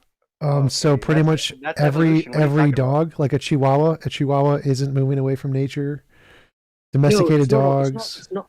It's domesticated. That's the difference. It's domesticated. Look, there's natural phenomena that can become domesticated, but then they're out of alignment. You know what I mean? You're love how breaking up again. stupid this gets. Bromango, your mic is doing the cutting in and cutting out thing again. It would do a while ago. Okay, so can you hear me now? Yes, but you just saying that usually doesn't fix Cool. it. So what I'm trying to say is, natural phenomena can become domesticated, and because they're domesticated, you shouldn't be relying on them. Yeah, you're doing it You're again. cutting in and out again. Like it's not going to fix it just because you say so. Like it's a consistent problem. If I make a fire, am I domesticating the fire? No. Yes. No, because So, you're like using it's a consistent problem. right around you in your If I make a surroundings. fire, am I... Yeah, I but can I'm pick up using a my few sticks surroundings so around I me don't get... and literally create fire. And fire is not like something we created. It's natural phenomenon. All you need to do is look at lightning when it hits a tree and fire comes. Oh, Yeah, but I'm did Thomas taking Edison domesticate lightning? No, I think he's just a village idiot that just stumbled across something. Yeah, I think you're forgetting domestication has to do with animal. That has nothing to do with these elements and energy that you're talking about. If you're trying to domesticate elements, it's known as manufacturing. Okay, that's what it is. That's the Right. difference between. Domestication is a sustained multi-generational relationship in which one group of organisms assumes a significant degree of influence over the reproduction and care of another group to secure a more predictable supply of resources from that second group. So no, you cannot domesticate lightning. Yeah, exactly. Like I said, animals. It has You to do can with animals. manufacture it. That's the difference. Long So story if short, you're looking animals. I mean, if you're looking to create, none of you that look into definition had create, anything to do with manufacturing lightning. you can manufacture lightning in today's I'm sure you technological. can, but that's nothing to do with the definition I just gave. Oh, okay, cool. No, I think someone's tried to say something around like, "Oh, if I create fire, so I domesticated fire." No, you haven't. Oh, do we have domesticated Yeah, flies? You can't Can we domesticate like? something that's not alive. But I mean, you guys are living in like you guys have limited this. You have to be honest and you have to look and observe. You gotta and fix your decide mic, man. No one can hear you. Yeah, like unplug, leave, and rejoin again. No, buy a new mic and then come back because it's just the same nonsense again It's and like again. it's like 1 a.m. How is he gonna pull that off? What I'm trying to say is that As he can you have to agree domesticate that, That's in the woods, man. He can't go to Walmart. He's got to domesticate the trees dude, and get the trees to give him a new one. it's like the guy who said, go to China because you're communist. Bro. Good idea. That's a ridiculous answer to make, man. Does 7-Eleven sell microphones? They're open 24 hours. It's not a ridiculous answer because it's better to live with nature. So surely you should be doing that. It's not like the guy who says go to China because you're communist. You are literally saying I would live a better life in nature, yet you're not. Yeah, but he's not. Because he's not saying. First of all, He's not saying. I think we should destroy all technology and have nothing to do with it. Like you're over here making it seem like he's saying something along those lines, and he's not. He's saying it's I think it's fucking hilarious. I've lived in Vietnam I've lived in Vietnam for the last 6 years, and I'm like going crazy trying to get back home. I don't really see the appeal here. Obviously, it's not your identical example of China. Vietnam would just be like one country down, same government style, similar societies. What's the appeal again? What am I missing here? Wait. You're claiming is so appealing. Are we debating communism now? Whatever this return to nature concept or return to why did you bring society, up Vietnam? like What the hell? working What's that got to together do with because you brought up China. Okay, that was based off of a different debate. Like that was a communism versus capitalism. And somebody just mentioned China again because you mentioned it, like you were coming to China next week. Yes, Randolph, that is the superior banana. That's ridiculous. What I'm trying to say Guys is mentioned appeal. You can't take a domesticated dog and tell it to go and become a wild dog. It's impossible. Yeah, but you have a choice. That's fascinating. Holy crap! Look at that banana. Like you can literally. But you're also wait. So we know. Wait. Hold on. What he just said was just insanely stupid. Like most of the things he just said. Like there's this thing called wild dogs. Wild dogs were dogs that were domesticated, and then they were released into the wild and became undomesticated, and they're a big plague in Africa, and they kill lots of stuff, kind of like hyenas. So yes, you can. That's what happens when you domesticate something. Can I just say something? When you domesticate something, I was gonna say, yeah, there's some things that can be. Can I just say that when you domesticate something, right, and you take it and go out into the wild, it literally becomes a havoc and a pain to the rest of the ecosystem. Examples is goldfish. If you take goldfish and you throw it into the water, into the ocean, it causes, or in a lake, it causes absolute chaos. Because that's what happens when you domesticate things. When you domesticate it, they destroy everything. No, we must keep the views. Keep the dumpster fire going. The dumpster fire keeps us. I don't know how you deal with this. Like, this is so stupid. It's the truth, though. Why? Look at every single thing we've This is ever just domesticated. dumb people arguing. Hey, man! Don't judge on my kink. Dude, can I finish? I can't believe you're still here. No, you're finished, dude. You saying that the domesticated dogs? Yeah, but you're saying the domesticated dogs are a problem afterwards because they've been domesticated and they've gone wild. Yes, they're a problem. Camels are the same. Goldfish is the same. So wild dogs before weren't a problem, like hyenas. No, because they were wolves. Yeah, because wolves have never been a problem. There is no. Because they don't There's not understand. native species that are Listen, problems. can I just finish? They don't understand the laws of nature, right? They don't understand the Apparently hierarchy. you can't. So because of that, they just go out there and they destroy and they do whatever they want because they're not in alignment. They don't understand the laws of nature. They don't understand the hierarchy of nature. And so when you take a domesticated thing and you go out and you tell it to go out into the wild, it's going to go destroy. How do we align ourselves with nature yet again? How do we align ourselves with nature? What was You've that? done it. So what about natural frogs? Like there's a natural bull toad that was not domesticated and it was brought to Australia and it caused havoc and destroyed everything. Do you think it has nothing to do with the domestication and more to do with the ecosystem? Yes, because if you take something out of its norm, out of its ecosystem, out of its natural habitat, what are you going to expect, bro? Oh, so you mean like in biology when animals travel? Sorry, that's really stupid. That's really dumb. So animals do this thing. It's like taking a Chinese person and then taking them to America. What do you expect? They're gonna, like, come on, man. Like, They're gonna Dude, come probably on. gonna That's get a not a real job. question. Probably gonna get a job, get a That's not a family. real question. That's not a real question. But so animals do this thing where they travel from location A to location B, and then they're called an invasive species, and this Yeah, has but they nothing don't to do with travel humans. they don't travel from Europe all the way to Australia, bro. Like, come on. Yes, You they have to do. log- It's called You say you- migration. logical. Birds do You're this all the time, and there is this thing where there's this big ice shelf that You're literally connected. you're talking about a frog here. We're not talking about birds. Wait, You're not He's talking about exception to the rule. That's what Trump is talking about. This applies to lots of animals. So lots of animals go over the ice shelves across continents, and that's how they move from one location to another. That's how kangaroos got to Australia in the first place, and koalas and pandas. Like, they didn't start there. They moved across continents, called this Pangea They're not thingy. moving still. Only birds do that. Well, no, other animals move too. Like there is migration. Like bees are migrating all the time. Spiders are migrating. Marmots are migrating. Lots of animals migrate. This is a very common thing. Not just birds. To different. I mean, butterflies. Yeah, monarch butterflies travel like the whole Elk, America. buffalo, polar bears, cougars. The point is that that is their route. They have a certain route. That's their natural route they go on. Yeah, their migration route. You just said it. No, Things migrate. migration That's the natural thing that changes. happens. He's not talking about things that migrate. He's talking about things that have a certain environment and you put them in a Right. And I'm saying those things that have that certain environment, they move and spread and have throughout time. They don't just stay in the same location perpetually. They continue to move and evolve and grow and change. That's why there was a saber-toothed tiger that used to roam North America, and it doesn't anymore. Bears used to be there, and then they moved up as they got warmer fur. Like other species on the Galapagos Islands, right?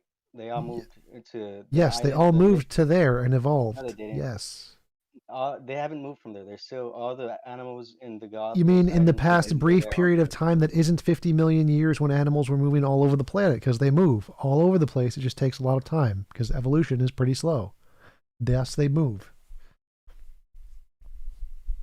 Yeah, but he wasn't talking about animals moving a million years at a time. He's talking about when people get things and take nature out of its natural alignment and disrupt things. So like woolly mammoths when they cross the gigantic ice strait from Europe to North America in Pangea, like that kind of a thing, which happens all the time in nature. Like, yes, this is has nothing to do with humans. This is just a basic fact of nature. What's natural alignment mean anyway, when it comes down to it? I think he means the way things are now, and that's kind of what he means by natural alignment. If it's the way things are now naturally, then it's natural alignment, even though it's completely not. Yeah, even though that's a moving bar and changing constantly. Yep. Natural alignment is the naturally occurring things in nature, just regardless Which of change us. constantly. At what point of That time? it- Which time period was it naturally occurring? I mean, what do you mean? What are you talking about? It's All things that are naturally occurring right now were not naturally occurring 500,000 years ago. And 500,000 years before that, all of the things that are naturally occurring then weren't there. So all of the things that are naturally occurring completely change. 5,000 years ago, the dodos roamed the earth. And the Tasmanian tiger. Let's take that Rocky dinosaurs Bixby. are real. Rocky Bixby. TJump, Super how do you chat. do this? I get paid money. know I get money is how I do this. God. Roxy Bixby, thank you for the super chat. Frogs can get swept up in storms and deposited by rained on where they don't belong. Thank you. That is correct. true, and that is. I think T-Jump's a masochist. I like money, so I like money, and to get money, I must endure the conversation pain. Yeah. Like, you're naturally in line with believe money. you. I don't blame you. I just can't believe you survive. This is my job, along with poop and plasma donation. So you're getting money for all kinds of shit. Yes, literally. Nice.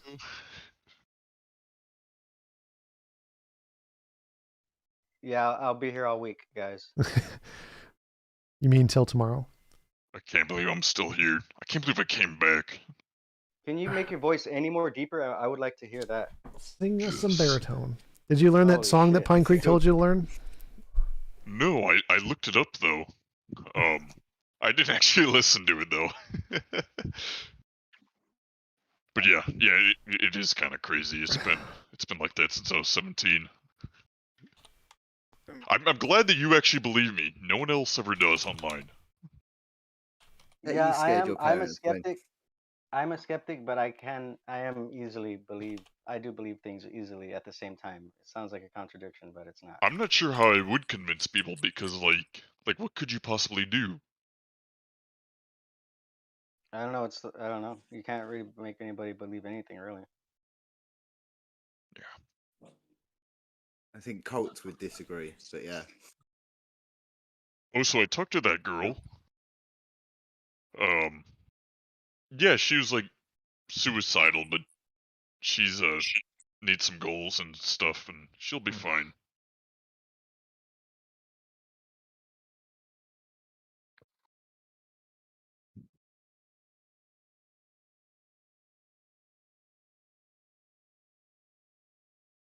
Yeah, I don't know where to go from here. Yeah, I want to start talking about. Yeah, I don't know what natural I think we all is. need to get. I think we all need to get naturally aligned and go outside, guys. Holy shit! I Naturally aligned means go to bed. I don't think. Is there a difference between normal and natural? If you are trying to say like natural. Yeah, is but just normal everything. for what period?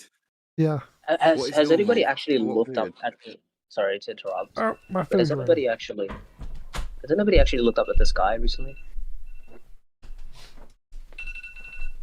Yeah, right now. What do you want? Yeah, I'm looking right now. How many stars do you guys see at the moment? Alright, hold on. I'll tell you. Well, don't count more, but like 3, 4. relative. Hang on, I lost count. Just relatively, like just is looking there out. is there Zero. a great amount of spacing between None. each star? None. I see 0 stars. Okay, for those of you with the clear sky, do you guys see like a bit of a space between each of those dots in the sky? Are you going to get to light pollution? Is this where we're going? No, I'm just trying to like observe. He's saying that the universe is not infinite. What I'm trying to say is, if you all of these ridiculousness that we are currently having to live with, you would be able to see the sky entirely covered with just stars. Entirely. Why? I've been to Africa. I've been to the outback. I know. So isn't that amazing? Yes. So just that example shows us that we are literally depriving ourselves of. Oh my god, dude! Of reality. Can I ask you a question? I'm not. Please change the subject. T-Jump, do you think there's a special place in hell for bloviating idiots? T-Jump's got his own place there. No, he doesn't. I'm joking. He never bloviates. That's one of the reasons why I like him. He's one of the few philosophers that doesn't just talk shit all the time. I think everyone bloviates to a degree. But you guys are the same people that believe in capitalism. I'm not sure. But I thought T-Jump was a politician, not a philosopher.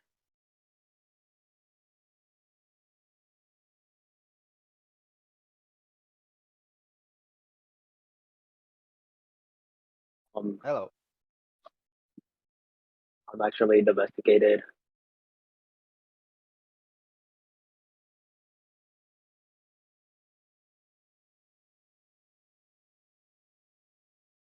I think T-Jump's not there.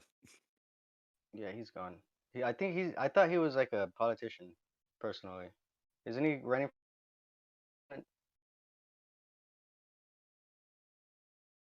Not that I know of. I think he's like a debater. He's not actively running for any office right now. I think he's like an author or something. I think I saw somewhere that he wanted to be president of the United States. I don't know if it was real though. That's on one of his bios. I think he could do it if he makes that church. There's a cryptocurrency like church where there's a atheism thing. I'm pretty sure he can influence enough people to follow him. You know the interesting thing about what you just said there He said that he could run for president for the United States, but none of those things actually exist. Like, what is a United States? Dude. It's all in our head. You have to realize. You have to come to that realization. Shut up. Shut Okay, up. we're getting into social constructs now. Jesus. You have to come to that realization. We live literally in an imagination. That's what we No, live Go and you tell your live boss. in an imagination. Where Go and tell your we're boss. not really. Go tell your boss next time he tells you to do something that technically this all doesn't exist and the company doesn't exist. But it actually is because I'm actually working with actual things. So I'm not sure what you mean by that, but like things like running for a so-called country. Go above Where the is speed that? limit, go fly down the road at 100 miles an hour, and then tell the cop that the United States doesn't exist. And you'll end up in an imaginary jail cell. That is also like bullshit because that's not what I'm talking about. What do you That's work what for? everyone else refers to when they talk about the United States. Those things you work with, yeah. Those things No, you work with. what Go and walk out the shop with one of them, yeah. And when they say they're owned by the company, you go, well, the company technically doesn't exist, so it doesn't. What it is actually just an organized group of people that think it exists, but it really doesn't. They imagine it to exist, but it Come and really take doesn't. anything then. That's how society has to function. What I'm trying to say is that the basis, the foundation of society is to literally make people believe in things that don't exist in order for it to function. Without conceptual things, everything will fall. Yeah, So I agree to like, that. you're literally like living in imagination in order for you to do whatever the hell you need to do. I believe things exist, but I create social constructs, so I limit imagination. Is that the line you're going? No, what I'm trying to say is that social constructs are exactly that, just constructs. They're not tangible, they're not real. We live in reality. We should be in alignment with reality, not in alignment with. And neither is money or religion, but it has more impact on the world than anything else. Yeah, because religion is actually, interestingly enough, if you look at history, historically, religion is used as a means to create a civilization because it makes people think more and it makes people conceptualize the world more rather than live it practically. They don't exist. They're constructs. Don't forget about Yeah, drugs. religion is a construct, but the purpose of religion. You know what else does that? They stop thinking. Well, what he said was that religion builds societies because it helps people to think more and gives people like more social stuff. You know what else does that? Social contracts.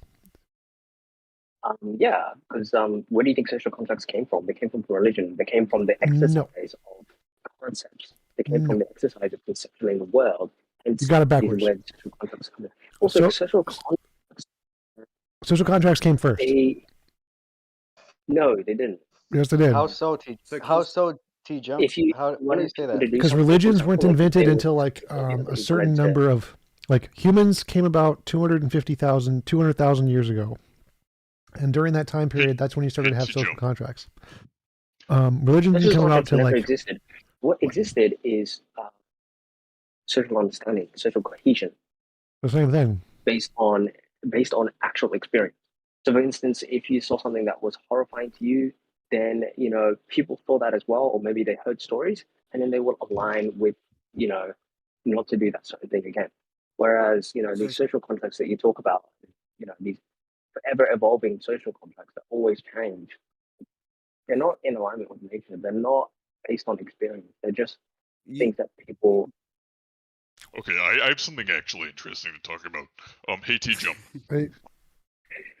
Have you ever watched that, there's a YouTube video I saw, not long ago about where they asked primitive tribes, like uncontacted tribes, they asked them stuff about, like religious questions, where they asked, what is it that the stars and the moons mean?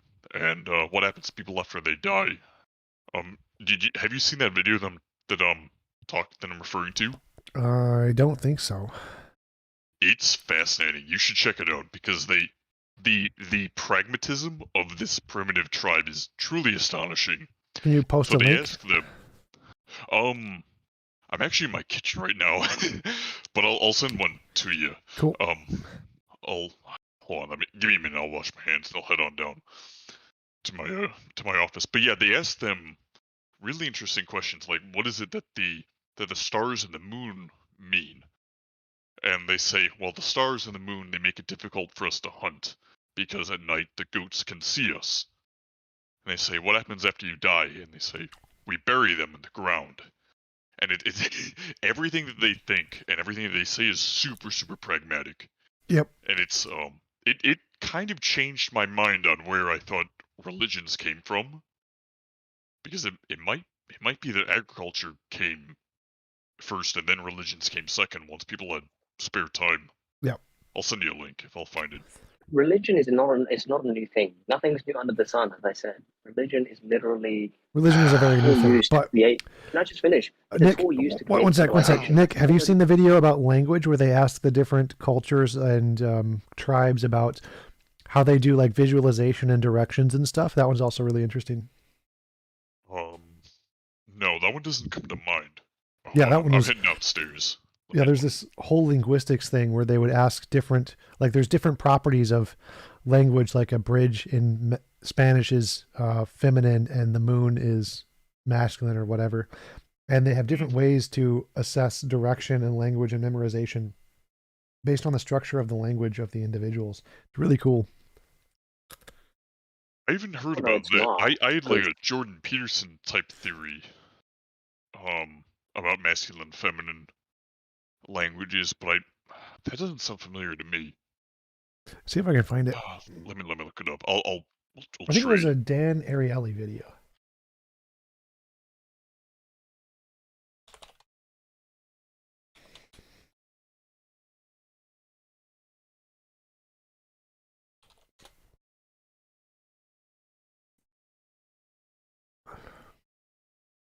Does anybody disagree that religion is used as a tool to create civilization? Yes. Sorry, I didn't quite hear the question. Religion is a tool used to create civilization. It's not a tool. It was never meant as a tool. It wasn't designed. It is actually meant as a tool. If you have esoteric knowledge, you will understand that. Nope. It was If you designed. wanted to create a civilization, It wasn't designed as you anything. need to have everybody thinking about a concept constantly. No. So there was already civilization before religion. Religion came about in order to people used it as a way to express their own ideas, which then gains popularity and then modified civilization. Religion didn't create civilization. Civilization already existed for a long time. It literally created every single civilization. Literally did not. Literally did not. How in the hell did religion create civilization? Can I explain? I can explain it to you if you like. No, Yeah, I guarantee you cannot. Oh, God. No spoilers. Scotty, no You failed spoilers. to explain everything. Yeah. First, I want to say it is good to see you here, Randolph. What's up, homie?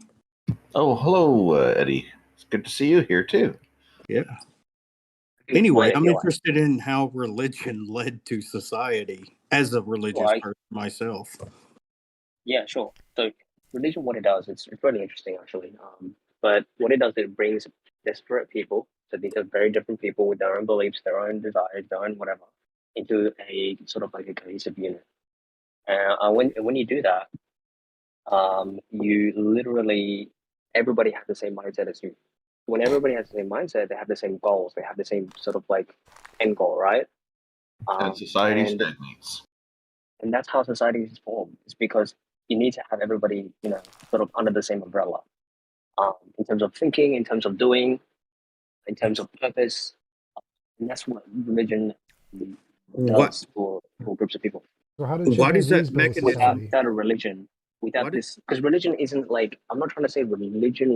Like what I'm trying to say is, all you need to do really is grab a group of people, brainwash them to have a simple mindset, to think conceptually about the world, look at the world conceptually, and then bam, you've got yourself a society. But why does that mechanism have to be religion? Because religion brings people together under one mindset, under one type of thinking. You don't think survivability would not bring people together? No, survivability is actually better if you have a smaller group rather than like some large population. Are you insane? No. If literally America would have fought today, if the dollar would have fought today, it'll be chaos in America. Everything just The more people you have, the more tasks that could be done. You have somebody gathering wood, you have somebody hunting, you have somebody chopping up the meat. I mean, that is totally counterintuitive. And they all require but different that's just mindsets. the thing is like just because something is counterintuitive, it doesn't necessarily mean it's illogical or it's stupid. You do realize that, right? No, I totally agree. But if we're taking two hypotheses and one is counterintuitive and the other is intuitive, and you have everything being equal, all things being equal, why would you take the counterintuitive position? Because it's based on reality. You need to have some type of you need people to be have the same type of mindset in order for you to actually create any type of civilization. You need people to agree to certain rules to live together and cooperate. But otherwise, you won't be I able live to. I live in a country where people have all sorts of different mindsets, and it works quite well. Yeah, but the thing is, like, where did you have society, like the foundation, where it first started, the people all had the same mindset, yes or no? We have different mindsets here. We're quite diverse here in Canada. No. When you first started, whatever town, city you're in, when you first started, did everybody have a similar religion? Did they all look the same? Yes or no? I started in Vancouver. No. That's not relevant because you believe. If you look at you believe every single religion. No, so you take 4 different families from different parts of the town, and each one of the families has a different idea of why a family should be together or have a clan or whatever it is. You don't have to have religion there. All you need is to have people under your clan, family, or whatever to follow the suit or what you've laid out as a way of surviving. There's no reason to have religion in it. Yes, it does. Because if you look at Europe, for example, Europe used to have so many little kingdoms, but because Christianity came along, everything was unified. That's how you create a civilization of a larger population. Is unify the people under one thing, and that's what religion serves. Okay. So Christianity that came about thousands of years after the first humanoid, probably millions of years, it all of a sudden created societies. Yes, so when people accepted those types of thinking, that type of thinking, and everybody agreed on it, then that's what unifies the people, and that's how you create civilization. Yeah, I think As a Christian, I have no answer to that level of cognitive dissonance. What are you talking about? You don't think Rome used Christianity to? You like that, T-Jump? That was good. It's true. Look at Roman Empire when they try to unify all of Europe under one religion, under one thinking, under one mindset. But you just said Christianity unified Europe under one mindset. Yet that's just really like we had religious wars for years. If you know the history of Europe, we didn't have one unified anything under Christianity. No, what I'm trying to say is not like a unified state, not a government state, but it's mindset. Where if you went from France to England, you would be able to interact with the people. Guys, we can test this scientifically. We can go to hunter-gatherers and ask them what they think. Well, I mean, we can also test scientifically the claim that there are. We can test scientifically the claim that there are diseases that happen in animals, and we've proven that one. We can test scientifically the claim that animals move across land, and we've proven that one. Can I go back to what I just said around how Europe unified? They unified under a religion, but not under a state. So if you went from France to England, for example, you would be able to communicate them the same way because you all have the same sort of values and beliefs and whatever. That's what I'm trying to say. The Catholic Church and the Christian Church unified under the same mindset. That's a sect. That's what came after, right? Everybody was under. I got one sec. I got a super chat from Rocky Bixby. Thanks for the super chat. If religion did anything, it filled the gap where government policing lacked the resources to enforce laws. It scares people to not be bad by damning your soul, bringing it back to previous convo. Yes, that is correct. It convinces people to motivate them to do stuff. Okay, look, I'll simplify it. Let's say you have a family, right? You have your kids, 3 kids, and a wife. Let's say every single person in your family had their own belief, their own purpose, their own way of thinking. How would you be able to communicate with that? It'll be chaotic, right? Because everybody has their own needs, everybody has their own sort of belief on what they should do and what they shouldn't do. But if everybody was under jumping a to different religion, examples every time an example fails. No, I'm just trying to. It's a simple example for you to understand because you couldn't understand the other one. No. I Everybody, was trying to understand the European one, and from you being from Europe and doing quite a bit about history, I'm trying to understand how you think that Europe, at what particular time, was unified under one Christianity. He didn't say Europe was. He said that Rome tried to unify. No. Before he using said at Christianity. one point Europe was. No, that was later. But first he said Europe was unified under Christianity. When I say that, I don't actually mean under like a governmental state. I'm not trying to say that everybody was living together under one state. IB, if I give you a clear falsification of your position, will you abandon it? The thing is, you can't because I know I've studied this. No. Just seriously. I mean, okay, fine. Yes, intellectual go on. honesty. If I give you a clear falsification of your position, will you accept it? Sure. Let's okay. hear it. It's called the Canaanites. They had a very successful society long before Judaism, obviously long before Christianity. So how did the Canaanites have the successful civilization without Christianity or even Judaism? Okay, so you're giving examples of like two like specific relevant religions in our time, whereas the Canaanites, they probably had their own sort of unifying belief that allowed them to there was nothing prosper unified and excel. There was nothing unified about their belief. That's why it's called the polytheistic pantheon of the Canaanites. There was no unified belief there. Was there an empire? Yes. Was there an empire that was taking over? Yes. Well, they had to have some type of unifying belief or some type of mindset where everybody agreed with each other on what was what purpose they should go about and etc. That is what religion is. That's what religion is. Religion is everybody having the same look of life.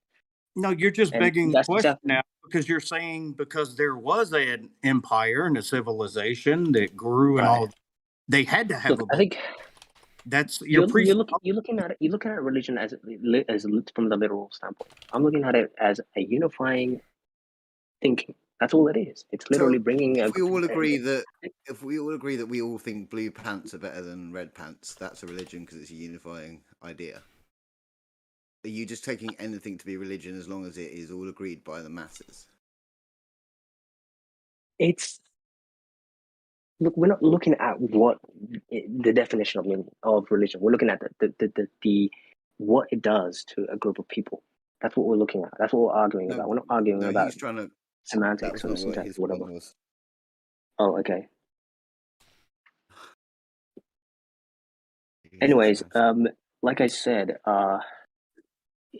if a family had their own, if every family member had their own beliefs and their own way of living, it would be a very messy, chaotic way of living in that household. Would you agree? Well, first of all, I want to make something clear here and kind of get it on the record. You made a huge goalpost shift. You said it was because of Christianity. You said it was because of Christianity. I brought up the Canaanites, and you said they had a common religion. So you moved the goal. No. You said it was because of Christianity, and I gave you a defeater position, and you switched to a religious belief. So you shifted the goal. How long have you been in the chat? Because that's not what I've been like saying this whole time. I've been saying religion, the concept of religion, not Christianity or any other or a specific type of religion. I'm talking about the concept and the pragmatism of religion. Didn't you just argue that it was because of Christianity that there was a civilization, and I think it was Rome? It was that was me. I gave an example of what he was saying. He wasn't saying that specifically. Yeah, his argument has always been that religion itself was the catalyst for all society. That was just kind of yes, exactly that. I misunderstood what was said. And would you agree with that? Was Christianity the catalyst? Hold on, I have a test for this.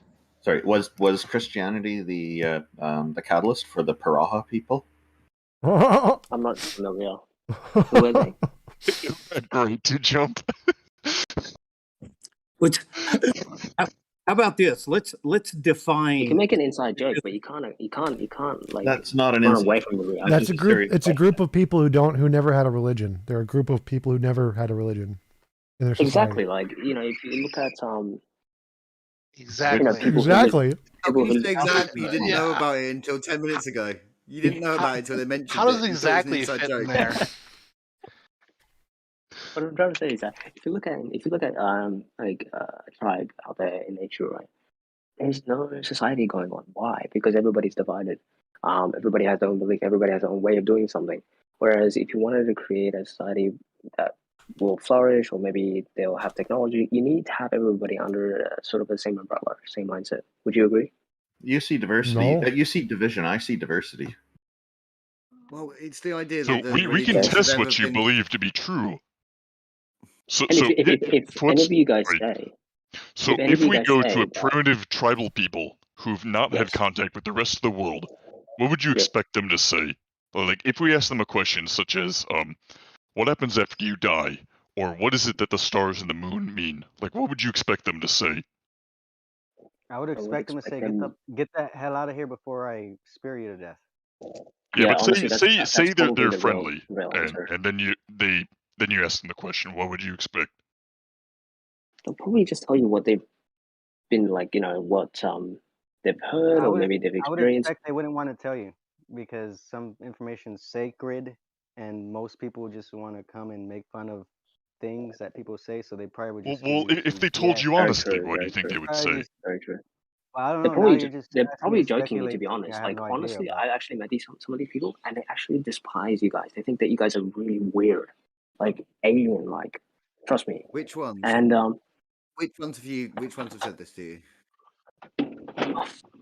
I don't wanna say, because I I've don't been want them to. Africa. I've been to quite a lot of places and talked to these kind of people. What were they saying? They were saying how sort of backwards people are.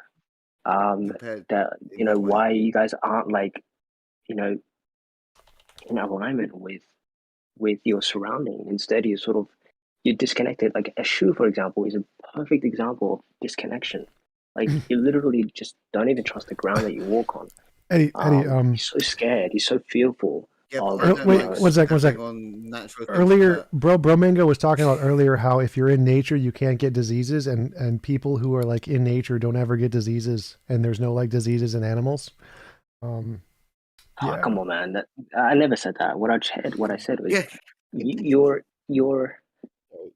level of tolerance is far better when you're in nature. But because So you get less diseases in nature than in doctors, right? Bro, you have to be honest. Like, we live if you live in society, you live with poop, right? Underneath your home, there's pipes there, there's shit going around, there's shit everywhere.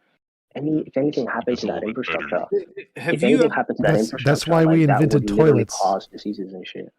I'm surrounded by fields, to be fair. Yeah, but toilets is I do think there's like something to that. There's a reason that autoimmune disorders only happen in the Western world. Have you? No, wait a minute. Have you heard of? No, wait. Can I say something about the toilet thing? Right, the toilet thing is the most backward thing I've ever seen. You do realize that your product. Have you heard of? Use that for gardening and shit like that, dude. Unbelievable. You literally have to go into a chair and use a pipe, and oh my god. Have you heard of wasting disease in dysentery? Or you can use your thing. You can use your product as a fertilizer, as a part of your product. Mango, do you poo in your garden? Do you poo? Yeah, do you not use the toilet ever? Absolutely not. That's you don't use the toilet. Okay, so I had a friend of mine. Real quick, I had a friend of mine. It's insanity. It's insanity. I had a friend of mine who went to Nicaragua for a mission trip, and while he was there, he doesn't drink alcohol, and they were like, "You need to get several bottles of alcohol because the bacteria that's in the water and some of the food that they eat with the water will tear your stomach up." Well, I've got an explanation for that, actually, because I actually lived in a so-called. Let him finish talking. Okay, even the village people had alcohol brought in on a regular basis to combat the bacteria that was in the water. So if we didn't have alcohol, they would all have all kinds of IBS and different digestive problems, and many of them would die from it. And they lived in the woods. Yes. And So now, Okay. so now you're First of saying all, pollution. First So of now all, you're wait. saying Can I that the answer this wait, question? IB, I want to say something to that because I've been listening for a minute. So now you're telling me the society we live in doesn't contribute to the pollution that is going in the streams and the diseases that No. These are extremely remote villages with no industry or anything else. It doesn't have anything to do with human beings. It's unclean water. It's not spring water. It's not clear water You do coming in. realize it doesn't just because it's remote doesn't mean that we haven't had any sort of impact, like implicit impact to it. So you can't just say, "Oh, it's remote." So yeah, we didn't do anything. That's a lie. If there's no industry, there's zero industry. It's one of the poorest countries in the world. There's nothing there. How could we possibly impact massive rivers by Have people? you heard of microplastics? Have you heard of microplastic? I know this guy's ridiculous, but also like like there's so many ways in which something like that can happen. Can I respond? Can I respond? I mean, really reaching. Can I respond, please? Because you're giving a ridiculous example there. Go ahead. Look, the thing is, you have a domesticated mindset. You live in a box. You literally you look at the world. Can I finish? You're ignoring his point. You're ignoring his point. Yeah. Hang on. Yes, you can address his point after you explain to us exactly what his point was. What was his point? Okay. What did he say to you not 5 minutes ago? He said that there was some sort of water supply that was contaminated and it was affecting the local people and as well like tourists or whatever. Okay, cool. That doesn't mean that being out in nature is evil. What I'm trying to say is you live with your domesticated mindset, right? You're not addressing his point. You did not address his point at all. No, you didn't. You did not. You hand waved his point. You said that doesn't mean you were just waiting for your turn to talk. Oh my god, I'm literally addressing it. It's part of this thing. No. Response. What you're doing is because you have what you're doing is you're predicating what you're fixing to respond with a domesticated mindset. Yes, because it's relevant to what I'm saying. So these are non-domesticated people that live in the middle of nowhere with no industry. I'm not talking about that. They live off of the land, nothing but the land and the rivers. There's nothing there to pollute the rivers other than natural pollution. So how could you say that that nature doesn't hurt people that live in? I never said that. I never said that. No, that was Eddie's point. So Eddie's point was that was ridiculous. Wait, no. My point is, Mango, shut up, Mango. No. Eddie's point was that nature itself can pollute things to kill people. And so they need to import some like domesticated alcohol. No, not you, Eddie. Eddie was telling you this. He wanted you to respond to this. He's asking you, how does nature, without any industrialization, pollute itself to kill people?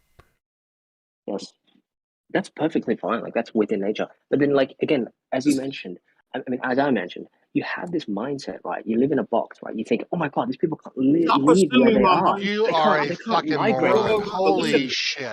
Listen to me. No one's talking about his mindset. They're addressing Is this conversation really happening right now?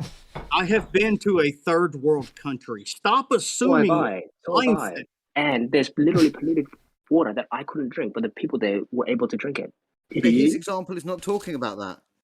Oh my yes, god. But like the thing is, like even if there is a contaminated water, but that's part of nature, man. What you do is you move, you get up and move and go somewhere else where it's not. God. Oh no! We just get up and move. No. They're in the place where they're naturally attuned at that point, surely, because they're just living off it. Why would they have to move? We're gonna pick up our village. Wait.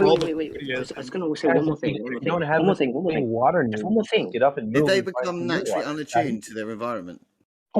How is it that they were able to survive if the water supply was so contaminated for all this time? And you mentioned it's so poor.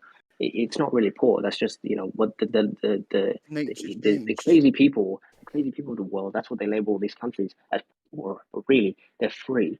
How have they been able to survive for thousands of years with this so-called I'll tell you exactly why. without the alcohol, I'll right? tell you exactly why. It's called climate change. So the river became warmer And than who it did ever that? was And in who the did past. that? And who And created that's this what we were talking crazy about, the It technology. became warmer than it ever was in the past, and it started allowing all kinds of You sound bacteria. ridiculous, mate. So the Oh, industrial God. things did have a role to play I in the know. reason So it why did have an impact. No. Well, you're right? assuming. Oh So no, first no. of all, Okay, you're go ahead. assuming that climate change has to do Also, with the industry. It may have, but what I'm saying is, it doesn't matter that industry it does in the matter. United States, A in second ago, these you were other saying it had countries, nothing to do with I know. industry. if Also, they what's this still whole? live, Also, but what's this whole idea? if they live in nature, in the woods, millions of miles away from all of these other issues, and you're saying that if they live in nature, they're less apt to get sick, and they have Yes. climate change that happens, regardless of why it happens. Climate change happens without industrialization. Industrialization. Not at the speed. Not at the speed. No, right. Not at the speed as today. Only Again, speeds also up. one other thing It you only mentioned there. speeds up the process. That's it. Also, you There's made climate change arbitrary throughout term all the around. Hi, bro. You You made a gotta let term. people You talk. made a term Hi, around. bro. You. Hi, Yes. bro. You gotta let people talk sometimes. Sorry, I thought it was finished because I'm like there's Oh, a little you're bit of a talking over latency. He had not finished even like once before you kept talking. You interrupted him like 5 times in a row. There's a bit of latency there, but I'm sorry. I'm on your side. I'm on your side, Ibro Mango, but I really do want to hear other people's perspective and opinions and stuff.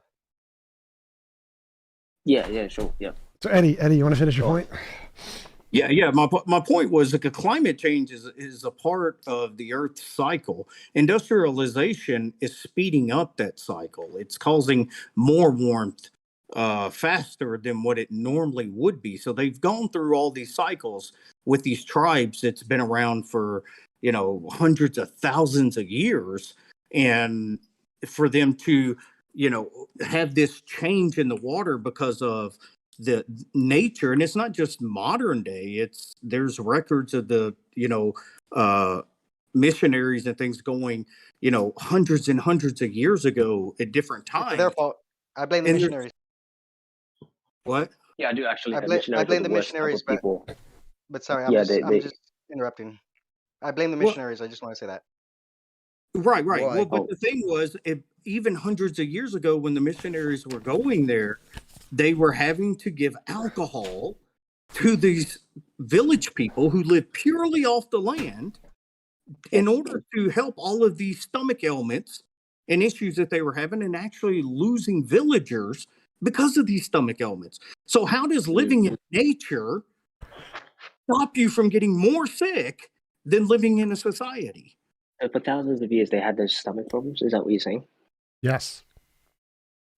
Quite you do realize They that these just people never are really adapted. smart. They're not like you, right? They're really smart. Yeah, They can quite just get up and move.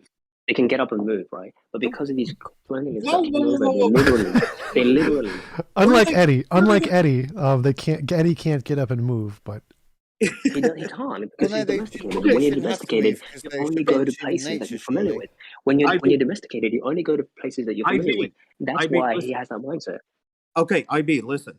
What in this country, they could move 100 miles away, and guess what? It's the same river, the same forest, and the same everything else. So what does it matter if they move?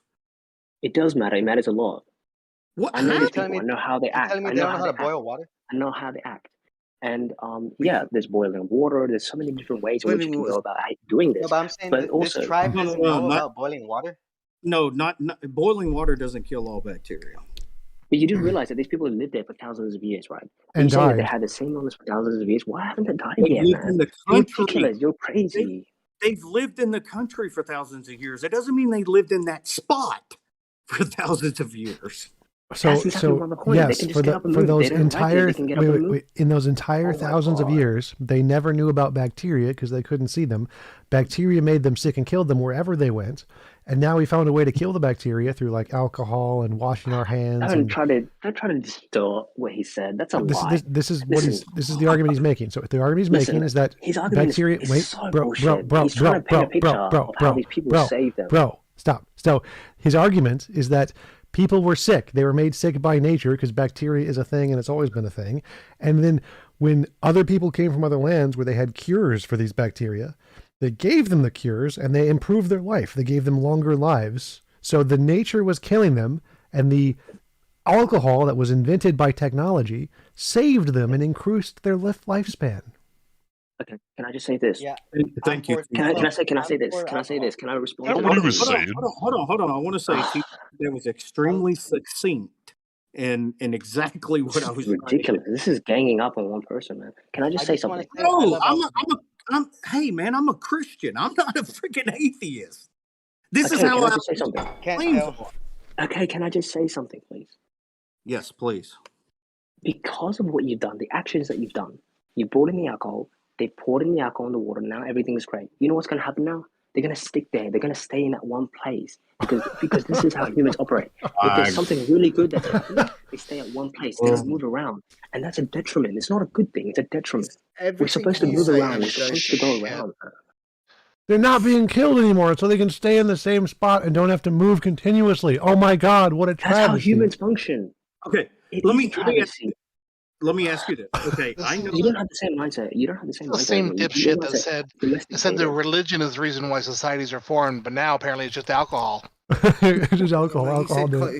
Jesus Christ. He said religions were bad, social constructs were bad. He's gone back on himself so many times now. I know. He's full of shit. He's just here to run around. Scotty, listen to what I'm saying.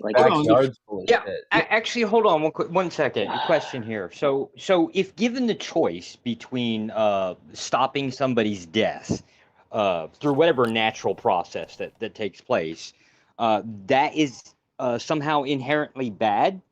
Yes, especially if it's using a tool. Can I answer this question?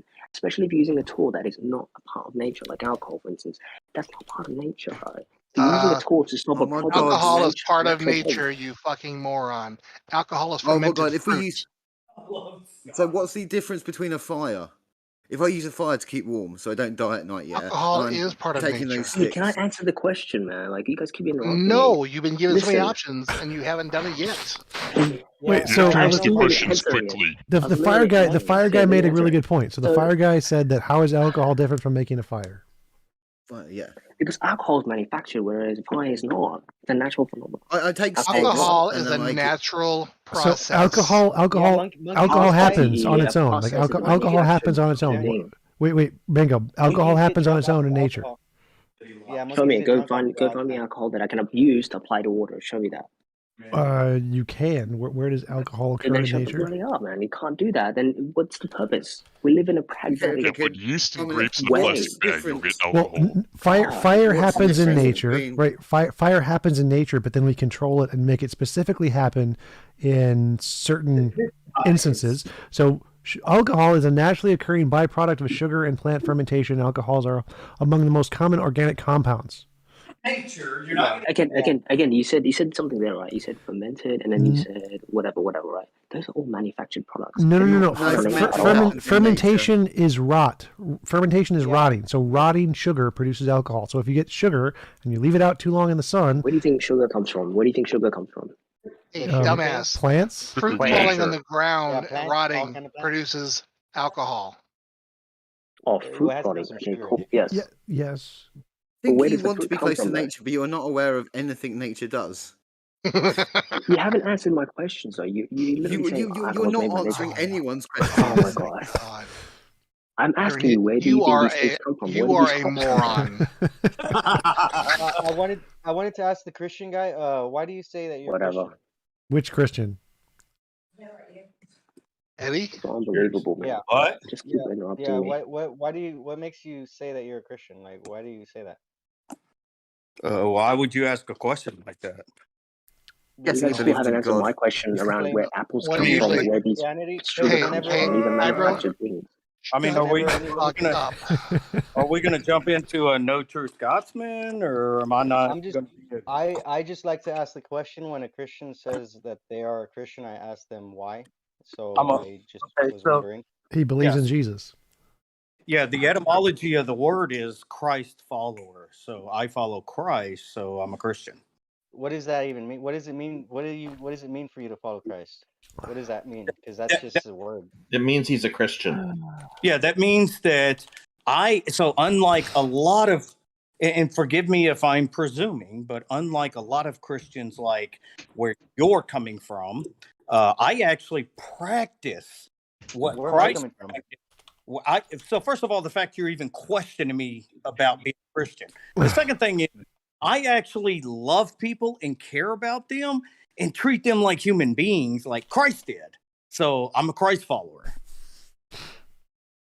You treat human beings how? What? You said you treat human beings how they Like, want to be treated? I treat them like human beings, like Christ did. I thought it says in the Bible, treat others the way you want to be treated. No, Right? yeah, so that's what happens when you cherry pick the Bible, yeah.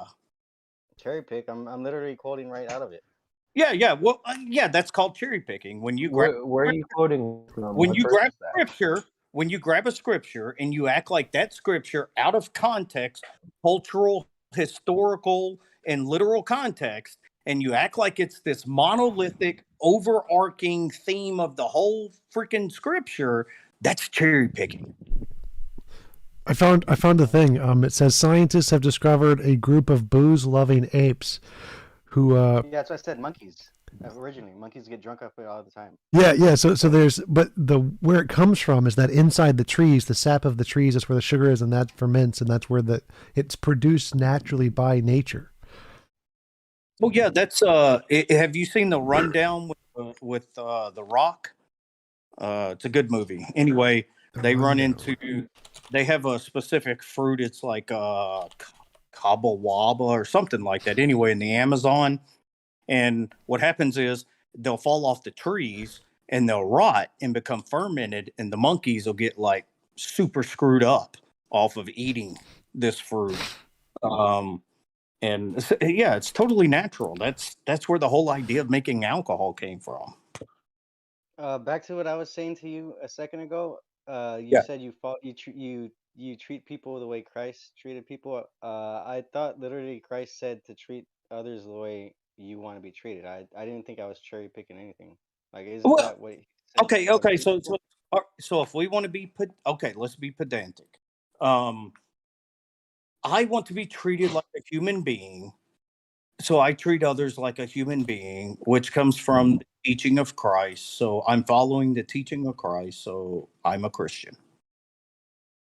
I'm a Christ. Right. I feel like that's a real weak argument, but okay. That's fine. Well, here's the cool thing. I am open to debate anytime you want. Anything you want to debate about, Christianity, philosophy, whatever. Are you a Christian, Smith? I'm not here to debate. Smith, no, I'm not. I don't adhere to any one religion. I believe in spiritual things happening, but I don't like being like the Bible is the infallible word of God, and if you don't, I don't believe that. Yeah, that's what a lot of people believe. But well, that's anecdotal evidence. I don't believe that. But yeah, I don't believe it either. But yeah, I'm not a Christian because okay, that's cool. I feel better that you're not a Christian questioning me whether I am a Christian. So sorry if I presume that. But I actually get that a lot from Christians. What makes you a Christian? And it's the most aggravating thing in the world. Yeah. So I got a unique.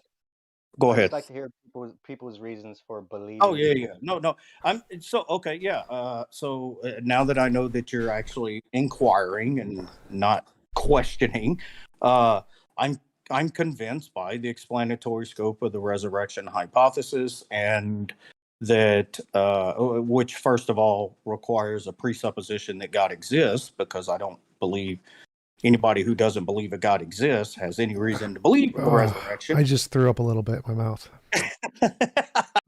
Well, if it's helpful, I can vouch for Eddie here being a Christian. I've known him for a while. Yeah, it's just I find myself convinced by it, and I was, even if, to be honest with you, even if I wasn't a Christian, I'd still probably be a cultural Christian. I love reading the Bible, regardless of theology or anything like that. I think it's a fantastic piece of literature with a lot of myth and a lot of a lot of stories we can learn about humanity throughout the years. And even though there's some questionable things in there, I think there's a lot of good principles. So yeah, I could agree to that. I think there's some good parts and some bad parts.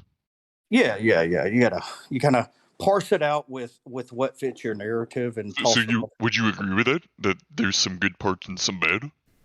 Oh, absolutely. Yeah. Could you name your favorite and your least favorite? What is your favorite bad part?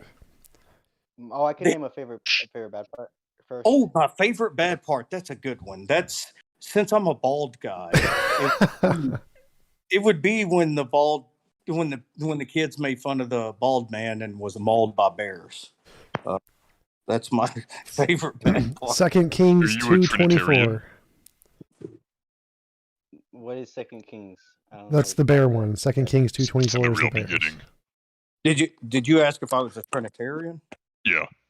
Yeah. So I consider myself at this point an agnostic Christian. I'm not sold on the Trinitarian doctrine or the incarnation, but I'm not totally against it. At this point, I'm not sure, given Scripture, how much we can actually know about God, what attributes we can know about God. Do you believe that the Bible is God breathed? No, well, I think it's inspired, but I don't think that means by any means that it's infallible. It's inerrant. Would you agree it's true in sort of it gets a good gist of what God. So there's some scribe somewhere who's writing. Like, tell me if you would agree with this. Some scribe is writing, and the Holy Spirit came upon them, and they felt the Spirit, and then they wrote down what they were feeling, and those words, they came from God Almighty. Would you agree with that? No. So my what I believe. So when it says Spirit inspired, so just for a crude example, I like music, hip hop, or all of that. And when I hear a really good hip hop song or something like that, I feel inspired to write. Well, as I write, I have my emotions, my personality, everything that comes out in that. So this inspiration, to me, that makes the most sense is they may have been inspired directly by God or the Holy Spirit or the idea of God, but they wrote in a way that they were trying to convey a certain message, and their personality, bleeds into what they were writing. So are any of the parts of the Bible written or directly, sort of transcribed by the scribes that just come directly from God himself? Good question. So the way that I view it is, I think that the meta narrative was the purpose, and not every story, every. But is there any that is? I don't know if I could say with any kind of certainty. You can't think of anything like any specific verse or psalm or whatever. Well, I mean, at that point, I would have to be able to make a distinction between what is directly inspired by God and what is inspired by God in a sense that they had the freedom to, write a theological message or their own agenda, and I don't have any kind of epistemic access to that. I don't know, with the writers. Let's take the book of Proverbs. No, but do you have any suspicions on anything that was specific? Like, there was one that you had to guess. Like, that one was probably written by God, and maybe these other ones weren't. I could say one real quick, if you don't mind me giving one verse. Sure. It's in Corinthians. It talks about love, and you can know all the things of the world. You could speak in the tongue of men and of angels, and be able to predict the future and have all the powers in the world. But if you have not love, you are nothing. I mean, for me, that was pretty. That held some pretty deep truths that I never heard anywhere else, and I feel like there's some deep spiritual meaning behind that.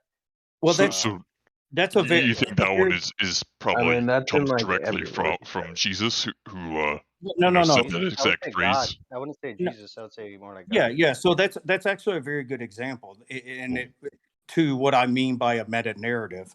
I think that there are certain principles that are revealed and illuminated. Not that human beings themselves, wouldn't do good things anyway, but there are certain things that seem to be focused upon. Like Paul talking about, no matter what you do, if you don't do it in love, then you're doing it in vain.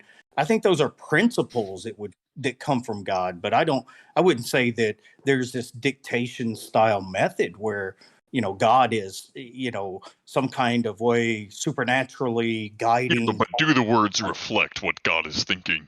Right. Yes. Good. That's a good way to put it. Yes. So what parts of the Bible do you think don't reflect what God is thinking, if any? I would say the slavery, the killing of the babies, and maybe the whole incest. We all come from incest. Those would probably be the three that I disagree with. Well, so yeah, on that point, I think that it is extremely imperative to have at least a cursory knowledge of Eastern cultures at that time. And what I mean by it is, for example, when the Jews went and wiped out the Canaanites, it was very common amongst the uh, societies at that time. If you went to war and you won the war, then God was favoring you, and that's what God wanted. But if you lost the war, you're going against God's favor. So when we look at these different war narratives, and I think there's far more poetry, imagery, and hyperbole present because it was an oral society, and they painted pictures with the words and in a way that it could be easily remembered, and that was reflected in their writings. So yeah, well, if this is all guided by the Holy Spirit, I'm sure the right words got in, correct? Well, it depends on what you see. The whole guided by the Holy Spirit thing, I think that collapses into a dictation method, which is a really untenable position. I think that, so for example, Moses may have set out all of these regulations and things that he got from God, but did God actually tell them to kill people for blaspheming his name? Did he do all these different things? That's a pretty big part of the Bible. Like yeah, I don't big know. chunks out. But it's extremely possible that these are things that this ancient barbaric culture thought God was telling them to do. I don't have any. So it appears to me like all we got, like I got a Bible here in front of me, right? And just looking at it, like it's kind of tough for me to determine which ones are from the creator of the universe and which ones are just written down by Stone Age peoples. Like how do you know which ones? Is it just do we just look at them and see, hey, that feels right, that doesn't? I mean, that seems kind of arbitrary, doesn't it? No. There is a proper hermeneutic for ancient writings, whether it's scripture or not. We have to have a knowledge of the culture. We have to have, so you got to have cultural context, historical context. You have to know the genre of the book, an idea of who the author was, not necessarily personally, but whether how many of these authors do we know? I mean, well, that's what I was fixing to say. Not necessarily who they are personally, but were they a preacher? Were they a pastor? Were they a priest? Were they just a leader? We know any of that? We got to have some kind of idea, and then we have to have an idea of. We have to try to understand how the people at the time would have received the message and what's trying to be conveyed. So, for example, in 21st century, we're extremely individualistic society. And we look at Second Temple Judaism, and even before then, it was very collectivist. And these are different ideas that we have to keep in mind when we're looking at, these writings and the things that they put on the culture at the time, and how they had to, it's like the Roman centurion. When he allegedly was come to believe in Christ, he didn't just come to believe in Christ. He went home and talked with his family, and then the whole family was converted. Well, that's because that's how the collectivist society worked at that time. According to Matthew or Luke, I can't remember which one that was in, but I'm not making a claim whether it's a true story or not. What I'm saying is it reflects how society operated. How do you know that any of them are true? What do you mean as they are true? So you can give me. So if I went back in time, right, and I met Noah, and I went to this, and I just followed him throughout his life, and I was just sort of watching, through my time machine. And would I be able to see him making a boat at some point? No, I highly doubt it. I think it's purely allegorical and mythological. Okay, well, let's keep moving forward and see what you run into. Actually, let's go back first. God spoke the universe into existence. Would we see that? God. Well, vibrations. Everything's vibration. How is that a problem? Yeah, I think that with an understanding of Jewish metaphysics and the way that it's really a complicated metaphysics. It's if you're a fan of Bohmian mechanics, then you would love it. But it's so far out there. The speaking into existence, I would say that's nothing more than them just saying that everything was created by God. I don't think they were necessarily trying to give the extreme detail of that God literally spoke things into existence. Yeah, but if we went back far enough, we could actually watch God create the universe in whatever methodology somehow. So that's a good question and an interesting point. I'm not even sold on creatio ex nihilo. I don't know that there wasn't some kind of quantum foam, quantum vacuum, quantum fluctuations or something that God, caused things to, extend out of into the expanding universe. I just don't think. Can I sort of summarize? I think the further back you go, the more maybes we get, right? And then the more current things get, the more concrete things get. Is that sort of what you're saying? Doesn't that work the same way in science? Like the further back we try to go, it gets kind of harder to comprehend. Yeah. Well, not in science, but in the historical method, that's generally how things work. What happened before the Big Bang then? Sorry, I didn't hear you.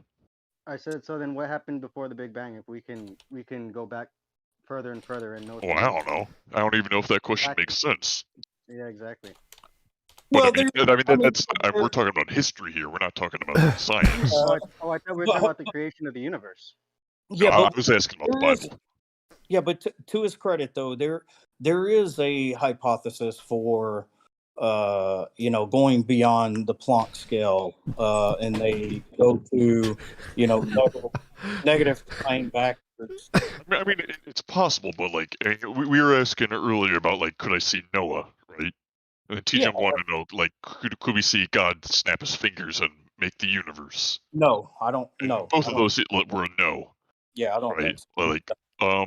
Move forward a little bit. Could we see Ezekiel? He describes the chair, God's throne that appeared before him. Do you think we'd be able to see that? I don't. When it comes to individual visions, that's a tricky one. Because that's personal experience, and a lot of those stories seem to be pretty out there. I personally maybe a metaphor. Well, I personally don't like to question people's experience. I can be, critical or skeptical of what I thought that they experienced, but at the end of the day, I mean, it's their experience. So, Mark Ezekiel, that's a maybe. What about infancy narrative? So like birth of Jesus, you know, the manger and the animals and Jesus. Like if I was in a time machine, could I see that? I don't know. There's a lot of debate about what's actually true about the birth narrative and what isn't. Was it the Gospels trying to fit Jesus into these messianic prophecies, or were these actual, events? I'm not. Let's get a percentage, like a 60%, that it happened, or 20% that it happened, 99%. What do you think? On that particular topic, I'm up in the air. I'm up in the air. I haven't done. I give you something. You can't. I haven't use done a lot enough. of that one. Give me a 50%, maybe. Oh, I don't know. I haven't. Well, that's what I was going to say. I haven't done a whole lot of study into the actual birth narrative of Christ, of what the different scholars say. Well, if you don't mind, I'll jump to the big one, resurrection. You know, if we were there and with our telescopes and our time machine, could we see him resurrected?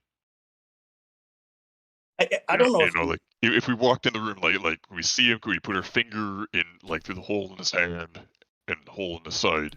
Could we see that? So I don't.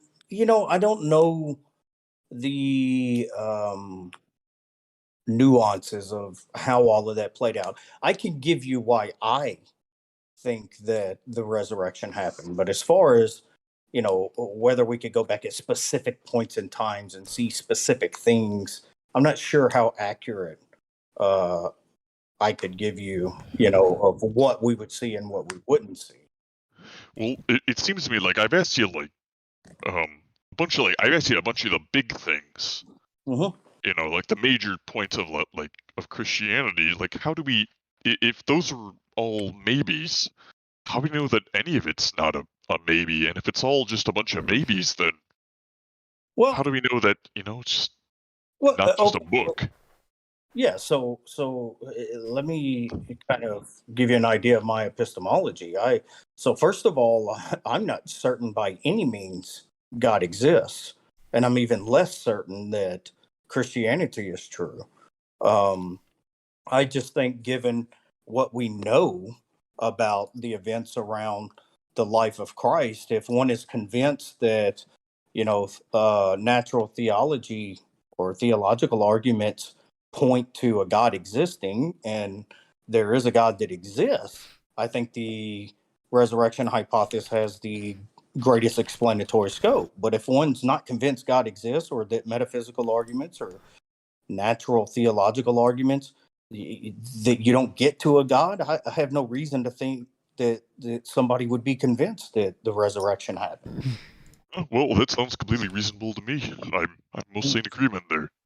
Mm-hmm. So that was very good answering the questions. Thank you. It was very direct. I like it. Yeah, I disagree with everything you said, and there we go. That's what I'm looking for. Sure, go ahead. No, I'm joking. That was a joke. Oh. Oh, well, would you agree that? I mean, could you see Jesus if we were in a time machine? Could we see him rise from the dead? Me personally, put a finger in his side and through his hand or whatever.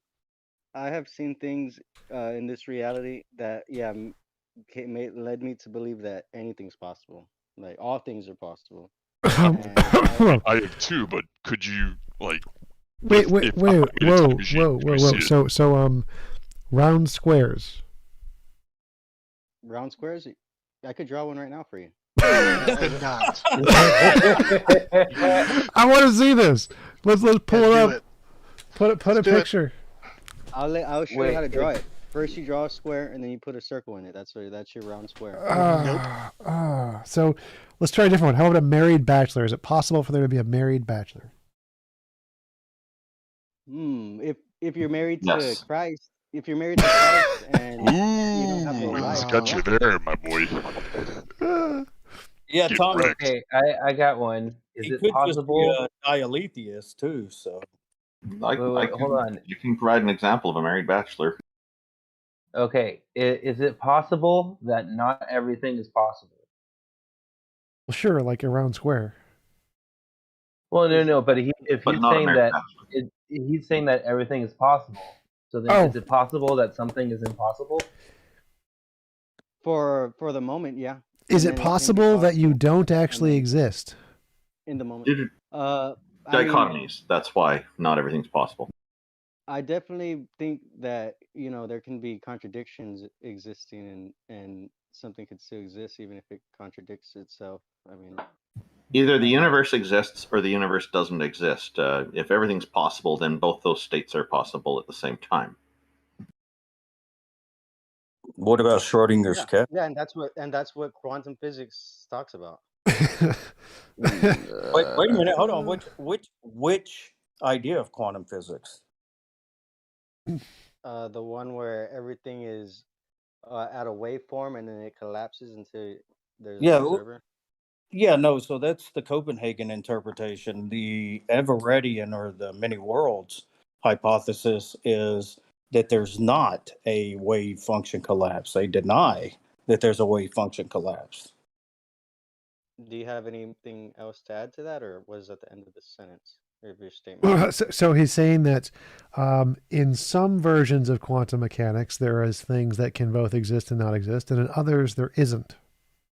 Yeah. Yeah.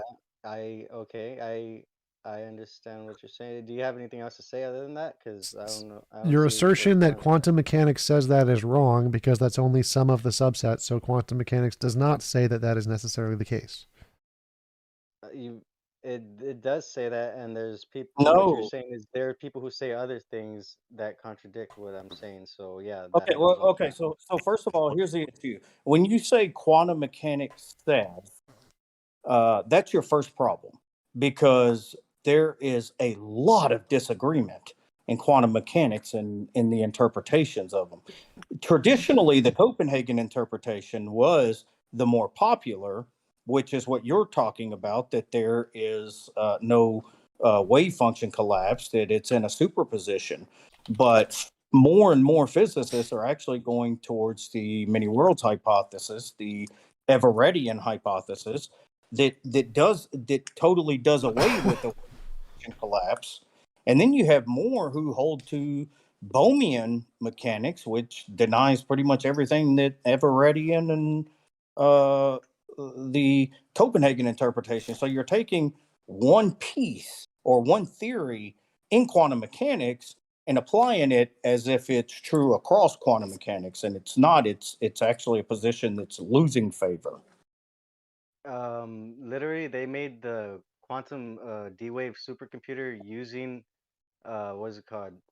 Atoms that are in superposition. So if you're saying that that's not something that is like a technology that they're what's it called? They're making bigger. I'm trying to advancing on. Then I don't think you know what you're even talking about. Okay, so wait a minute. Show me a computer that I you just gave you. No. Give me D-wave supercomputer. D-wave supercomputer. Right. You just made a claim, but assertion. Show me a computer that actually uses superposition. Okay, go look up, do some research, look up the D-wave. No. That's not the way it works. You made the claim. Show me a computer that uses superposition. So now you don't look at you don't look at any kind of scientific journals. That's not how things work Dude, now. you made the claim, provide the evidence. How fucking hard is this to understand? I gave the evidence by. No, you didn't. No, you didn't. You claimed it exists. Provide the evidence that it exists. Now I will agree. Well, so there quantum computers do have there is quantum computing that is based on superpositions. That is a real thing. Thank you. Yeah, but only like 1 or 2 bits. If you have any more than 2 or 4 bits. That wasn't the point. The point was But that no. So superposition isn't a thing that even exists. No. So superposition doesn't mean that there can be particles that are necessarily both waves and particles at the same time. Superposition can be explained on the Everett hypothesis just as well. So Eddie's position is still correct that can be explained by the Everett position, and it's not necessarily any kind of dualistic paraconsistent logic. if you're saying that he's right, then he's saying that there's he's talking about the multiverse and that there's No. Many worlds. Many worlds hypothesis. Many worlds. The many worlds hypothesis is not the multiverse hypothesis. What is the many worlds hypothesis then? The many worlds hypothesis, so you have realists and anti-realists. The realists believe that there are actual other worlds out there, that the particle is popping in and out of existence into these different worlds, and we just see it when it pops into our world. Why are you straying away from the word dimension? Because you're conflating two totally different theories. A world They have nothing to do with each other.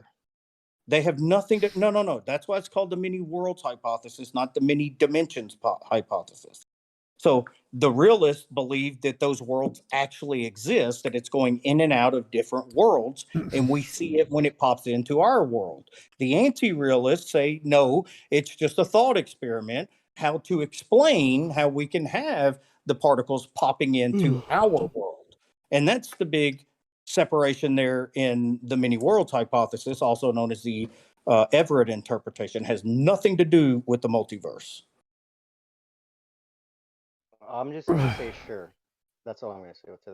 Sure.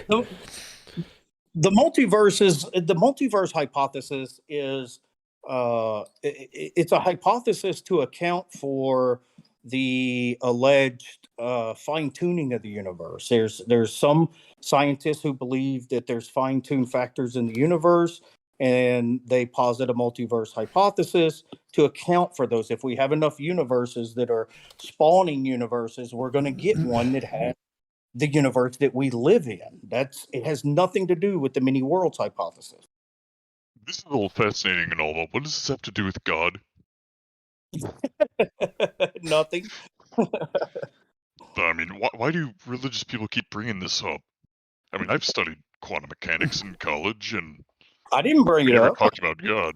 Well, someone did. It's a religious thing of when you bring up things that people don't understand, you can use the stuff they don't understand to implicate their religious beliefs. Lies. That's lies. No.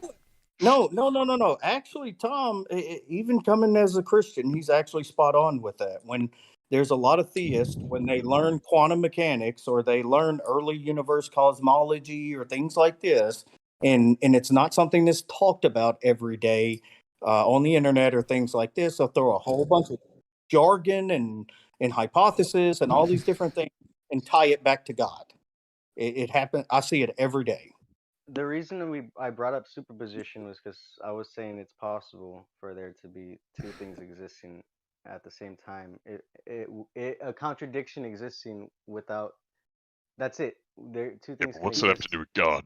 In quantum mechanics, there isn't a violation of the law of identity or non-contradiction, so it doesn't actually have that. Logic that scales. Quantum logic changes the law of the excluded middle, but not the other two. What does this have to do with God? You asked me about. When we asked if you said anything is possible or logical contradictions possible, and you said quantum mechanics. Quantum mechanics doesn't allow for logical contradictions. I'm glad somebody's paying attention. And that's why I like to come on here, just so I can, say stuff, and then people could smack me around, and I could just be like, okay, I got it now. Also, just real quick, the superposition and the wave function collapse and the Copenhagen interpretation, when we talk about the observer effect, is highly controversial term. It's because most physicists hold to it being an instrument interference. What? Yes. Wait, what? How is gravity not part of that? Wait, Eddie, wait, what? Hold what to be instrument interference? The observer effect that people say when we observe what's going on, that it's somehow a conscious mind is affecting it, but it's the instrument of measuring that most physicists hold to as being the interference. Oh, I agree. That was my interpretation as well. Consciousness collapse thing. But there is interesting thing about physics is that they do think that the consensus is that randomness is actually a real force in the world. That's a real thing. that isn't reducible. Yeah, but that's unrelated. That's not what he's talking about. Yeah, it even, and it actually goes even further for those who push back against the instrument being the interference. We have another problem, and that is that our minds, our eyes rely on photons, and we're within the quantum environment that we're trying to see what's going on. So that interaction within the quantum environment, we can't move ourselves out of it. So it's not necessarily. Yeah, we can. Well, no. I mean, it wouldn't apply to like a double slit experiment. I've done that one myself, and I mean, my eyes have they make no effect on the experiment. Well, no. What I'm saying is when we interpret the measurements, we ourselves are in that quantum field, and we're using photons, and photons is what our eyes use to translate to our brain what we're seeing. So we are the instrument that we can't remove from the quantum field. So when I do the double slit experiment, and I can see the waveform, the wave pattern on the on the computer screen, I can see little higher and lower density areas of photons, right? Like those exist regardless of whether or not I see it. Like I can close my eyes and I can bring in another person in the lab and they can see it the same thing. We can both describe. Are you so the consciousness collapse argument is that, like, if you're not looking at it, it doesn't exist. Like if you're not looking at the moon isn't there at all, and only when you look at it does all the particles collapse to create the moon. So like the entire experiment, all of the physical things, they're all in wave form. They're not in particle form when you're not looking at it. So like nothing is there when you're not looking at it, and somebody has to look at it to make it collapse, and it'll collapse into the state that it would have been in if it had been going on, but it wasn't going on until you looked at it. So it's like a really extreme version of nothing is there until you literally look at it. Yeah, idealism. Like falsifiable hypothesis. Yes, it's stupid. And there's a lot of people who try to extrapolate idealism from it too. But if you go to the quantum eraser experiment and look at the quantum eraser experiment, it illuminates more the issue that I'm talking about. Not being able to remove our mind's eyes and the instrument that we are out of the quantum. So you have people that try to extrapolate that it's consciousness that makes it collapse, but it's not. It's the fact that we're involved in the quantum field and we're interpreting these quantum effects being inside that quantum field. And that's the issue is we can't eliminate that. We can't take our eyes out. There's not another way to interpret the evidence without looking at the evidence. And that's why you have a lot of them that say, oh, well, it's consciousness. No, it's the fact we're an instrument within the field. On a semi-related note, I had a buddy of mine when I was in... wait 1 sec. Jigsaw, you wanted to say something about atheism? Yes, thank you. Can you hear me? Very quietly. Okay. Just to make only one point about atheists.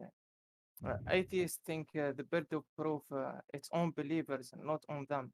When they are the one who made the claims that life could come without the need of intelligent designer. I will give an example, then I will ask my question. Okay, my example is silly, but please see the connection I'm trying to make. If we see a building, we know someone made it. Why is that? It's because we know based on many things like paper, but the most point is intelligence behind it. Okay, let me ask my question now. I hope you see the connection. Yeah. That's all you, T-Jump. I'll try to answer this, Jigsaw. Go ahead and ask your question. Did you finish your question? Yeah, he hasn't. No, I didn't ask. Let me ask. Most world-class chemistry know that life can't come from nothing. This process can't work. We can't take some chemical and break them to life. So yeah, just to name one, like James Tour. How you explain life coming to existence without a designer? Okay, first of all, there are many atheists who don't claim to know an alternative. It's just that most of us are not convinced by the claim of an intelligent designer. So the point is that if somebody's making a claim, something such as there's an intelligent designer behind our cosmos and our universe, then they do carry a burden of proof there. Now, if somebody's going to make a claim that that absolutely did not happen, then yes, you can make the argument that they also carry a burden of proof. But to assume that all atheists are making this claim is problematic because it's not true. Some do, but this is not really in the realm of atheism. This is more in the realm of, I guess, cosmology or scientific endeavor.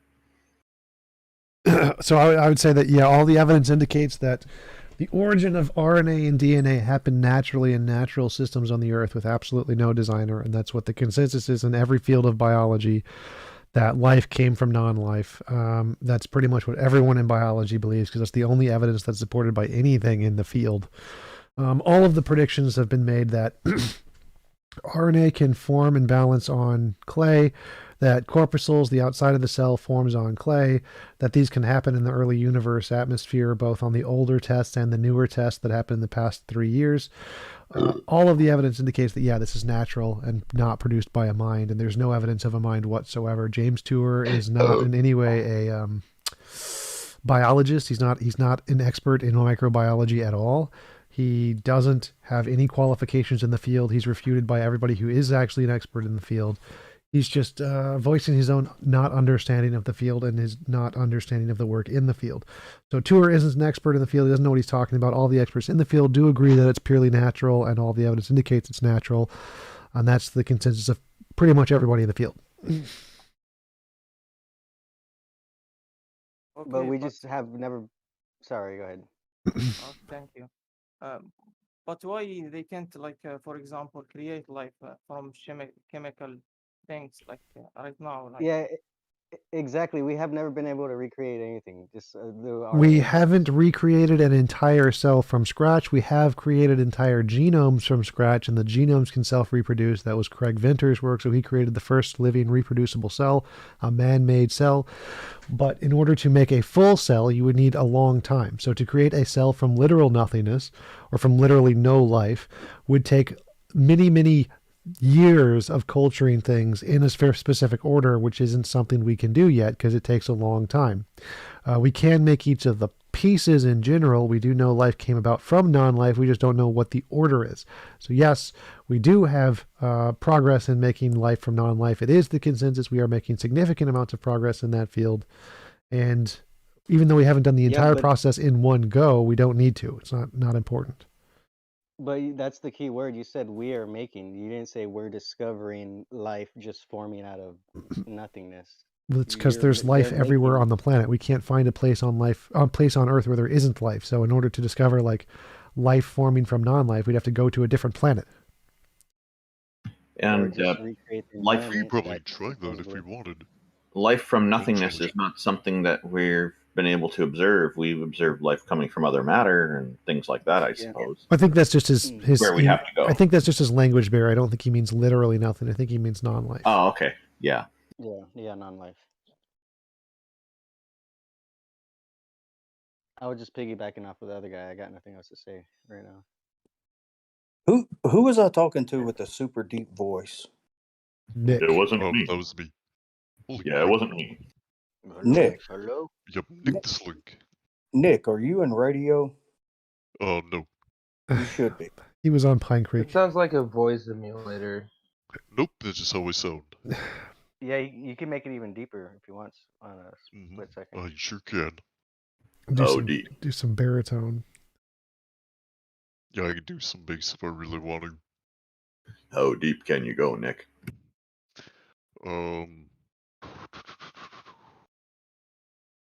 I did it once to the piano once. I'm trying to remember.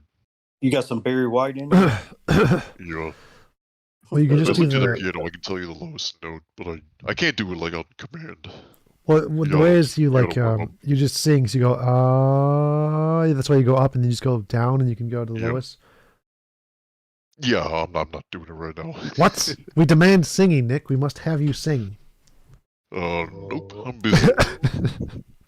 Happy birthday to you. You I could mean, that definitely. guy's pretty talented as well. I think you can make money off of your voice for sure. Like if you. Yeah, I go think to so some too. Old Man River. Yes, that's what you need to do. You need to go to a church and be like, I can sing bass. Old Man River. I was thinking more like Fiverr, or like some kind of cameo. Just do shout outs. Just go to YouTube and be like, I will say anything you want for X amount of money. That I might do. So, so if we paid you, you would sing? Fiverr? Is that how it works? Yes, Yeah, FIVRR, something like that. Yeah, you can get paid for. Does it have to be $5 or? Well, you can set any amount you want. You get to set your own price, and then you can say, "I'll do a voice recording for you. You give me the lines. I'll say them in bass or whatever octave you want." Yeah, if you go on there, I will definitely use your voice for some stuff because I need some voice actors. I was planning on giving it away for free, but I might do that. I want to hear Scotty and Nick yell at each other. You don't know what you're talking about, boy. But yeah, I was actually thinking about this, T-Jump. I was thinking about just calling into Pine Creek show sometime when it's like really, when it's quiet and just like play acting as Satan or something. Pine Creek, my good and faithful servant. You have done well. It's called like a Christian show, Christian call-in show. Like, this is Satan calling. No, you have to chant in Latin. Yeah, I'm thinking about it. Sing the Beatles song backwards. My good and faithful servant. It sounded more like Dracula. Creek. Tasmanian Dracula. You need to put an echo on it. Then it'll really sound evil. Oh, did my mic die? No. Little, maybe, I don't know. I can hear you. Say, Better Agent Smith, what sorts of voices are you needing? Well, I'm still writing the script right now, but I definitely like his voice, and I was just thinking I could definitely use it. Yeah. Gonna need to really pay have you any to voices sing Polly Polly Princess for me, the theme song to the Barbie anime. I was trying to get this girl's number. I heard her talking. Yep. I just hear her voices. I want to keep in contact with them for later use.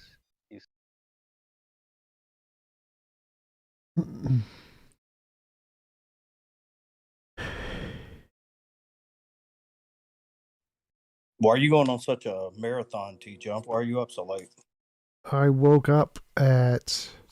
Wait, I woke up early, didn't I? Yeah, I had to go to... Oh, no, because I went back to sleep. So, yeah. I went to the poop donation place, which is really cool, at like 7 a.m. or something. And then I came home, went back to sleep, woke up at like 5. So I had a scheduled interview with a guy today at like 6 p.m. And then I just kept going after that. I just didn't shut the stream off. Poop donation? Is that like for fecal transplant? Yes, they pay me money for my poop because I'm special. Hey man, I've heard a lot of good things about fecal transplant. You should do sperm donation. Can you guys hear me now? That would be so cool if I walked around with T-Jump shit in me. Happy Festivus. Thank you, Native. Have you thought about doing sperm donations as well, or no? I've thought about it, but those are more like you only get paid if they have someone you like chooses your stuff. So like plasma, you get paid per donation. Poop, you get paid per donation. Sperm, you don't get paid per donation. Since I don't have like a formal degree or anything, I don't know. Yeah, I mean, you gotta be tall and you gotta be perfect. Well, doing quality specimens. Yeah, it's my hard. God, come to Vietnam. They just had a sperm donation from a guy here. I think it ran like close to $40,000. Oh man! Yeah, they pay I for am white shitting you not. How much can I get? kidney for there? Or I don't know. I'd Probably a give lot it. cheaper. Not as much as sperm. Ow. I was thinking about, I got 2 of them. I only need 1. Well, you can always go to China. I hear they remove those for free. They get them from the North Koreans. Man, I've been listening to Gulag Archipelago. Oh Great my book. God. Oh, it is. I'm listening to the abridged version, not the 3 volumes. It is unbelievable what humans can do to other humans. It's unbelievable what people can survive. Oh man, it is. I blame scientists. It's heartbreaking. Solzhenitsyn that guy is a freak of nature. He is. That guy probably took down the Soviet Union more or less by himself. It's so insane. Yeah, literally, he hid in the West, and when he came back, he was actually accused of taking down communist Russia because of his writings. Yeah. Before I go, T-Jump, I sent you the video of those tribesmen. Did you take a look at that? Yeah, I saw it on stream. I did not look at it yet because I was still playing my game. Did you see? All right, but you didn't see like any little clips of it. No, I haven't looked at it yet because if I play it, the sound will come on stream. Check it out. It's pretty fun. Yep. Mango, I didn't kick you. What are you talking about? Who? Oh, the guy who Nirvana booted him. Nirvana booted him. All right. Well, I'm gonna head on out. So all right. See you later, Nick. Good night, Nick. Yeah. 3 o'clock. I can't believe you've been up this long. I didn't even realize. I woke up at like 6 p.m. So I haven't even been up that long. Jeez. Oh. Go to bed. Yeah, I'm gonna bounce out too. It's good talking to you again, T-Jump, and seeing you, Josh and Randolph and Scotty and everybody. Yeah, Eddie, when are you gonna do the event at your house? Where we're gonna do the debate event? Man, it rained like 6 inches today. It's gonna be a month for my stuff dries out at least. You know what? But I got promoted at work, and congratulations. I appreciate it. I'm making more money and more time at home, so we might actually be able to make that make it happen. I think it'd be fun. Yeah, I think it'd be fun as hell. For sure. Yeah. All right. See you later. All right. That'll be good. Editing. All right. I'm probably going to head off too. It's been good, guys. 10-hour stream. Almost. Need to do these more often. Yep. You need to do 10-hour streams more often, Scotty? Yes. Yeah. 10-hour streams. Well, What? when he was doing his Q&As on Sunday, we had good steady growth, and it's worth it. Okay, y'all take care. There's 78 people watching. Anyway, have a good one, T-Jump. Thanks for running an interesting stream. Absolutely. Thanks for showing up, Randolph and Scotty That was and fun. Shane and everybody else. B30, God 20. Nice. Why guys. do all your names have numbers in it? This is weird. All right, I'm going to bed. I'll see you guys later.